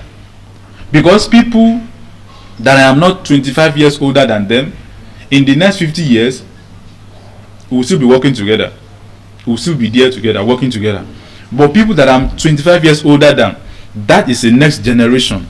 Which means that even though the thing is very, very small at this point in time, we are already planning and working towards the transition. Which means at any point in time, one should be willing to release ownership to the next generation. We release ownership to them so we can stay and do something else. A woman, a Kenyan woman, Chiji, she was invited to this podcast, the Classified podcast. So on that podcast, she said something that when she was giving birth to her first child, that she was screaming, like, of course, you know, the pain that comes with labor. That she was in the labor room screaming, but she wasn't pushing. She was just screaming and shouting, cursing the nurse, pulling everything down. But she was screaming, she wasn't pushing. She said, now, an elderly nurse came, because she's a well-known and well-respected, highly placed person. She even worked with her. She's one of the former top executive of a MasterCard Foundation. So she's there high. So an elderly nurse came and just tapped her and asked her to stop crying, that she won't tell her something. She told her that, said, see, this noise you are making, you can concentrate that noise on pushing rather than shouting. If you put this strength you are using to shout, to scream, to pull down, to pull up, if you concentrate it in just pushing, in no too distant time, this child will comfort. Okay, that thing entered her. She stopped screaming and shouting. She started pushing. And after a few hours, she gave birth. Why do I say that? To say this. See, some people will not always be in that leadership for a very long time. After some time, what they will do is that they will step back to start telling the forthcoming generation, stop crying and start pushing. These are the people we need. Stop crying, stop shouting, and start pushing. Not that when we leave ownership for these ones, we just go for vacation. Of course we go for vacation, or we just go anywhere we want to go. No. Beyond that, people have to sit down and then to start telling people, see, this is what you must do. This is where you are to push. This is where you are to shout. Because shouting have to be concentrated at a force. There's a force that comes with it. That force has to be concentrated somewhere. So even while you are building that little brand of yours now, you must start planning about the transition. Because if you are really of a truth building something that is beyond you, then part of your plan must be what? Transition. Don't wait for it to be blown everywhere, to be blowing. I mean, of course, to be a very common brand. If at that time it will be too late. But now that is nothing yet, you're already looking at people who you are very older than. Don't tell them you are bringing them in so that they can become it. No, bring many of them in. Start watching over them. Look at how they make decisions. Look at how they listen. Look at how they think out of the box. Look at how they take responsibility. Look at how they were able to do so, to bring out something out of nothing. Look at how they behave under pressure. They may be small, yes, but even though in that littleness of theirs, they are acting out their potential. You just watch over them. Because if you watch over them for the next 25 years, even though they will not be with you forever, but they are already part of it. They know how the struggle was when the whole thing started. So it can be easily let for them. Somebody you are 25 years older, 25 years or more older than, because that is already a generation. If you are 10 years older than them, you will still be working together. Two of you are of same generation. Even if you are 20 years older than them, you are still of the same generation. But make sure you have a good number of years older than them, so that you can be over there, they can be watching you from here. And one day will come when you want to go and rest or to do something else, you can just call them, okay, come and take away this ship and then take it to the shore. Because you watched over them for the past 25 years and then you know what they can do. So ownership is giving away of power. And when we have leaders whose position or whose fame and glory is attached to their position, it's a very dangerous thing to do. If as a leader, all that gives you power is your position, is a very dangerous thing to be, because you will so hold it dearly that you won't lose it for anything. So many leaders explain, many motivate, only few know how to release control. Release control sometimes. Sometimes it's just like you. Like my mentor, for example, when we think far back in 2022 or 2021, he just called me one day and then he was like, okay, how are you? Then I was still teaching then. So he said, I said, good morning, sir. So we discussed. He said, okay, go and look for topics on emotional intelligence and then NLP, neuro linguistic programming. He said, look for it, and by tomorrow morning at this time, I will call you to present to me. Now, by the time he gave me that call, I was in school. By the time he said he's going to call me tomorrow, I will still be in school. Even though I will still be in school at that point in time, he still tells me that, see, I will call you by this time, which means make out time. Even if you have a period by that time, I don't know how you will do it, but make out time. He didn't tell me what was going to happen. He didn't tell me, okay, I was going to send you somewhere. No, he just told me, look for this topic, research on them. I'll call you by this time tomorrow, then you will present it to me. Of course, I went home that day. I sat down on my desk. I put all I know together. I put everything together, bring out some motors. I was able to internalize the topic. So he called me the next day. I have to excuse myself from the school to go to a place that is quiet. Then I started receiving the call. So we're on the call together. So I told him everything I've learned about it. And of course, he asked me questions, how that thing can be applied in organizations, to workers, to CEOs, to this and that. I told him everything I've learned about it. He said, okay, no problem. That on this so and so date, I will send you the address. Go there and go and train. I won't be able to come the first day, but the second day I will join you at the training. He hasn't done that to me before. We've done some other stuff before, but that one has not been done before. His name is Dr. Tim Atimoe. That was the first exposure to a stage where they pay me. Other ones have been in before, they don't really pay. Sometimes when they have, they pay. If they don't have, they don't pay. Or sometimes I even do it for free. But that day it was a different one. That was the first exposure to a very big, to a bigger stage where I trained and then I get paid. And how did it come? It come by way of him releasing ownership for me. It was his company that was to train. He didn't send any of his workers. Why? I don't know. He have to outsource from somewhere. Me, I was even teaching then, but he knows what I've been doing in the area of leadership, up and down, holding training, invite him to come and talk and all those stuffs between schools and then some workers and teachers. But this one, I've never done that before. So he called me, asked me to go and learn it, and then having learned it, asked me to go to the company to go and train it. And on that day, I took permission, of course, from Madam. I know how to, of course, to get your way. So I got my way. It was on Friday, I think on Friday and Saturday or so, or Thursday and Friday. So I went to the company, NGCOM. I went to the NGCOM that day. They thought it was one coming, so I introduced myself as somebody from that company now, not as a teacher now. So, and then everything went as fine. I delivered in such a way that I don't know I could deliver. Some questions were asked that I was very comfortable answering, giving out ideas, giving out informations. Like I was like, okay, but Baba na teacher will be you. I said I know, but today I am not. I'm a facilitator, holding events and programs, training for this company, NGCOM Limited. So that was, and then after that I got paid. When I got paid, the money was not the problem, but that it came from me training. Because to me, training then was fun. It was fun. It was just like me talking and you are paying me for talking. Say, wow. So, but that money could come from that training, that from me talking. I said, okay, no problem, let's do this again. From there, monetizing it becomes something that became very key to it. So, where am I going to? Empower. Sometimes we will say empowerment. It doesn't mean you give people money. Money is not only the empowerment we're talking about here. No. Money is a lower resolution of that empowerment. Money can be squandered. Money could be wasted. Money could be mismanaged. It could be misappropriated. But when you give people stage, when you invest your credibility into people's efforts, I'll give you another one again. That same Dr. Tim Atimoe.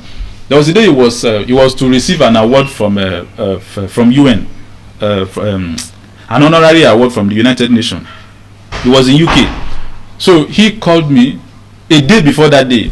I posted one of my prodigies online, and part of what I posted was this. I said the day that girl's name is Uwana, part of the people under my teens, I said the day Uwana will be reciting spoken word in United Nations, I will stand boldly behind her. That was this post. Was it on WhatsApp also? Now, I think about that weekend, he reached out to Nasio. I'm supposed to come to Nigeria to get this award, but I won't be able to come. It's United Nations, this and that. Go there and represent me and get the award. You see, that singular thing is empowerment on its own. How is that empowerment? It's like the investment of its credibility on me. Because there are people you will meet there who on a norm you wouldn't have been able to meet them. Because because many people were honored. And then when it comes to, it's okay, Dr. So-and-so, okay, is not around, this person is the one representing him. That alone is an investment of someone's credibility on you.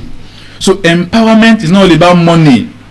Sometimes what we mentees mistook is that whenever we have mentors who are maybe high there doing something, whenever we have any small programs, just send one small letterhead paper.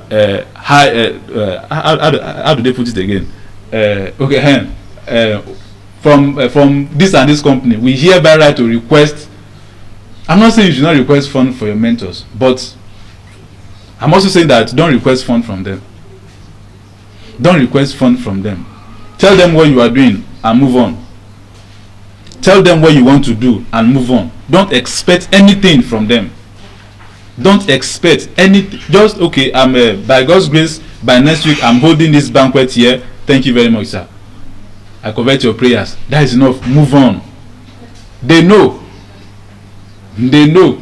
And that thing, they know, if they don't do it, is still fine. Because they are not sponsors, they are mentors. And sometimes what we call mentors are not actually mentors. Mentors to me is a talking, walking, walking relationship with somebody. Not just you listening to them. They could be role models. Even when role models is too far, it becomes something else. But mentorship is talking, walking, walking relationship with somebody to put you through on something. If you read their books only, if you read their messages, you listen to their messages only, they are not mentors. They are voices in your life you listen to. But mentor is somebody who you will sit down, maybe on a call, two of you can have a discussion on something that pertains to you, or he sharing part of his failure to you. That, see, on this business, that thing I told you about, that thing later crash. That singular thing he told you that day could save you millions in the future, because you have know how not to do business that particular way. So sometimes when we say empowerment, it could be just you sharing your ideas with people, sharing your opinions about how things is going and how things are not going with people. That is what empowerment. Giving them a stage. Maybe you are invited to speak somewhere and then you're like, okay, no problem. Before I speak, I would like my guy here to just tell you small thing we do about our company. He's asking you to come and tell them about his company, but he said our company. What is he doing there? He's trying to sell you to the crowd that for years you will never come to that place. It's okay, my dear, come, just tell them about what we do at our company. Yeah, tell them. I'll give you 5 minutes. He's trying to tell that CEO, this is my boy. Anything he tells you, accept it. You want to do business with him, he's cool. See, there are some mentors. Don't allow them to introduce you. It will implicate you, because you will be scared of meeting up to the demand of what they will say about you. Some of them are that good at telling their friends about you. Even you will be scared. No, it's okay, off that mic, because of the good things they are saying. But even you don't even know that you have it. And now to deliver, you become, I just wish I can deliver, because a lot has been said. A lot, he has invested his credibility. Imagine him bringing you among his friends. So yeah, start talking. So what do you have to say? And from time to time, he keep on asking you, okay, what do you have to say about this? He's trying to tell his friends, see, this guy also is my person. He can think. That is a form of empowerment. So when you want to ask something from somebody up and high there, the first thing to ask is not for them to sponsor our programs. Ask them, I really want to know, even if it's just 5 minutes, about your failures. Often ask them about their failure.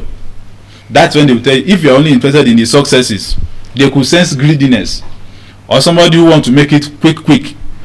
But if you ask about their failures, about their shortcomings, about their errors, about some of the terrible mistakes they've made, they know, okay, it's like this one really wants to learn. From there, they will start opening up to you. That is what empowerment. But this day we live in a generation whereby some people are scared. Okay, I don't want to tell them this, so that they not go and post it online. That boss failed in that business. Many of them are scared in that way, so they don't even know how to empower somebody or someone anymore. But then that place of empowerment is key, is genuine. A single letter, a single call from them can put things through to you.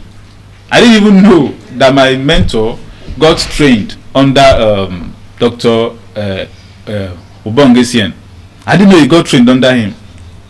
But I remember sometime in 2021 or 2020 when he was telling me that, see, I was trained as a public speaker under, he said, a man who is the only man who has, in the whole of West Africa and Central Africa, CSP certification. That was what he said. And the first time I came here about 3 weeks ago, when I saw the name Ubong ACN CSP, my mind connected back to what my mentor told me many years ago, that he got trained under a man who is the only one that has CSP certification in the whole of West Africa and Central Africa. I knew This was the man my mentor talked about. So about 2 days ago, I was asking him, I said, sir, do you know anybody called Tim? I was like, Tim, I know him now. That was it. When I asked that question, he picked up his phone to call somebody else. My mentor's message popped up on his WhatsApp. And I see you, see the person we're talking about. See, the way this life is wired, sometimes it is not about a cash empowerment that will get you what you want. It's about you just working with somebody. Maybe where you are, just discussing with somebody. Just a picture, a privilege you were given to take picture with somebody. For example, this gentleman, John Obidi, the picture that gave him that made him blow in quotes was the picture he took with Brian Tracy when he came to Benin. I think Idahosa University also. When he came there, it was a picture he took with Benson Idahosa, because with Brian Tracy, because after the man's speech, he was there. He volunteered, just like we volunteered. He volunteered to speak. To help in the IT department of the event. So after the event, he just asked the man, okay, can I stand to take picture? And then he stood behind the man. He took picture. He uploaded the picture online, and somebody somewhere elsewhere thought he was the one who brought the man to Nigeria and invited him from Benin to Lagos to come and speak. Why? Because he thought he was the one who brought Brian Tracy from America to Nigeria to speak. That was it. And it was like, it's not me that will tell them the truth. They assume it is true, and it left them to the assumption. Glory to God. That was it. That was another form of empowerment. Just somebody's image. Just somebody image, picture. He took it, uploaded it online, and that was the beginning of his own success. So it's another form of empowerment. So while we are growing, let us know that we are building a business. We are building a brand. Let us also plan for the continuity. You know one thing that a Nokia CEO said a few years back? The man said that we didn't do anything wrong, but we were out of business. They didn't do anything wrong. Their numbers were correct. Everything was correct, but they didn't do anything wrong. Business-wise, they were right. But today, they are out of business. Even if I see today with Nokia phone, I'll be like, why? Because to we it's like, Nokia, even though it's Android, there's a way you will feel that Nokia, as in, if it is that small touchlight phone, we can easily relate. But that is Android, like, Nokia, okay. Because they didn't do anything wrong, but they are now out of business. The same thing could have also happened to Apple when they were struggling from this mouse that moves on computer. When they were struggling, should they switch to that? Because it was an event they went for, and they saw that somebody somewhere was building a computer that mouse is just working on the screen this way, and it was like, we have to adopt what these guys are doing. He said, people are like, okay, what if we fail? He said, it is better for we to personally blow out our own business than for other people to blow it out. They started it, and see where Apple is today.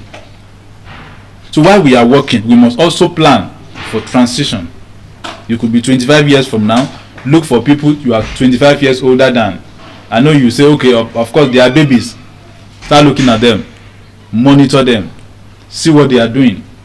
Look at the ones you can work with, who you can work with the future. See the ones who are thinking better than you. They are thinking Gen Z. In quote, they are thinking Gen Z. You know how swift they are to talk, to speak, to quickly see things, to quickly bring in their own vibes, to bring in their mates. You know how easy that is for them. Bring them in. Because it is this one, when you are getting weary tomorrow, when you are tired of exploring, they are curious. They will be the one on whose wings the business can fly, on whose wings the brand can fly. So don't just speak. Hand them the matchbox, because growth requires space and trust, and the leadership and fuel is that leadership. So inspiration without trust becomes manipulation. When you inspire people and you don't trust them like you don't leave the ownership for them, it becomes manipulation. And clarity without empowerment, it becomes control. People are clear, but no empowerment, it becomes control. And empowerment turns followers into builders. So finally, I'll be talking about the leadership equation. The leadership equation. And that is, the power isn't in the power is in the combination of both clarity and inspiration and empowerment. Of both clarity and inspiration and empowerment. Most of the time when I get any speaking engagement, what I do is this, maybe in the church or outside the church, I take one of my teenager with me to go out there, the same way they are doing for me, the same way I do for people that I'm bringing up. I take one of them and then we go out there. If it is a church, it's very easy to bring them in. Maybe before I speak, okay, just I have somebody here who wants to talk about spoken word. Then they give him or her the stage. He comes out there and then speak. By that I'm telling them this person as well can also do what I'm doing. So also we need to know that we too must do the same thing. Sometimes you're organizing an event, look for somebody lower than you. Just tell them how to maybe moderate the event. They may not be perfect in the first place, but you are trying to inspire a generation.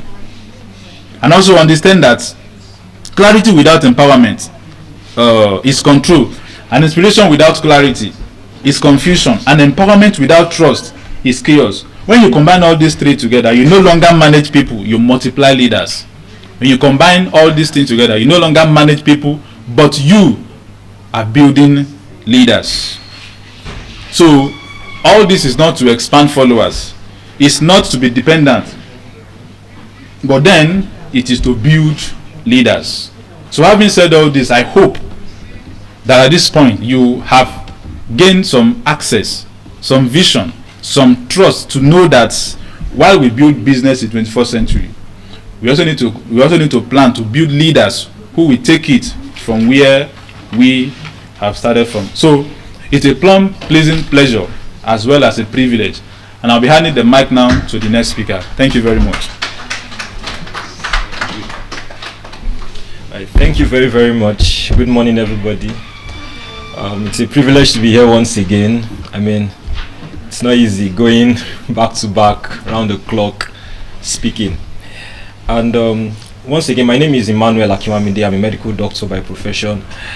And rather than just focus on the health in terms of illness, sicknesses, and diseases, I more of look towards the whole person, because most times when I interact with patients, you know, there was this particular one that I interacted with.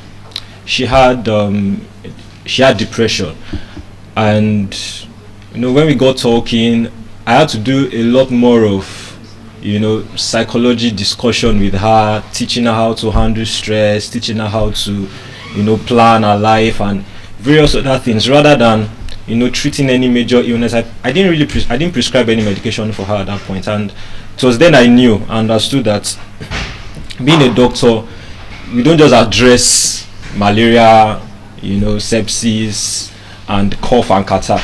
We actually address the whole person. Many of the times I have to interact with a lot of people. We get talking for almost 1 hour, 2 hours, you know, telling me about their experiences. There was another man I interacted with. I was practically a marriage counselor at that time.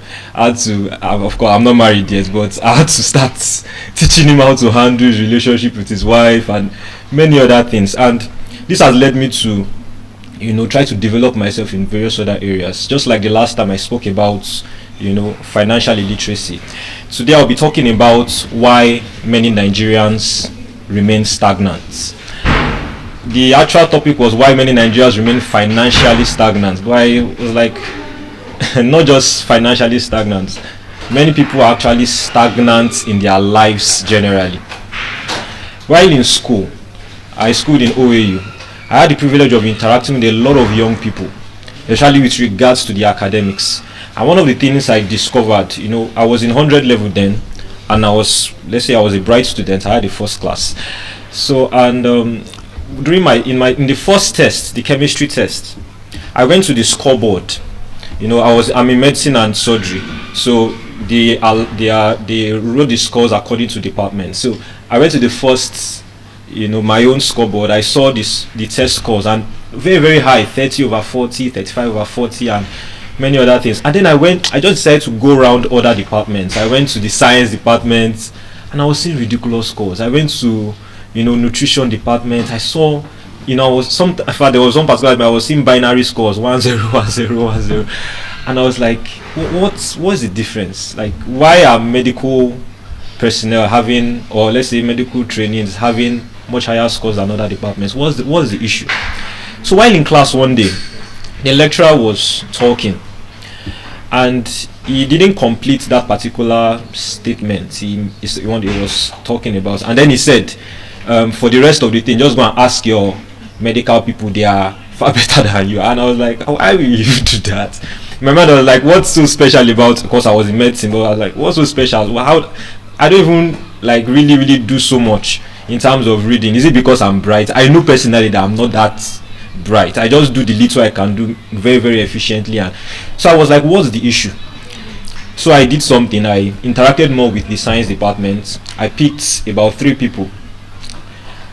The 3 of them were in nutrition, and that was at the end of the first year. And so I started working with them. I asked them questions. The first question I asked them was, you are in nutrition, you are in they call it FNCS, food nutrition and consumer science.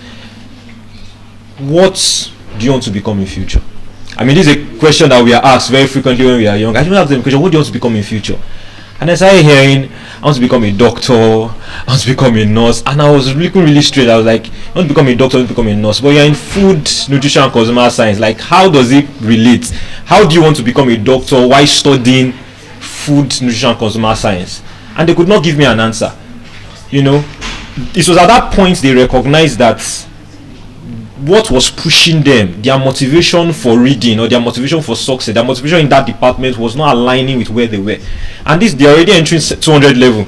The 100 level, we all talked about, we all did general courses, the whole physics, biology, and chemistry, but they were moving to another level in their career, in their study, and they're going to be dealing with something, different. And they were still having, thoughts about, wanting to be a doctor and various other things. Well, there's no problem with being a doctor, but if you want to be a doctor, then the best thing is to, at least you should be attempting JAM. Some people do that, they attempt JAM again, attempt post JAM, trying to cross, but none of these things were taken. That's when I knew that the problem was not that they were not reading, because we were reading together. They did the overnight, they worked much harder than I did. I didn't really have to do so much, but the problem was the way they were thinking, their thoughts, their destination, what they thought their destination was. I just took a little time to reorientate them, if that's the word, on how to align their decision. I said, okay, for now, yes, you want to become a doctor, but for now, what exactly do you want? Leave doctor, leave you that one, just pause that one for now. What exactly do you want out of your life? And I started hearing, okay, I want to pass, I want to get better grades, because virtually all of them, they had, I think the highest then had maybe second class, lower. I think second class lower or even third class. One of them was already almost on probation, And then of course the goal then was, we need to pass. we need to pass, we can't fail. One of them had a carryover, and we started working on that. By the time they adjusted their destination in their minds, what they were looking at, from I want to be a doctor, I want to be a nurse, to let me focus on this thing and let me do what it takes to actually pass this course, then everything started changing. I tell you, these 3 people I'm talking about, I didn't teach them anything pertaining to food and nutrition. I'm a doctor, of course I know those things, but I didn't really teach them anything about that. I worked with them for those 3+ years, and the 3 of them came out with second class upper.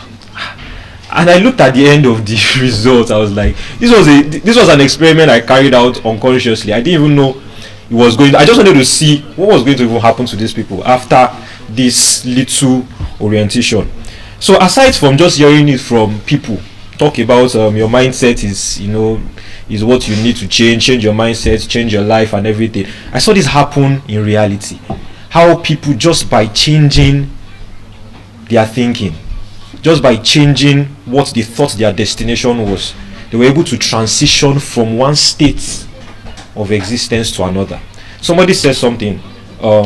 He says life is lived forward but understood backwards. Now, while they were doing all the reading and all the there were quite some complaints during the course of the training. During the course of their study, this course I didn't really do well, this is that is this lecturer is bad, this lecturer. There were a lot of things going on at that moment. But at the end of the day, when they had the second class up and they looked back, they were like, wow, so this is actually what had happened. So this is, how it all went. And so, taking that as a case scenario, I'm going to be, as I said, I'll be talking about why many Nigerians remain stagnant. What does it mean to be stagnant? To be stagnant refers to remaining in one particular position, for a long time.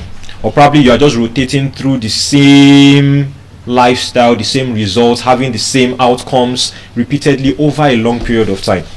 Now, this happens to a lot of people, and many of them live each day continually in that same cycle, in quotes, not making progress. The question is, why do you think these people are not making progress? Or why do you think you yourself, you've looked at that cycle in your life, you've addressed, you've really looked at yourself sincerely, and you've come to the conclusion that over the past 3 to 5 years I've not really made much progress. You look backwards, you look at the results you have gotten, you look at each step you have taken, and you ask yourself the question, where I was last year. I said something the last time I spoke. I said I was looking at my net worth. I said my net worth last year was minus, I think, 300,000 or so. I looked at my net worth again this time around. I discovered there was a huge change, like a very huge change. That alone gave me that assurance that okay, I'm moving forward. But make that objective assessment of yourself, financially, in terms of your career, in terms of the vision you are having. Are you really making progress? Are you really taking steps towards your destination? Now, I've defined what stagnancy is, and of course, as we all know, stagnant water smell. So if your life is stagnant, the truth is, if you don't see it, if you don't identify, whether or not you're stagnant, someone else or people around you will notice it, and you will discover that the people that will surround you are people that will keep you in that same position continually. You find it difficult to relate with people that would actually take you forward. Some people say, I don't have that connection, I don't have that, what do you call it? I don't have those relationships that will push me forward. But the truth is, it's not that you don't have. Yes, of course, you don't have it at that moment, but you are not really taking any step towards having or towards getting those connections that you need to push you forward. So, why do you remain in the same states year after year despite working so hard? Why do you have the same results year after year after working so hard? Why do you have the same outcomes despite the hustle, despite the hard works? And I say this, of course, I'm talking to everybody, but I'm more particular towards those that are in the career line, because I'm also a career person. You work 9 to 5, you work, if you are like me, you run shifts, and you have to deal with a lot of workload all the time. You're always working around the clock, and then you look back at the whole year and you discover that all you did throughout the year was earn salary. You discover that all you did throughout the whole year was help someone grow their business, and your whole life you discover that there was really no growth at all. So you have to sit down. The first step, because addressing the issue of why you remain stagnant, is number one, knowing that you've not really identified with the fact that you're actually stagnant. See, the moment you identify, you see, the journey of my of my freedom from a negative net worth, then it started with knowing, because I'm a doctor and I earn salary. I said doctors, relative to other profession, we earn relatively higher. And as a young doctor, I was, relative to other people with similar years of experience, in let's say related fields, I was earning a bit higher than them. And I had to sit down and I was like, wait though, despite this money I'm making, I'm still having a negative net worth to me. And it happened 2020, that was 2024, 2025, over a 2-year period. I was still having the same negative net worth. Yes, it may look like I'm working, but objectively assessing myself, I discovered that I'm not making any progress, or the things I was doing was not working. You see, it all starts from that point. Why many Nigerians remain stagnant? If you don't really identify the facts or come to objectively assess yourself and say, wait, I'm actually stagnant, I'm not making the kind of progress I should make, I'm not doing the things that will lead me to my destination, then if you don't properly identify that part, then there's really no point. Somebody was one of the people I follow online, Myron Golden. He said something about the fact that he doesn't like to set goals, and he was like, the reason why he doesn't like to set goals, he doesn't really believe in what people call goals. Say, I have this goal, I want to achieve this, I want to achieve that, and at the end of the day you live the whole year and then you have to repeat the same goal again, and you're not really making any progress towards it. So many people do that very, very, very consistently. And someone else said, that the reason why many people don't really achieve the goals they set is because, for example, now someone wants to make money. He wants to become a millionaire, for example. Now, to become a millionaire, he now says, okay, because I'm in Nigeria, I don't think it's possible in Nigeria. The first thing I want to do is to japa. Then after going outside the country, then I want to look for how to, maybe work, do menial jobs, to earn a living. Then maybe over a 2-year, 3 or 4-year period, then at the end of the day, I'll be able to save up money, send back to Nigeria, maybe buy properties. I mean, this is like the common, notion in order to become a millionaire. And the is like, if you take that journey, by the time you live 1 year, first of all, figuring out how to travel out, and then you enter the second year, trying to get a job overseas, and then the third year, trying to work your way out. Said the former idea you have, the former vision you had towards becoming a millionaire would have changed to something else, because you are going to face a lot of challenges. Say, rather than giving yourself that very, very long time period or 5 years, why not ask yourself, how do I become that same millionaire in the next 1 year? Of course, you may not achieve it, but you will discover that the decisions you will make, rather than projecting it over a 5-year period, will be far different from decisions you will make projecting or limiting that same vision or that same dream, that same goal, in a 1-year period. And that notion really helps a lot, because rather than telling myself I'm going to make this particular amount of money, or I'm going to achieve this particular goal in the next 5 years, 5 years is really too long. Give yourself a 1-year period, and you will discover that what you need to do currently now, there are many people that are making the same amount of money you want to make in the next 5 years. They are making it in 1 day, they are making it in 1 week, they are making it in 1 month. The question is, what are they doing that you are not doing? You discover that what they are doing is far different from what you are thinking or what you think you should do. The speaker that spoke yesterday talked about that she loves to make money here and there, go online and everything, and you discover that the results she's getting will be very, very different from someone who decides, oh, for me to make money, I need to first of all go to school, then do masters, then after finish my masters, I need to do my PhD, after PhD I need to get a very a white collar job. That's so long, and before you even get there, how are you even sure that you're going to get there? Nigeria is a place that is very dynamic. Many things will happen and will shift your focus. So the question now is, just asking yourself, why do I remain in the same state year after year? As I said, the next thing is identify your destination. Where are you going to? I already told you about limiting your goals. I just made an illustration of limiting your goals over, rather than giving yourself a 5-year period, do it in 1 year. Rather than giving yourself, if it's something that you think you can do it in 1 year, rather than doing it in 1 year, do it in 1 month. If you think it's something you can do in 1 month, rather than doing it in 1 month, do it in 1 week. The thing is that the reason for that is, what you think is the right course of action may not be. But by the time you constrain yourself to a limited amount of time, you discover that you have a lot more room to explore. So identify where exactly you are going. Where exactly do you want to get to? It's a different thing if you say you want to make money. That's different from saying you want to further your education. There are 2 different goals, and they have 2 different pathways. If you say you want to become a doctor, and at the same time, okay, it's two different goals. You say you want to become a doctor, or you want to become a millionaire. They're actually two different goals. Many doctors are not millionaires. So if you think your route to becoming a millionaire is by being a doctor, then you're at fault. Very, very big one. If you say you want to make money, and then you also, okay, let's put it like this. You want to make money, and then the route you are taking, as I said, is to travel out to get a job outside the country. I mean, and there are many people that in that route currently. The speaker that spoke yesterday, he said that there are many people in that same route. He has a relation like that had to come back because of the challenges they face there.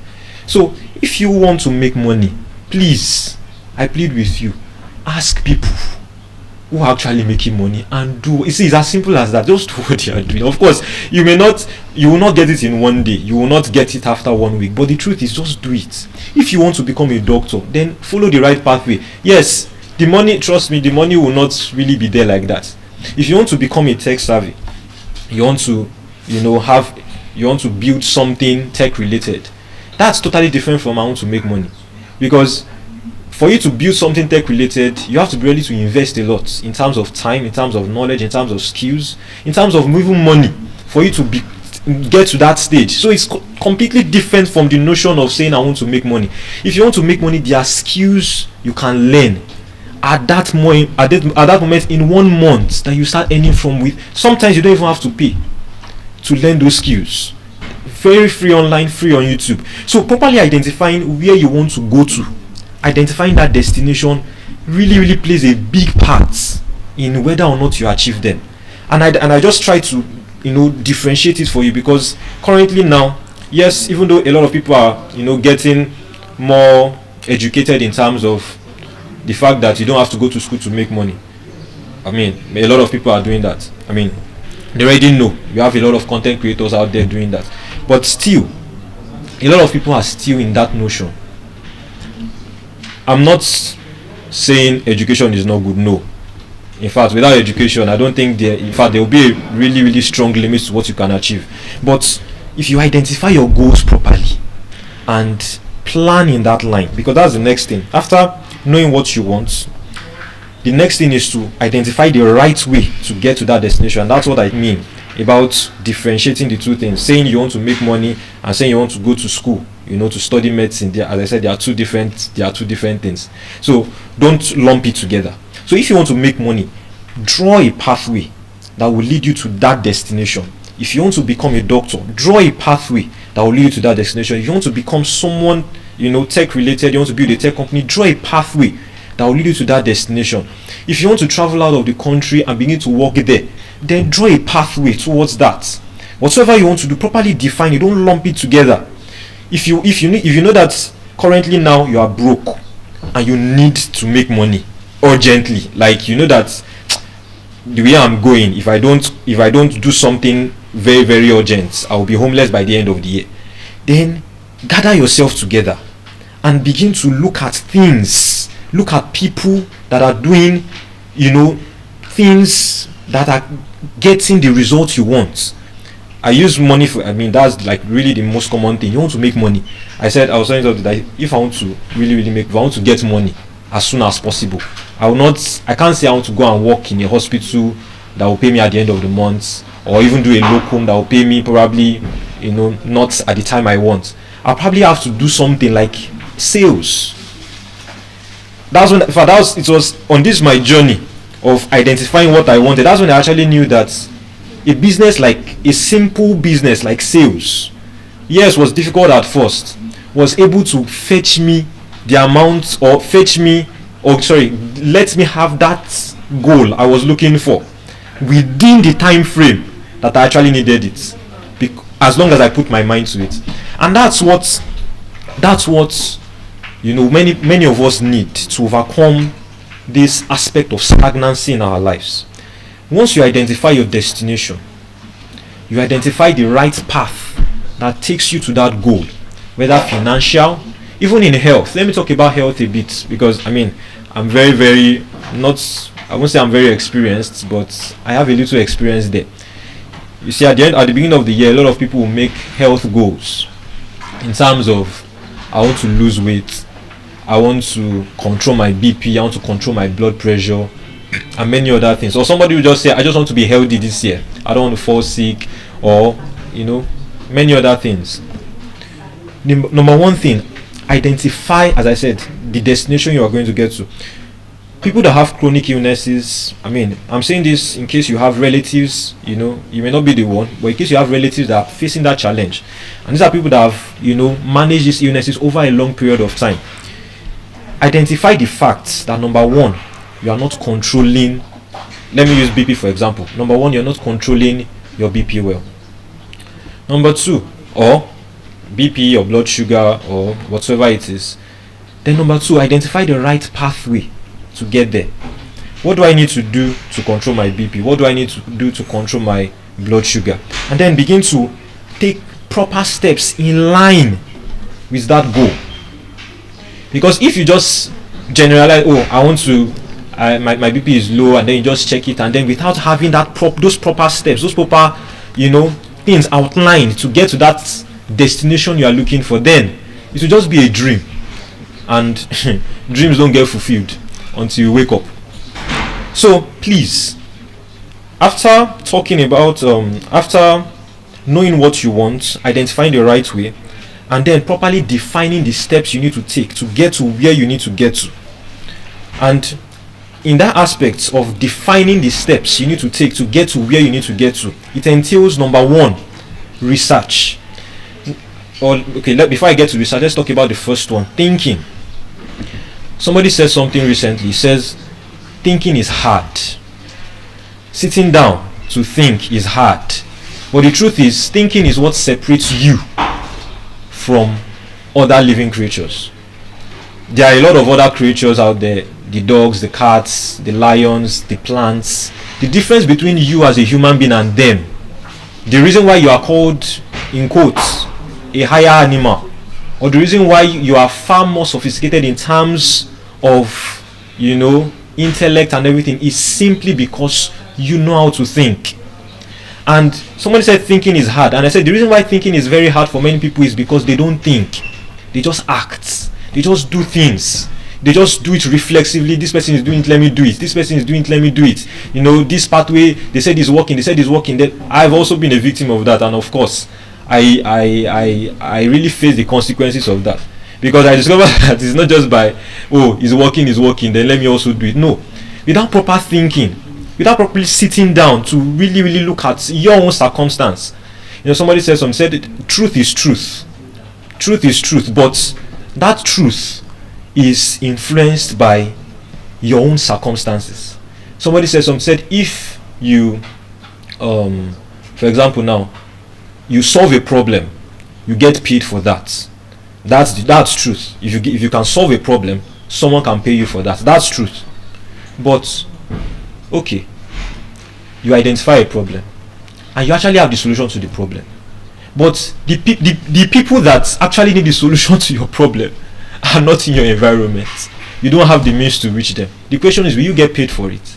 No. But the truth is, if you can actually find people, or since you solve the problem, since you have the solution to that problem, yes, if you actually find people and you are able to convince them, you are able to talk to them, persuade them, you'll be able to get paid. But that truth is not applicable to you at that current moment, because even though you have the solution to that problem, you don't have the people that need the solution.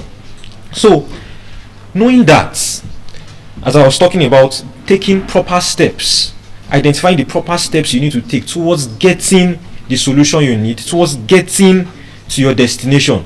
Because if you don't take on those steps, if you don't apply yourself on those steps, it will just be a mere dream. Now,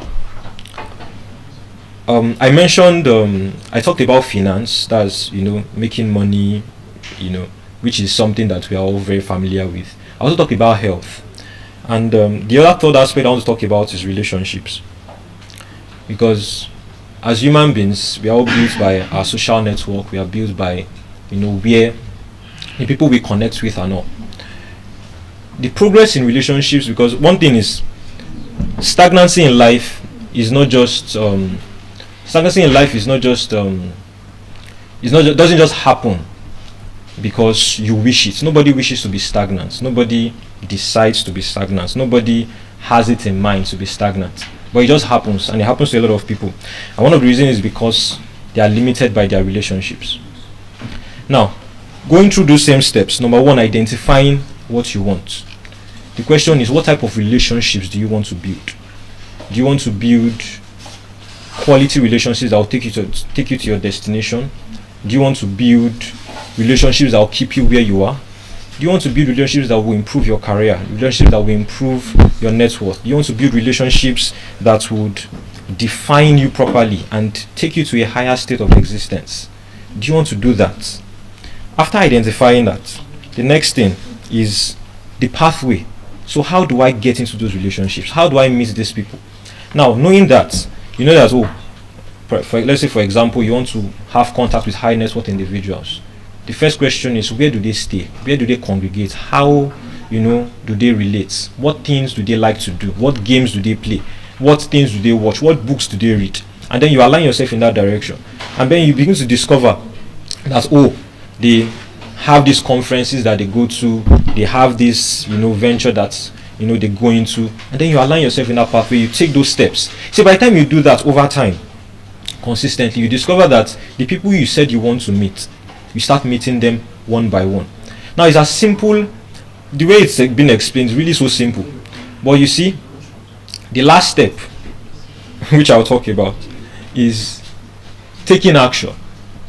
As simple as thinking is, as I mentioned, I said the one thing that differentiates us from from other animals is the ability to think and to actually outline all these things. Thinking about it, having the imagination, really, really understand that, I need to do this, I need to do that.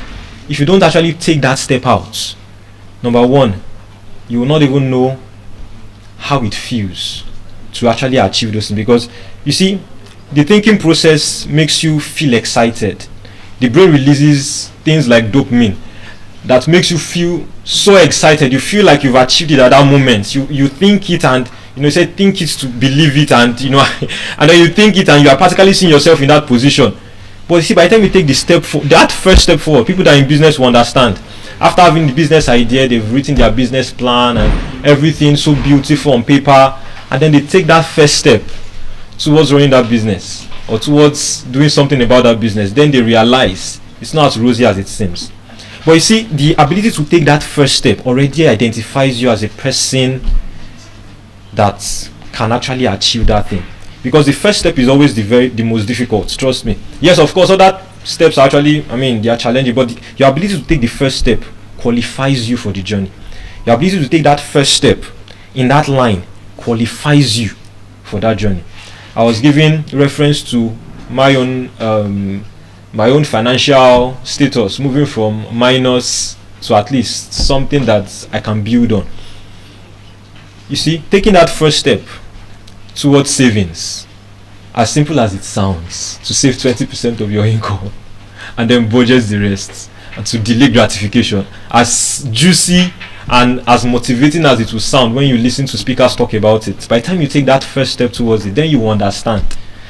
You walk past Captain Cook or which particular eatery, and then you see that the aroma that comes out, and you are pushed. You want to just spend that 5,000 naira on that thing, and you want to just ignore the discipline that you had concerning your finance and just do it. You see, that first step I took, or I was trying to take towards saving 20% of my income, giving 10%, and budgeting the 70%, what I did actually was, let me just break it down a bit. What I did was, because the way I make money as a doctor is I have a monthly job I'm doing, and then there's also some other little shifts I run that they pay me at that moment, so we call it locum. So I decided to apply that principle to every single income that comes into my account, including the 5,000 that will come out, the 10,000 naira. And so imagine I get paid maybe like, let's say 20,000 naira now for something I did, and then I have to cut it by, I have to just spend 70%. By the time I remove 20% of, let's say 10% of 20,000 is 4,000 naira. 20% is 8,000 naira, and I'm left with just 12,000 naira. And by the time I conceptualize, I'm like, wait, I only have 12,000 naira. the 12,000 naira becomes ridiculously small, as if I cannot do anything with it. But that discipline to say, okay, I will not lie, it didn't work. In the initial, I stumbled a lot of times. I defaulted many times. But thank God I stuck to it. And I look at the fact that currently now, once any money comes to my mind, the way I just, split it, and, I actually know, okay, this is the amount. It looks so easy to me right now, but I knew that it wasn't easy taking that first step. It wasn't easy. And I had friends. I mean, if you look at, sometimes when I compare how I look to how my other colleagues look, and we look at her, I'll be like, why are you chubby? What are you eating? Or when I look at what I'm eating, I know that I can't afford, there's some things I can't afford. Not because I don't want to. Of course, if I really decide to buy it, I will, but with this system of operation that I've decided to live by, I know that I can't afford to do those things. Yes, I may look at they have this particular thing. This is the new thing that's, and I'm like, I thought there was one of them that challenge was like, why are you not? I told him, I said, do you know the things I have to deal with? Do you know the things I have to take care of that you just lump me up together with other people? I'm like, why am I not? No, I don't have to be like you. Of course, I have the basic necessities and all. So the point is taking that first step, especially towards a financial stability, because as I told you, the initial topic actually was why many Nigerians remain financially stagnant, which I now try to generalize it, is because aside the fact that they fail to identify where they want to get to, they fail to identify the pathway to get to that destination, they fail to identify the steps on that pathway to get to that destination, and they fail to take that first step in that pathway. That first step, as I said, always the most difficult. But taking that first step, usually taking that first step may feel like you took 100 steps, because you may take the first step and stumble. You may take the first step and fail at it. You may take the first step and it may look scary. It may look like, is it really possible? But as I said, life is lived forward, was understood backwards. Just continue.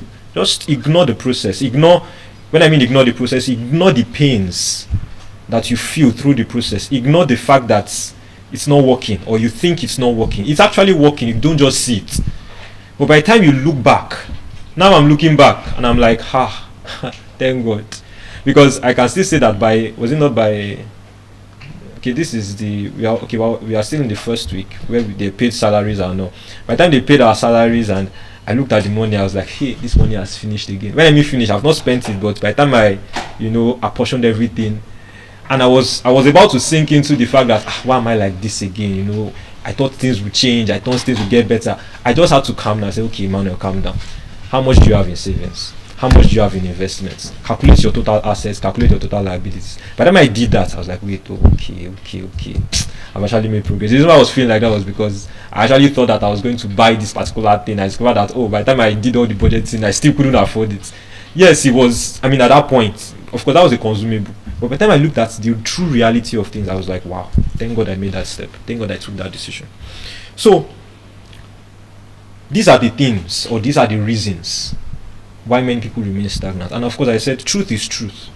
However, it's dependent on, number one, your circumstance. It's dependent on your context. It depends on so many factors. But as long as those principles exist and you choose to abide by those principles, then it will work. So, in order for you to take that, to come out of the life of stagnancy, to come out of a life always looking back and seeing the same things happen over and over again, please just look through these steps. Number one, identify where you are going to. Just identify it and properly define it. As I've said, you don't need, as I said, saying you want to make money and saying you want to go and do your masters are two different goals with two different pathways, with different steps. So properly identify what you want, then outline or identify the pathway to take you to that destination. Then outline those steps, the actual steps, based on people's experiences, based on research, based on your own thinking, based on your creativity. Outline those steps you need to take, and then take that first step. By the time you take that first step, you may not know what will lie at by the second step, but taking the first step will give you an idea of what it feels like to be on that journey. And also, when you find the courage to complete that step, and you are on that first step, then you discover that, oh, okay, I can walk. As I said, the first step qualifies you for the journey. Of course, I said qualify, it doesn't mean you get to the end, but it gives you that confidence, to progress and to go through with it. So with that, I would love to end this speech. I hope you've gotten a lot, and I would like to pass on the mic to the next speaker. Thank you very much.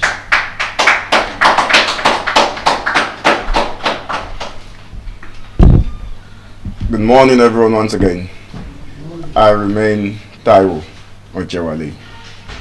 Now, this time around, I've decided to speak on something different. Previously, we looked at understanding philosophical biases. But then, having understood philosophical biases, I decided that my next speech should be something much more pertinent, something much more relevant to the event at hand. And that is number one. This is Nigeria speaking to the world. And number two, we are at the School of Eloquence. And so I decided to merge these two important factors together. And so my topic this morning is speaking to be heard.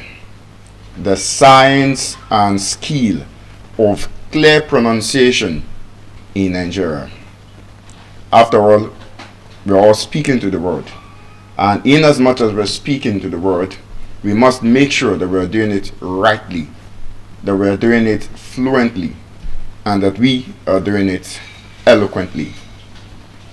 Now, somewhere in Nigeria today, there's a brilliant man, a brilliant mind, who is being ignored. A brilliant mind being ignored not because they lack the intelligence, but because they are trapped in mispronunciation, or even worse, imitation. And that is why I would be enlightening us on the art of clear pronunciation. As a grammarian, I feel I owe it as a point of duty to make sure as many people, as many Nigerians as I come across are able to correctly pronounce many words and then enhance our public speaking. Now, to begin with, pronunciation in itself has two major branches. Now, in linguistic term, or in simpler English, we would call it oral English. And these aspects is essentially phonology, one of the four major divisions of language.